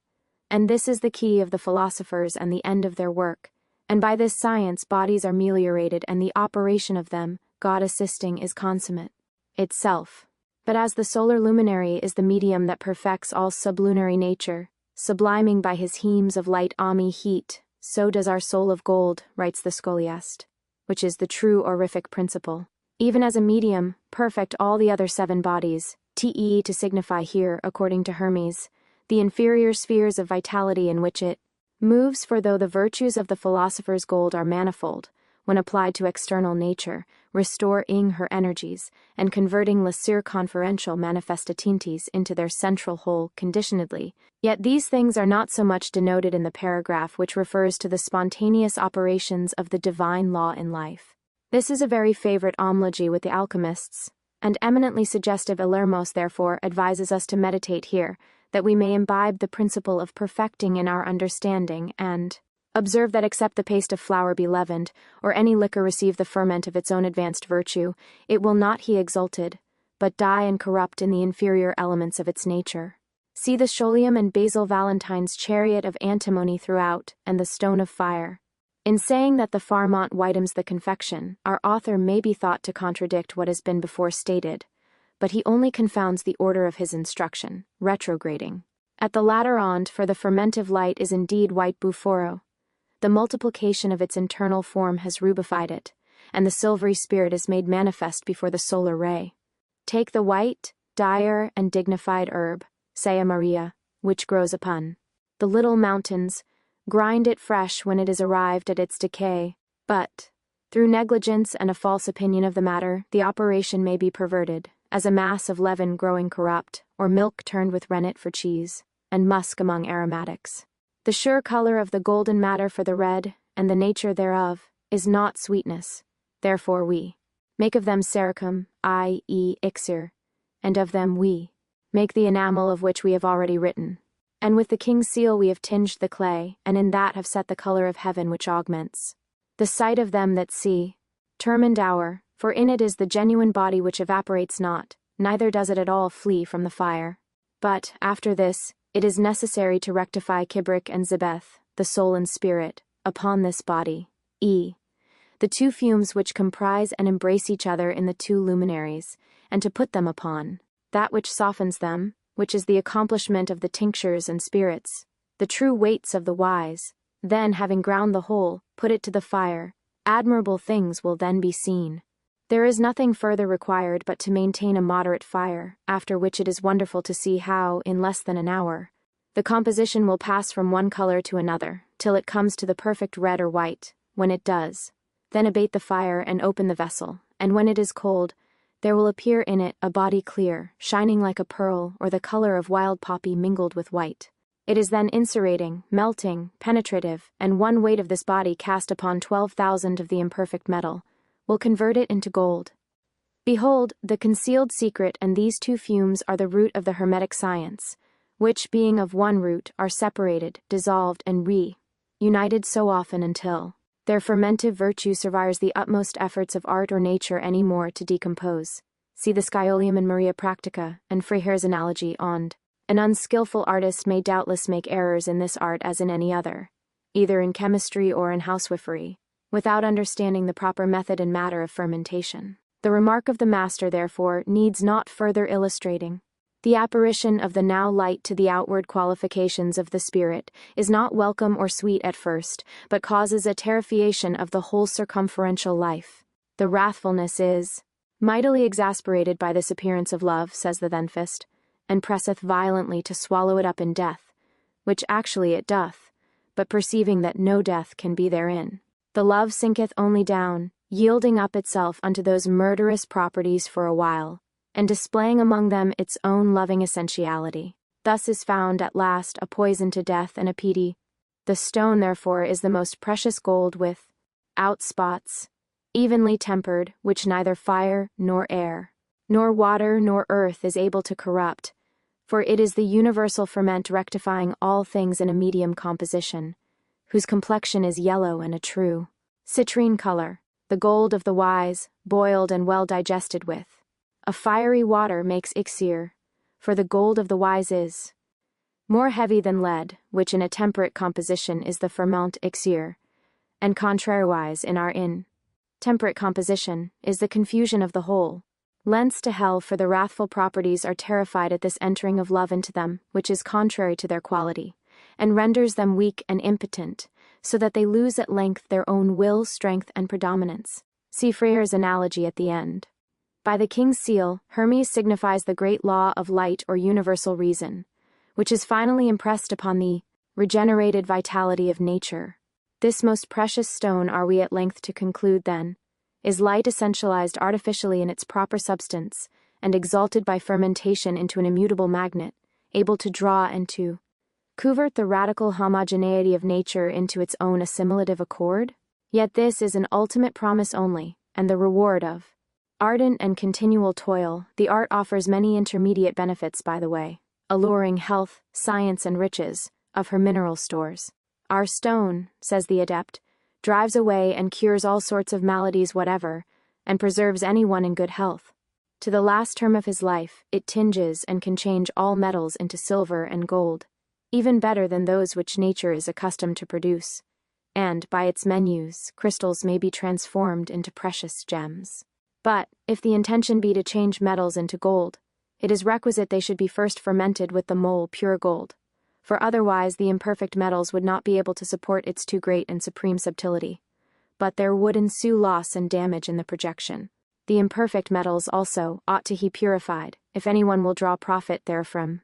1 drachm of gold is sufficient for the fermentation in the red, and 1 of silver for the fermentation in the white, and the artist need not be at the trouble of buying gold and silver for this fermentation, because with our single very small part the tincture may be afterwards augmented more and more. For if this medicinu be multiplied and be again dissolved and coagulated by the water of its mercury, white or red, of which it was prepared, then the tinging virtue will be augmented each time by 10 degrees perfection, which may be reiterated at will. See Lu Sarasalia, Kuharath Amphitheat, circa finum. K2. For the work begins from the vegetable, next from the animal, as in a hen's egg, in which is the greatest help, and our earth is gold, of all which we make Syriacum, which is the ferment elixir. The 7 chapters of the Golden Treatise are here concluded, which are a fair example of the alchemical writings in general, and less sophistical than many, which may be considered perhaps as a small recommendation of the rest. For, although the D.S. course is sententious, and analogies are dispersed throughout with philosophy, tact, and plausibility, yet the whole is covered with an obnoxious veil, for neither does Hermes discover the true art, either whence, when, or how the matter is to be taken, but the philosophic vessel, with the whole apparatus for working the spirit to perfection, is wrapped up under an ambiguous disguise. It is impossible almost to convey an adequate idea of the extent to which the mystification has been carried. The literature of alchemy has not its parallel in the entire range, but is the problem of contradictions by excellence, as it were, framed after the pattern of the cruel Sphinx herself, so that the very abundant evidence which, under other circumstances, would be advantageous, becomes burdensome in this inquiry, occasioning a difficulty of discretion where to believe and vindicate the true light. In those easy reading days, too, when the fruits of science are laid open, and books are made suitable for the instruction of the meanest capacities, few are disposed to study for anything, even the most innovative gain, still fewer will there be found of a mind ready to exhort itself about the traditionary report of bygone wisdom. We had not ourselves, thus singly without modern precedent, ventured within the confines of this magic wild, but for the theoretic promise of possibility held out, having observed Allen much of the doctrines and tangled enigmas to unfold and arrange themselves slowly, yet in peculiar order, by the leading of a certain experimental elm. By this we hope to point out, as we discern them, the disjecta membra long since mangled and concealed there, and to discover the abode, at least, of that queenly Isis who is alone able to gather them together into the beauty and perfection of their original form. Part 2. A more esoteric consideration of the Hermetic art and its mysteries. Chapter 1. Of the true subject of the Hermetic art, and its concealed root.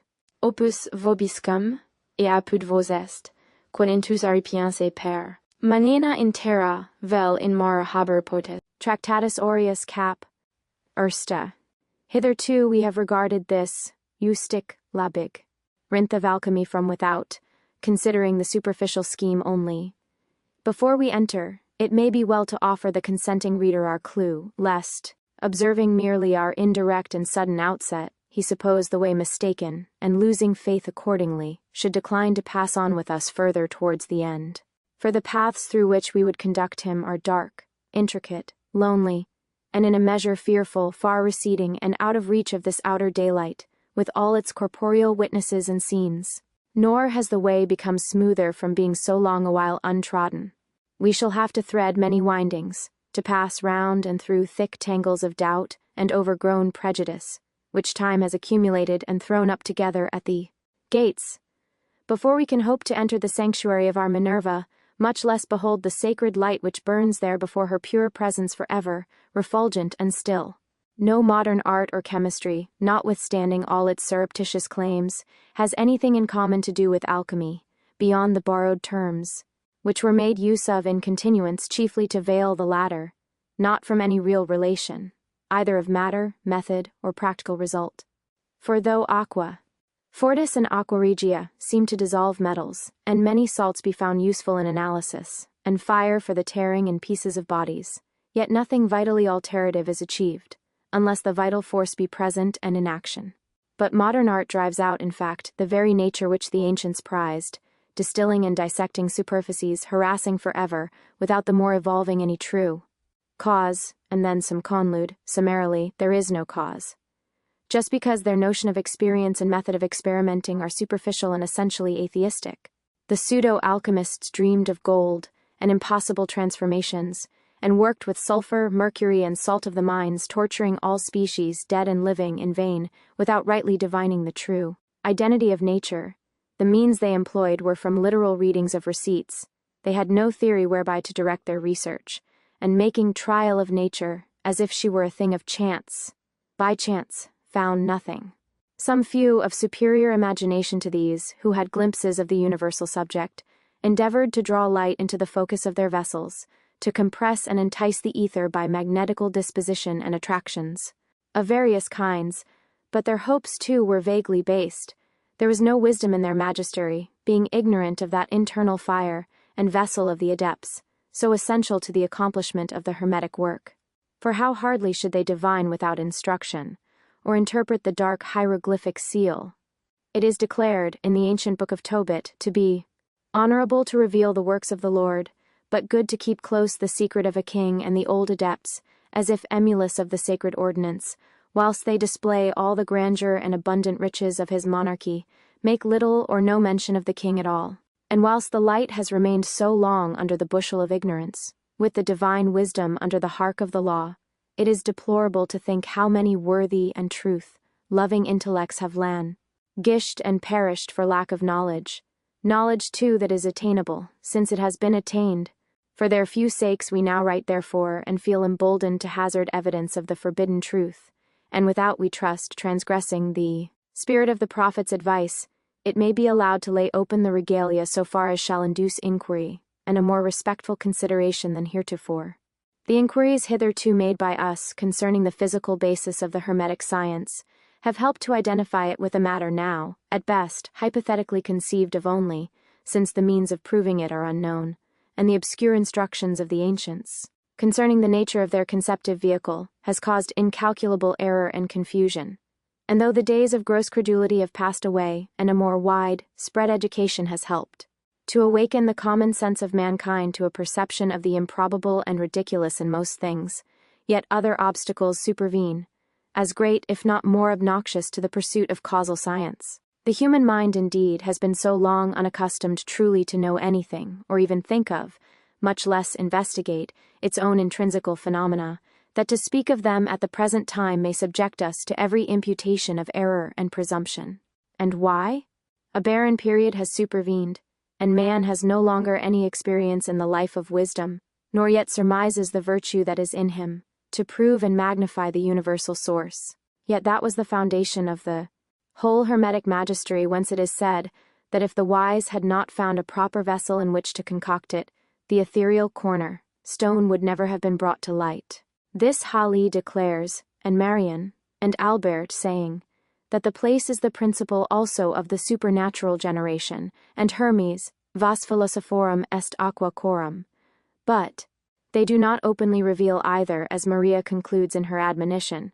Philosophers have spoken sufficiently of all that is necessary concerning the work, with exception of the vessel, which is a divine secret, hidden from idolaters. And without this knowledge no one can attain to the magistery. Thus it appears to have been a religious principle with the ancients, to withhold the means of proving their philosophy from an incapable and reckless world, and if any by hazard, less prudent or envious than the rest, alloded openly in his writings either to the concealed vessel or art of vital ministration, his revealment was instantly annulled by false or weakening commentaries, or as quickly as possible withdrawn by means not the less sure, because hidden from the world. Of the former expedient we have a notable example in Sendivogius, who, towards the conclusion of his treatises, referring to the honest hermit Maurian's advice to King Khalid, hac enim rex te extrahitur, this matter, O king, is extracted from the endeavors to draw attention off from it, by inveigling the reader into a doubt artfully raised about some gold, found sticking between a dead man's teeth. Such instances are not rare, and it has been found easy by such similar equivocations, without absolute denial, to protect from foolish and profane intrusion that living temple wherein alone the wise of all ages have been securely able to raise their rejected cornerstone and ends of light. When, however, the writings of Jacob Boehme appeared in Germany, some century and a half ago, the alchemists who lived at that period write as if they supposed their art could little longer remain a secret. A similar alarm had previously arisen amongst certain Rosicrucians about the books of Agrippa and Paracelsus' disciples, and in both instances because those great theosophists spoke openly, applying the practice of alchemy to human life, suggesting also, as did the latter, the method and medium of attraction. For notwithstanding these, in common with the rest, teach that the marine spirit is everywhere, and to be found in all things according to the nature of each, yet they do not so much profess to have sought for it in many things, or that it may with equal advantage be drawn forth from all, since it is neither apt to become universal of its own accord, or in every form of virtue sufficient for the Hermetic work. Therefore, say they, the best and noblest ought to be chosen to operate with, unless the searcher proposes to waste labor and ingenuity without obtaining his desired end. Besides, to search out the identity through all creatures and minerals, by way of experiment, would seem to be a matter of no small difficulty, if we must needs investigate each. But if one subject should be presented which contains all, and the comprehension of each subordinate form in a superior essence, then this one needs only to be investigated for the discovery of all. But the universal orb of the earth, adds the Moorish philosopher, contains not so great mysteries and excellences as man reformed by God into his image.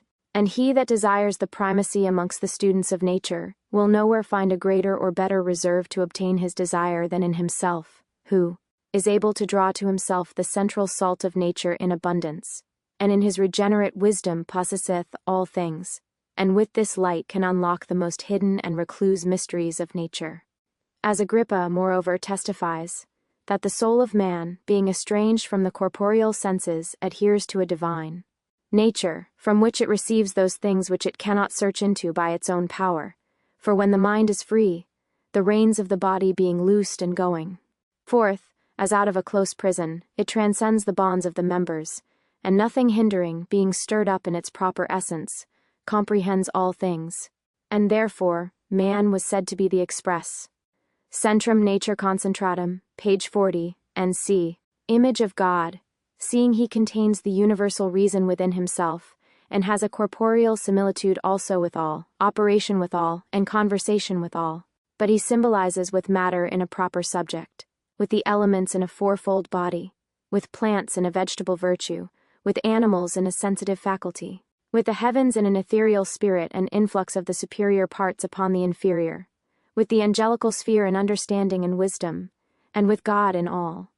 He is preserved with God and the intelligences by faith and wisdom, with celestial things by reason and discourse with all inferior things by sense and dominion, and acts with all, and has power on all, even on God himself, continues the magician, by knowing and loving him.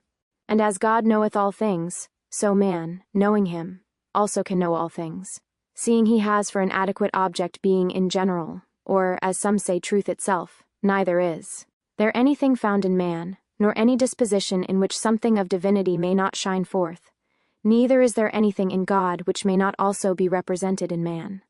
Whosoever therefore shall know himself shall know all things in himself, but especially he shall know God, according to whose image he was made. He shall know the world, the resemblance of which he beareth. He shall know all creatures with which in essence he symbolizeth, and what comfort he can have and obtain from stones, plants, animals, elements, from spirits, angels, and everything, and how all things may be fitted for all things, in their time, place, order, measure, proportion, and harmony, even how he can draw and bring them to himself as a lodestone, iron. And this the adept Sendivogius moreover declares, that nature, having her proper light, is by the shadowy body of sense, hidden from our eyes. But if, says he, the light of nature doth enlighten anyone, presently the cloud is taken away from before his eyes, and with Occult Philosophy, Book 3, Chap. Deixai, and XLV, out any let, he can behold the point of our lodestone, answering to each center of the beams, viz. Of the sun and moon philosophical, for so far doth the light of nature penetrate and discover inward things. The body of man is a shadow of the seed of nature, and, as man's body is covered with a garment, so is man's nature covered with the body. Man was created of the earth, and lives by virtue of the air, for there is in the air a secret food of life, whose invisible congealed spirit is better than the whole world. O holy and wonderful nature, which knowest how to produce wonderful fruits by water, out of the earth, and from the air to give them life. The eyes of the wise look upon nature otherwise than the eyes of common men. The Most High Creator, having been willing to manifest all natural things to man, hath even showed us that celestial things themselves were naturally made, by which his absolute power and wisdom might be so much the better known, all which things the philosophers in the light of nature, as in a looking-glass, have a clear sight of, for which cause they esteemed this art of alchemy, viz. Not so much out of covetousness for gold or silver, but for the knowledge sake, not only of all natural things, but also of the power of the Creator. But they are willing to speak of these things sparingly only, and figuratively, lest those divine mysteries, by which nature is illustrated, should be discovered to the unworthy, which thou, if thou knowest how to know thyself, and art not of a stiff neck, mayest easily comprehend who art created after the likeness of the great world, yea, after the image of God. Thou hast in thy body the anatomy of the whole world, and all thy members answer to some celestials. Let therefore the searcher of this sacred science know that the soul in man, the lesser world, or microcosm, substituting the place of its center, is the king, and is placed in the vital spirit in the purest blood, that governs the mind, and the mind the body. But this same soul, by which man differs from other animals and which operates in the body, governing all its motions, hath a far greater operation out of the body, because out of the body it absolutely reigns in this respect. It differs from the life of other creatures which have only spirit and not the soul of deity. Such are the distinctive assertions of one esteemed an adept by his contemporaries, and who professes to ground them also on his own manual experience in the proto-chemistry of Hermes. And whether they be entirely credited or not, these may help to elucidate the words of Trismigistus, where, in the first chapter of the Golden Treatise, he says that the work is both in us and about us, and that the whole magistery is comprehended in the hidden elements of his wisdom. And Geber's in the same sense, where he declares that he who in himself knows not natural principles is very remote from this sacred science, because he has not the true root in him whereon to base his labor and intention. Observe, therefore, and take heed, says Basil, that all metals and minerals have one root from whence their descent is. He that knows that rightly needs not to destroy metals in order to extract the spirit from one, the sulfur from another, or salt from another. For there is a nearer place yet in which these three, viz., the mercury, salt, and sulfur, spirit, body, and soul, lie hid together in one thing well known, and whence they may with great praise be gotten. He that knows exactly this golden seed or magnet, and searcheth thoroughly into its properties, he hath the true root of life, and may attain to that which his heart longs for, wherefore I entreat continues. The monk, all true lovers of mineral science, and sons of art, diligently to inquire after this metallic seed, or root, and be assured that it is not an idle chimera or dream, but a real and certain truth. It was from such an internal intimacy and central searching of the mystery that the Paracelsian Crollius, New Light of Alchemy, pp. 32, 40, 102nd, Tract, R, Cap, I, and 2, Some of Parf Book, Ein 4, See the Stone of Fire, Kirkrinius, ed. Webster's Hist. Of Minerals, p. 9, The Extract, tells us he came to know that the same light and mineral vapor, which produces gold within the bowels of the earth, is also in man, and that the same is the generating spirit of all creatures. And Albertus Magnus, in his Book of Minerals, after asserting that gold may be found everywhere, in the final analysis of every natural thing, concludes by showing that the highest mineral virtue nevertheless resides in man, for fire, which is the true oriphy principle in the life of all, burns more than all glorious in him erect. Our mercury is philosophy, fiery, vital, which may be mixed with all metals and again be separated from them. It is prepared in the innermost chamber of life, and there it is coagulated, as the Hermetic phrase runs, and where metals grow there they may be found. Remember how man, wise most noble creature in earth's composition that ever God wrought, in whom are the four elements proportioned by nature, a matumule mercurialite which sist right not, out of his meanor by arte most be brought. For our meatala be not els but minors too of our soon and nam, wise Raymond said so.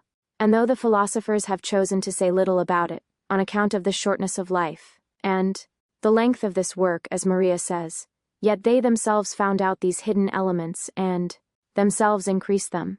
And thou, O man, cries the Arabian Alapili, even thou art he who through the breath and power of the water and earth in thyself conjoinest the elements and makest them one, and thyself not knowing what a treasure thou hast hidden in thee, from the coagulation and consent of these powers, producest an essence called, by us the expert, the great and miraculous mystery of the world, that is the true fiery water, Eshva Mayim, Arasha Manim.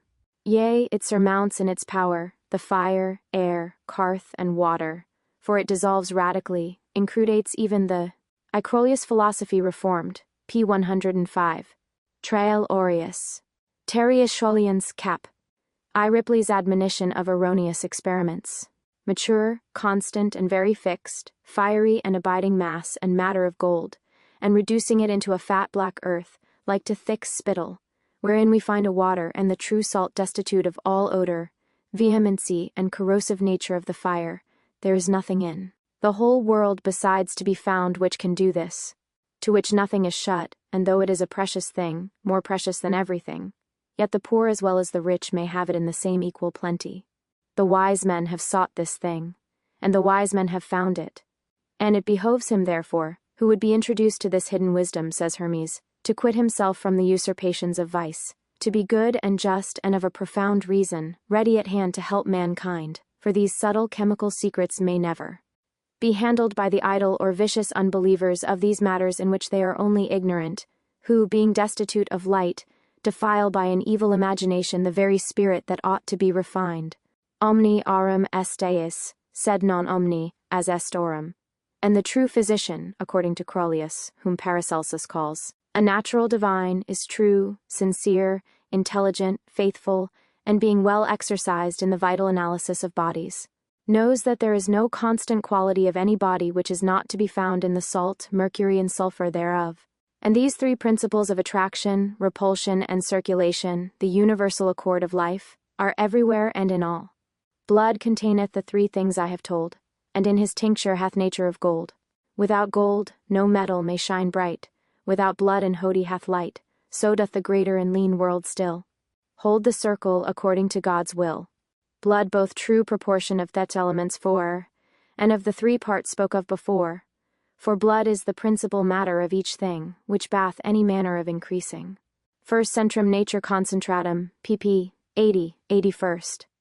Phil. Reform. pp. 26-95. Tract. Aureus, Cap. 2. The true blood to find without labor or cost, thou knowest where to have it, or thy wheat be lost. Seek out the noblest, as I said before, and now of the matter, I dare say no more. Or, what more shall I say? Asks Morian, emphatically, discoursing with the Arabian monarch about the confection of the stone, and after showing the distinctive supremacy of man in nature. The thing, O king, is extracted from thee, in the which mineral thou dost even exist, with thee it is found, by thee it is received, and when thou shalt have proved, all by the love and delight in thee it will increase, and thou wilt know that I have spoken an enduring truth. Although few write so clearly to the purpose as those we have selected, yet the more modern class of adepts have in general left hints and suggestions to the same effect. They describe the life of man, as by their art revealed, to be a pure, naked, and unmingled fire of infinite capability, differing from that of the prone creatures in form, educability, and capacity for melioration in itself.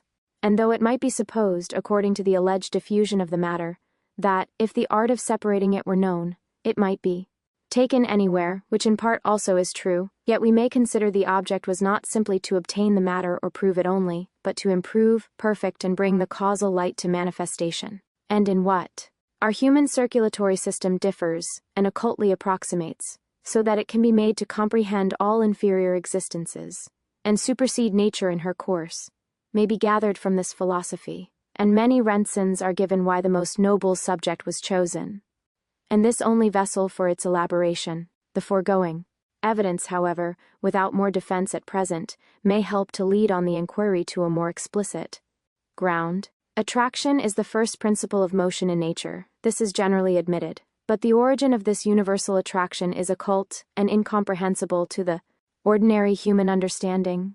Repulsion is the second principle, and a necessary consequence of the first by reaction. Circulation is the third principle, proceeding from the conflict of the former two. All motion is derived from this threefold source in its reciprocal relations, which are diversified according to its qualifications with the matter. The attraction, repulsion, and circulation in the sun and stars move the planets in their orbits. The same principle in each globe performs the rotation on its axis, and the satellites partake the same motion from their primaries. Every quantity of matter, solid, fluid, or gaseous, when separated from the rest by its quality or discontinuity, is possessed individually by the same principles, however infinite the variety of substances, natural or artificial, great or small, vegetable and animal forms and motions, are no less evidences of these three principles than the heavenly and earthly bodies. Hence, chemical affinity, called elective attraction, is ruled by the same laws, and it is found that when two matters unite, one is attractive and the other repulsive. When either attraction or repulsion predominates in a matter, the circulation is an ellipse, but when they are in equilibrium, a circle is produced. Repulsion, being produced in its origin by attraction, equals it, as reaction equals action. But in nature one principle is everywhere more latent or inert, or weaker than another, and there are degrees accordingly, in which either predominates in external manifestation, hence the different degrees of natural affinity for union. There are also degrees of strength, from harshness to mildness, and in the operation of the three principles, from the compaction of a hard rock to the loose adherence of the particles of a globule of mercury or dew, from explosion to expansion, and from a violent whirling motion to a gentle evolution. But the medium is always in the circulation produced from the action and the true subject 147. Reaction of centrifugal and centripetal forces, and the equality of these forms a circle, as was before observed, and which labors to harmonize the conflict of these. 2. And will succeed if the matter be duly qualified for it. But, according to the alchemists, there is but one matter truly qualifiable or capable of qualifying matter to be harmonized in this way, since nature has fallen off from her original balance, and the wheel of human life runs forth, deviating from its axis, into a line, which terminates finally in dissolution, which nothing but their antimonial spirit rectified by art, being in bright lines of equal attraction and repulsion, as it were a perfect magnet in a star, like circle of irradiated circulation, can contrariate or withstand. And the agent in the preparation of this spirit, continues Baume, is the invisible Mercury, and no process can finally fail where the invisible universal Mercury or spiritual air of antimony is present, condensed in its proper vehicle in any of the degrees of permanency, and the principle of its operation consists in the power of harmonizing the three discordant principles of attraction, repulsion, and circulation. And this in the vital spirit of the arterial blood, where the universal principles are in their natural generation unequally composed, the repulsive force so far predominating over the interior attraction that the total circulatory life is expulsive, and drawn without to a debilitated consciousness away from its first cause, which inverse order of relationship and vital ignorance, it is the object of the Hermetic art to remedy, and by occultation of the opposive principle, to restore the true rector to his original rule. Sanguinem urinamque pariter flat nobis natura, et abhorum natura salem dat pyrotechnia, quem circulat ars in salium circulatum Paracelsi. Hoc Adam sanguinis salem per urinaceum. See Jacob Baume on the generation of the three disciples. Idem, see Phillips's Lives of the Alchemists, p. 294, and c. L2. 148 more esoteric view. Fermentum sic transmutari debere, ut ultimam vitam amitat, mediam servet.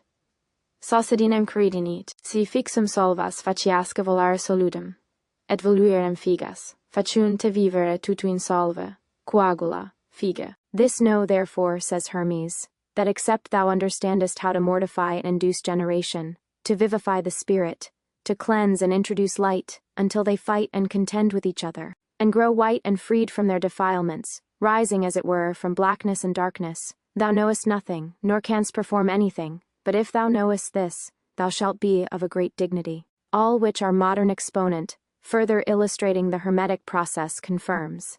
For, in 3 months' circulation, says he, by digestion, the powder becomes completely black, the opposition of attraction and repulsion cases in the vital spirit, and the attraction of the fixed which produced the repulsion of the volatile, is slain by the circulation which also dies itself, and all three enter into rest. Then there is no more compression or expansion, ascent or descent, but the action and reaction have, by the equilibriate radiation of forces and the subtlety of the spirit, formed a circulation which has consumed all discordant opposition, and sunk down black and motionless. And thus the head of Hermes Crow is said to be in the beginning of this work, that which at first was fixed, viz. The sentient medium is dissolved, and by the same process more profoundly operating, the original evil is made manifest in the matter to be renewed, and hence the principle of amendment and rectification also will appear, and on either side it is a signal of art. The same three principles gradually assume a new life, continues Baume, infinitely more powerful in virtue, but without any violent contest, and in 3. Arcanum liquaria alca hest resp. 76, 78, 2 tract. R. ESP. 2 months farther, the mild action of the principles in harmony have produced a brilliant whiteness in the matter, which in 3 months more become a brilliant yellow, red, or purpling tincture. Approach, ye sons of wisdom, and rejoice. Let us now rejoice together, for the reign of sin is finished, and the king doth rule, and now he is invested with the red garment, and now the scarlet color is put on. That was the process of working with the vital spirit, so often reiterated by Hermes, Democritus, and the rest before cited, which also is many times passed through for the practical accomplishment. But every other matter labors for this perfection in vain. It can only attain to combustion, heat, and temporary light, and the consumption of the common elements in their analysis is a separation into gas and ashes. But this mystical nature revives, fortified from every successive dissolution, renewing its whole resolutely from either extreme by union. This spirit is so full of life, says the adept, that if the process fails in any stage, an addition of the same will renew it. The white, or red, powder is increased tenfold in strength and quantity by each digestion of it, with fresh antimony in powder, wet with gas water or oil of this antimony, and each digestion is made in tenfold shorter time than the preceding, from a week to a few hours. For this gold is endued with a magnetical virtue, which, by the inspirate fulgor of its tincture, draws the divine increase after it, in which nature expends all her forces, but leaves the victory to art, which, by graduation to the full height, adds to the natural effulgence a supernatural light, for what else but light should multiply? Whence it has been called likewise the terrestrial or microcosmic sun. The triumphal chariot of antimony turned swiftly upon the current wheel of life, and this is the stone of fire seen in bright lines, of equal attraction and repulsion, when made manifest, as it were, an armed magnet included and circulating in a perpetual tract, or cap, to heaven. Know now, therefore, and consider, says Basil Valentine, that this true tincture of antimony, which is the medicine of men and metals, is not made of crude melted antimony, such as the apothecaries and merchants sell, but is extracted from this true mineral, as it is taken from the mountains, and how that extraction should be made is a principal secret in which the whole art of alchemy consists. Health, riches, and honor attend him who rightly attains it. Lapis noster inter duos monticulos nascitur, inte et in me et in nostri similibus latet. And when the mechanical part of the three principles passes into the hands of its proper manufacturers, equally and generally in all countries, concludes Bolaim, then will the school of adepts come out from its captivity, and will find their proper level as true physicians for the body and soul, dispensing the leaves of life for the healing of the nations. But now the seal of God lieth before it, to conceal the true ground, unless man knew for certain that it would not be misused. For there is no power to obtain it, no art or skill availeth, unless one entrust another with somewhat, as Hermes and Arnold bear witness. Yet the work is easy and simple, but the wisdom therein is great, and the greatest mystery. Aurum ex se virtutem magneticam habet, te cor humanum fulgora splendente ti natura sutrahit, in qua natura omnes vies suas impendit.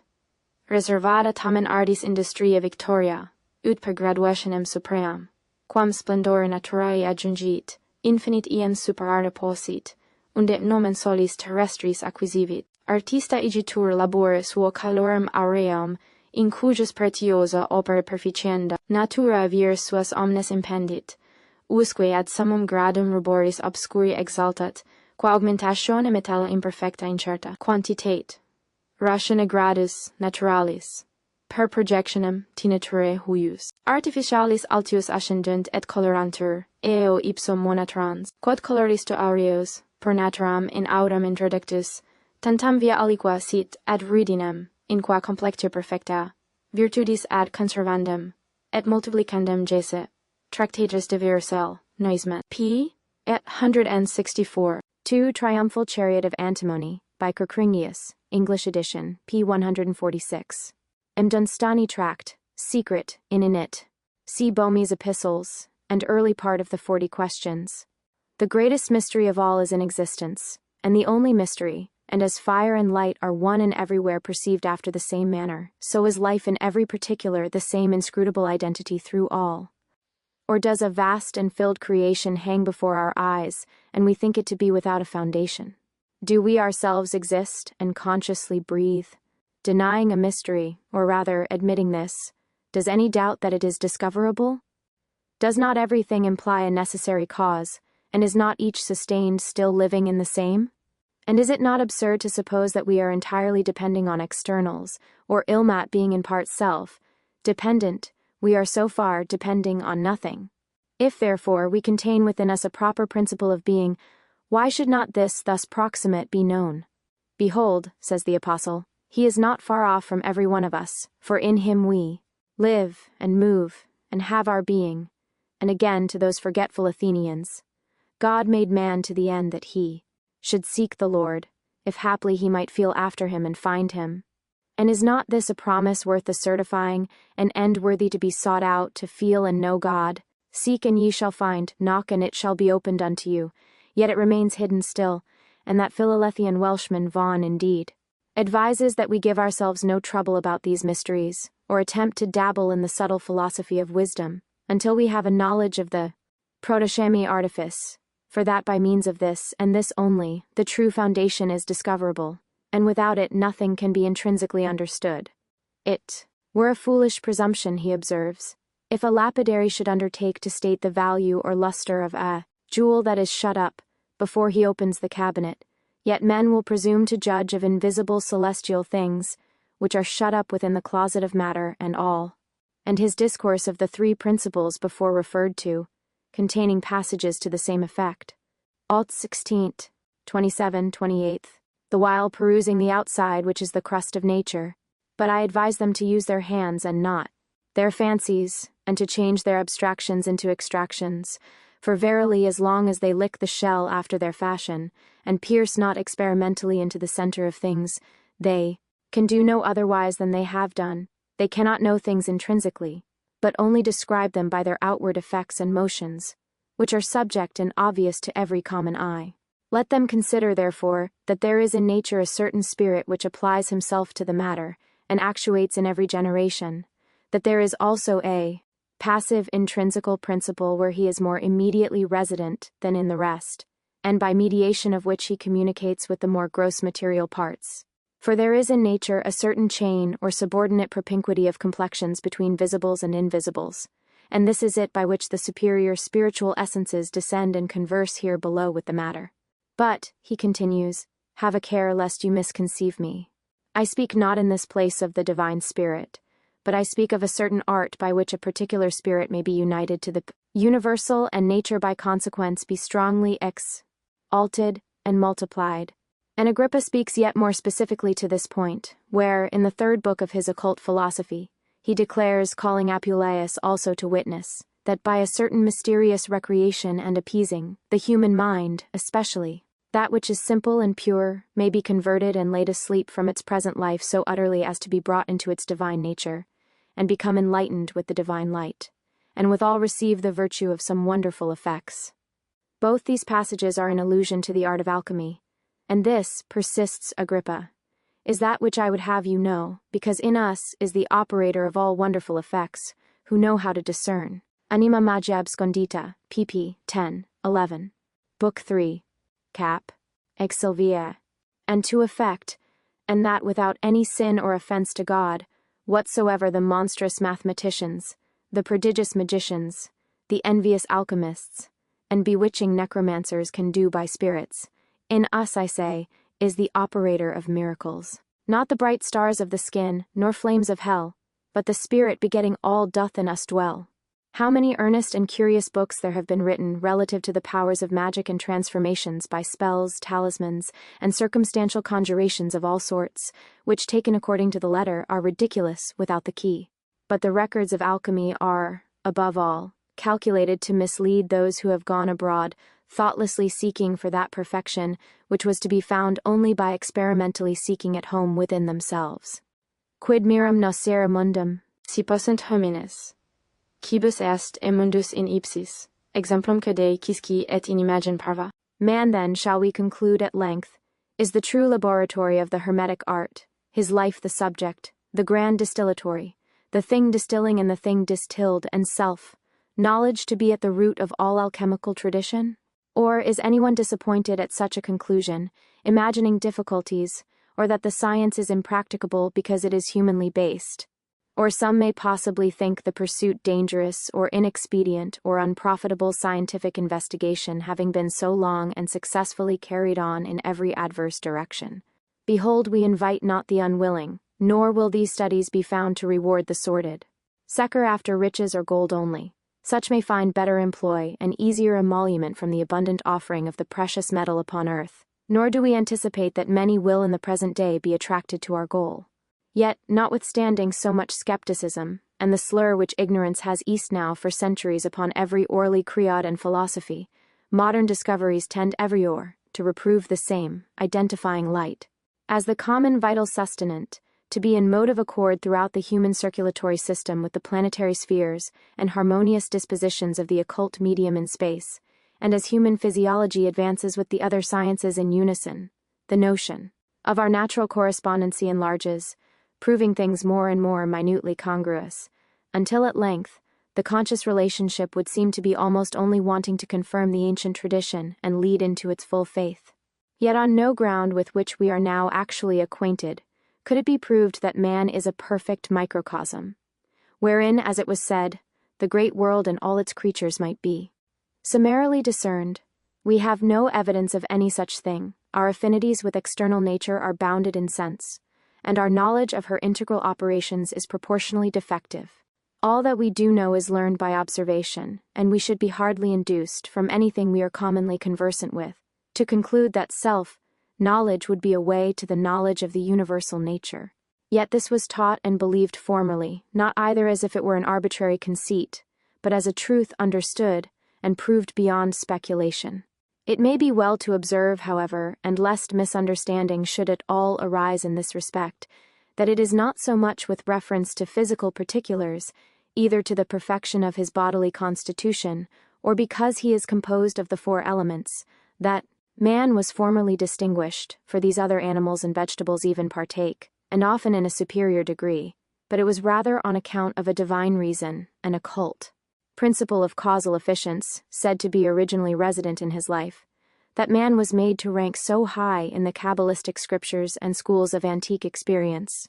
And here we remark the outer body mentioned indeed, yet as amongst the last of things accordant, nevertheless it is nearly all we are now able to observe, as of the rest, the universal.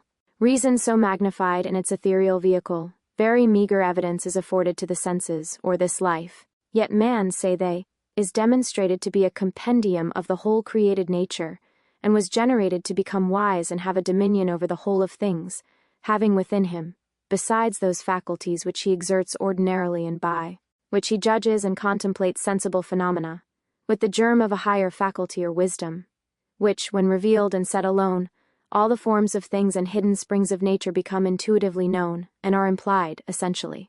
This being, moreover, or faculty of wisdom, is reputed so to subsist with reference to nature as her substratal source, that it works magically withal, discovering latent properties as a principle, governing and supplying all dependent existence, and, of this they speak magisterially, as if in alliance they had known the omniscient nature and, in their own illuminated understanding, the structure of the universe. Now if it be true that such an experience was ever granted to man on earth, it is now either wholly departed or the conditions are estranged. We can but, with difficulty imagine, much less are we able to believe, ourselves capable of enjoying that free perspicacity of thought in universal consciousness which is cognizant by support with essential being. Man from his birth employs sense prior to reflection, and all our knowledge begins in this life with sensible observation. Most persons pass on well contented with such evidence as externals supply, regarding them as the only legitimate, or indeed possible objects of knowledge. But some few there have been in all ages, exceptions to the multitude, intellects in whom the standard of reality has been too far unfolded to suffer them to yield implicitly to the conclusions of sense. It is not those who have studied the philosophy of the ancients that have denounced it as chimerical. Our metaphysicians, without exception amongst those deserving the appellative, and who aspired after the same convictive truth, have lamented the inadequacy of natural reason, at the same time that they recognized the supremacy of its law as measuring and determining sensible particulars, but they have not been able to redeem it from dependency on these, for every attempt of the unassisted reason terminates negatively, as the subject identity slides evermore behind the regardant mind. It is only able at best, therefore, to maintain a counterground, whereby to prove the shifting evidence of its own and other earthly phenomena. But although satisfaction is thus denied to modern inquiry, and philosophers have disputed about the conditions and difficulty of the absolute ground, yet are there none found, even in latter times, so presumptuous as to deny the possibility, seeing it thus doubly implied, no less in the testimony of the highest reason than of tradition, and so they have honored the ancients afar off either in despair or admiration of their wisdom, unable themselves to break the enchantment which isolates the reflective faculty, and disables it in the inquiry after that fontal nature which, by a necessary criterion it craves. For we may observe that the evidence of reason, even in common life, is irresistible, or, more exactly to speak, intuition is the evidence and end of every rational proof. We believe in the phenomenon of existence spontaneously, but in a power of antecedents to produce their effects necessarily. In the idea of time, eternity is implied, with bound, infinity, as the unit is included in each dependent of a numerical series, and the mathematics have their evidence in intellectual assent, nor do we ever question the validity of the law which thus abstractedly concludes within us, though our inferences from external facts are forever varying and perpetually at fault. Locke, discoursing upon the intrinsic superiority of the intellectual law in his essay, observes that intuitive faith is certain beyond all doubt, and needs no proof beyond itself, nor can have any, this being the highest of all human certainty.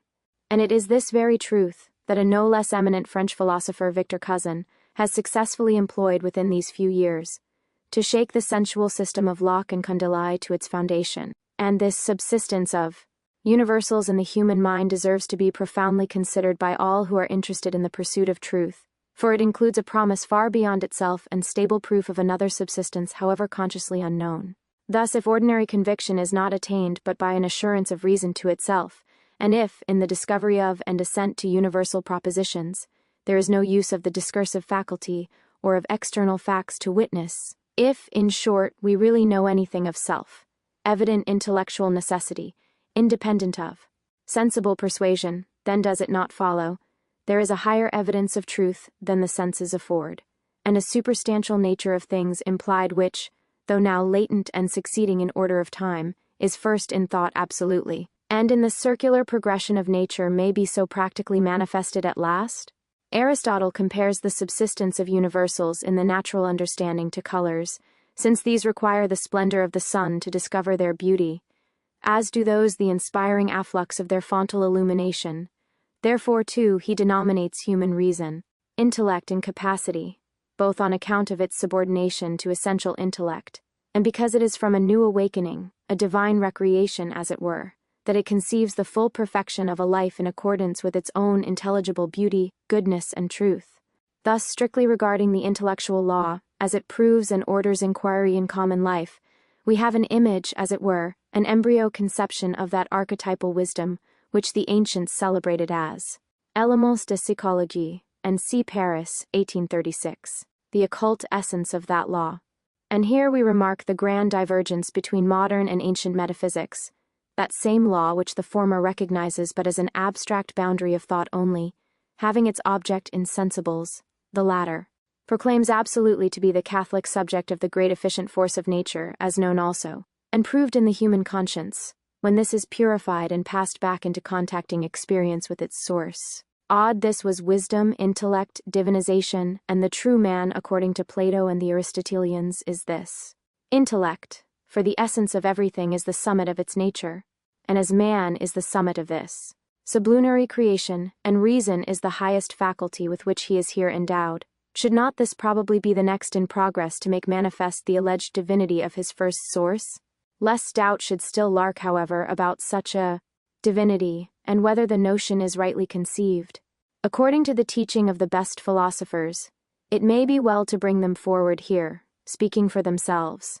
Thus, Aristotle, for first example, since he will not be rated altogether as an enthusiast, in the beginning of his metaphysics, declares wisdom to be the highest science, adding that a wise man possesses a science of all things in intellect, not indeed derived from sensible particulars, but according to that which is universal and absolute in himself. In the Nicomachean Ethics, too, after showing intellect to be that power of the soul by which we know and prove things demonstratively, he further distinguishes wisdom as the true being of that intellect, the science and intellection, of things most honorable by nature, that though this part is small in bulk, yet it abounds in energy, and as much exceeds the composite nature of man in power as in this energy, which is the most delectable of all energies. And throughout the metaphysics, the true subject. 159.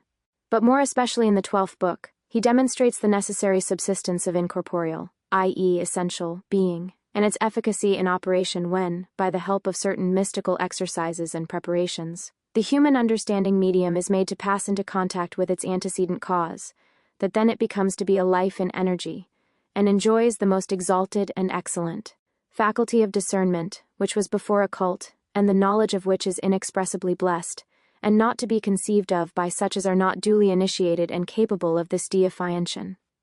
True intellect, he says, is that which is essentially the most essential of that which is most essential, and it becomes intelligible by contact and intellection, and that intellect is the same with the intelligible, the understanding recipient of the intelligible essence, which essence, too, is wisdom, and the faculty we are discussing. But Plato yet more plainly declares that to know oneself is wisdom, and the highest virtue of the soul, for the soul rightly entering into herself will behold all other things, and deity itself, as verging to her own union, and to the center of all life, laying aside multitude, and the variety of all manifold powers which she contains, she ascends to the highest watch, tower of beings. According to Socrates also, in the Republic, we read that wisdom is generative of truth and intellect, and in the Treatise wisdom is defined to be that which gives perfection to things imperfect, and calls forth the latent intellections of the soul. And again by Diotima in the Banquet, that mind which is become wise needs not to investigate any further, since it possesses the true intelligible, that is to say the proper object of intellectual inquiry in itself, and hence the doctrine of wisdom according to Plato may be sufficiently obvious.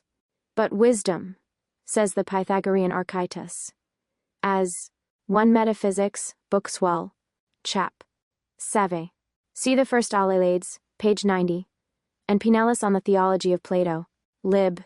I cap. 2.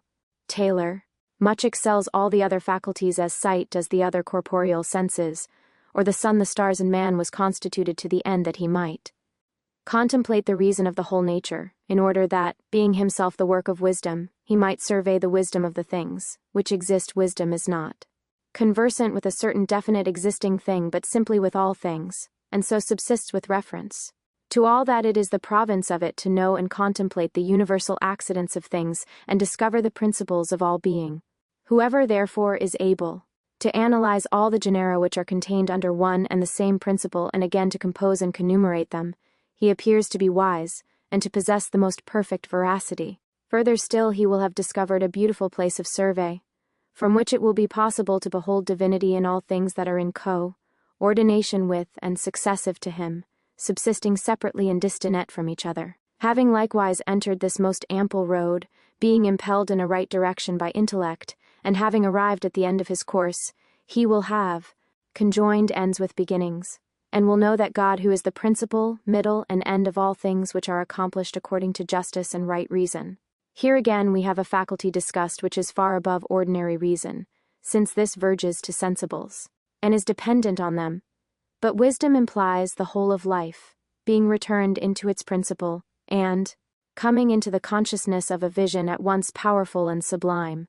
Thus Credo, of the same school, God so fashioned man as to comprehend the good according to right reason, and gave him a sight called intellect, which is capable of beholding God.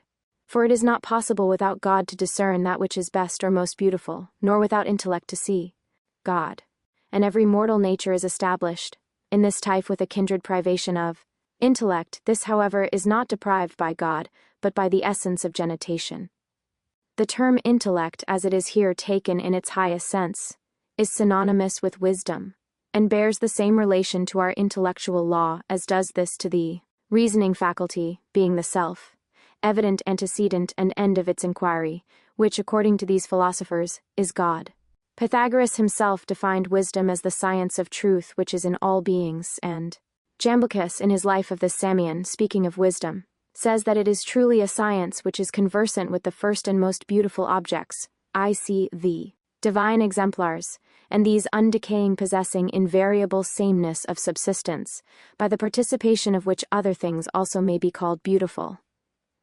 Proclus, Porphyry, the graceful Plotinus, and others of the Neoplatonists, too numerous to mention, dilate on the same asserted ground, and there is, according to all these philosophiers, a principle of universal science intent in human life, real and efficacious though cognizable only under certain conditions which they specify, and wherein reason becomes alone into the substantive experience of hor law.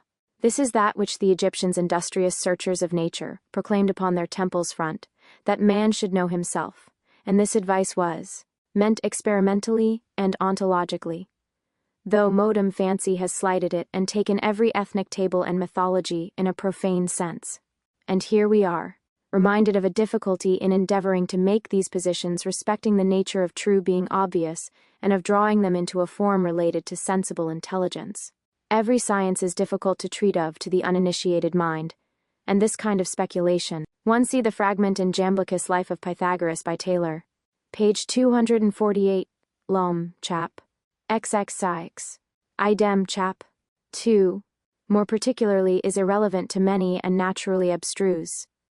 Those to whom nature has granted such array of experience in the inner life as would otherwise appear favorable to a more profound investigation, are often indifferent to the rational ground, and remain accordingly satisfied in the dreams and deluding visions of an included imagination, others more awakened to reason on the other hand, but in whom the spirit of inquiry is wholly drawn to externals, disregard as vain every proposition that does not immediately address the senses or pander to some apparent individual interest. Even the most reflective and educated class have rare inducements in these days, or permission of leisure sufficient to prosecute studies of an abstract nature.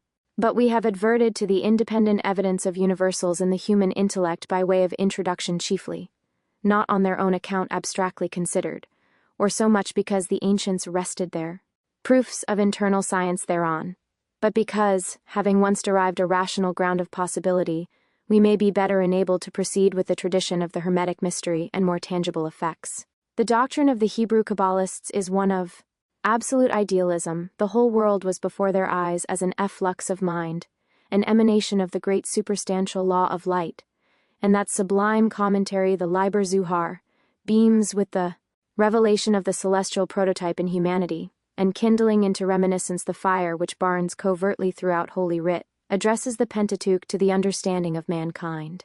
These rabbis explain that in pursuance of a certain arcane, though not wholly inexplicable, necessity, creation falls away always for the sake of individual manifestation, from the consciousness of its primal source, that the principle of union nevertheless abides in the generated life of individuals, and will in process of time operate to a restitution and higher perfection than could have been accomplished if such a tall into this existence had not taken place. Treating of and interpreting as divine symbols the relations of the Old Testament, they dignify vastly the view of the whole scheme, and placing reason over the head of authority and inciting man to self, inquiry as the foundation and comprehending identity of every other, they unite in one beautiful system the religion of intellect with the philosophy of life. But it is above all by the supreme position which they assign to man in the scale of creation that these Kabbalists arrest attention. The form of man, says the Rabbi Ben Jokai, contains all that is in heaven and earth. No foru, no world, could exist before the human prototype, for all things subsist by and in it. Without it there would be no world, and in this sense we are to understand these words. The Eternal has founded the earth upon his wisdom. But we must distinguish the true man from him who is here apparent, for the one could not exist without the other. On that form in man, which is the celestial prototype, rests the perfection of faith in all things, and it is in this respect that man is said to be the image of God. For there is a wide difference between the idols of the human imagination and the ideas of the divine mind. Between man as he is here known, the individualized multiplication of a blind will, and that motive reason which is his life. And all this would appear less extravagant, perhaps, and impractical, if, instead of measuring the surfaces of things, we were to consider principles, if, instead of separating our shrunken understanding to contemplate and compare with the structure of this vast universe, we were to reflect contrariwise upon that wonderful existence which we share in common with all, and which is at the basis of every specifical living thing. For there is no reason why man, in that he exists and contains, therefore, within himself the total cause of existence, should not, if the revelation only were allowed, perceive and understand all, in that all, continental all which is in him. Zohar, Part 1, Full, 191, Recto, Part 2. 144, Recto. M2. Self. There is a freedom, an explanatory breadth, too, in these writers that does not bear the impress of mere fancy. with a solemn earnestness of style that breathes only from conviction. That we cannot easily apprehend the magnitude of their doctrine is no proof that it is untrue. Common sense is no criterion in such a case, and its objections fail before the inference of reason and supporting experience. God dwells, says the Jew Philo, in the rational part of man as in a palace, the palace and temple of the great self. Existent deity is the intellectual portion of a man of wisdom. The deity could never find upon earth a more excellent temple than the rational part of man. And again, the Logos, by whom the world was framed, is the seal after the impression of which everything is made and is rendered the similitude and image of the perfect word of God, and the soul of man is an impression of this scale of which the prototype and original characteristic is the everlasting Logos.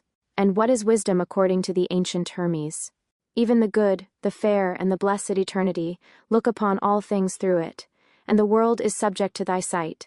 For this mind in men is God, and therefore are some men said to be divine, for their humanity is annexed to divinity, when it is moved into the Catholic intuition of its source. Such then was wisdom, and that high intelligible which it behoves man to search after, the one theme and bulwark of ancient science, which no historical teaching or observance of the accidents of nature could realize or improve, namely, the standard of truth in a rectified intellect. And philosophy was a desire of this kind, an appetition of reason for its antecedent light, and if we may believe these sublime enthusiasts, intellect does not extend herself towards. De Primis Eponis, Vol. 2. p. 128 t. 10-12. De Nobilitate, p. 437. 2 De Profugis, Vol. IP 549, 1. 49. De Plantation Noe, p. 382,181. Seo the Divine Pomander, the intelligible cause in vain. Quotation were endless, and enough may recur to the memory of those who do not yet despair of philosophy, or limit their faith to the slow evidence of the senses and double ignorance of these days.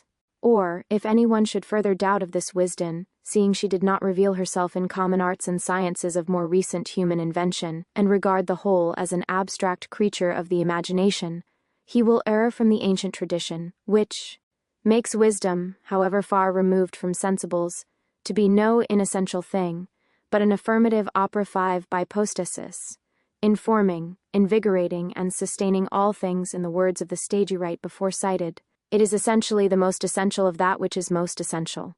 But Solomon, better than all, and most beautifully in his panegyry, describes her.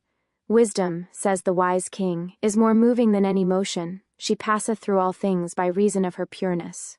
For she is the breath of the power of God, and a pure influence flowing from the glory of the Almighty. Therefore can no defiled thing fall into her, for she is the brightness of the everlasting light, the unspotted mirror of the power of God, and the image of his goodness. And, being but one, she can do all things, and, remaining in herself, she maketh all things new, and in all ages entering into holy souls, she maketh them friends of God and prophets, for God loveth none but him that dwelleth with wisdom, for she is more beautiful than the sun and above. All the order of the stars, being compared with the light, she is found before it, for after this cometh night, but vice shall not prevail against wisdom. And if riches be a possession to be desired in this life, what is richer than wisdom which worketh all things? For she is privy to the mysteries of the knowledge of God and a lover of his works. Assuredly then, is it not our duty and best interest? Wisdom of Solomon, chap. 7. 166 more esoteric view. To learn the way, and seek to know every condition of this proffered alliance, since we are not destitute either of rational ground or precedent, nor is this the only place in Scripture where we have a promise with wisdom of more substantial fruits. But as we observe the outer man to be unbelieving by nature and unpromising for much discovery, with his senses and servile intellect all dark within, we leave him here to work with his own instruments on his own ground, thereto calline, weigh, and measure circumferences, from the first to the last round of material possibility. Perchance then, when all has been tried and found wanting to his reason, extremes coalescing, we may meet again. Meanwhile we, who look directly onward to penetrate this mystery, seek not at random any longer in the outer world where so many before have foundered, albeit extracting their life's blood, and calling the mumial vapor and every element to their aid. But we look within, or rather, that we may learn how to do so, inquire of the wise ancients to direct us about the true method and conditions of self-knowledge. For it is this, no common trance or day, dream, or any fanatical vision of celestials, that we propose to scrutinize, but true psychical experience, Catholic, even as the basis of that law by which we reason, feel, and are uniformly living in alike all. It is into the substantiality of this and for its practical evolution that we must inquire, if we would discover the true light of alchemy. And the alchemists, as we have seen, propose such a reeducation of nature as shall discover this latex without destroying her vehicle, but the modal life only, and profess that this has not alone been proved possible, but that man, by rationally conditionating, has succeeded in developing into action the recreative force. But the way they do not so clearly shew, or where nature may be addressed in order to the rejection of her superfluous forms, what was their immediate efficient? Whence and whereon did they direct their fire?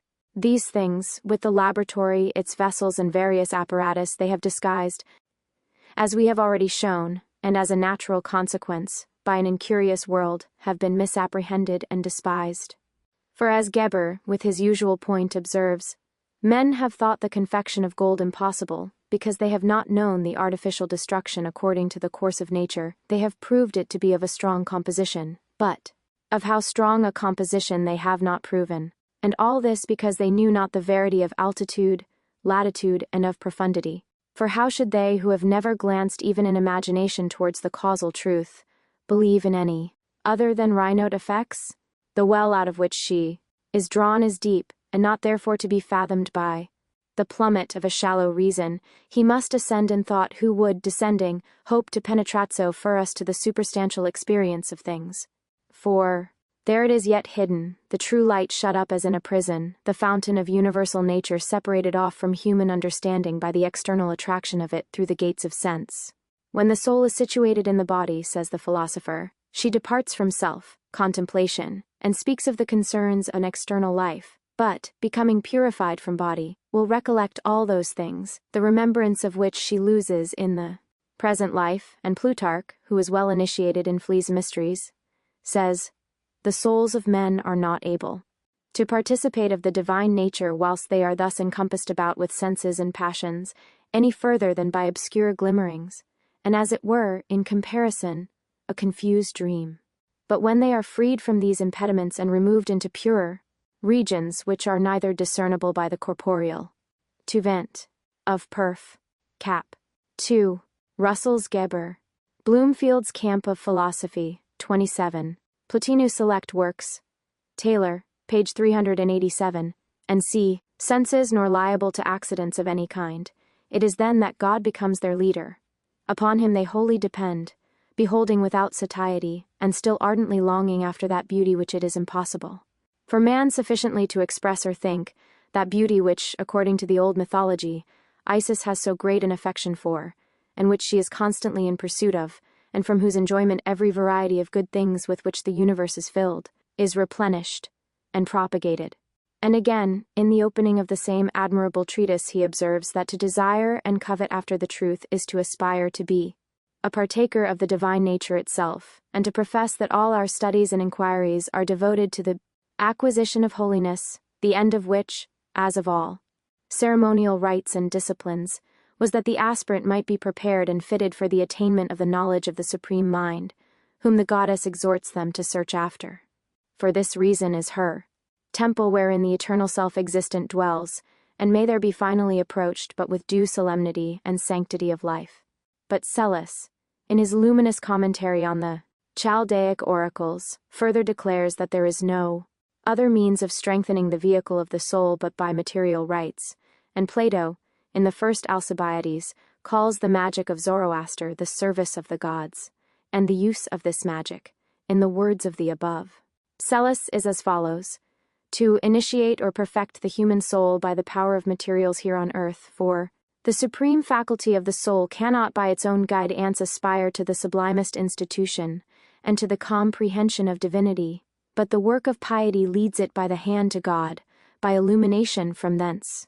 Synesius, likewise, in his treatise on Providence, bears witness to the efficacy of divine works, and the Emperor Julian, in those arguments of his preserved by Cyril, shows that without such assistance the acide et ociriide divine union is neither effected nor rightly understood, and all the accounts we read of the Eleusinian mysteries, in addition to the witness of these philosophers, confirms that wisdom was the offspring of a vital experiment into nature, by certain arts and media producing the central efficient into conscious being and effect. If you investigate rightly, says Arcadius, discovery will be easy to you, but if you do not know how to investigate, discovery will be impossible. It is the more to be regretted and wondered at, on account of the importance attached to this discovery, that the initiated were so profoundly silent upon these means, since mankind in general would seem to have been precisely in this predicament. They have not known how to investigate, and were it not for these scattered innuendos and acknowledgments of an art, we might well continue in ignorance to despair of their hidden ground, at all events, seeing how far we fall short of the perception in this life.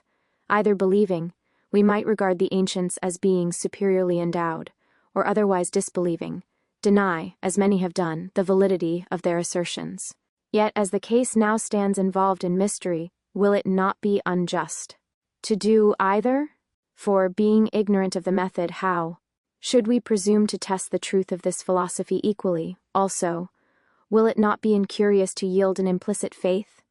Let us inquire now, therefore, if, fortunately, a ray of light be left to guide us, whether it be possible to approach to a recollection of this ancient experiment, that we may become better judges of its merits, and less gaining nothing by a tacit assent, and proving nothing by mere skepticism, we should deny something, and bolt ourselves continuously out from the sanctuary of truth in nature.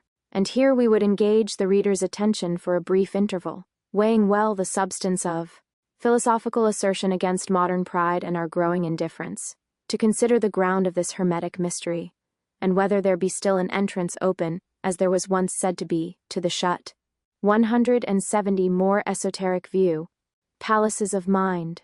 Let us descend into ourselves, and believe in ourselves, if we be able, that which we are is worthy our investigation, and we may discover, as we proceed, by their traditional light unfolding it, that the wisdom of the ancients was not the outward adventitious acquisition or vain display which it has been supposed to be, but a very real, substantial, and attainable good. A spontaneous revelation of truth, if it was ever indeed enjoyed at all without experimental research, after the Hebrews ceased, nor was it longer possible for all, nor at every time, to partake the divine communion. This, therefore, as the Platonic successor remarks, our philanthropy Lord and Father, Jupiter, understanding that we might not be deprived of all communication with the gods, has given us observation through sacred arts, by which we have at hand sufficient assistance. Here, then, we take up our clue to weave onward as we proceed, unraveling the mysteries by their traditional light. The objects encountering this research may, as we before said, be appalling to some, nugatory to others, and, at first view, too opposed we fear to the opinions of all. But if, by chance, a less oblivious soul or intellect, more allied than ordinary to antecedent realities, should find familiar scenes recur, thrilling into reminiscence, as of some long-past life forgotten, let such a one believe, and his faith will not betray him. The road whereon we are journeying is towards his native land. See Jamblichus on the Mysteries, Taylor's notes at the end, page 347, the Greek extract from Julian's Arguments. Chapter 2. Of the Mysteries. The path by which to deity we climb inks arduous, rough, ineffable, sublime, and the strong unsea gates through which we pass in our first course, are bound with chains of brass. These men, the first who of Egyptian birth drank the fair water of Nalaphic earth, disclosed by actions Ineonite this road, and many path to God Phoenicians showed. This Rond this Assyrians pointed out to view, and this the Lydians and Chaldeans know. Oracle of Apollo, from Eusebius, waverant of the Hermetic art which they, not ignorant of the Hermetic art, which they borrowed with their metaphysics, so far indeed as such things may be borrowed which pertain to reason, from the Egyptians and Persians whose temples were visited by nearly every philosopher of note. Now the Egyptian, that is the Hermetic art, or art of divine works, was by the Greeks called theurgy, and was extensively practiced at Eleusis, and more or less in all the temples of their gods. On no subject has more difference of opinion arisen, amongst the learned the high veneration in which the mysteries were held, the intellectual enthusiasm with which the Alexandrians speak of them, the philosophy explanations given in detail by Jamblichus and others, concerning the motive and divine nature of the initiatory rites and the spectacles they procured, have puzzled many inquirers who, unable in latter times to account rationally, have disposed of the greater part as a pantomimic show, sanctified by priestly artifice and exaggerated by a wild imagination, natural as it has been supposed to those ethnic souls. But then the fathers of our church, what frenzy should have possessed them, that St. Augustine, Cyrillus, Synesius, and the rest should imitate their follies, transferring the very language, disciplines, and rites of those odious mysterics to their own ceremonial worship as Christians, and that Clemens Alexandrinus should call them blessed. This has seemed extraordinary, and the authorities have been quoted and requoted and turned in many various ways by modern writers, each to the support of his own peculiar view or modification, often, as may be imagined, at variance with the original sense in context. Warburton's bias is negative and singularly misleading. He regarded the whole schleikme of the mysteries as a political fraud, came to the conclusion that the gods were dead men deified, and that the greater mysteries were instituted solely with a view to nullify the lesser. But, as is natural, he who so shamelessly charged others with a base expediency quickly ceased to be respected as an authority himself, and his notions are accordingly quite obsolete. Sainte Croix, whose researches are otherwise the most complete, sets all in an astronomical and eminently superficial aspect. Gebelin and Laplanche see all with vacant agricultural eyes, whilst the author of Antiquity Unveiled, notwithstanding so much learning to his aid, has found out only the foolishness of the ancients, and thinks that the mysteries should be regarded as a depository of the religious melancholy of the first men. Every trifling interpretation, in short, has been given, and everything imputed to the mysteries except a discovery of the wisdom which they professed. For although some with superior minds, as Thomas Taylor for example, have examined philosophically, yet from lack of evidence, and being without a guide from anything analogous in modern times, he too disposes of them as see the Divine Legation vol. I to Cinq de Mystère, 2 vols. Otto Vaux, a Gebelin, Mondo Primitif, La Planche des Cieux, plus une Antiquité voyue par ses anges, etc. Immaterial ceremonies, representations at best of abstract philosophic truths. Now this and all such, like the foregoing opinions, are discordant to our apprehension, and injurious to the spirit of antiquity, which not alone upholds philosophically, that is to say, ontological wisdom, as the true object of initiation, but represents the rites themselves as really efficacious to procure it. As the Platonists and Psellus, before cited to the point, distinctly declare, and Cicero, that they were truly called initia, for they were the beginning of a life of reason and virtue, whence men not only derived a better subsistence here, as being drawn from an irrational and brutal life, but were led on to hope and aspire for a more blessed immortality hereafter. Nor did the ancients promise this indiscriminately, but to those who were initiated in the greater mysteries only, as the Pythagoreans and Plato in Phaedo assert that by such means an assimilation was induced, and final contact with the object of rational inquiry, which is that identity whence as a principle we make our first descent. But Jamblichus more particularly explains that it was by arts divinely potent, and not by theoretic contemplation only, or by mere doctrinal faith, or representations either of reality, but by certain ineffable and sublime media that theurgists became cognizant partakers in the wisdom of true being. And Heraclitus calls these acts, medicines, as being the help and remedy of imperfect souls. They possessed a power of healing the body likewise, which was extensively practiced in the temples of Aesculapius. 3. With various minor physico-magical arts. But philosophy, according to Strabo, was the object of the Eleusinian rites, and without the initiations of Bacchus and Ceres, he considers the most important branch of human knowledge would never have been attained. Servius, commenting on Virgil, observes that the sacred dissertation on the Eleusinian and Bacchic mysteries, De Legibus, Lib. 2, Cap. Shiv. Jamblichus on the mysteries, Taylor p. 109. Rites of Bacchus pertain to the purification of souls. Liberi patris sacra ad purgationem animarum pertinhant, and again, anime era ventilantur, quod erat in sacris liberi purgationis genus. The Greeks conceived that the welfare of the states was more secured by these celebrations, and the records refer to them as bestowing that of which human nature stands, principally in need, viz., moral enlightenment and purification of life, without the revelation and support afforded by them. Indeed, existence was esteemed no better than a living death. The tragedians, echoing the sense of the people, made the chief felicity to consist therein, as Euripides, by Hercules, says, "I was blessed when I got a sight of the mysteries." And in Bacchus, "O blessed and happy he who, knowing the mysteries of the gods, sanctifies his life, celebrating orgies in the mountains with holy purifications." And Sophocles, to the same purport, "Life only is to be had there. All other places are full of misery and evil." But the doctrine of the greater mysteries, says Clemens Alexandrinus, related to the whole universe. Here all instruction ended. Nature and all things she contains were unveiled. Zero mysteries truly sacred. O pure light, at the light of torches the veil that covers deity and heaven falls off. I am holy now that I am initiated. It is the Lord himself who is the Hierophanta. He sets his seal upon the adept whom he illuminates with his beams, and whom, as a recompense for his faith, he will recommend to the eternal love of the Father. These are the orgies of the mysteries, concludes the bishop, in pious transport. Come ye and be initiated.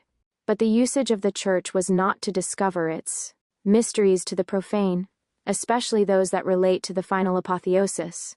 It is even unwilling to speak of them to the catechumens, says St. Cyrillus, except in obscure terms, in such a manner, however, as that the faithful who are initiated may comprehend. And the 1c Praetextus, List November. Lib. I4. Divine Legation Vol. IP 198.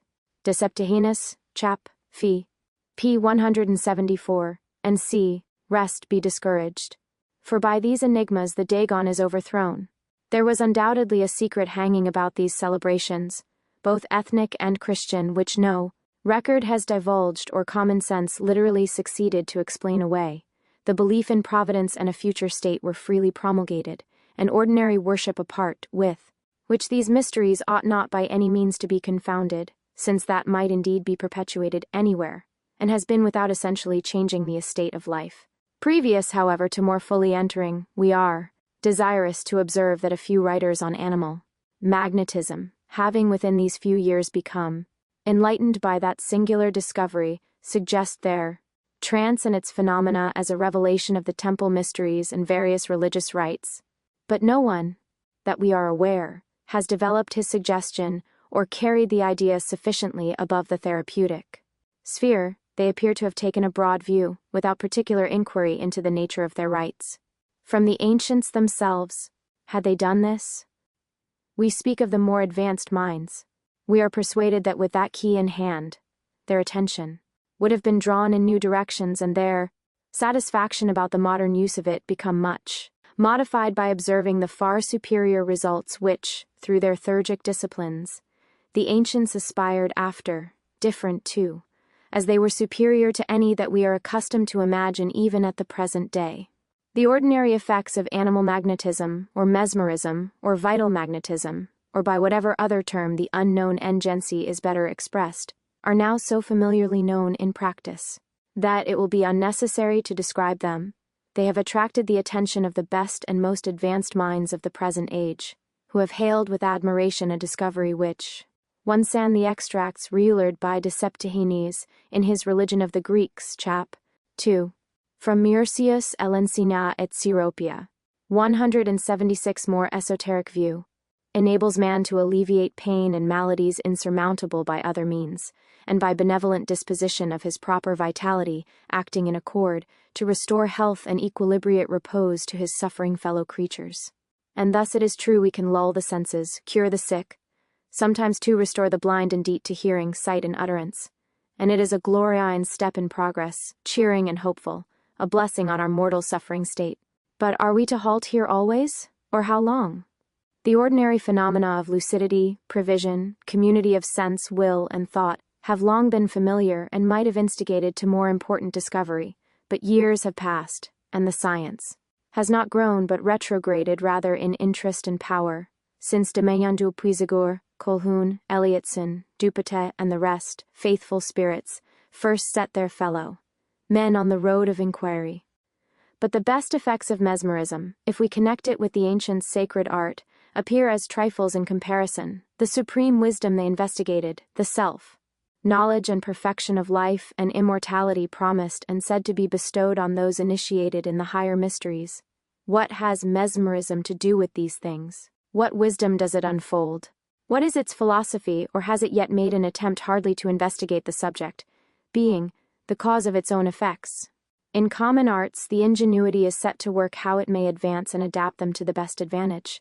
New capabilities are discovered which, put in action, often prove the fruitful source of more, whereas mesmerism, dwelling altogether in the practice, the same which from the first unfolded nature as far as it was able, continues to run on with her in the same common place round. Our sleepwalkers are little better than dreamers for the most part, or resemble children horned into a new world, without a guide, unable of themselves to educate their latent faculties, or discriminate truth from falsehood in their revelations.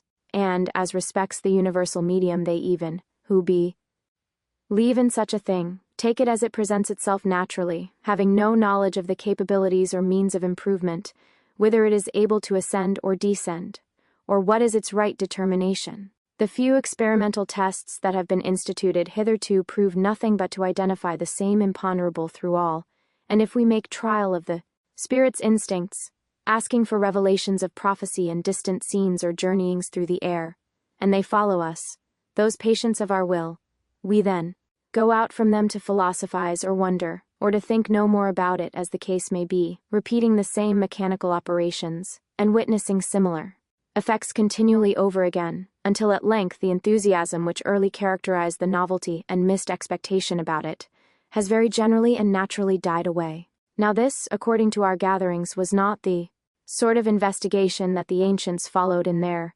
mysteries, although working in the same material and with similar instruments, on the same ground, yet their practice was different, for it was conducted upon established principles and with a truly philosophic as well as benevolent aim. Theurgists, indeed, condemn the spirit of the natural life as degraded and incapable of true intelligence, nor did they therefore value the revelations of its first included sphere, but proceeded at once, passing these, as it appears, in the lesser mysteries, to dissolve the medium more entirely, and, as they knew how, to segregate the vital spirit away from those defalernents and imaginative impressures which, by the birth into sense, had become implanted there, obscuring its intelligence, and that divine eye which, as Plato says, is better worth than 10,000 corporeal eyes, for by looking through this alone, when it is purified and strengthened by appropriate aids, the truth pertaining to all beings is perceived. The Neoplatonists wrote largely of the theurgical art. Many are quoted by St. Augustine in his Cotem. 178 more esoteric view. Poreries which are not transmitted, but were destroyed probably through the sectarian malice and short-sighted policy of the Roman government, which tolerated nothing but luxury and arms. Yet sufficient remains to evince the nature of the mysteries, since, besides those before named, Plotinus, Proclus, Lorphery, Synesius, and Jamblichus especially, all refer to them, declaring also the objects and revelations, and in what the disease of the spirit consists, and from what cause it falsifies and is dulled, and how it becomes clarified and defecated, and restored to its innate simplicity, may be learned in part from their philosophy, for by the lustrations in the mysteries as they describe, the soul becomes liberated and passes into a divine condition of being. Synesius writes appositely on the early disciplines, showing the fantastical condition also of the natural understanding essence, before it is purified by art and exalted. This ethereal spirit, he says, is situated on the confines of the rational and brutal life, and is of a corporeal and incorporeal degree, and it is the medium which conjoins divine natures with the lowest of all. And nature extends the latitude of a fantastic essence. Through every condition of things, it descends to animals in whom intellect is not present. In this case, however, it is not the understanding of a divine part, as in man it ought to he, but becomes the reason of the animal with which it is connected, and is the occasion of its acting with much wisdom and propriety. And it is obvious, he continues, that many of the energies of the human life consist from this nature, or if from something else, i.e., to say, from reason, yet this prevails most, for we are not accustomed to cogitate without imagination. unless indeed someone should on a sudden be enabled to pass into contact with an intelligible essence. That is into the identical apperception of true being, which is not possible under the ordinary conditions of 1. See Taylor's Proclus on Euclid, the extract from Synesium, Vol. 2. The Mysteries, 179. Thought in this life, but reason is always more or less debilitated in its energies by the habitual dependence on sense for data and objective proof, and by that modal consciousness which prevents from transcending it. Nor is this the only barrier, since when freed from the encumbrance of the senses temporarily, when in a state of trance they are quiescent, their impressure yet remains, and, as Synesius says, a false imagination, which it is requisite to destroy, as well as to banish all influxions from without, before the understanding spirit can superinduce divinity. It is well known that Pythagoras instituted long preparations and ordeals to train the minds of his disciples, previously to admitting them into the deeper mysteries of his school, and his biographer relates how, by divine arts and media, he healed and purified the souls of his followers, and that by constantly holding them allied to a certain precedential good, their lives were preserved in continual harmony and converse with the highest causes. But dense thickets, which are full of briars, says Jamblichus, surround the intellect and heart of those who have not been purely initiated, and obscure the mild and tranquil reasoning power, and openly impede the intellective part from becoming increased and elevated. And again, it may be well to consider the length of time that we consumed in wiping away the stains which had insinuated themselves into our breasts, till, after the lapse of some years, we become fit recipients for the doctrines of Pythagoras, for as dyers previously purify garments, and then fix in the colors with which they wish them to be imbued, in order that the dye may not be evanescent, after the same manner also that divine man prepared the souls of those that are lovers of wisdom, for he did not impart specious doctrines or a snare, but he possessed a scientific knowledge of things human and divine. The Egyptian Olympiodorus also speaks of the Jamblichus, Life of Pythagoras chap. XV 10. N2. Natural imperfection of the human understanding, and how far its conceptions are adverse to divine illumination. The fantasy, says he, is an impediment to our intellectual conception. Hence, when we are agitated by the inspiring influence of divinity, and the fantasy intervenes, the enthusiastic energy ceases. For enthusiasm and the fantasy are contrary to each other. Should it be asked whether the soul is able to energize without the fantasy, we reply that the perception of universals proves that it is able, as a rational promise to this life of a higher reality. The subsistence of these universals cannot be too often or too distinctly brought to mind, for not only do they reveal in us a necessity of being beyond present experience, but, adumbrating as it were their antecedent light, assist much, if perspicuously beheld, to introduce the idea of that consummate wisdom, wherein the same reason, becoming passive, receives the substance of her whole. And the ancients glowingly describe the truth so conceived as an unquestionable experience, one and the same in all, where difference is merged in objective union. And Jamblians moreover asserts that theurgic rites conspiring to this end were scientifically disposed and early defined by intellectual canons, neither is it lawful to consider these canons as mutable, since they are the natural faith of life, and alone of all creeds Catholic and independent. But to transcend the sensible life and rational energy permanently apart is described as not less difficult than fortunate to attain. Hence Plato appropriates the possession of wisdom to old age, signifying by this intellect divining intuitively without imaginative error, a wisdom such as is not worldly, since it by no means belongs to the common life of man, nor is to be hoped for at all, either in the early awakening of the life within, but by a transition gradually effected by art away from the profound stains of a baser affection. See Porphyry's Aids to Intelligibles.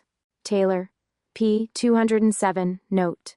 It is carried up through the love of truth by faith, into vivid contact with its whole. And the extremity of all evil in this life consists, according to the ancients, in not perceiving the present evil, and how much human nature stands in need of melioration. And this is a part of that twofold ignorance which Plato execrates, which being ignorant that it is ignorant has no desire to emerge, but may be compared to a body all over indurated by disease, which, being no longer tormented with pain, is neither anxious to be cured. But he who lives in the Consciousness of something better will meditate improvement, and desire is the first requisite. Indeed, without desire on our part, art will labor for us in vain, since will is the greatest part of purgation. And through the means of this, says Synesius, both our deeds and discourses extend their hands to assist us in our ascent, but this being taken away the soul is deprived of every purifying machine because destitute of ascent, which is the greatest pledge of reconciliation. Island's disciplines willingly endured become of far greater utility, whilst they oppose vexation to evil, and banish the love of stupid pleasure from the soul. But the fantastic spirit may be purified even in brutes, continues this author, so that something better may be induced. How much will not the regression of the rational soul be therefore base, if she neglects to restore that which is foreign to her nature, and leaves lingering upon earth that which rightly belongs on high? Since it is possible by labor and a transition into other lives, for the imaginative soul to be purified and to emerge from this dark abode. And this restoration indeed one or two may obtain as a gift of divinity and initiation. Then indeed the soul you acquires fortitude with divine assistance, but it is no trifling cowardice to abrogate the confession and compact which she has made with sense.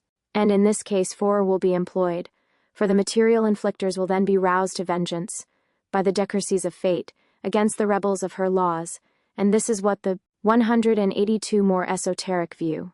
Sacred discourse testifies by the labors of Hercules, and the dangers which he was required to endure, and which everyone must experience who bravely contends for liberty, till the understanding spirit rises superior to the dominion of nature and is placed beyond the reach of her hands. Hence, and from the foregoing evidence, it may have become probable that modern art has hitherto unfolded but a small and inferior part only of the spirit's life, nor has experience yet opened into those temptations and trials which the consciousness must necessarily pass through, all the while regressive, before it reaches into the central illumination of truth. Nor does anything occur to us more beautifully suggestive than the whole of the passage from which we here gather, wherein Synesius describes not only the life that is operated upon, and, in graceful terms, the artifice, but shows the conditions of desire and will, so indispensable for advancement, the labors and dangers likewise which attend those who aspire to the upper grades of intellectual science. And is it not true, as he remarks so far, we do lead for the most part a fantastic life? Nor least they who least suspect it, for it is the shining of truth that makes this visible, as a cloud before her face. Are we not filled too with conceits and roving imaginations and idols, which we are evermore mistaking for the real good? Do we not abound in sects and dissensions, heresies and doubts, so that scarcely two are to be found agreeing on all points? And the causes are obvious, without a standard and sure foundation to build on. We judge, as we are only able, with the rudimentary faculties and senses that are born in us, and of all nature, as through a glass darkly. If, there, see Taylor's History of the Restoration of the Platonic Philosophy in Vol I of his Proclus on Euclid.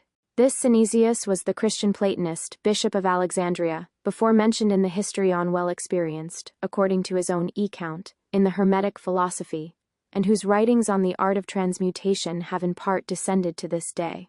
For, with this same misunderstanding and infected spirit, we enter in for the discovery and contemplation of ourselves, it will be useless, we shall not there discern the true hypostasis, but err amongst the turbulent and shadowy impressures of this life's birth and sphere of accidents, thus mingling with the soul of the universe, without purification or any distinction of its light. Our vehicle disports herself oftentimes in many mingling forms, as it is with those who dream or make to themselves a fool's paradise with the druggist's gas, since this, even impure as it is and full of folly, being of like nature with our life, coalesces, and would, if allowed to persist, consume its rationality. And on this account we observe the ancients more particularly warn about the treatment of their spirit, which, though of a higher birth and instinct, us we may observe in the comparison of mesmerized patients, and those under the influence of chloroform, or common ather, and capable of so much higher, even as they say of the highest intelligence, yet in proportion may suffer also the most fearful degradation. Accordingly, if the will incline downwards persisting to gravel or evil agencies intervene, then, as the sacred discourse has it, the spirit grows heavy and sinks into profound Hades. It is necessary that the mind, once seated in this spirit, should either follow or draw or be drawn by it. Hence, if growing predominant in folly, she should cease to aspire, the whole identity, being submerged together, would be converted to her life. For is she not that very sphinx of the labyrinth, the devourer of strangers and all who have not the wit to unriddle her and know themselves? At all events, such is said to be the nature of the fantastic spirit before it is mundified, that he who enters so far as to be profoundly conscious in her essence will be lost in irrational confusion if he assume not quickly his intellectual energies and solve, that is, comprehend, it on its own ground. For if reason remains passive, this nature at length prevailing will ravage and devastate, and take possession of the whole mind, destroying its active energies and converting them to herself.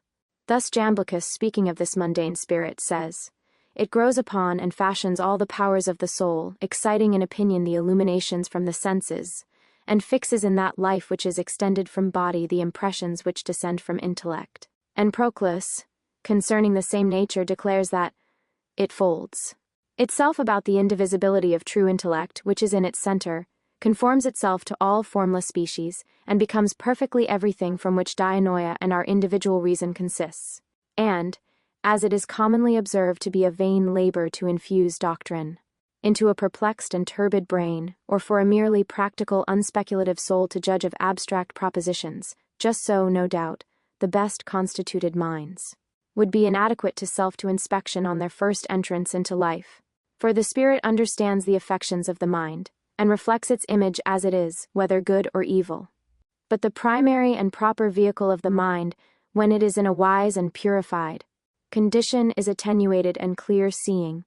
When however the mind is sensually affected, then this vehicle is dulled and becomes terrene. The instincts are said to be imperfect just in proportion as the perceptive medium is impure, and therefore it needs alteration and solution, as the oracles teach, for the discernment of good and evil, and the proper choice of life. It is therefore that the alchemists so much declaim against the vulgar matter, as it is at first made known, full of heterogeneous qualities and notions, as a subject fallen from its sphere and defiled. Hence all those preparations, solutions, calcinations, and see, before it becomes to be the mercury of philosophers, pure, agile, intelligent, living, as they say, in her own sphere, as a queen upon her throne. Accipe occultum arcanum, quad estes nostrum e lava quad, sit purum e mundum. Deinde pone invasen nostro cum sigillo philosophico. Regimine initium est perfecta solutio. Take, says Albertus Magnus, the occult nature, which is our brass, and wash it that it may be pure and clean. The first rule of the work is a perfect solution, all which we understand with reference to the universal mundane spirit, as it is at first consciously revealed in the recipient life of humanity, which Aristotle in his Metaphysics calls passive intellect, because capable of receiving and being converted to all the best or worst inclination, the highest truth or the most elusive imaginings, of manifesting motives and vital effects, and within certain limits of organizing even and transporting them. And this we take to be the identical agent which is spread abroad in the present day mesmerizing, the photogenic medium, our new imponderable, for it is the common soul, also the subject, matter of the alchemists aforesaid, when they call it a thing indifferent, abject and exposed in all hands, moving here below in shadowy manifestation, invisibly and unconsciously converted to every will and various use, is what the world cares not for, as the adept says, but disesteems it. It hath it in its sight, carries it in its hands, yet is ignorant thereof, for it passeth away with a sudden pace without being known. Yet these treasures are the chiefest, and he that knows the art and the expressions and hath the medium will be richer than any other. But, in its natural state, the microcosmic life is not dissimilar from the vitality of the greater world, which is included by respiration in the blood of all creatures, maintaining its perpetual pulsation, as of the wind and waves, their flux and reflux, supplying to all existence the food of life. And how much such a life is in need of melioration, how much it suffers and desires, and how far its beneficence falls short of human hope and ideality, may be apparent, and without more evidence, that in her door keeper, Isis is not revealed. Secret, tract, Alberti, in fine, Artis Auriferae, p. 130, and C. Aquarium Sapientum, Part 2. In fine, Vaughan's Column Ter, p. 80, and c. 186 more esoteric view. But so far we have yet advanced only to the gate of the great labyrinth, where the Sphinx is even now present, rapidly propounding her dark riddles to the world, images of the obscure and intricate nature of the Enman spirit, which, by the devious windings, delusive attractions and similitudes of its own included sphere, leads imperceptibly, as it were, by an alluring grace, into that hermetic wilderness and wild of magic in which so many adventurers have gone astray. This is the monster, and the eternal riddle explained to common sense as suits it, but misunderstood to this day, that compound simple and ground of the Magian's elements. A. Things so perplexedly treated of by them, and having about it such a latitude for sophistication, that it is almost impossible to collect or unravel what has been said of it. Or how should reason attempt to define an essence all-comprehending, yet separated in each particular, by so great an interval from itself? But this is that Augean stable that was to be cleansed, that most famous labor of the philosophy Hercules, nor the least of labors, to turn the current of life into another channel, and purify the natural source. Close upon the revealment of the medial life then, as we take it, in order of the mysteries followed the purificative rites, which were designed also to restore the monarchy of reason in the soul, and this not either as an end so much, but preparatory to undergoing the final initiations. We are induced, however, to dwell longer on this first step, and on the necessity of intellectual preparation and auxiliaries, because it may be objected, as we proceed to unfold the ultimate tradition of this wisdom, that we have no valid witness to our side, that any individual may declare according to the revelations of his mind, and introduce a various imagination to the idea of truth, that even supposing the mind included for a while and entirely free from outward impressions, still, retaining as it must the original bias, not only of sense but of birth and education, its experience will be neither trustworthy nor important to this life, and then nothing of a universal character, such as the ancients speak of, has been observed, or if asserted, how should it be? Hardly proved? Reason in these days is not content with affirmation. It will have objective response to its faith. All pretensions, therefore, to internal lights and revelations have ceased to attract the attention of mankind. And again, it may be inquired why, if true being is everywhere totally present, it is not so perceived, and why all things partaking do not enjoy the light of the so-called superstantial world?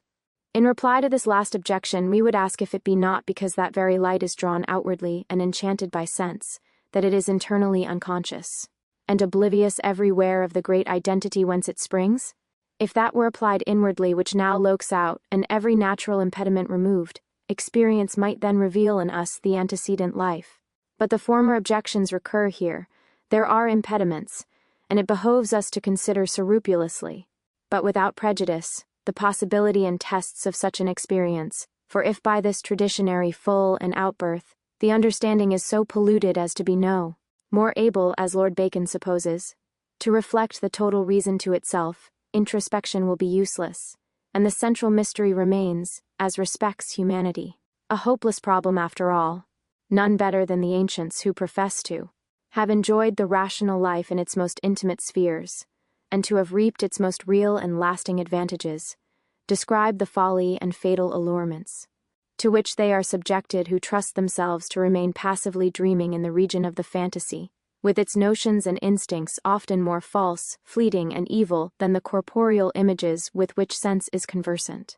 It is for this cause they insist so much that, before anyone betakes himself to the inner life of contemplation, before he hopes we can to pass into its reason, that all else be a fee, truly obliterated, and the mental atmosphere made clear and passive before its objective light.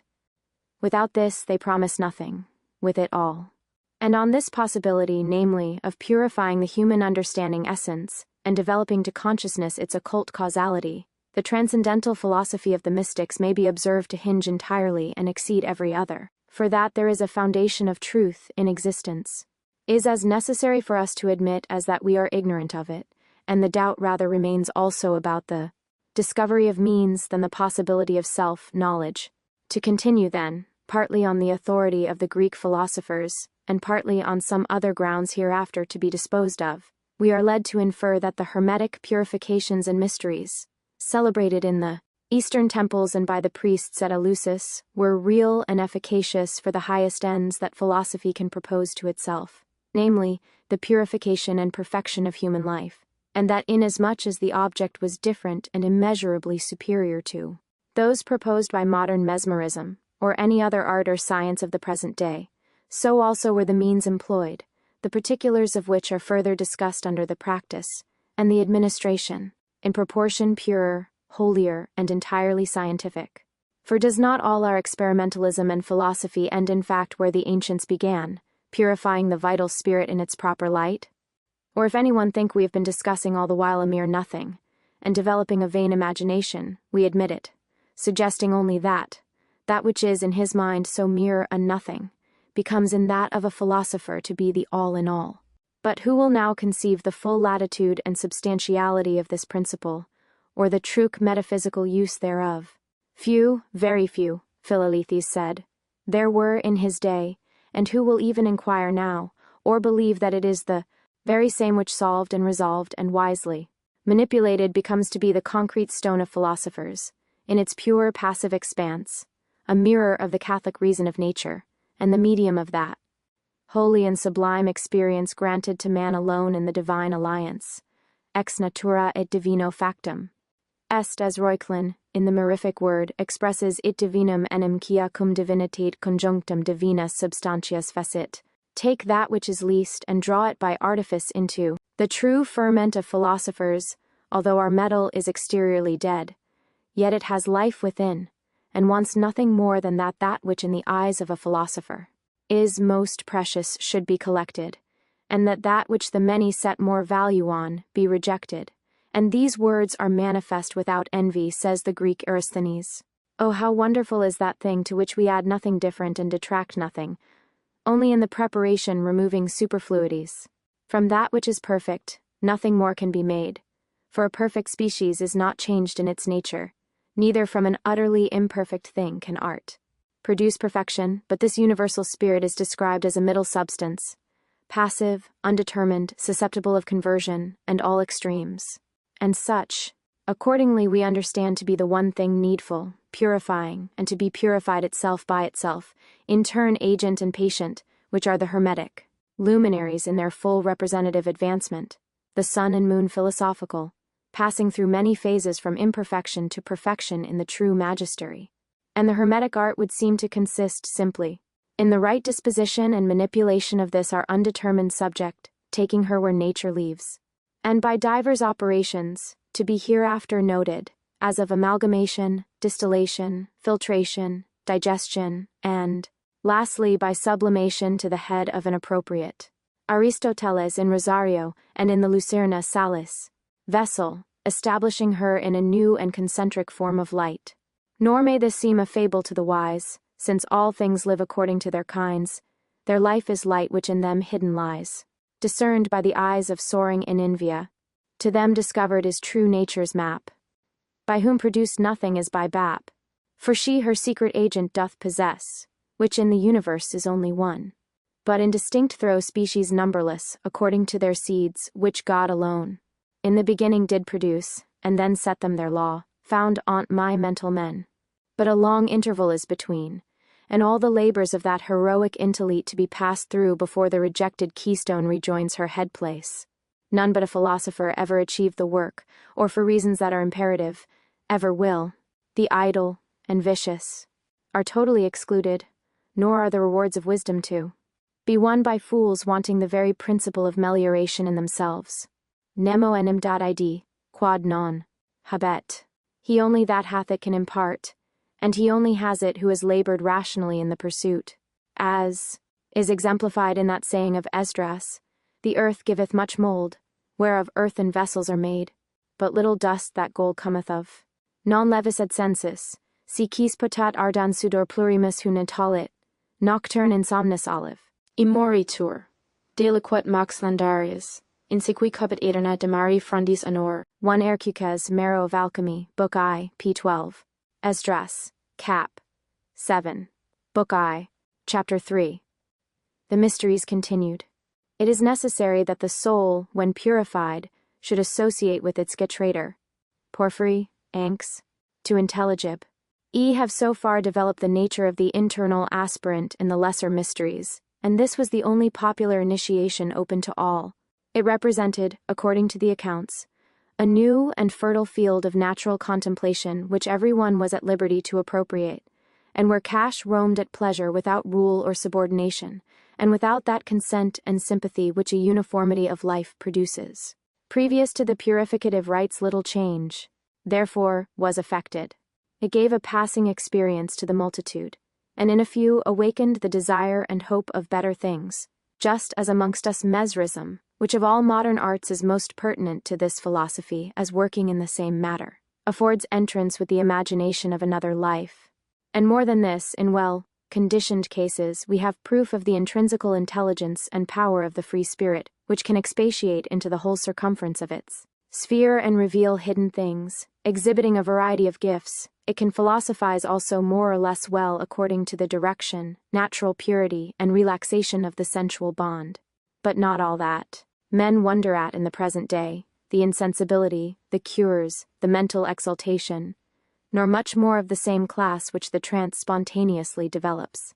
Even in the best subjects could satisfy the exact reason of our forefathers, desirous rather to investigate the thing itself, the subject of so many marvels. They pass the first phenomena to look for causes, experimenting within.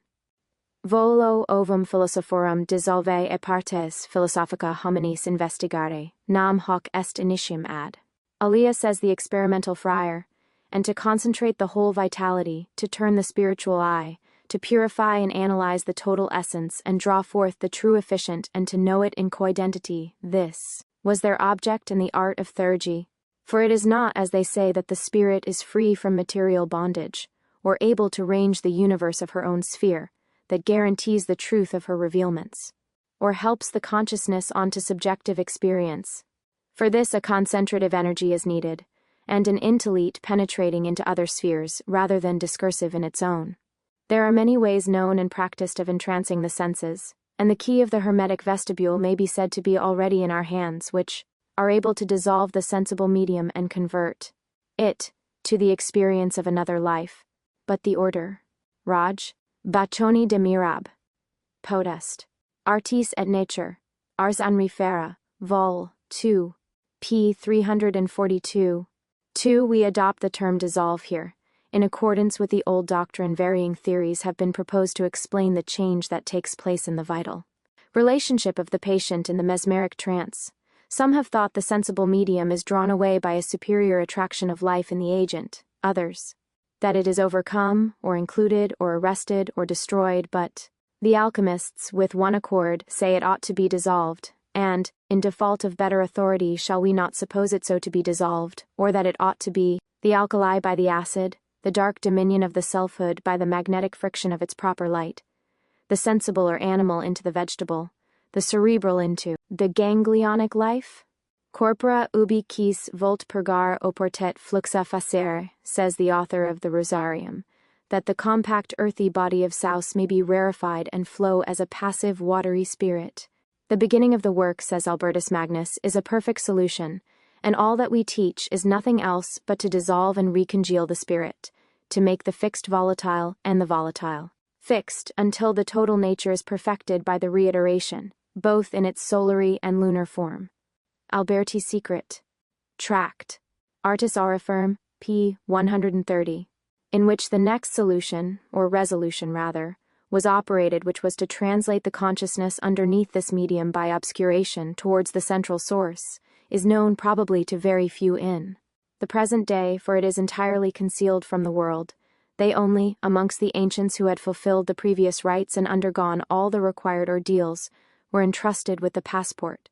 It discovers a fearful mystery in the opening sensation of power, in a life which at its entrance is described as dark, delusive, and dangerous, and more corrupted far than the foregoing, but through which it is quite necessary to pass before inquiry can hope to meet its object in the Elysian light.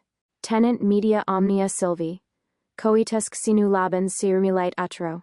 Betwixt these regions and that upper light deep forates and impenetrable night possess the middle space, the infernal bounds, Treatise, with his sable waves surrounds. We are aware that the descent to the infernal regions, and all those highly wrought descriptions of the poets, concerning the riches and powerful allurements of Pluto's kingdom and Hades have been looked upon, and very naturally, as purely imaginative, and the representations of the same in the mysteries as a pictorial or pantomimic show. But as we have hitherto been enabled to regard the minor celebrations from an esoteric point of view, showing their relationship to more Madeira experience and the Hermetic art, we hope to continue on our adventure, being not without precedent either or guiding authority over the same ground. For is it not absurd to suppose that men should have philosophized and composed so many excellent and sublime discourses from the contemplation of shadows only? But setting aside such a notion, neither do we conceive that by Hades, or that profound Lethe, the ancients understood a corporeal nature, or 1 Dryden's Aeneid, lib. vi. 130, this fleshly existence of ours, or anything in fact with which ordinary observation makes us acquainted, but the whole allusion is to a state of vital submersion.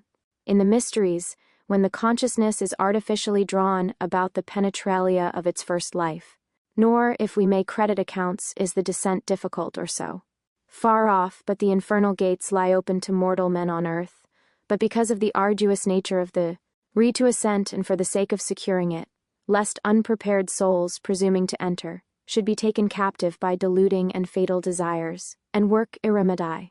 Able evil there, every precaution has been instituted to keep the way a secret from the world, as well for its own sake as for the cause of justice and divine wisdom about to be revealed, wherefore the Sibyl warns Aeneas of the danger of his undertaking in those memorable lines. Facilia descensus Averni, noctis adcidis patit, atri genua didis, sed revocare gradum superasque evidera, ad auras. Hac opus, hic labor est, pauciquas equus amaviubiter, aut ardens evexit et ithera virtus, diels sceni poduere.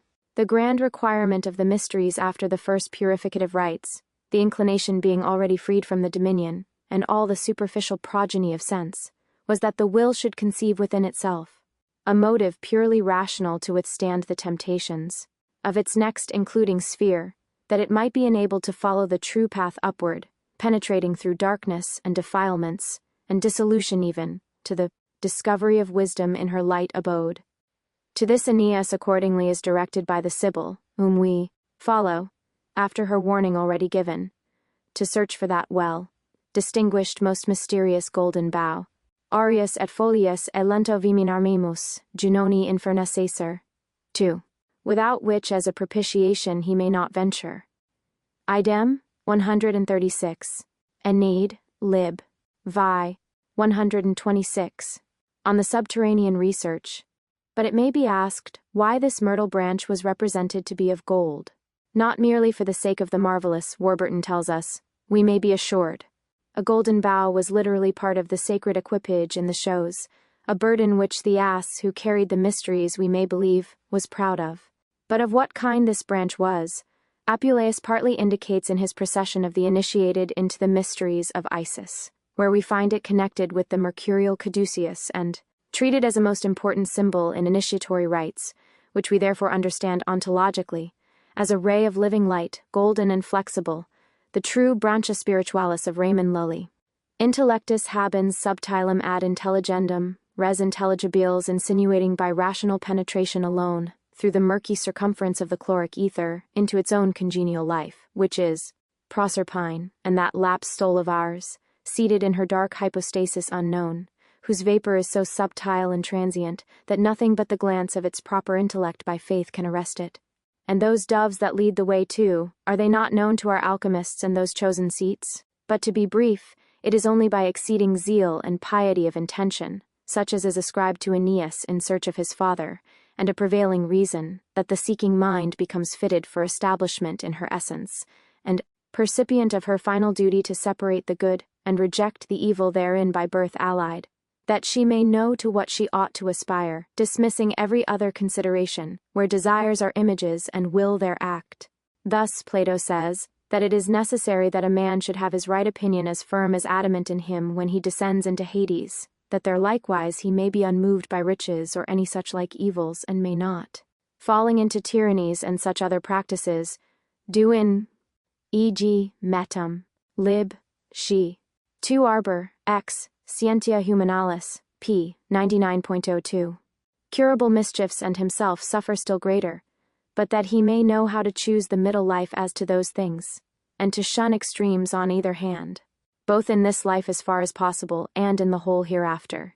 And again in the 7th book of the Republic, he who is not able by the exercise of his reason to define the idea of the good, separating it from all other objects and piercing, as in a battle, through every kind of argument, endeavoring to confute, not according to opinion but according to essence, and proceeding through all the dialectic energies with an unshaken reason, he who cannot accomplish this, neither knows he the good itself, nor anything that is properly denominated the good. And would you not say that such a one, if he apprehended any certain truth or image of reality, would apprehend it rather through the medium of opinion than of science? That in the present life he is sunk in sleep and conversant in the delusions of dreams, and that descending into Hades, before he is roused to a vigilant state, he will be overwhelmed with a sleep perfectly profound? To fall asleep in Hades was indeed to be absorbed, without the encumbrance of body, in all its defilements, according to the philosopher, the direst evil that can befall any one, or, as Virgil has it, to be a king in hell. But with all the warnings of difficulties, and dangers, and death to be encountered, no hero or great man occurs in the poets. But he sometime descended to the infernals, and had free egress thereafter to the Elysian fields, but 2 are described as suffering for the attempt, Theseus and Preface, who, as Proclus admirably explains, were detained there, the one because he was too much a lover of corporeal beauty, the other through his natural inability to sustain the arduous altitude of divine contemplation.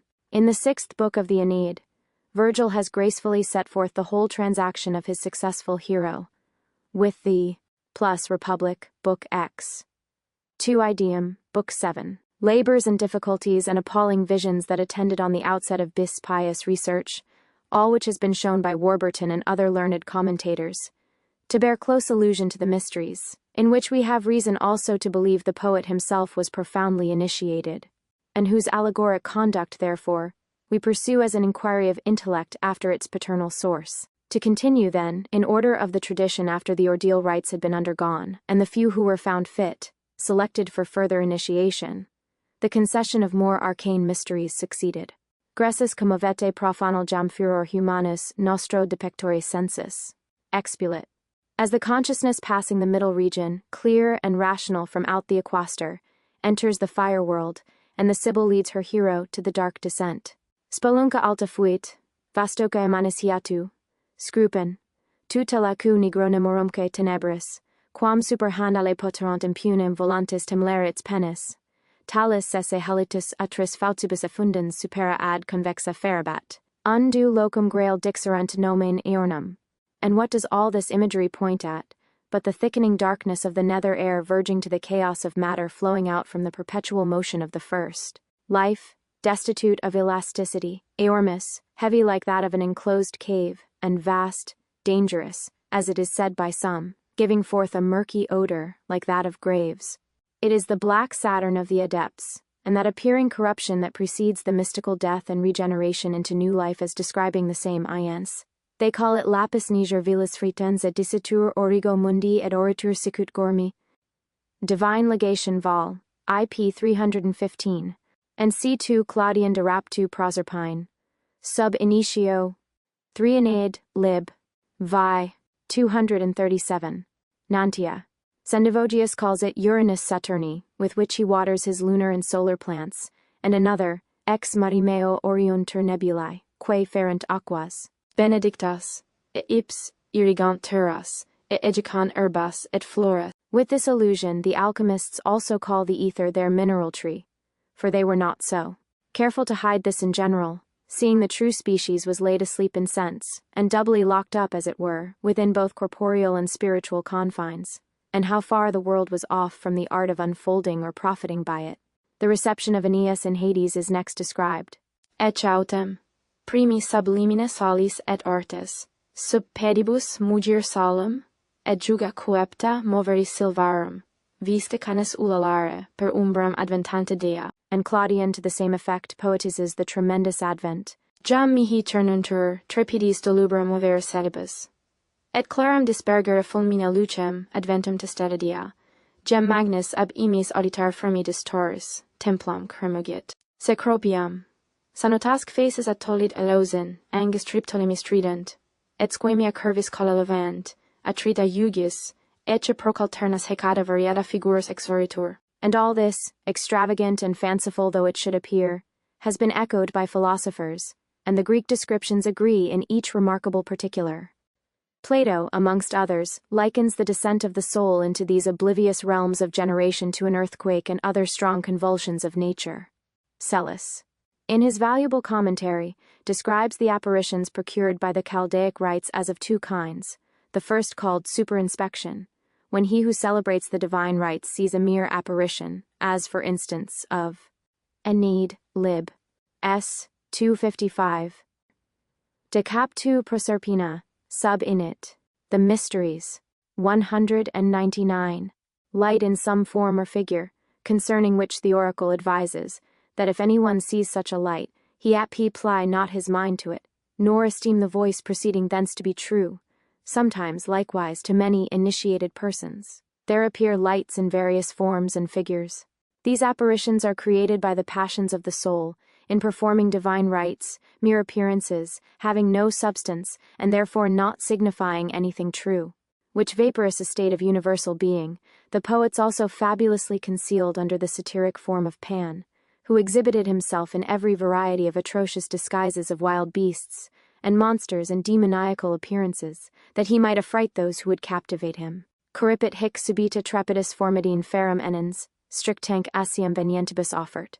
Et alduets comes tenues aino corpor, vitas admont volitare cava, subimagine forma, iruat, et frustra ferro diverber umbras. For it is the imaginative spirit which is the maker of as these images, as in dreams, only more intense.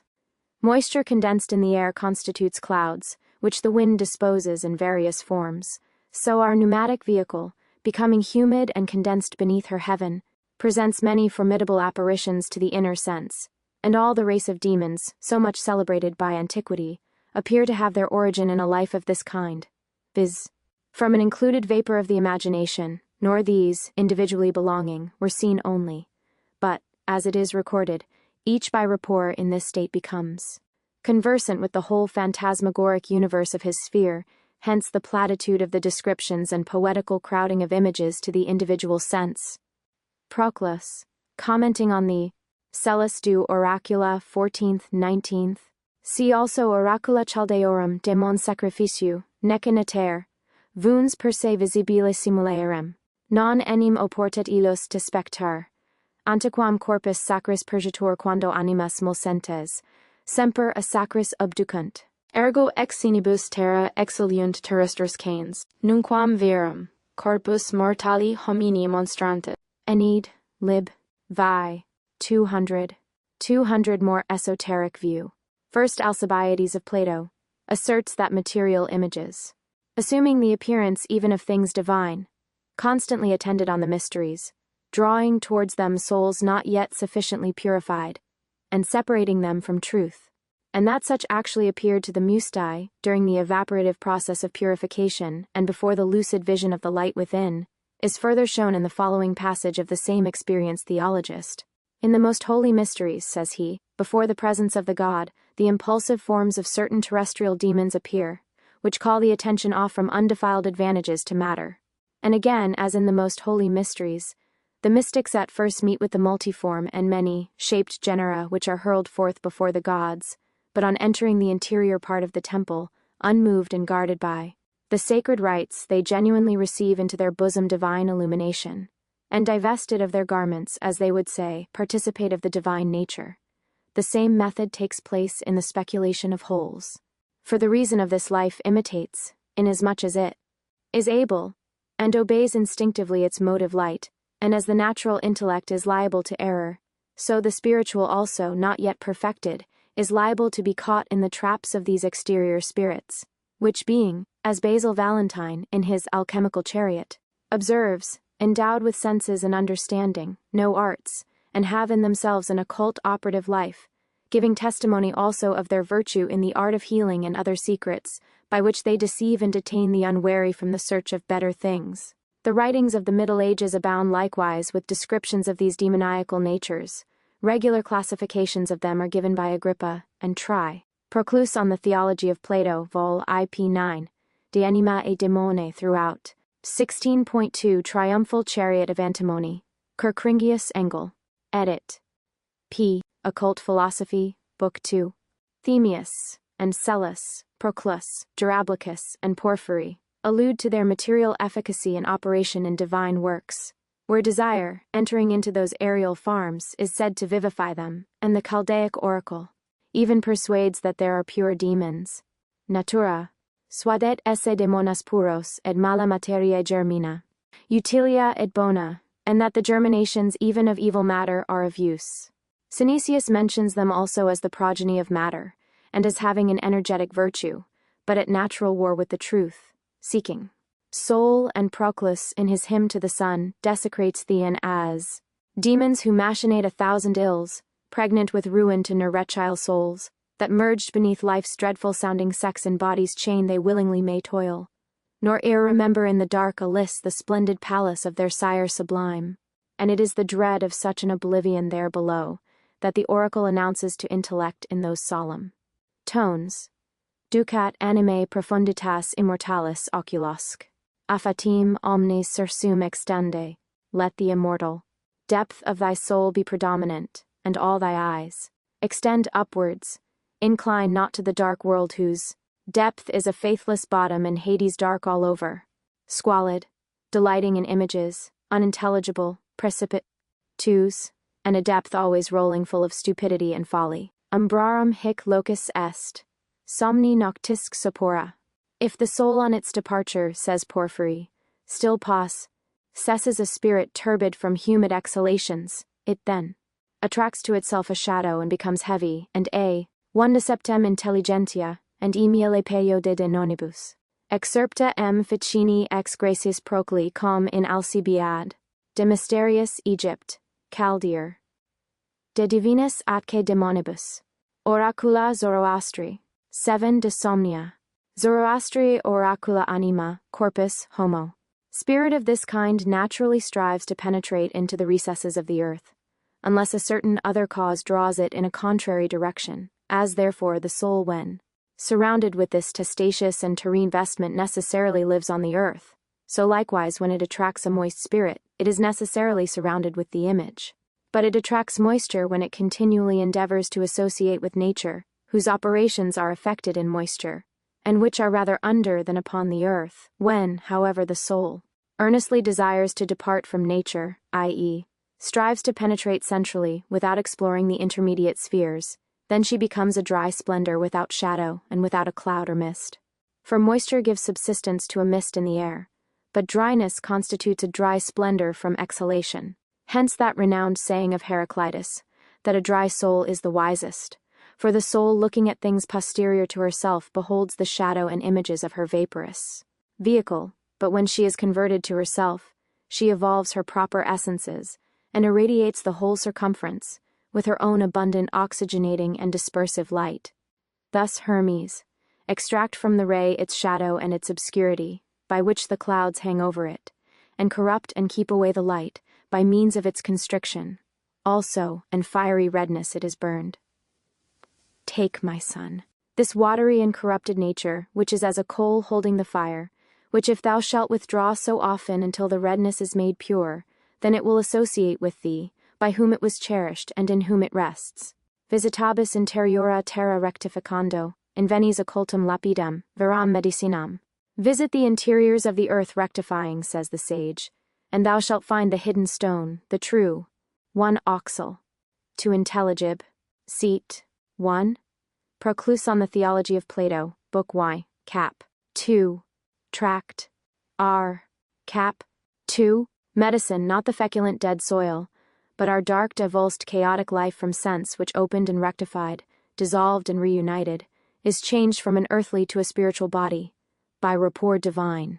In such a process it would seem the alchemists discovered the hidden principles of nature as, experimentally passing through the animal and vegetable into the mineral circulation of her law, They describe the life of all things here below to be a thick fire imprisoned in a certain incombustible aerial moisture, ignis ruber superdorsum ignis candidi, which moisture in its native state before it is purified by the inflowing light of reason is that Hades we are treating of, the purgatory of the wise, wherein the consciousness, becoming artificially wrapped by the mysteries, continues for a while in a state of solicitude and painful amazement, unable of itself to discover, through so great a cloud of darkness, that hypostatic reality towards which it is instructed evermore to aspire. And until this attraction is found and finally established in union, the opposive powers display their mutual forces in discordant dissolute array, as the alchemists, with all who have been profoundly experienced in this ground, relate each in his own instructive way, warning about the conduct through it, and the many real, though chimerical horrors and enticing phantoms that haunt around, guarding the secret chamber of their mineral soul. For, as the sage in Enoch declares it, lead and tin are not produced from earth as the primary fountain of their production, but there is an angel standing upon it, and that angel struggles to prevail. Vaughan notes the same in the Regio Fantastica of his hieroglyphic, and elsewhere, speaking of the mineral nature or first matter, he says, "The eye of man never saw her twice under one, and the same shape, but as clouds driven by the wind are forced to this and that figure, but cannot possibly retain one constant form, so is she persecuted by the fire of nature, to as, Book of Enoch, Chop, Ixiv, 7, 8, Lumen de Lumini, Intrad, Coelum Terrae, page 90. By the entering light of reason in the mysteries, which is that sulphur of adepts, causing all this manifold scenery in the disruption of life. O nature, the most wonderful creatrix of natures, cries Hermes, which containest and separatest all things in a middle principle. Our stone comes with light, and with light it is generated, and then it brings forth the clouds, and darkness which is the mother of all things. Raymond Lully, also in his Compendium of Alchemy, calls the first principles of the art spiritus fugitivos in aer condensatos, in forma monstrorum diversorum, et animalium etiam hominum, quivadunt sicut nubes, modo hein modo illu, that is to say, certain fugitive spirits condensed in the air, in shape of divers monsters, beasts, and men, which move like clouds hither and thither. In an outward acceptation, such an announcement of principles would be absurd, or what possible interpretation could afford them a place in common sense?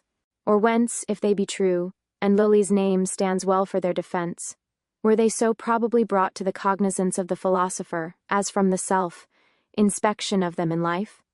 But Lully, indeed, calls these chaotic forms first principles, not because they are permanent or their essence rational, in that unctuous dark condition, but because within the material extreme of this life, when it is purified, the seed of the spirit is at last found, which the adept further describes as a decompounded ens, extremely heavy, shining through the darkness like a fiery star, being full of eyes like pearls or aglets. For it is the whole demogorgon, as yet not actually animated by contact of his own returning light. The father of it, says Vaughan, is a certain inviolable mass, for the parts of it are so firmly united, you can neither pound them to dust nor separate them by violence of fire. This is the rock in the wilderness, because in great obscurity and difficult to find the way of, compassed about with. Tract or, cap. 2. Lumen de Lumine, p. 68. Darkness, clouds, and exhalations, as it were dwelling in the bowels of the earth.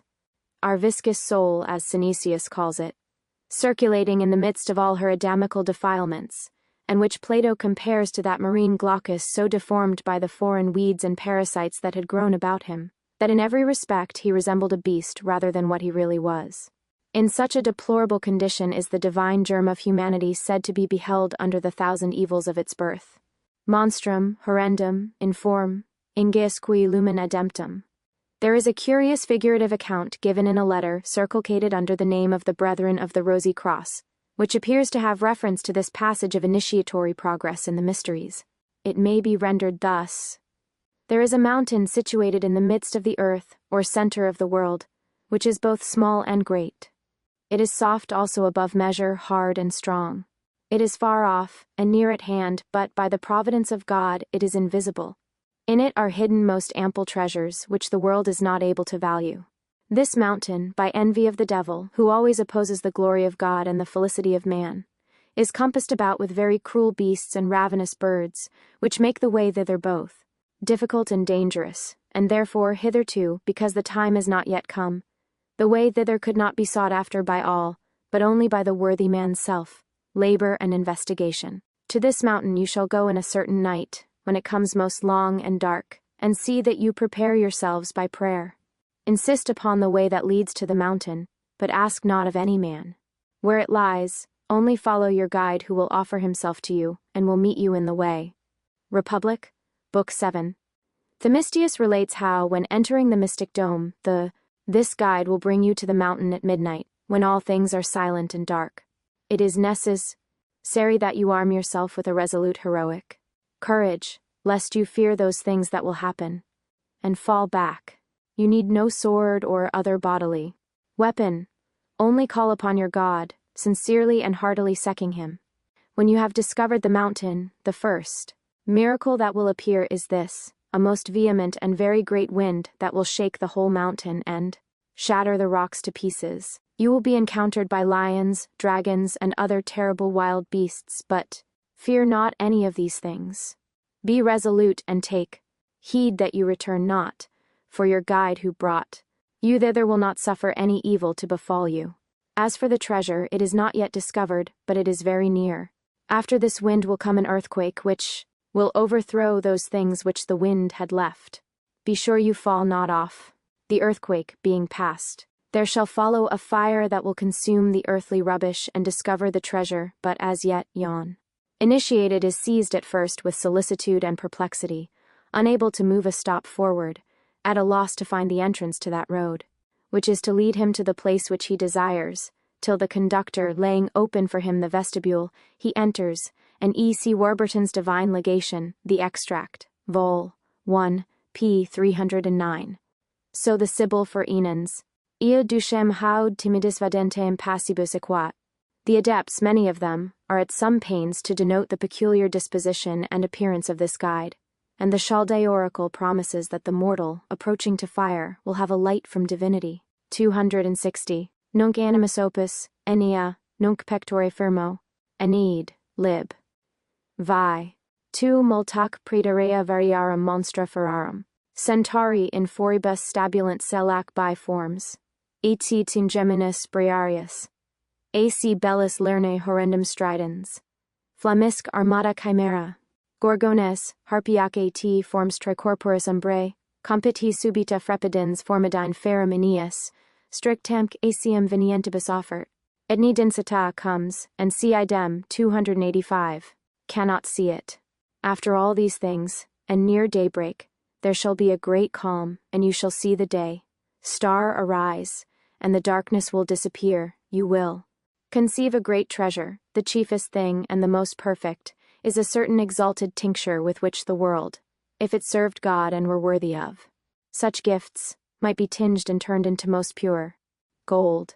And thus much of the concordance of these famous Christian philosophers who, if they had not promised gold, and proclaimed prodigies after an entertaining Arabian Nights fashion, would never probably have been thought of by the world, or inquired after as they were over Europe during the last century, but without success.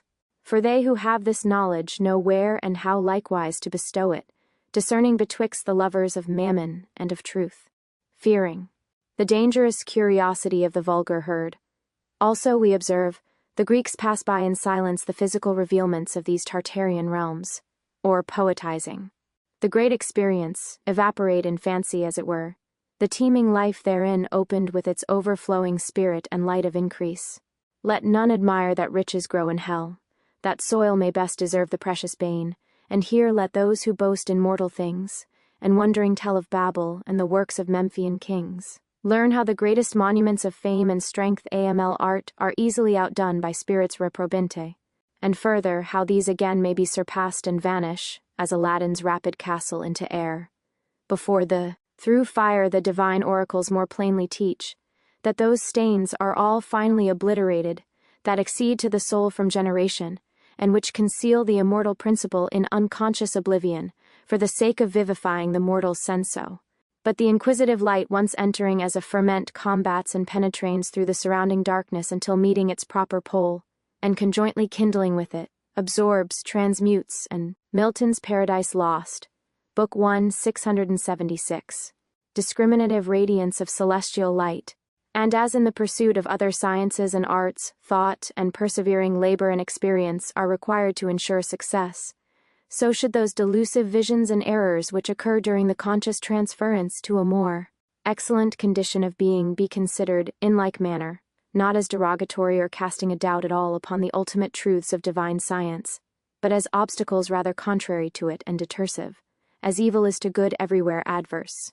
We do not therefore linger here any more to consider the different allotments, the longer or shorter periods which engage pure or impure souls in Hades, their habits or the triple path arising from their essences, all which is indicated in the Platonic discourses, and most of which abound with symbolical theories and poetical descriptions concerning the descent, ascent, and intermediate wanderings, expiatory punishment and sacrifices, and things of a similar import, which the rites enjoined, before the aspirants, by the Greeks called mustai, were passed on by the hierophant of the inner temple to its immortal abode, for such was Tartarus. The next beyond Hades, according to the ethnics, the alone eternal hypostasis to be redeemed from thence, from the oblivious realms of generation, into the Elysian recollection of wisdom in the highest consciousness. But the soul is said to be in Alades all the while that her hypostasis continues in darkness, that is, we would say, whilst she regards her image objectively, before attaining to the experimental knowledge, and here, the lesser mysteries, occultates the surrounding medium into its own abyssal life. See Tract. Aureus, Cap 4. Burn the brazen body with an exceeding strong fire, and see, and Eccles cup. E4. Verso 28. Go forth, and stand upon the mount before the Lord. And behold, the Lord passed by, and a great and strong wind rent the mountains, and brake in pieces the rocks before the Lord, but the Lord was not in the wind, and after the wind an earthquake, but the Lord was not in the earthquake, and after the earthquake a fire, but the Lord was not in the fire, and after the fire a small still voice. 1 Kings 6, 11, 12. Ended, the soul as it were, on the borders of the Stygian lake in view of Tartarus, which Euripides has elegantly styled also a dream of death. And the conformity between death and this next initiation is strikingly exhibited. In a passage preserved by Stobocus from an ancient record, it has been well rendered by Dr. Warburton and runs thus: the mind is affected and agitated in death, just as it is in initiation into the grand mysteries. And word answers to word as well as thing to thing, for Tiatan is to die, and Tiashawai is to be initiated. The first stage is nothing but errors and uncertainties, laborings, wanderings, and darkness. And now, arrived on the verge of death and initiation, everything wears a dreadful aspect. It is all horror, trembling, sweating, and affrightment. But this scene once over, a miraculous and divine light displays itself, and shining plains and flowery meadows open on all hands before them. Here they are entertained with hymns and dances, and with sublime and sacred knowledges, and with reverend and holy visions. And now become perfect and initiated, they are free, and no longer under restraint, but crowned odd triumphant, they walk up and down in the regions of the blessed. But all, during the transition, is described as wearing a fearful aspect, and dread fills the soul about to relinquish her natal bond in life. Neither may it be irrelevant to call in mind that repeated advice of Solomon, that the fear of God is the beginning of wisdom, as the spiritual regard in the mysteries, already involuted, and drawing towards its end with awe, begins to perceive itself in that identic source. And shall we not believe that it was out of the same intimate experience that the son of Sirach, inciting men to search after the divine wisdom, confesses that, at first she will walk with him by crooked ways, and bring fear and dread upon him, and torment him with her disciplines, until she may trust his soul, and try him by liar law? Then she will return the straight way unto Divine Legation, VL, IP, 342. Him, says the divine teacher, and comfort him, and show him her secret. The root of wisdom is to fear the Lord, and the branches thereof are long life. Strive for the truth, even unto death, and the Lord shall fight for thee. So likewise we read that There is in alchemy a certain noble body, which is moved from one lord to another, in the beginning of which there is suffering with vinegar, but, in the end, joy with exultation. O happy gate of blackness! Cries the adept, which art the passage to so glorious a change. Study therefore, whoever applies thyself to this art, only to know this secret, for to know this, indeed, is to know all, but to be ignorant of this, is to be ignorant of all.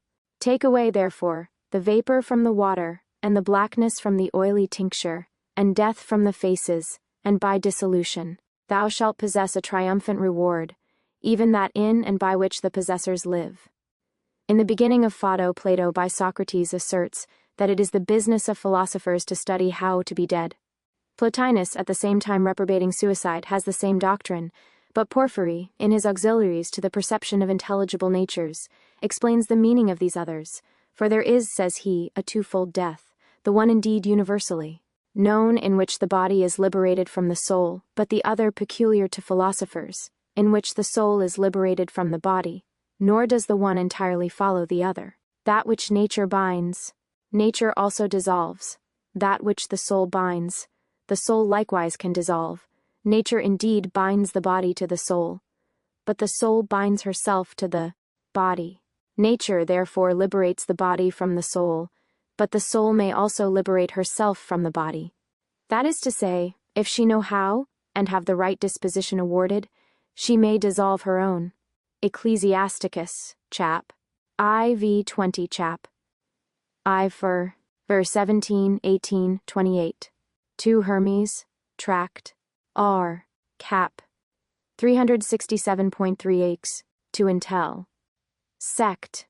1, 8, 9. Ripley revived, fifth gate, p. conceptive vehicle, even the parental bond, and returned consciously, the elementary principles remaining, nor yet suffered to depart, under the dominion of another law to life. That was the precious death, spoken of by the Hebrews and academics.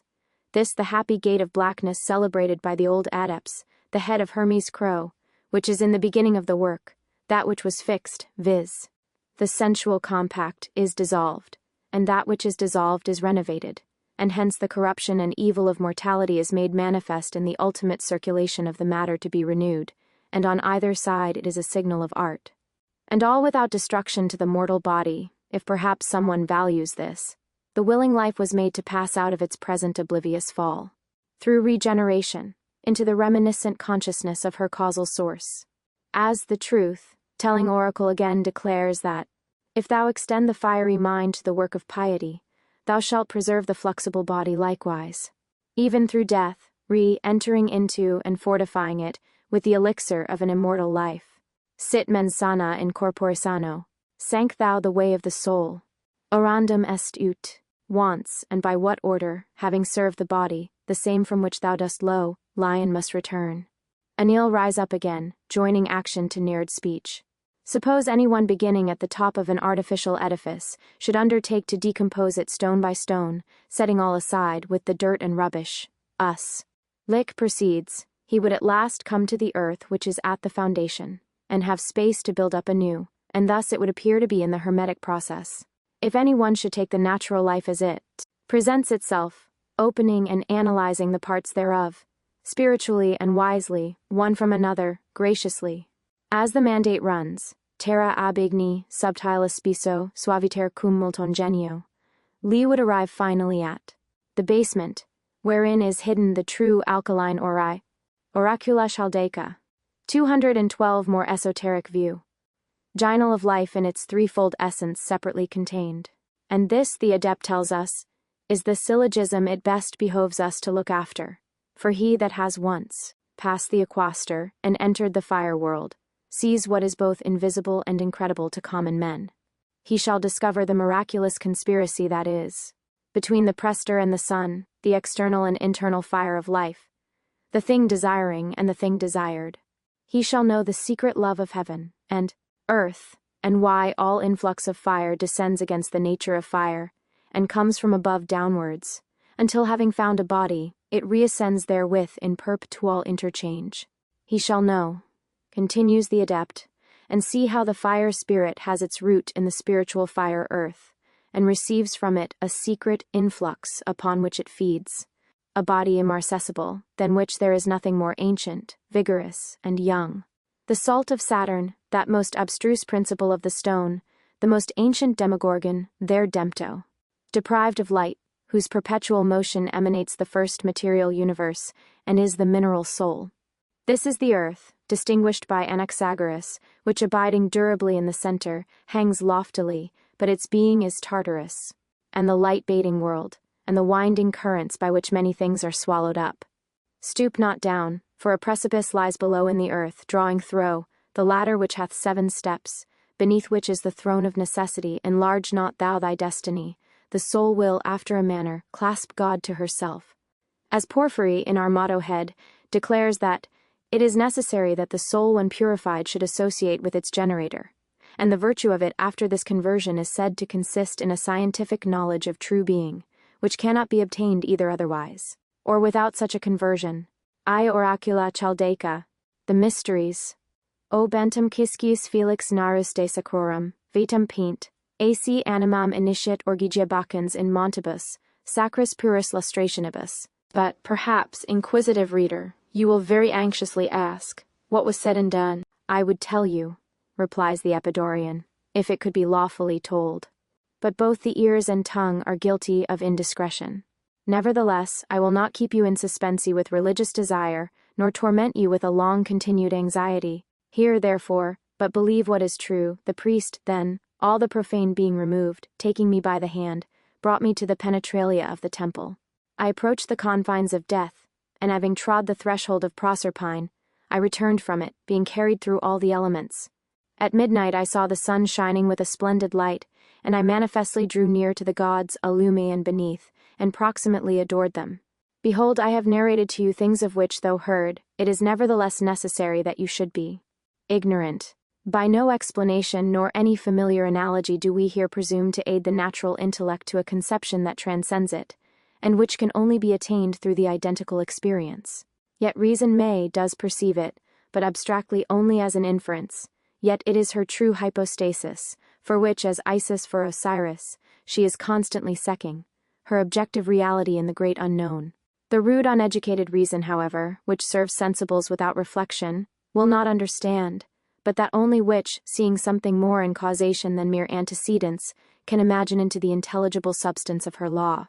For there the true efficient is to be found, which is not externally developed, but, becoming conjoined in consciousness, the soul knows herself as a whole.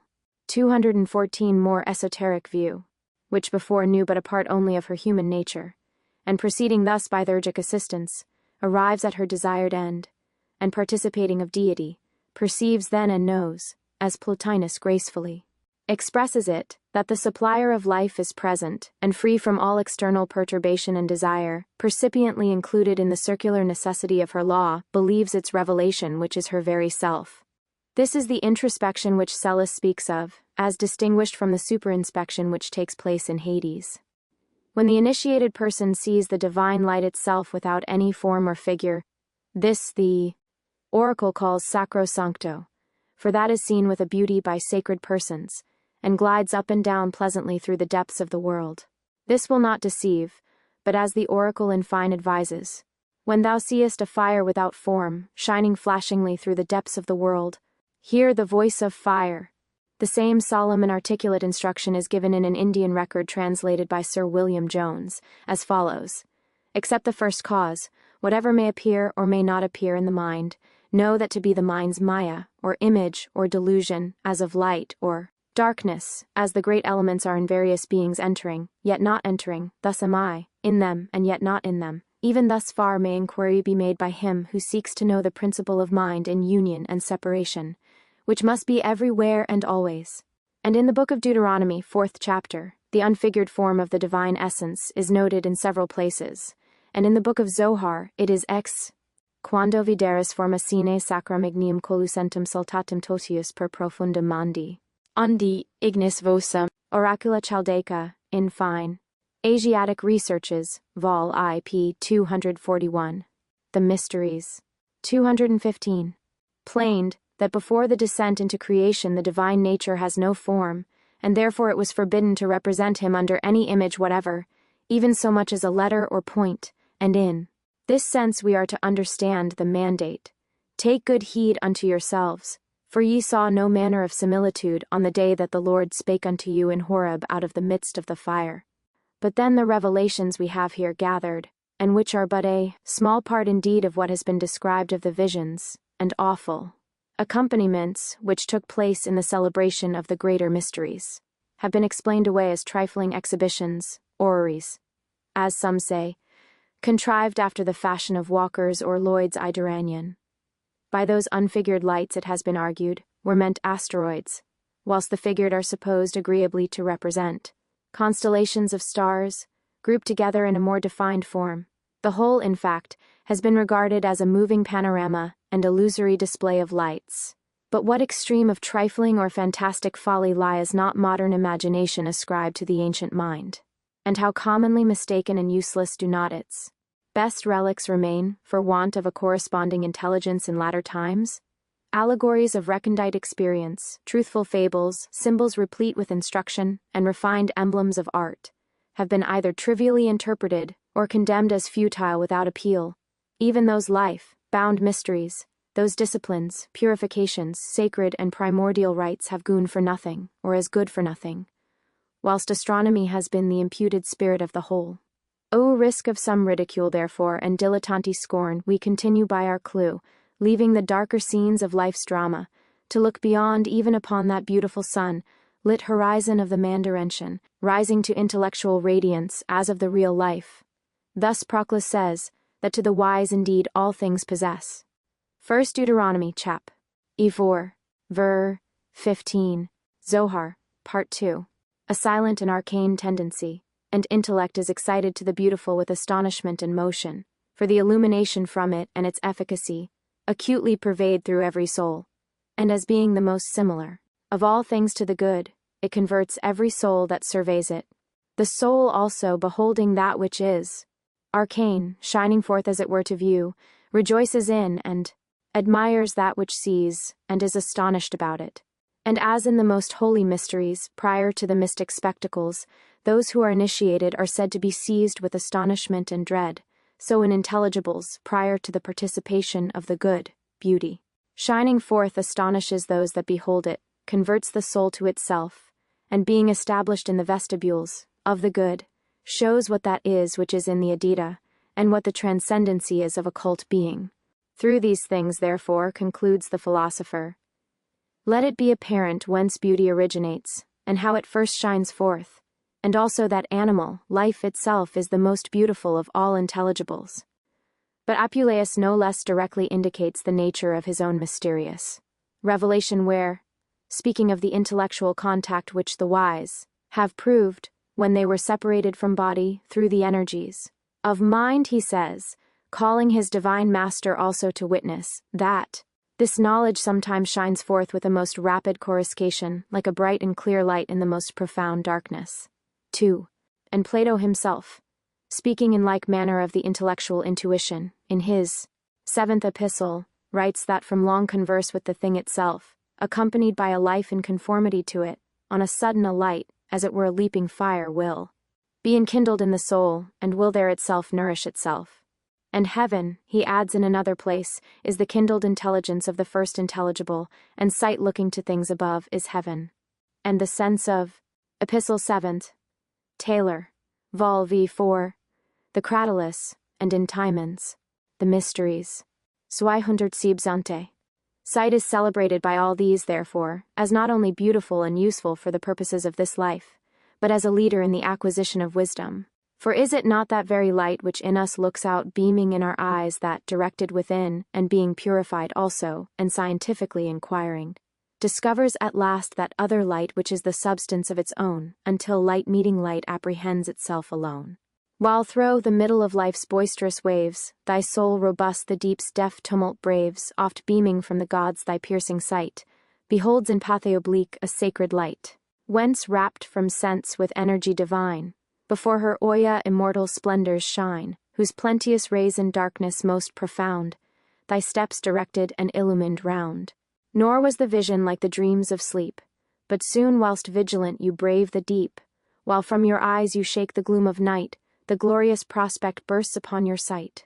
Open the compound creature, look upon the elements, divide the elements, and you shall find the quintessential nature. Open this, continues the adept, and you shall conceive the subtle alterity of the angelical spirit in which is the divine act, an immediate team or wisdom from God. In this work, therefore, there concurreth in the separation of the first a sensible aspect, in the other we behold with intellectual eyes, so that you may observe how all is in everything, and everything in all. As Hermes alludes, Qui fornasem cum vasa nostro construit, novam mundum cum flat. He that maketh a furnace with our glass to it, maketh a new world, a new hypostasis, and a new stone, even that stone of the Apocalypse, the true crystalline rock without spot or darkness, that renowned terra maga and ethera clarificata, which carries in its belly wind and fire. Having got this fundamental of a little new world, says Vaughan, unite the 1 Porphyry's hymn to Plotinus, select works, preface. See Flood's Mosaica, circa medio. Heaven in triple proportion to the earth, and then apply a generative heat to both, and they will attract from above the star, fire of nature. So hast thou the glory of the whole world, therefore let all obscurity he before thee.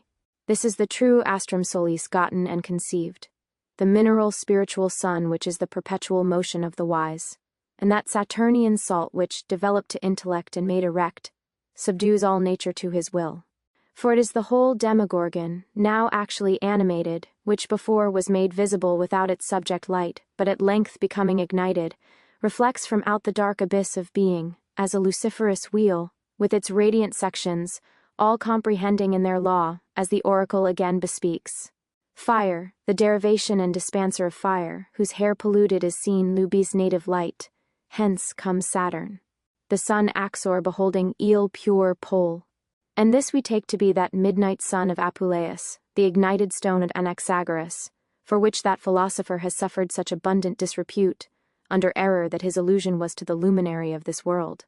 This is the triumphal chariot of antimony, the armed magnet of Helvetius turned swiftly about the current axle of life, which is the wheel of fire signalized in Ezekiel, seen by the Hebrew prophets, Moses, David, and Zechariah, the fiery chariot of the Cabal, called Merkabah, in which all things are transfigured, and this is the stone with the new name written in the Revelation and that salt, which the Saviour orders that we should have it in ourselves, and is the same with the prester of Zoroaster, which in the Chaldean sense means the fire spirit of life, and is that identity in all which sustains all by the efflux of eyeless power the supernatural, center of every living thing, the infinitely powerful, and all efficient making power. In the beginning was the Word, and the Word was. Anima Magia, p. 50, Tabula Smaragdina Hermotis. With God, and the Word was God. The same was in the beginning with God. All things were made by him, and without him was not anything made that was made. In him was life, and the life was the light of men. And the light shineth in darkness, and the darkness comprehended it not. And that light shining in darkness, if men had never known, how should they have asserted, or do theologians invent such things in the present day? Neither did they formerly invent, but what they knew and had seen declared. To as many as received the Spirit to them gave he power to become the sons of God, which were born not of blood, nor of the will of the flesh, nor of the will of man, but of God. This therefore is that power which is hidden in man, the true light which lighteth every man that cometh into the world, if haply one might feel after him and find him. An enchanted treasury known only to the wisely simple who have subdued their will to the law of wisdom, as Abraham did, as soon as he had gotten the creature into his hands. We omit many things here relating to the mystical death and regeneration, which may be better understood when we come to treat of the manifestation of the philosophic subject, adding merely at present, in conclusion from our doctors, that the grand perfection of their art was to multiply the prester and place him in the most supreme ether, which is that Anjan palace already prepared for him in the beginning, where, as in a suitable habitation, he abides shining, not burning as below, or wrathful but vital, calm, transmuting, recreating, and no longer a consuming fire. Intellige in scientia et sapias intelligentia. Experire in illis, et investigo 1.la, et nota, et cogita, et imaginare, et statu rem in integritate sua et fac sedere creatorem in throno. Suo 3. St. John's Gospel chap. I. Zephyr Jezerel, in fine. Item, Liber de Creation. Author Abraham, Cap. I. Chapter 4. The Mysteries concluded. It behoves thee to hasten to the light, and to the beams of the Father from whence was sent to thee a soul clothed with mach, mind, Zoroastri oracula, anima, corpus, homo. It is known concerning Hercules, that he performed his last labor in the Hesperidian region, and Olympiodorus, in his commentary on the Gorgias of Plato, informs us what we are to understand by this. It is necessary to know, says he, that islands stand out of, as being higher than the sea, a condition of being therefore, which transcends this corporeal life, and generation is denominated the islands of the blessed. And these are the same with the Elysian fields. Hence Hercules is said to have accomplished his last labor in the Hesperidian region, signifying by this, that having vanquished an obscure and terrestrial life, he afterwards lived in open day. For he dragged up Cerberus from hell, that is to say, he liberated the whole individual entity through a threefold evolution from the bond of its earthly geniture, and established it finally in the most exalted life. And those golden apples were a part also of the reward of his arcane and telestic labors, which Theseus, before him, was unable to finish, being detained by his passions in the sea of sense. So Proclus understands the allegory, where he says that, being purified by sacred institutions, and enjoying undefiled fruits, Hercules at length obtained an establishment among the gods. Felix, qui potuit rerum cognoscer causas, ace metus umnos et inexorabi fatum, subjacit pedibus, strepitumque accurantis avari. Nature indeed, as a beneficent mother, offers the I. C. Taylor's notes to his Pausanias, Vol. the 3. p. 215, the extract. The Mysteries, 221. Rich treasury of life to all, and the universal Father, it is said, keeps the gate of the fatal cavern open for the convenience of mankind. The descent, therefore, is allowed on all hands to be easy, but the ascent otherwise, the gate indeed being so narrow, close, and difficult to discern, that there be few, and they immortals only, that are able to pass through. The allusion to these gates is frequent in antiquity, and that of Homer in the 13th book of the Odyssey, describing the cave in Ithaca, has been the subject of many comments. A lofty gate unfolded on either side, that to the north is pervious to mankind, the sacred South T immortals is consigned. That the poet does not narrate these particulars from historical information or misinformation either is very evident. For neither, if there had been any geographical ground for such a description, could he have hoped to gain belief for the persistent allegory, thus artificially opening up a path to gods and men in the region of Ithaca. But the wise Porphyry, after combating many erroneous opinions, explains that whereas the northern gate pertains to souls descending into the realms of generation, and the northern to souls ascending to divinity, we ought to observe, on this account, that Homer does not say indeed that this last is a passage of the gods but of immortals, signifying by this, souls which are per se, that is to say, essentially immortal. For nothing but the subtlety of an immortal essence, and that by regeneration can pass into immortality. And here we may better conceive perhaps the value of that golden branch, which attracted from the first to its native soil, indifferent to every other lure, through death and darkness enters, and taking root at last, gathers strength to germinate and blossom, as a radiant flower, overspreading and illuminating the surrounding wilderness of life. The Porphyry on the Cave of the Nymphs, sub in it, 222 more esoteric view. Sudden transition from the horrid realms of Tartarus, forms an admirable contrast in that part of the Aeneid, where the hero, having passed the Stygian border, goes forth to meet his father in the Elysian fields. Devenire locos letos, et amnavrata, fortunatorum nemorum, sedesc bidas. Largeur he campos ether elimine restit purpureo solumque suum, suacidora noront. This divine ethereal purpled verdure, this meadow of divine ideas, or pratum, as the oracle denotes it, is a place well known to philosophers. The alchemists in general call it their garden, but Flamel, in his summary, includes the mountain of the 7 metals, saying, "The philosophers have indeed a guerdon, where the sun as well morning as evening remains with a most sweet dew, whose earth brings forth trees and fruits which are transplanted thither, which also receive nourishment from the pleasant meadows. And if thou wouldest come hither and find good, betake thyself to the mountain of the seven, where there is no plain, and look down from the highest downward too.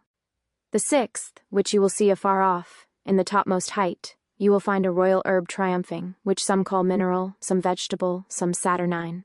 For it is either and all, which Vaughan describes as the rendezvous of all spirits, where ideas as they descend from above are conceived and incorporated. But it is a delicate and pleasant region, La says, as it were in the suburbs of heaven. Those seven mystic mountains, whereupon grow the roses and lilies, are the outgoings of paradise mentioned in Esdras, and the planetary sphere of Cendivorius, and that most famous tincture of the sapphire mine, which is in truth the cleansed Augean, the already prepared medial receptacle of the new, born light. And no sooner does this arise than all the vegetable colors, before obliterated in darkness, return to neutralize. 1838. Fiamelli Sumula. In fine, and Maria Practica. Their poison and restore the suspended circulation to a conscious equilibriate accord. This is Elysium, the enclosed garden of Solomon, where God condescends to walk and drink of the sealed fountain, the true terrestrial paradise, which some have called nox corporis, the night of body or corporeal sleep, a term made more intelligible by the Apusite saying of Heraclitus, concerning souls in that condition, that we line their death and die their life in these meadows. Therefore the souls of the dead are said to inhabit, souls dead indeed to this life, yet more alive in that. For converted to externals, we desert our best life unconsciously, as Empedocles says, heaven's exiles straying from the orb of light. But philosophers are said continually to have visited this place, as we read for instance concerning the habitation of R.C. vidi aliquando Olympicus domos, non procul affluviolo et civitat nota qua sanctus spiritus vocari imaginamur.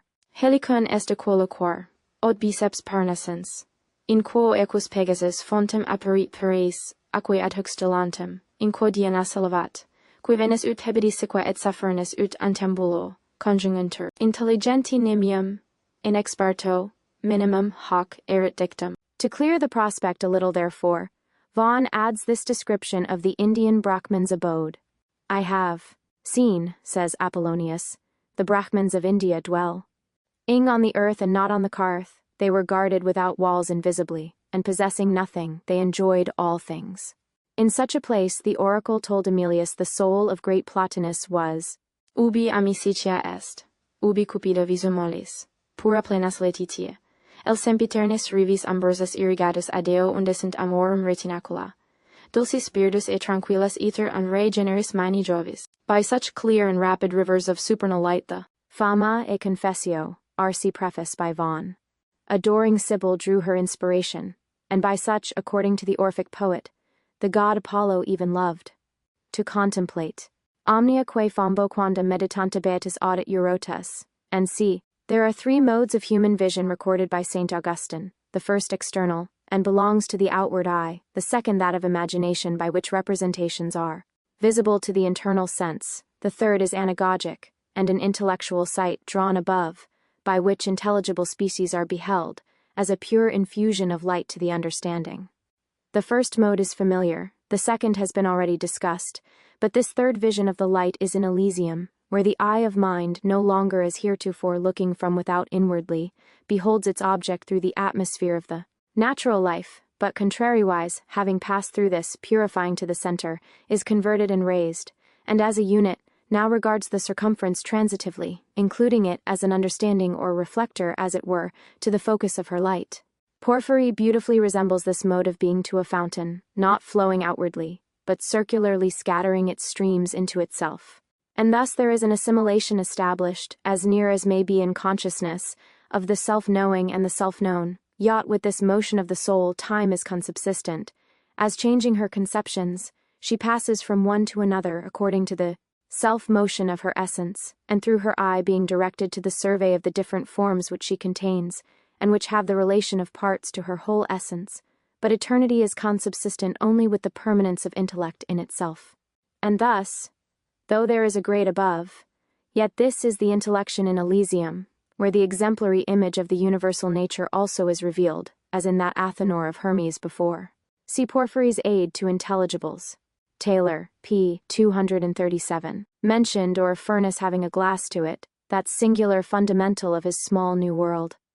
And the life in the intelligible world consists thenceforth in intellectually energizing, and this energy, distinguishing, desiring, understanding within itself simultaneously, generates light through a perpetual tranquil and quiet contact with the principle of things, and the calm delight of being there in universal harmony.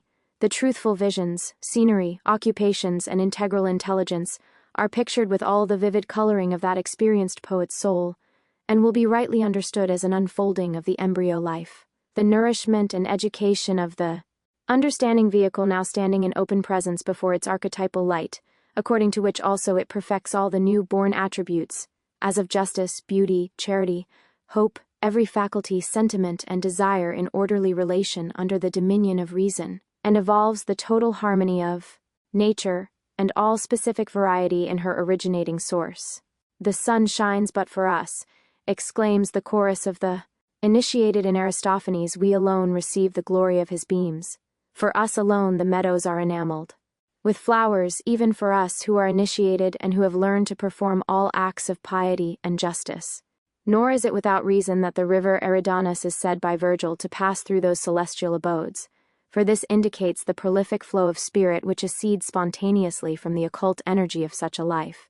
Taylor has admirably set forth these particulars of the poet in his dissertation, and that the most abundant spectacles and powers are belonging to those Elysian fountains is shown by Proclus, in his fourth book on the theology, in which also he relates that theurgists place their chief hopes of salvation for the plane of truth, he says, is intellectually expanded to intelligible light, and is splendid with the illuminations which proceed from thence, and as the one, subjective identity, emits by illumination intelligible light, so the intelligible, objective entity imparts to secondary natures a party. 1 in Ramus, net IQ, Scipation productive of essence.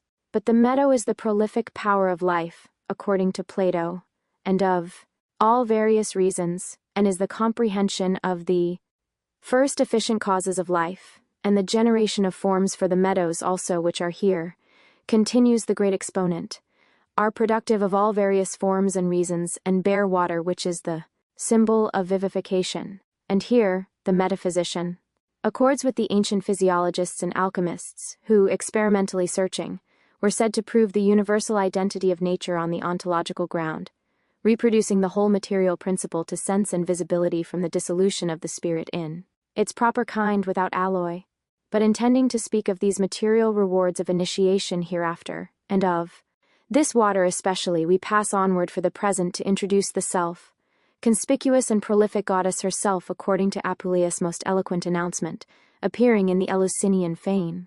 Moved by thy prayers, O Lucius. Behold, I am come, I, who am nature, the parent of all things, the queen of all the elements, the primordial progeny of ages, the supreme of divinities, the sovereign of the spirits of the dead, the first of coelestials, and the uniform resemblance of gods and goddesses. I, who rule by my nod the luminous summit of the heavens, the salubrious breezes of the sea, and the deplorable silences of the realms beneath, and whose one divinity the whole orb of the earth venerates under a manifold form, by different rites and a variety of appellations. Hence the primordial Phrygians call me Pessinuntica, the Attic aborigines Cecropiau Minerva, the floating Cyprians Paphian Venus, the arrow, bearing Cretans Diana Ditena, the three-tongued Sicilians Stygian Proserpine, and the Elencinians the ancient goddess Ceres. Some also call me Juno, others Bellona, others Hecate, and others Rhamnusia, and those who are illuminated by the Proclus, on the Theology of Plato, Book 4, Cap. 7, Tractatus Aureus, Cap. Ini, incipient rays of that divinity, the sun when he rises, viz. The Ethiopians and the Arii and the Egyptians, skilled in ancient learning, worshipping me by ceremonies perfectly appropriate, call me by my true name, Queen Isis. Behold then, I, commiserating early calamities, am present, favoring and propitious, dismiss now tears and lamentations, and expel sorrow, for now the salutary day will shine upon thee. Listen therefore attentively to these my mandates. The religion which is eternal has consecrated to me the day which will be born of this night. on which day my priests offer to me the first fruits of navigation, dedicating to me a new ship, when now the winter tempests are mitigated and the stormy wares of the deep are appeased, and the sea itself has now become navigable. That sacred ceremony you ought to expect with a mind neither solicitous nor profane. For the priest, being admonished by me, shall bear a rosy crown in his right hand adhering to the rottle, in the precinct of the pomp. Without delay therefore cheerfully follow, confiding in my benevolence. When you approach the priest, gently pluck the roses as if you intended to kiss his hand, and immediately divest yourself of the hide of that worst of beasts, and which for some time since has been to me detestable. Nor should you fear anything pertaining to my concerns as difficult, only remember and always retain it deposited in the penetralia of your mind, that the remaining course of your life must be dedicated to me, even to the boundary of your latest breath. Nor is it unjust that you should owe your whole life to that goddess, by whose assistance you will return to the human form. But you will live happy, and you will live glorious under my protection. And when, having passed through the allotted space of your life, you descend once more to the realis beneath, there also in. It will be remembered that Lucius entered upon this initiaton under the guise of an ass, into which he had been previously transformed, a kick guise the oracle also had announced should not depart from him, until he had eaten of some flowering roses. Q2. The subterranean hemisphere, you dwelling in the Elysian fields, shall frequently adore me whom you now see, and shall there behold me shining amidst the darkness of Acheron, reigning in the Stygian penetralia, and being propitious to you. Moreover, if you shall be found to deserve the protection of my divinity, by sedulous obedience, religious services, and inviolable chastity, you shall know that it is possible for me to extend your life beyond the limits appointed to it by fate.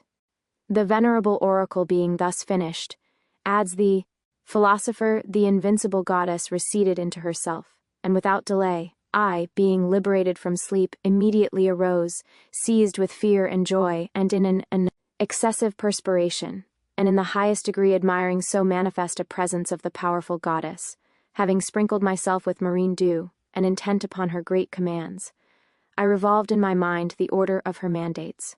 Shortly after, too, the sun arose, and put to flight the darkness of black night. The dragon shuns the sun's beams which look through the crevices, and the dead sun lives, and the new vessel, purified and holy, is brought into the Eleusinian temple to be consecrate in light. Not, as some have imagined, a crystal night, lamp or Magellan thorn, cleansed for the consumption of the best olive oil, to dazzle the ignorant or instruct beholders, with artificial emblems of natural science, but a far more pellucid gas, lamp, an infallible gasometer, able to hold and sustain and measure simultaneously, even within itself to kindle a perpetual flame, shining in equilibriate constancy about the sufficient fuel of all life. As Apuleius, further apostrophizing the same divinity, continues, Thou rollest the heavens round. The steady poles dost illuminate the sun, govern the world, and tread on the dark realms of Tartarus. The stars move responsive to thy command, the gods rejoice in thy divinity, the hours and seasons return. Apuleius, Medem, Book She, Taylor, p. 203, and c. By thy appointment, and the elements reverence thy decree. All which is readily admissible of the universal nature, and, if we may believe the experienced, we are not ent off from this fountain, but attracted out from it, which supplies all things with life perpetually, so that we are what we are by its influence, but in turn receiving the impressure of foreign forms, passions, accidents, and evil generations, the passive purity is defiled and obscured, and unconscious of that inner light which lives in reality, of which the present life is a mere vestige, and a comparative diminution of existence, an imitation, as it were, of that which is absolute and real, whose spontaneous revelation, in a purified soul, imparts virtue with understanding, and universal knowledge, health of body and long length of days, riches as from the causal fountain of all things, and felicity in communion with all. It also emits light accompanied with harmony of intellection, and finally exhibits a form of such rarefied effulgence that the eye of mind, all the while regarding, is drawn to contact suddenly, unable longer to sustain itself alone. This is the method and arcane principle of self, knowledge, and the narrow way of regeneration into life. And so great is the tenuity and attractive subtlety of the divine nature, says Jamblichus, that the initiated, when surveying it, are affected in the same manner as fishes, when they are drawn upwards from the dark and turbid waters into the diaphanous clear air, becoming languid as soon as they perceive it, and deprived of the use of their connascent spirit. For to this spirit the vision in Hades is allied, which is borne through without much disturbance of the common life, but when the central magnet moves to the ascent, this expiration is described as taking place. A liberation is effected through agony, as it were of death. The circulation oscillates, and the soul, coalescing with its vehicle, transcends free from corporeal hindrance into the Elysian light. That was the rosy crown of which the Hierophant was to assist Apuleius Lucius to partake, when he was enabled to put off the hide of that worst of beasts and enter into the divine form of humanity. Wherefore, O ye asses, cries Agrippa, in condemnation, which are now with your children under the commandment of Christ by his apostles, the messengers and readers of true wisdom in his gospel, be you loosed from the darkness of the flesh and blood, ye that desire to attain to true wisdom, not of the tree of the knowledge of good and evil, but of the tree of life, setting apart all traditions of men and discourse of the flesh and blood whatsoever it be, entering not either into the schools of other philosophers, but into yourselves. Ye shall know all things, for the knowledge of all things is compact in you. Even as God hath created trees full of fruits, so hath he created the soul as a reasonable tree full of forms and knowledges. But through the sin of the first parent all things were opened, and oblivion, the mother of ignorance, stepped in. Set you then now aside who may, continues the magician, the veil of your understanding, who are wrapped in the darkness of ignorance, cast out the drink of lethe, you which have made yourselves drunken with forgetfulness, and wait for the true light, you which have suffered yourselves to be overtaken with unreasonable sleep, and forthwith, when your face is discovered, ye shall pass from the light to light, and from glory to glory, as the apostle says, from the light of the senses to the illumination of reason, and from reason through its topmost faith into the substantive glorification of all. 'Twas in a golden cup that Helios passed, Helens, Hyperions con, or Bloods and Ocoans wafted far away. To Erebus he went, and the sad realms of night. His aged parent there he found, vanity of the sciences, in conclusion, and the kind consort for his better days, and all his blooming off-occurring. Then to the sacred grove he sped, the sacred grove of laurel. And this strain brings us to the final purpose of Aeneas, who, going forth to meet his father in the Elysian fields, has the whole epopleia open to him. The pantheistic revealment of the universal nature, her secret foundation, the soul's essence, origin, hindrances, and proper end. Principio colum, ac terras, camposca liquentes lacentemque globum lam, tilaniac estra spiritus intus alit, totamque infusa per artus. Mama agitat molem et magno se corpor misce, inde hoininum pecudinuque genus vitac voludum, et qua marmoreo fert monstra fabsecor pontis, iner stolis vigor, et colestia origo seminibus, quantum non noxia corpora tarda, tyranni cobetunt artis, moribunda cinembra, hue metunt capiuntque dolent vandent nece auras respicunt close, tenebris et carcar cocine et supremo, cum lumine vita relici. Non tamen omne mal miseris, enec effenditus omnes corpors excidin past, penibusque necesse es multa incomerita modis inolescer miris. Ergo excreantur penis, veterum quo mulorum supplicia expendent, alia pandantur inae suspen adventus, alis abgurgite vaste infectum illuter scelas, aut exuritur igni. Quisque suos patimur manes, exinde per amplum mitimur Elysium, et pausilasta arve tenemus. Donec longa dies perfecta temporis orbe, concreta eximit lavem. Perum curliquit erlirium sensum, atque aurae simplicis ignem. This initiation to the paternal abode which, according to the Alexandrian Platonists, opens the whole of the divine paths and media by which the soul becomes finally fitted for establishment under the coelestial circulation of her law, exhibits, in progress likewise the self, splendid appearances of the true gods which are both entire and firm, and expand to the mystic inspection of all intelligibles, as Socrates explains in Phaedrus, for telet precedes musis, and musis epoptia. Aeneid, lib. vi. 724. Hence, says he, we are initiated, telenumitha, in ascending by the perfective gods. But we view with closed eyes, i.e., with the pure soul itself, mumetha, entire and stable appearances, through the connective gods, with whom there is the intellectual wholeness and the firm establishment of souls. And we become fixed in, and spectators of epaptonomen, the intelligible watch, tower, through the gods who are collectors of wholes. We speak indeed of all these things as with reference to the intelligible, but we obtain a different thing according to a different order. For the perfective gods initiate us in the intelligible through themselves, as the collective monads are through themselves the leaders of intelligibles. And there are indeed many steps of ascent, but all of them extend to the paternal port and the paternal initiation. To find the hero, for whose only sake we sought the dark abodes, and crossed the hitter lake. For the paternal is the first source of life, and the last into which the conscience is initiated, and the re-to-birth and re-to-creation of this principle in the free ether, prepared for it, is the end and plenitude of initiatory rites. In Taylor's notes to his Pausanias we find an extract from an ancient writer, Asclepius Trallianus, wherein the etymon of copia, wisdom, is derived from Rhodes, the conspicuous and the clear. Thus, what is wisdom? We reply that it is a certain clearness, as being that which renders all things conspicuous. From whence was this word clearness denominated? We reply, from light. Since therefore the clear is accustomed to lead into light and knowledge things concealed in the darkness of ignorance, on this account, concludes the writer, it is thus denominated. Thus, also, Minerva is sometimes called phosphor, as being the bearer and measure of the demiurgic fire. And what are all the gods but manifestations of this same fire germinating through the projecting energy of intellect distinct in 1 Proclus on the Theology of Plato, Book 4, Chap. Sp.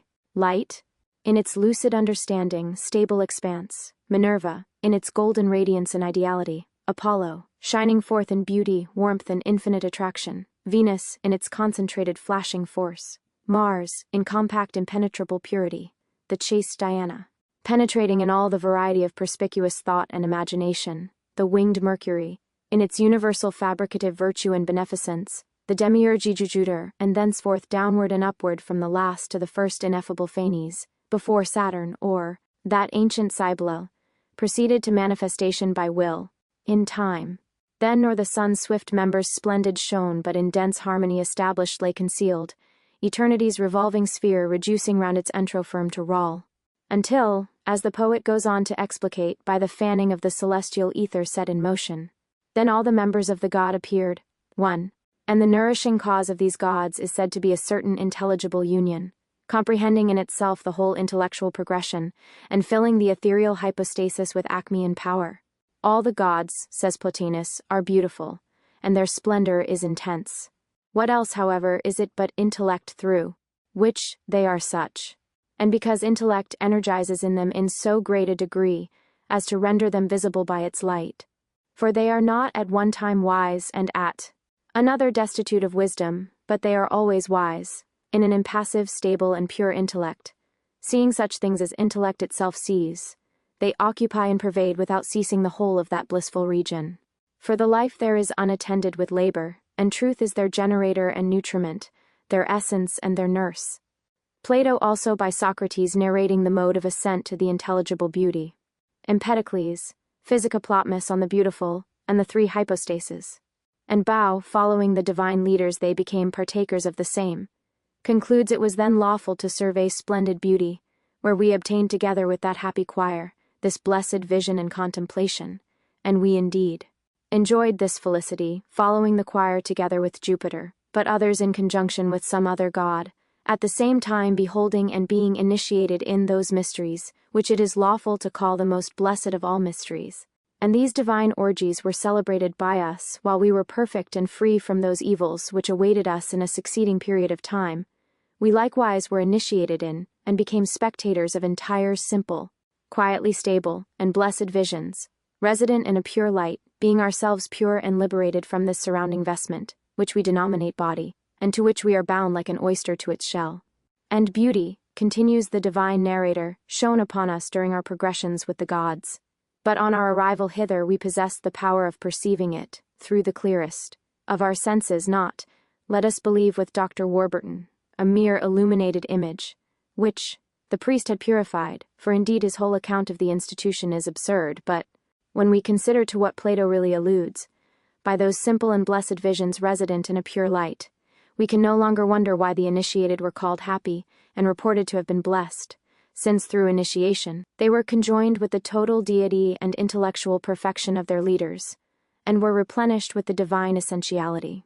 And the being entire is derived to souls from equilibriate circulation in their ether, which contains, and is connective of all the divine genera. Everything, however, which in the whole contains parts, comprehends also that which is divided, and collects that which is various into union and simplicity. But the quiet, stable, and simple visions are unfolded to souls supernally, as Proclus. 2. Phaedrus, Taylor, Vol. 3. p. 327 and following.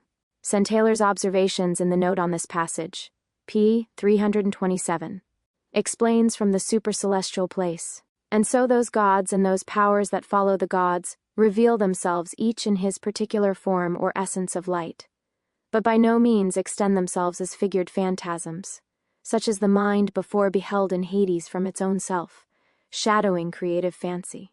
For wherefore should they be supposed to exhibit these? Is it not evident that their characteristic would be far better expressed by their simple idea living in the understanding, than by any other figured light or representation? By no means, therefore, says Jamblichus, does divinity either transform himself into plantasms nor extend these from himself to other things, but emits illuminations, true representations of himself in the true manner of souls. And truth, he adds, is coexistent with the gods, in the same manner as light with the sun. For as all other things, such as arc, principle, primarily begin from themselves, and impart to themselves that which they give to others, us for instance, in essence, in life, and in motion, thus also, the natures which supply all beings with truth primarily proclaim the truth themselves, and precedenteously unfold the essence of themselves to the spectators. Hence likewise they exhibit to theurgists a fire which is itself, to itself, visible. Let no one there. For wonder, says Parelnes, the gods being essentially in one simplicity according to transparency, if various phantasms are hurled forth before the presence of them, nor if they, being uniform, should in their appearance be multiform, as we have learned in the most perfect mysteries. For nature and the demiurgic intellect extend corporeal formed images of things corporeal, sensible images of things intelligible, and those without interval, since all things are an emanation from these.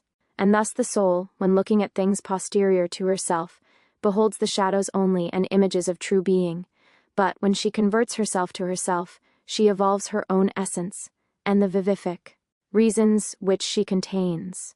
And at first, indeed, she only as it were perceives herself, but when she penetrates more profoundly for the examination of herself, she finds in herself both understanding and the reason of created beings. When, however, she proceeds into her interior recesses, and into the adytum of life, as the great theologist declares, she perceives, with the eye closed as it were, the genus of the gods, which are the unities of all being, for all things are in us Ichically, that is to say, in the efficient reason of our life, and through this, when it is developed, we are capable of knowing all things by exciting the images and powers of the whole which we contain.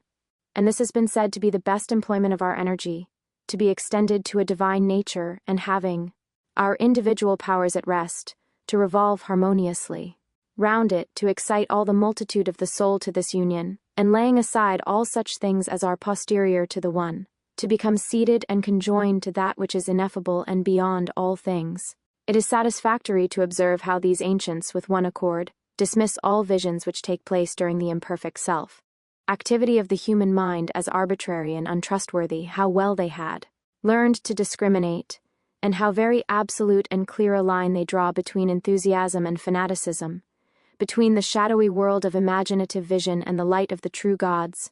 Nor will anyone, profoundly considering their assertions, doubt about the origin or respect due to these divinities, which, as an emanative splendor from the causal fountain, make manifest in energy its intellectual law. What though in solemn silence all move round this dark terrestrial ball? In reason's ear they all rejoice, and utter a till their glorious voice. For over-singing as they shine, the hand that moves us is divine. 2. Idem chap. 2. Blackwell's mythology let osem, or, as the mathematician paints it, en tibi norma poli, en dive bramina molis, computas en jobis et quas dam primordia rerum conderet. Omnipotensibi leges ipso creator dixerit, eduperisca fundamenta locarit. And here again we take occasion to observe that it is indeed by divine media, and not a mere conception of the mind or metaphysical abstraction either, that theurgists are conjoined to the divine en interior, since, if this were the case, what would hinder those who philosophize theoretically from participating of this union? Which they do not, but the perfect efficacy of ineffable works, says Jamblichus, which are divinely performed, in a way surpassing all ordinary intelligence, and the power of inexplicable symbols which are known only to the gods themselves, impart theurgic union. Hence we do not perform these things through intellectual perception, since, if this were the case, the intellectual energy of them would be imparted by us, neither of which is true, for when we do not energize intellectually, all preparative conditions having been fulfilled, the synthemata, i.e., the theurgy aids and media themselves, perform by themselves their proper work, and the ineffable power of the gods itself knows by itself its own images. It does not, however, know them, as if excited by our intelligence. For neither is it natural that things which comprehend should be excited by those that are comprehended, nor perfect by imperfect natures, nor wholes by parts. Hence neither are divine causes precedenteously called into energy by our intellections, but it is requisite to consider these and all the best dispositions of the soul, and also the purity, pertaining, as certain concauses, the things which properly excite the divine will being the divine synthemata themselves, and thus things pertaining to the gods are moved by themselves, and do not receive from an inferior nature, to say from the regardant subject, the principle of their energy, as the Chaldaic oracle likewise in its own operative language declares.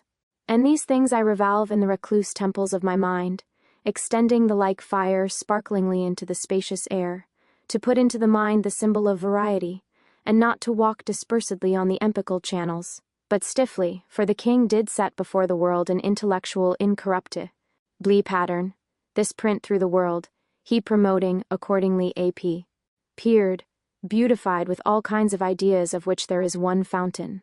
Intellectual notions from the paternal fountain cropping the flower of fire, and to these intellectual prestors of intellectual fire all things are subservient by the pervasive will of the ether, herring put on the completely armed vigor of resounding light, with triple strength, fortifying the soul and the mind. Oh, how the world hath intellectual guides inflexible! So did theurgic rites, by the medium of the passive ether, unfold the embryo vigor of her newly conceived life, awakening intellect into reminiscence and filling it with the conscious reasons of things manifest and occult, and as it were by an obstetric hand in action, bringing forth the total nature and ornamenting it with light. For wisdom here enacts the part of a discreet mother, who having educated her son and furnished him with understanding, bids him use it, exercising him in every virtue and theoretic discipline for the final conversion and accomplishment of his soul.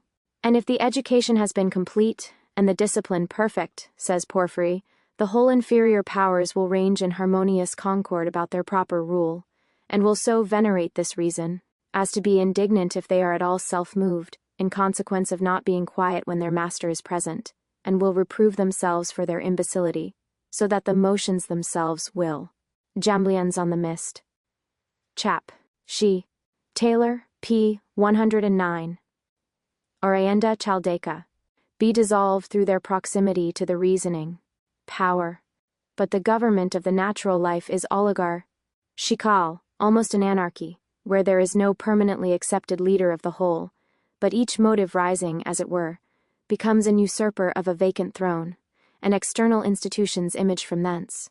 Accordingly are selfish, conflicting, and unhappy, yet observing how the faculties of the common mind rally about the standard of each tyrant motive as it accedes, and how the highest are thus often made to subserve the lowest ends, how covetousness, ambition, and envy and pride will erect and manifest themselves in the circumstances of individual and social life, and stamp their character on nations, and obscure the perception of every other good. We may gather from thence a passable though faint conception of the almighty force that moves about the rational magnet, and how the prestors of intellectual fire follow in radiant order the will of their first cause. Under such a monarch indeed, when once he is established, no dissensions would be likely to arise, but the inferior powers will so venerate his leading motive that they will move only according to his movement, pursuing constantly in observant order his infallible rule. Fire, says the adept philosopher, is the purest and most worthy of all the elements, and its substance is the finest of all, for this was first of all elevated in the creation with the throne of divine majesty. This nature is of all the most quiet, and like unto a chariot. When it is drawn, it runs; when it is not drawn, it stands still. It is also in all things indiscernibly. In it are the reasons of life and understanding, which are distributed in the first infusion of man's life, and these are called the rational soul, by which alone man differs from other creatures and is like to God. This soul was of that most pure fire, infused by God into the vital spirit, by reason of which man, after the aids to intellig, sect, 2. Creation of all things, was created into a particular world or microcosm. In this subject, God, the creator of all things, put his seal and majesty, as in the purest and quietest subject, which is governed by the will and infinite wisdom of God alone. Wherefore God abhors all impurity; nothing that is filthy or compounded or blemished may come near him. Therefore no mortal man can see God, or come to him naturally. For that fire which is in the circumference of the divinity, in which is carried the seal and majesty of the Most High, is so intense that no eye can penetrate it, for fire will not suffer anything that is compounded to come near to it, but is the death and separation of everything that is compounded. We have said that it is the most quiet subject, so it is, or else it would follow that God could not rest, but it is of a most quiet silence in itself, more than any man's mind can imagine. Thou hast an example of this in the flint, in which there is fire, and yet is not perceived, neither doth appear until it is stirred up by motion, and kindled in it that it may appear. So the fire in which is placed the sacred majesty of our Creator is not moved unless it be stirred up by the proper will of the Most High, and so is carried where his holy will is. There is made by the will of the supreme Maker of things a most vehement and terrible motion.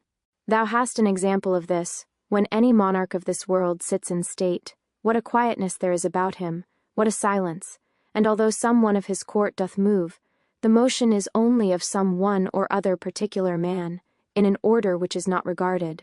But when the Lord himself moves, there is a universal stir and motion, then all that attend on him move with him.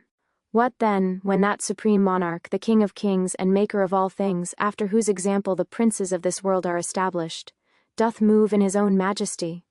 What a stir, what a trembling, when the whole guard of this heavenly army move about him! But someone may ask, how do we know these things, since heavenly things are hid from man's understanding? To whom we answer, that they are manifest to philosophers into whom the incomprehensible deity has inspired his own wisdom.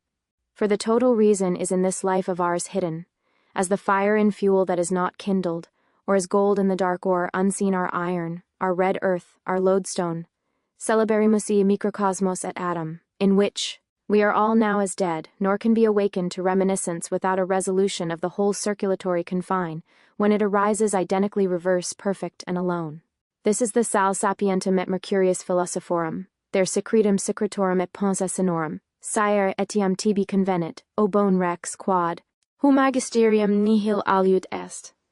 Nisi arcanum, et secretum secretarum, de altissimi et magni, ipse enim hac secretum prophetis commendavit. Quorum silice animas sua paradisa collocavit. We learn, finally, that the souls of the initiated, being made perfect in every telustic accomplishment and virtue, and having passed orderly through the whole progression of intelligible causes, by the Greeks called gods, were next promoted to a contemplation of their highest unity, for having vanquished every irrational and gravitating inclination, the soul, holding the circle of reason complete, as it were, and paramount over all, and possessing all except her own identic essence, desires this now alone and above every other good, her final cause and consummation in the absolute so long deprived. I will open a secret to the initiated, but let the doors he shut. And thou, O Musaus, offspring of the bright Silene, attend carefully to my song, for one deliver the truth without disguise. Suffer not therefore former prejudice to debar thee from that happy life which this knowledge will procure unto thee, but studiously contemplate the divine oracle, and purse. Pseudovogius, New Light of Alchemy, Element of Fire, p. 99. Moriani Dotenis, Metal, Ars Arifern, Vol. 2, p. Vinc Sept. veer in purity of mind and heart. Go on in the right way, and contemplate the sole governor of the world. He is one and of himself alone, and to that one all things owe their being. He operates through all, was never seen by mortal eyes, but does himself see every one. This contemplation, then, of the indwelling unity was the final preparative to translation. But it has been supposed, from the concluding passage, that he was never seen by mortal eyes, and others of like import, that the initiated therefore did not behold him. But it should be remembered that the initiated were nowhere considered as mortal men, in respect of their souls which were regenerate, and so fortified by assimilation and proximity, that, whether in union or separation, their regard was not extraneous but hypostatical, as of like to like. No mortal can see God or come to him naturally, for if that light which is in the circumference be so intense that nothing corporeal can sustain it, and previous unions, which were but partial and instantaneous as it were, tried the ethereal vehicle to its utmost susceptibility, how much less, therefore, can the compound creature, approaching to the fiery center, live? Neither is it said to be lawful for the pure to be touched by the impure, and the uninitiated are for this reason totally debarred, as it were, by a threefold barrier of sense: ignorance and disinclination from the discovery of truth. But neither, let it be imagined, do the initiated self actively comprehend the life of deity, for that would be indeed an inversion and a submerging of the creator in the creature. But Plato beautifully unfolds the passive method of the divine intuition, and the three elevating causes of love, hope, and faith, to those who do not negligently read what he has written. For what else than love conjoins the soul to beauty? And where else is truth to be hoped, asks the philosopher, except in this place? And what else than faith is the cause of this ineffable musis? For musis, in short, see the Orphic fragment in Warburton, Vol. I, is neither through intelligence nor judgment, but through the unical silence imparted by faith, which is then better than every Gnostic energy, when it surpasses this, and which establishes both whole and individual souls in the ineffable unknown. But lest we prolong the transcendental theme, that which is most externally remarkable in the theurgic mandates for this translation is, that the whole body should be buried, except the head, sublimely signifying that the total life, with exception of that which is intellectual, should be buried in profound oblivion, alone elevating, in Platonic phrase, the head of the charioteer to the place beyond the heaven, where he is filled with the demiurgic wisdom and an empyreal life. And it is necessary, says Proclus, that the soul, thus becoming an intellectual world, and being as much as possible assimilated to the whole intelligible universe, should introduce herself to the maker of the universe, and, from this introduction, should, in a certain respect, become familiar with him, through a certain intellectual energy. For uninterrupted energy about anything calls forth and resuscitates our dormant ideas. But through this familiarity, becoming stationed at the door of the Father, it is necessary that we should become united to him. For discovery is this, to meet with him, to be united to him, and to see him himself. The alone with the alone, the soul hastily withdrawing herself from every other energy to him, for then, being present with her Father, she considers scientific discussions to be but words, banquets together with him on the truth of real being, and in pure splendor is purely initiated in entire and stable vision. Such, therefore, is the discovery of the Father, not that which is doxastic or pertaining to opinion, for that is dubious and not very remote from the irrational life, neither is it scientific, for this is syllogistic and composite, and does not come into contact with the intellectual. Proclus, on the Theology, Book 4. Chap. X. B2. Essence of the intellectual demiurgus. But it is that which subsists according to intellectual vision itself, a contact with the intelligible, and a union with the demiurgy intellect, and this may properly be denominated difficult, as Plato alludes, either as how to obtain, presenting itself to souls, after every evolution of life, or as to the true labor of souls. For after wandering about generation, after the purification and the light of science, intellectual energy alone, by the intellect that is in us, shines forth, locating the soul in the Father as in a port, purely establishing her in fabricative intellections, and conjoining light with light. Not such as was with science, or that vision. That was in Elysium, but more beautiful, more intellectual, and partaking more of the nature of the one than this. This, then, is the paternal port and the discovery of the Father according to Proclus, viz., an undefiled union with him. If, and with what magnificence of thought and diction does the Platonic successor recall the initiated reason to the contemplation of her end, as ablating everything else in gradual approach. Calling together the whole voluntary accord, he exhorts us now, ever, to remove from ourselves multiform knowledge, exterminate all the variety of life, and in perfect quiet approach nearer to the cause of all. Let not only opinion and fantasy be at rest, nor the passions alone which impede our anagogic impulse to the first, be at peace, but let the air and the universe be still within us, and let all things extend in us, with a tranquil power, to commune with the ineffable. Let us also, standing there, having transcended the intelligible, and with nearly closed eyes, adoring as it were the rising sun, since it is not lawful for any being whatever intently to behold him, let us survey that sun whence the intelligible gods proceed, emerging, as the poets say, from the bosom of the ocean, and again from this divine tranquility descending into intellect, and from intel. On the Timaeus of Plato, Vol. I. Taylor, p. 254. Lect, employing the reasonings of the soul. Let us relate to ourselves what the natures are from which, in this progression, we shall consider the first God exempt. Let us, as it were, celebrate him, not as establishing the earth and heavens, nor giving subsistence to souls and the generations of mortals. For these things he produces indeed, but amongst the last of things. Prior, rather, let us celebrate him as unfolding in light the whole intelligible universe and intellectual genus of gods, together with all the supermundane and mundane divinities, as the God of all gods, the unity of all unities, and beyond the first adet, as more ineffable than all silence, and more unknown than all recondite essence, as holy amongst the holies, and concealed amongst the intelligible gods. Such was the theology of the wise Edelmes, such their piety, and with such an energetic expansion of their whole unfettered will and understanding, did they seek to prove reality in the great unknown. Unknown, because concealed in this life. Uncon. Scius, even whilst yet in Elysium, the soul looked out through all her imaged light, but returning from thence into herself, with all her beams concentred, addressing the great archetype, he becomes known, yet not as in the individuated consciousness.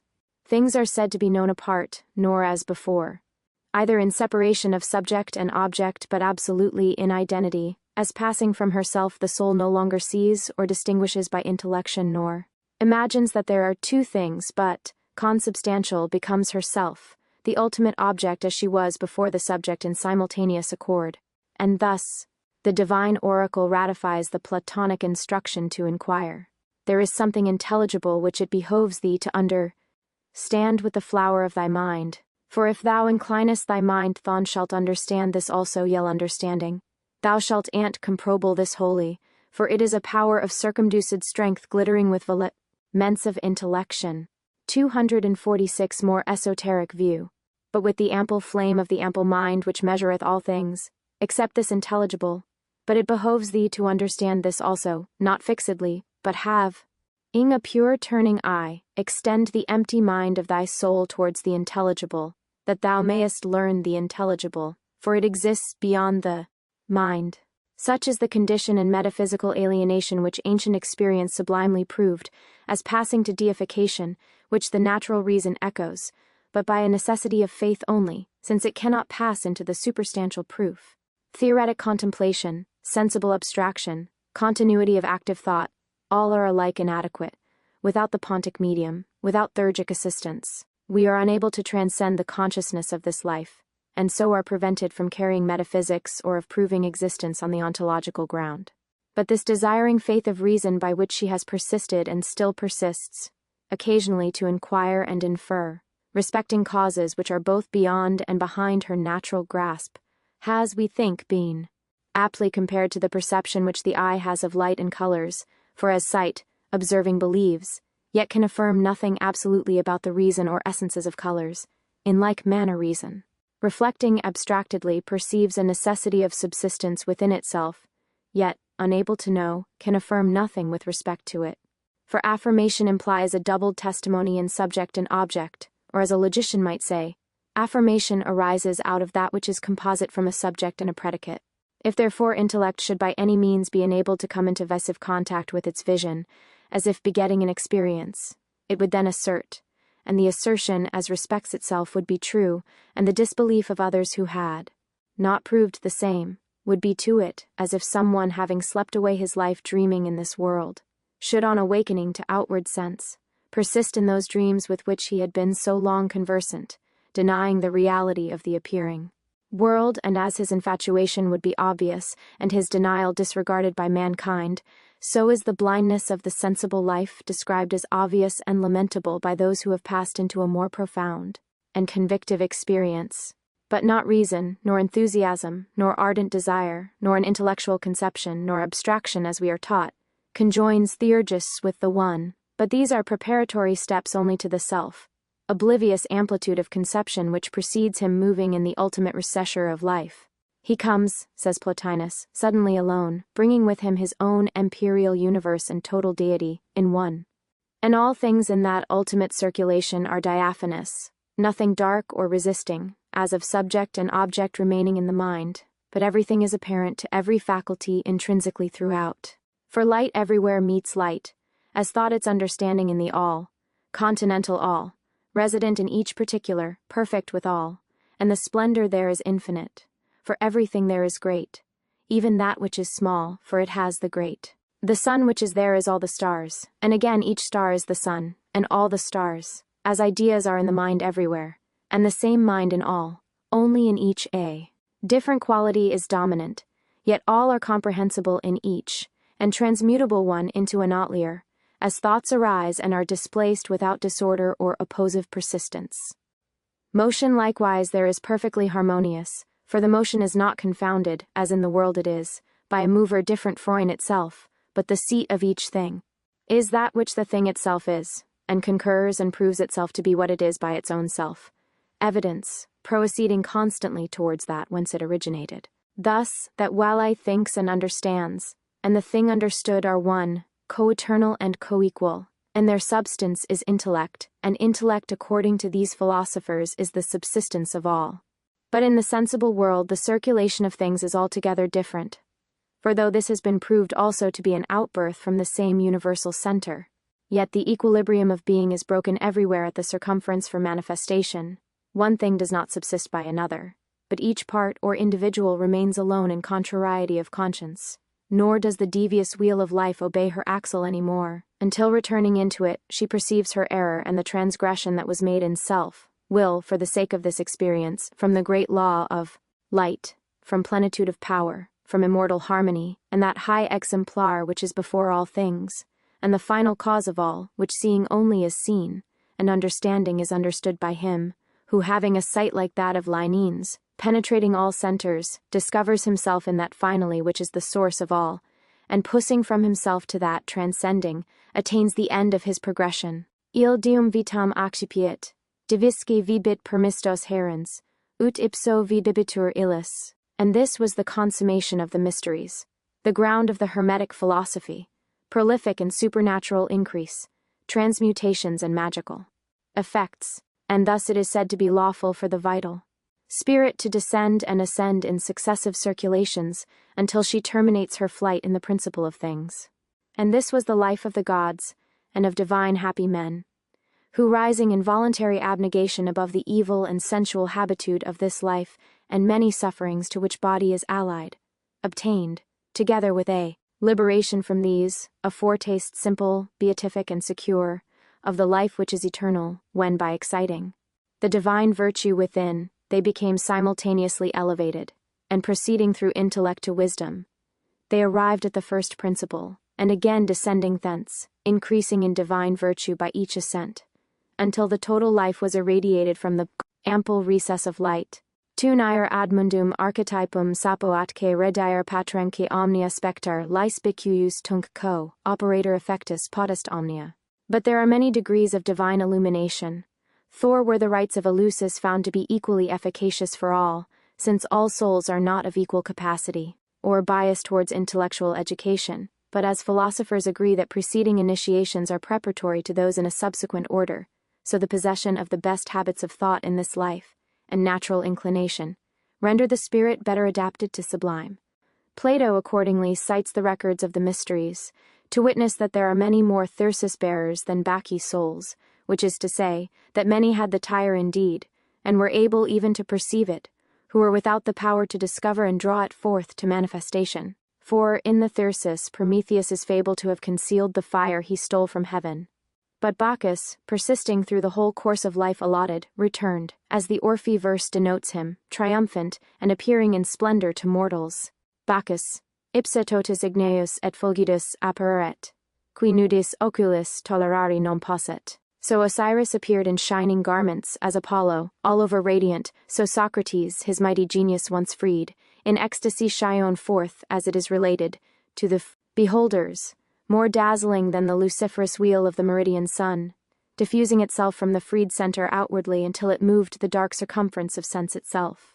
So great Alcides, mortal mold resigned, his better part enlarged and all refined.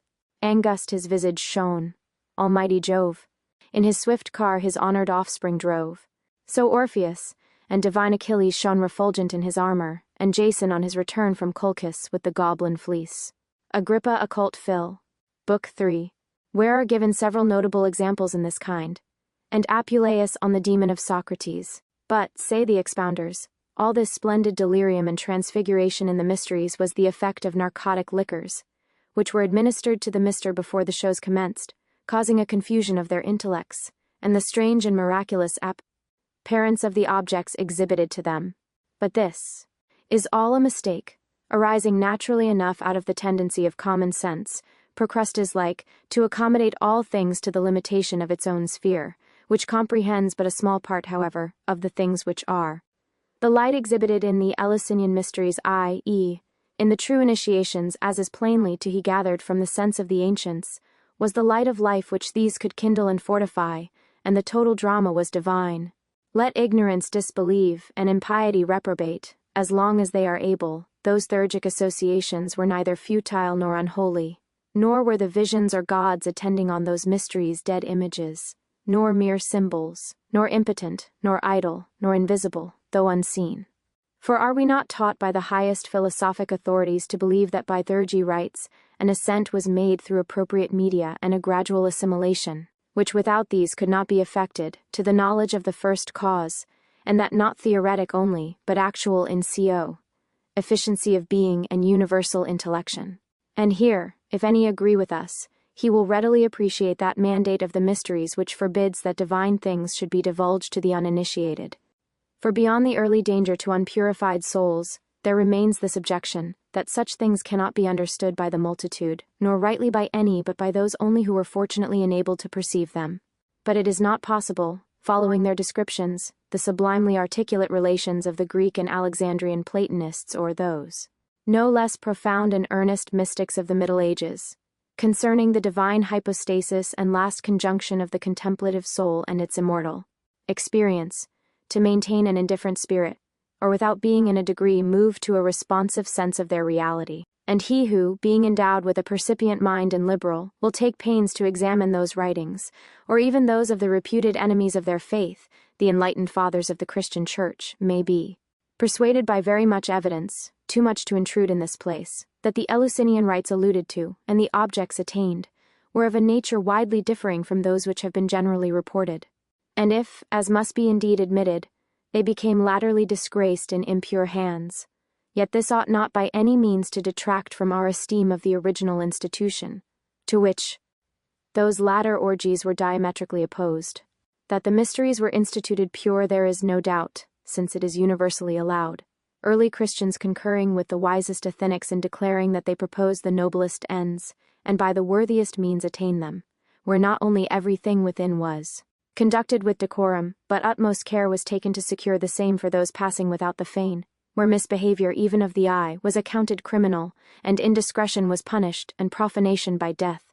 That all was a mere machination and priestly lure, or the visions of men of obscured intellects, is an assumption arising out of the double ignorance of modern times. All those immortal fables and glowing descriptions of poets, philosophers, saints, and historians belie the folly, and reflect it on those who, from regarding the fluctuating objects of sense only, with a trifling imagination, have obscured the high reality and light of better days. But it is then, as Epictetus says, that the idea, of the mysteries becomes truly venerable when, believing the ancients, we begin to understand their assertion that all things therein were provided by them for the improvement and perfection of human life. Thus far we have endeavored to sketch through 252 more esoteric view the order of the mysteries to their consummation, for the sake of affording a ground to the pursuit of our inquiry, to indicate the connection of the sacred art and alchemy, and inasmuch as Maduru revelation would permit, the nature of that art and proper subject of this philosophy. In the progress of this vital experiment, it may not be difficult to imagine that powers would be disclosed and particular secrets of nature in the substance of her whole. These intermediate fruits and fragments, having been exhibited at intervals to the world, without a discovery of their source, have given rise to much astonishment and misapprehension, and those futile researches of common chemistry after the elixir and gold, both of which are vital products as we shall proceed to elucidate with the method and metaphysical origin of the philosopher's stone. Part 3.